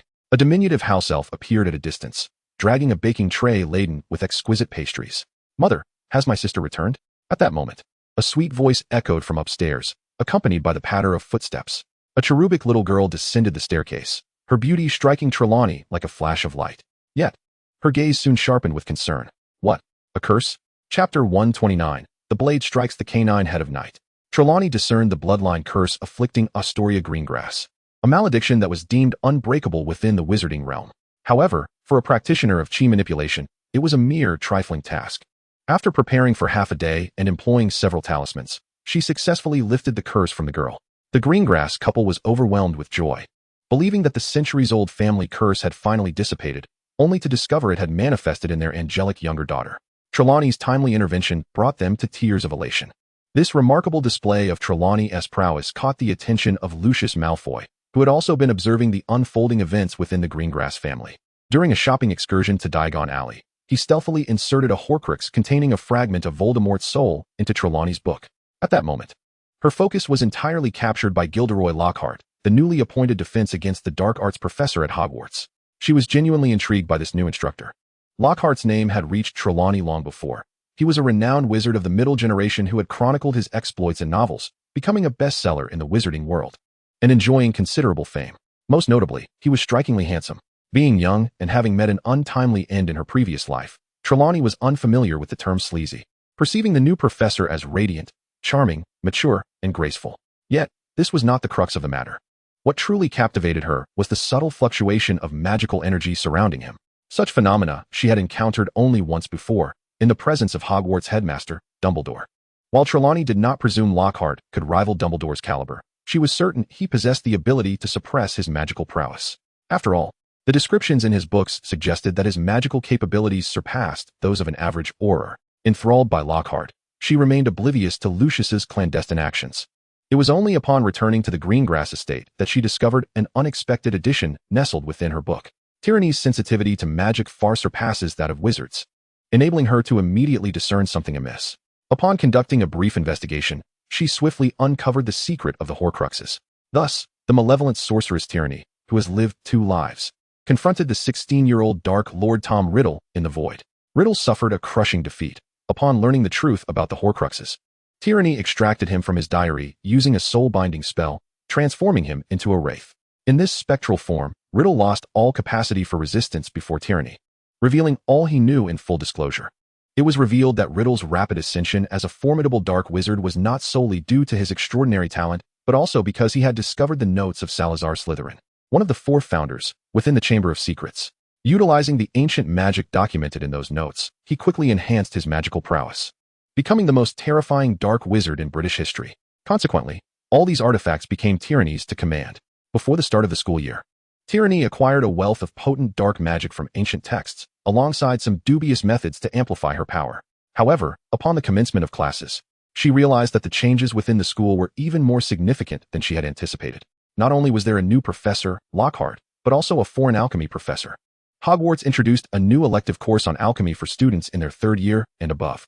Following the rumors surrounding the Philosopher's Stone from the previous academic year, alchemy became a widely discussed and highly sought-after subject. Trelawney found herself intrigued and eagerly anticipated choosing this course in her third year. Yet, she soon noticed that the newly arrived alchemy professor seemed particularly interested in her. The second year commenced under these peculiar circumstances. Trelawney's first act was to descend into the Chamber of Secrets with Riddle's Wraith, commanding it to control the basilisk, slaying it, and extracting its magical blood to concoct a potion capable of rapidly enhancing her power. Additionally, she utilized the basilisk's venom to create a deadly potion and its eyes to forge powerful magical artifacts. With Riddle now a wraith and the basilisk eliminated in advance, the second year unfolded with an air of tranquility, allowing the students to focus solely on their studies. It soon became apparent to everyone that Lockhart was inept. Trelawney, rather disheartened by this revelation, acknowledged that despite her aesthetic preferences, her foremost priority as a dark sorceress remained power. Thus, she commenced efforts to instigate a change in professors, though her endeavors proved challenging. After the Christmas holiday, having restrained herself for nearly an entire academic year, Trelawney could no longer contain her impulses. Utilizing the Marauder's map once more, she slipped out of the castle and ventured into Hogwarts, only to unexpectedly fall into an ambush. The newly appointed professor of alchemy at Hogwarts turned out to be an envoy from the dark wizarding group that had previously attacked her, arriving specifically to target Trelawney. Following an internal investigation, they ascertained that Trelawney had acquired 2 special cards that could only be possessed by core members of their organization, a transgression they could not tolerate. Consequently, they kept a vigilant watch over Trelawney, and after she once again ventured outside the castle alone, they employed a magical device akin to a portkey to transport her to a location far removed from Hogwarts. More than 10 dark wizards, including 3 core members of the organization, lay in wait, poised to seize Trelawney. However, they gravely misjudged Trelawney's growth and strength. Though merely a child of less than 13 years, and only a year had passed since their last assault on her, Trelawney had undergone significant transformation. With half a year of continuous use of magical elixirs to enhance her powers, relentless practice of spells in the card world, and the creation of numerous charms and alchemical products using the Philosopher's Stone, Trelawney resembled a fully armed hedgehog. Thus, the valley they chose for their ambush was enveloped in a storm of thunder and lightning, resulting in the immediate demise of 6 dark wizards. While 3 were transformed into wraiths by Trelawney, the last remaining wizard had his soul extracted to forge a specter. Through the final specter, Trelawney uncovered the inner workings of this organization, known as the Correction Assembly. 2 core members were revealed to be descendants of Erbo and a student of Nicodemus, both of whom had attained immortality through different means. Yet, throughout their lengthy existence, both discovered that eternal life was not without its imperfections. As they aged, they required immense magical power to sustain their immortal state. Initially, their bodies could generate increasing magical energy to counterbalance this consumption, though their overall strength ceased to grow. However, as time wore on, their magical growth gradually failed to keep pace with their bodily decline. Thus, they were compelled to seek alternative means to acquire greater magical power for survival. The simplest method was the Philosopher's Stone. Yet, the creation of the stone harbored a significant secret. It necessitated the sacrifice of numerous living souls. Historically, powerful alchemists crafted the Philosopher's Stone following large-scale wars. Nicodemus's last Philosopher's Stone was secretly forged during the First World War. The larger scale of the impending Second World War promised to yield even more Philosopher's Stones for Nicodemus. But his activities were discovered by the now-grown Dumbledore, who was conducting alchemical research alongside him. Dumbledore dissuaded Nicodemus from his endeavors, leading the latter to choose to end his life at the age of over 600. While Nicodemus halted his pursuit of immortality, the 2 founders of the Correction Assembly, including his student, remained unwilling to relinquish their quest for eternal life. They absconded with one of the 2 ancient Philosopher's Stones, which Nicolas Flamel had entrusted to the French Ministry of Magic, a stone whose magical potency was waning. This act led to the establishment of the Correction Meeting. Nicolas Flamel, in turn, entrusted the remaining Philosopher's Stone to Gringotts for safekeeping, which was later transferred to Hogwarts under the guardianship of Albus Dumbledore. Although Dumbledore publicly proclaimed that the last Philosopher's Stone had been destroyed, it had, in fact, fallen into the hands of Trelawney. The Correction Meeting still possessed another Philosopher's Stone, also nearing the end of its magical energy, and they lacked the means to create a new one. Consequently, they sought alternative routes to acquire more potent and enduring magical power, setting their sights on the demonic forces studied by he who must not be named. As the most influential dark wizard, his research in dark magic, particularly in the realm of demons, was exceptional. However, he vanished mysteriously at the zenith of his power, causing many of his studies to be lost and interrupted. Core members of the correction meeting, descendants of he who must not be named, possessed a set of tarot cards crafted during his final active phase. These cards could connect to a temple where magic could be wielded without depleting magical energy, only requiring physical vigor. From he who must not be named's notes, it was revealed that this temple was linked to an unknown deity. The correction meeting was dedicated to unearthing the power of this deity behind the temple, but for a long time, their efforts yielded no results. Recently, however, they discovered a hidden layer within he who must not be named's notes, detailing a special ritual that required 3 Deathly Hallows. Thus, the correction meeting commenced the arduous task of collecting the Deathly Hallows. Yet, these relics had not been heard of for many years, and after considerable effort, they managed to locate information on 2 of them. The first was the Resurrection Stone, rumored to be last in the possession of the Gunter family, one of the 28 families in Britain. Although the last known member of the Gunter family had perished decades ago, this was still a more recent lead compared to the invisibility cloak, which had been missing for centuries. Therefore, the organization began searching for any collateral descendants of the Gunter family, and had already gained some faint clues. The second was the Elder Wand, the most documented of the Deathly Hallows. However, many were unaware that those records pertained to the Elder Wand itself. The last confirmed master of the Elder Wand was the formidable dark wizard Grindelwald, who nearly unified the European wizarding community. Yet, it appeared that the Elder Wand was not in his possession during his final days. Otherwise, wielding such an undefeated wand, he would not have succumbed to the legendary White Wizard Dumbledore. After extensive investigation, the organization finally learned that in Grindelwald's last days, he had entrusted a wand to his fervent follower, Welsh Sauron. Subsequently, after Grindelwald's downfall, Welsh Sauron died in despair, and this wand should now reside with the descendants of the Sauron family. The Correction Assembly, despite its assembly of skilled individuals, felt somewhat intimidated when confronted with members of the Sauron family, the most infamous lineage of dark sorcerers in Europe. Just as they were grappling with their predicament, the Sauron family unexpectedly imploded. 3 adult members, along with a daughter-in-law, found themselves incarcerated in a Nordic wizarding prison. The Correction Assembly was left astounded. Who would have imagined such a turn of events? Their astonishment, however, was quickly overshadowed by exhilaration, prompting immediate action. Leveraging their connections in Northern Europe, they infiltrated the prison and encountered a few eccentric members of the Sauron family. Through spells and potions, they elicited the whereabouts of the wand entrusted to Sauron by Grindelwald, currently in the possession of Trelawney. Both the Sauron family and the Correction Assembly mistakenly believed this heritage wand to be the Elder Wand. Consequently, operatives of the Correction Assembly lay in wait for Trelawney on her journey to Hogwarts, only to be met with devastating retaliation. They later ambushed her in Hogsmeade, narrowly escaping annihilation at the hands of Dumbledore. A year later, in a meticulously planned operation, they were once again mercilessly slaughtered and inadvertently learned of their adversary's secrets. Alarmingly, among the 10 assailants, 3 were senior members wielding 3 cards, thus granting Trelawney a total of 5 cards. Upon uncovering the full extent of the situation, a shift occurred. It was no longer the Correction Assembly pursuing Trelawney. Rather, she would now turn her attention to them. Her first target would be the alchemy professor, an undercover agent at Hogwarts. One could ponder whether this organization was reckless or merely cautious. Their assault on Trelawney was indeed audacious. Yet they dispatched a remarkably prudent infiltrator to Hogwarts. Ironically, this middle-aged wizard, renowned for his achievements in alchemical endeavors, was under the influence of a soul-binding curse. When Trelawney approached and uttered the name of the Correction Assembly, the enchantment was shattered, and Hogwarts gained a legitimate professor of alchemy. As the academic year drew to a close, Lockhart was dismissed due to an overwhelming number of complaints from 5th and 7th year students, which rendered him incapable of providing effective assistance during the wizarding level examinations. Consequently, Hogwarts sought a new defense against the dark arts professor. During the summer, the Weasley family embarked on a journey to Egypt, a trip that caught the attention of Sirius Black, leading to his daring escape from prison. Upon returning to Hogwarts, Lupin took on the role of professor and was met with Trelawney's teasing remarks. Trelawney, stepping in for Snape, prepared potions for Lupin. Due to her own status as an animagus and previous conversations with Lupin regarding past events, she recognized the identity of the large black dog she encountered in the woods. It was none other than Sirius Black. With remarkable ease, Trelawney captured Sirius Black less than a week into the new term. However, instead of promptly delivering him to the Ministry of Magic, she sought out Remus Lupin. Firstly, the portrayal of Black through Lupin's words did not align with that of a traitor. Secondly, she had familial ties to the Black family. The European pure-blood wizarding community is quite small, particularly among the elite, making connections easily forged. Sirius's grandmother was a member of the Sauron family by marriage.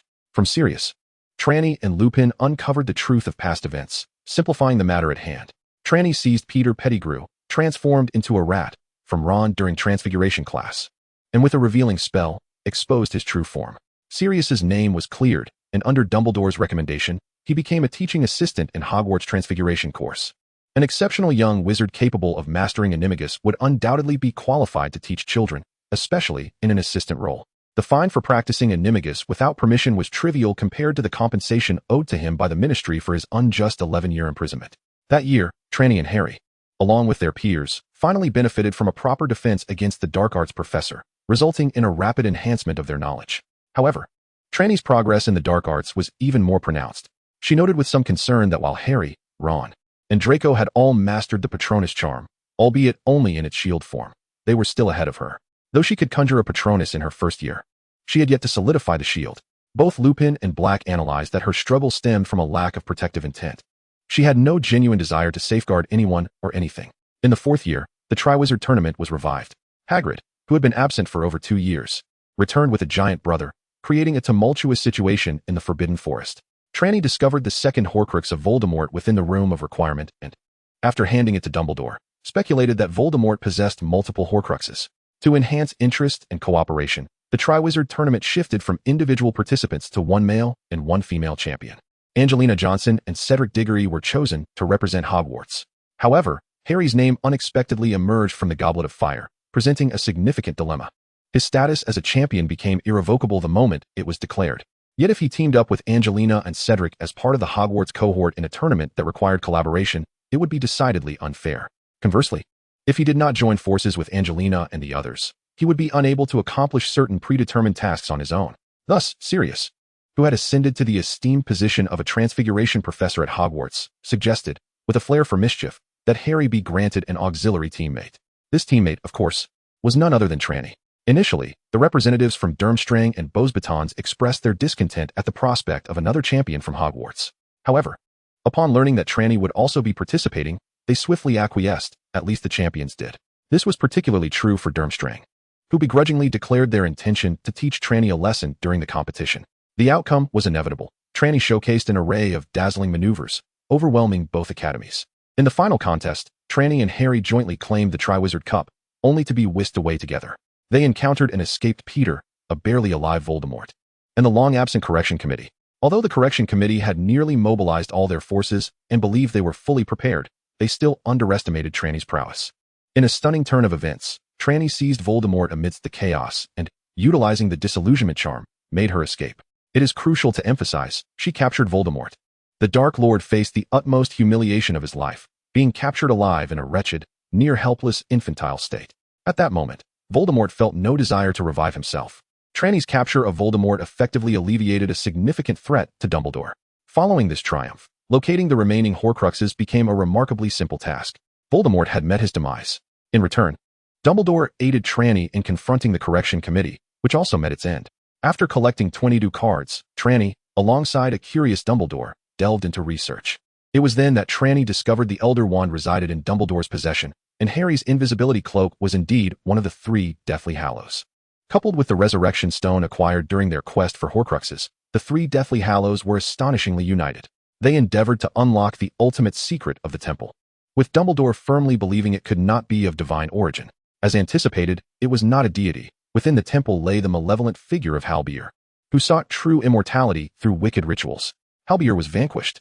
Trelawney emerged as the new master of the temple, swiftly establishing herself as the second most formidable force in Europe, following Dumbledore. Nevertheless, her penchant for tormenting younger students at Hogwarts remained unabated. She still had 3 more years to indulge in this pastime. After all, she was merely a 4th-year student. The end.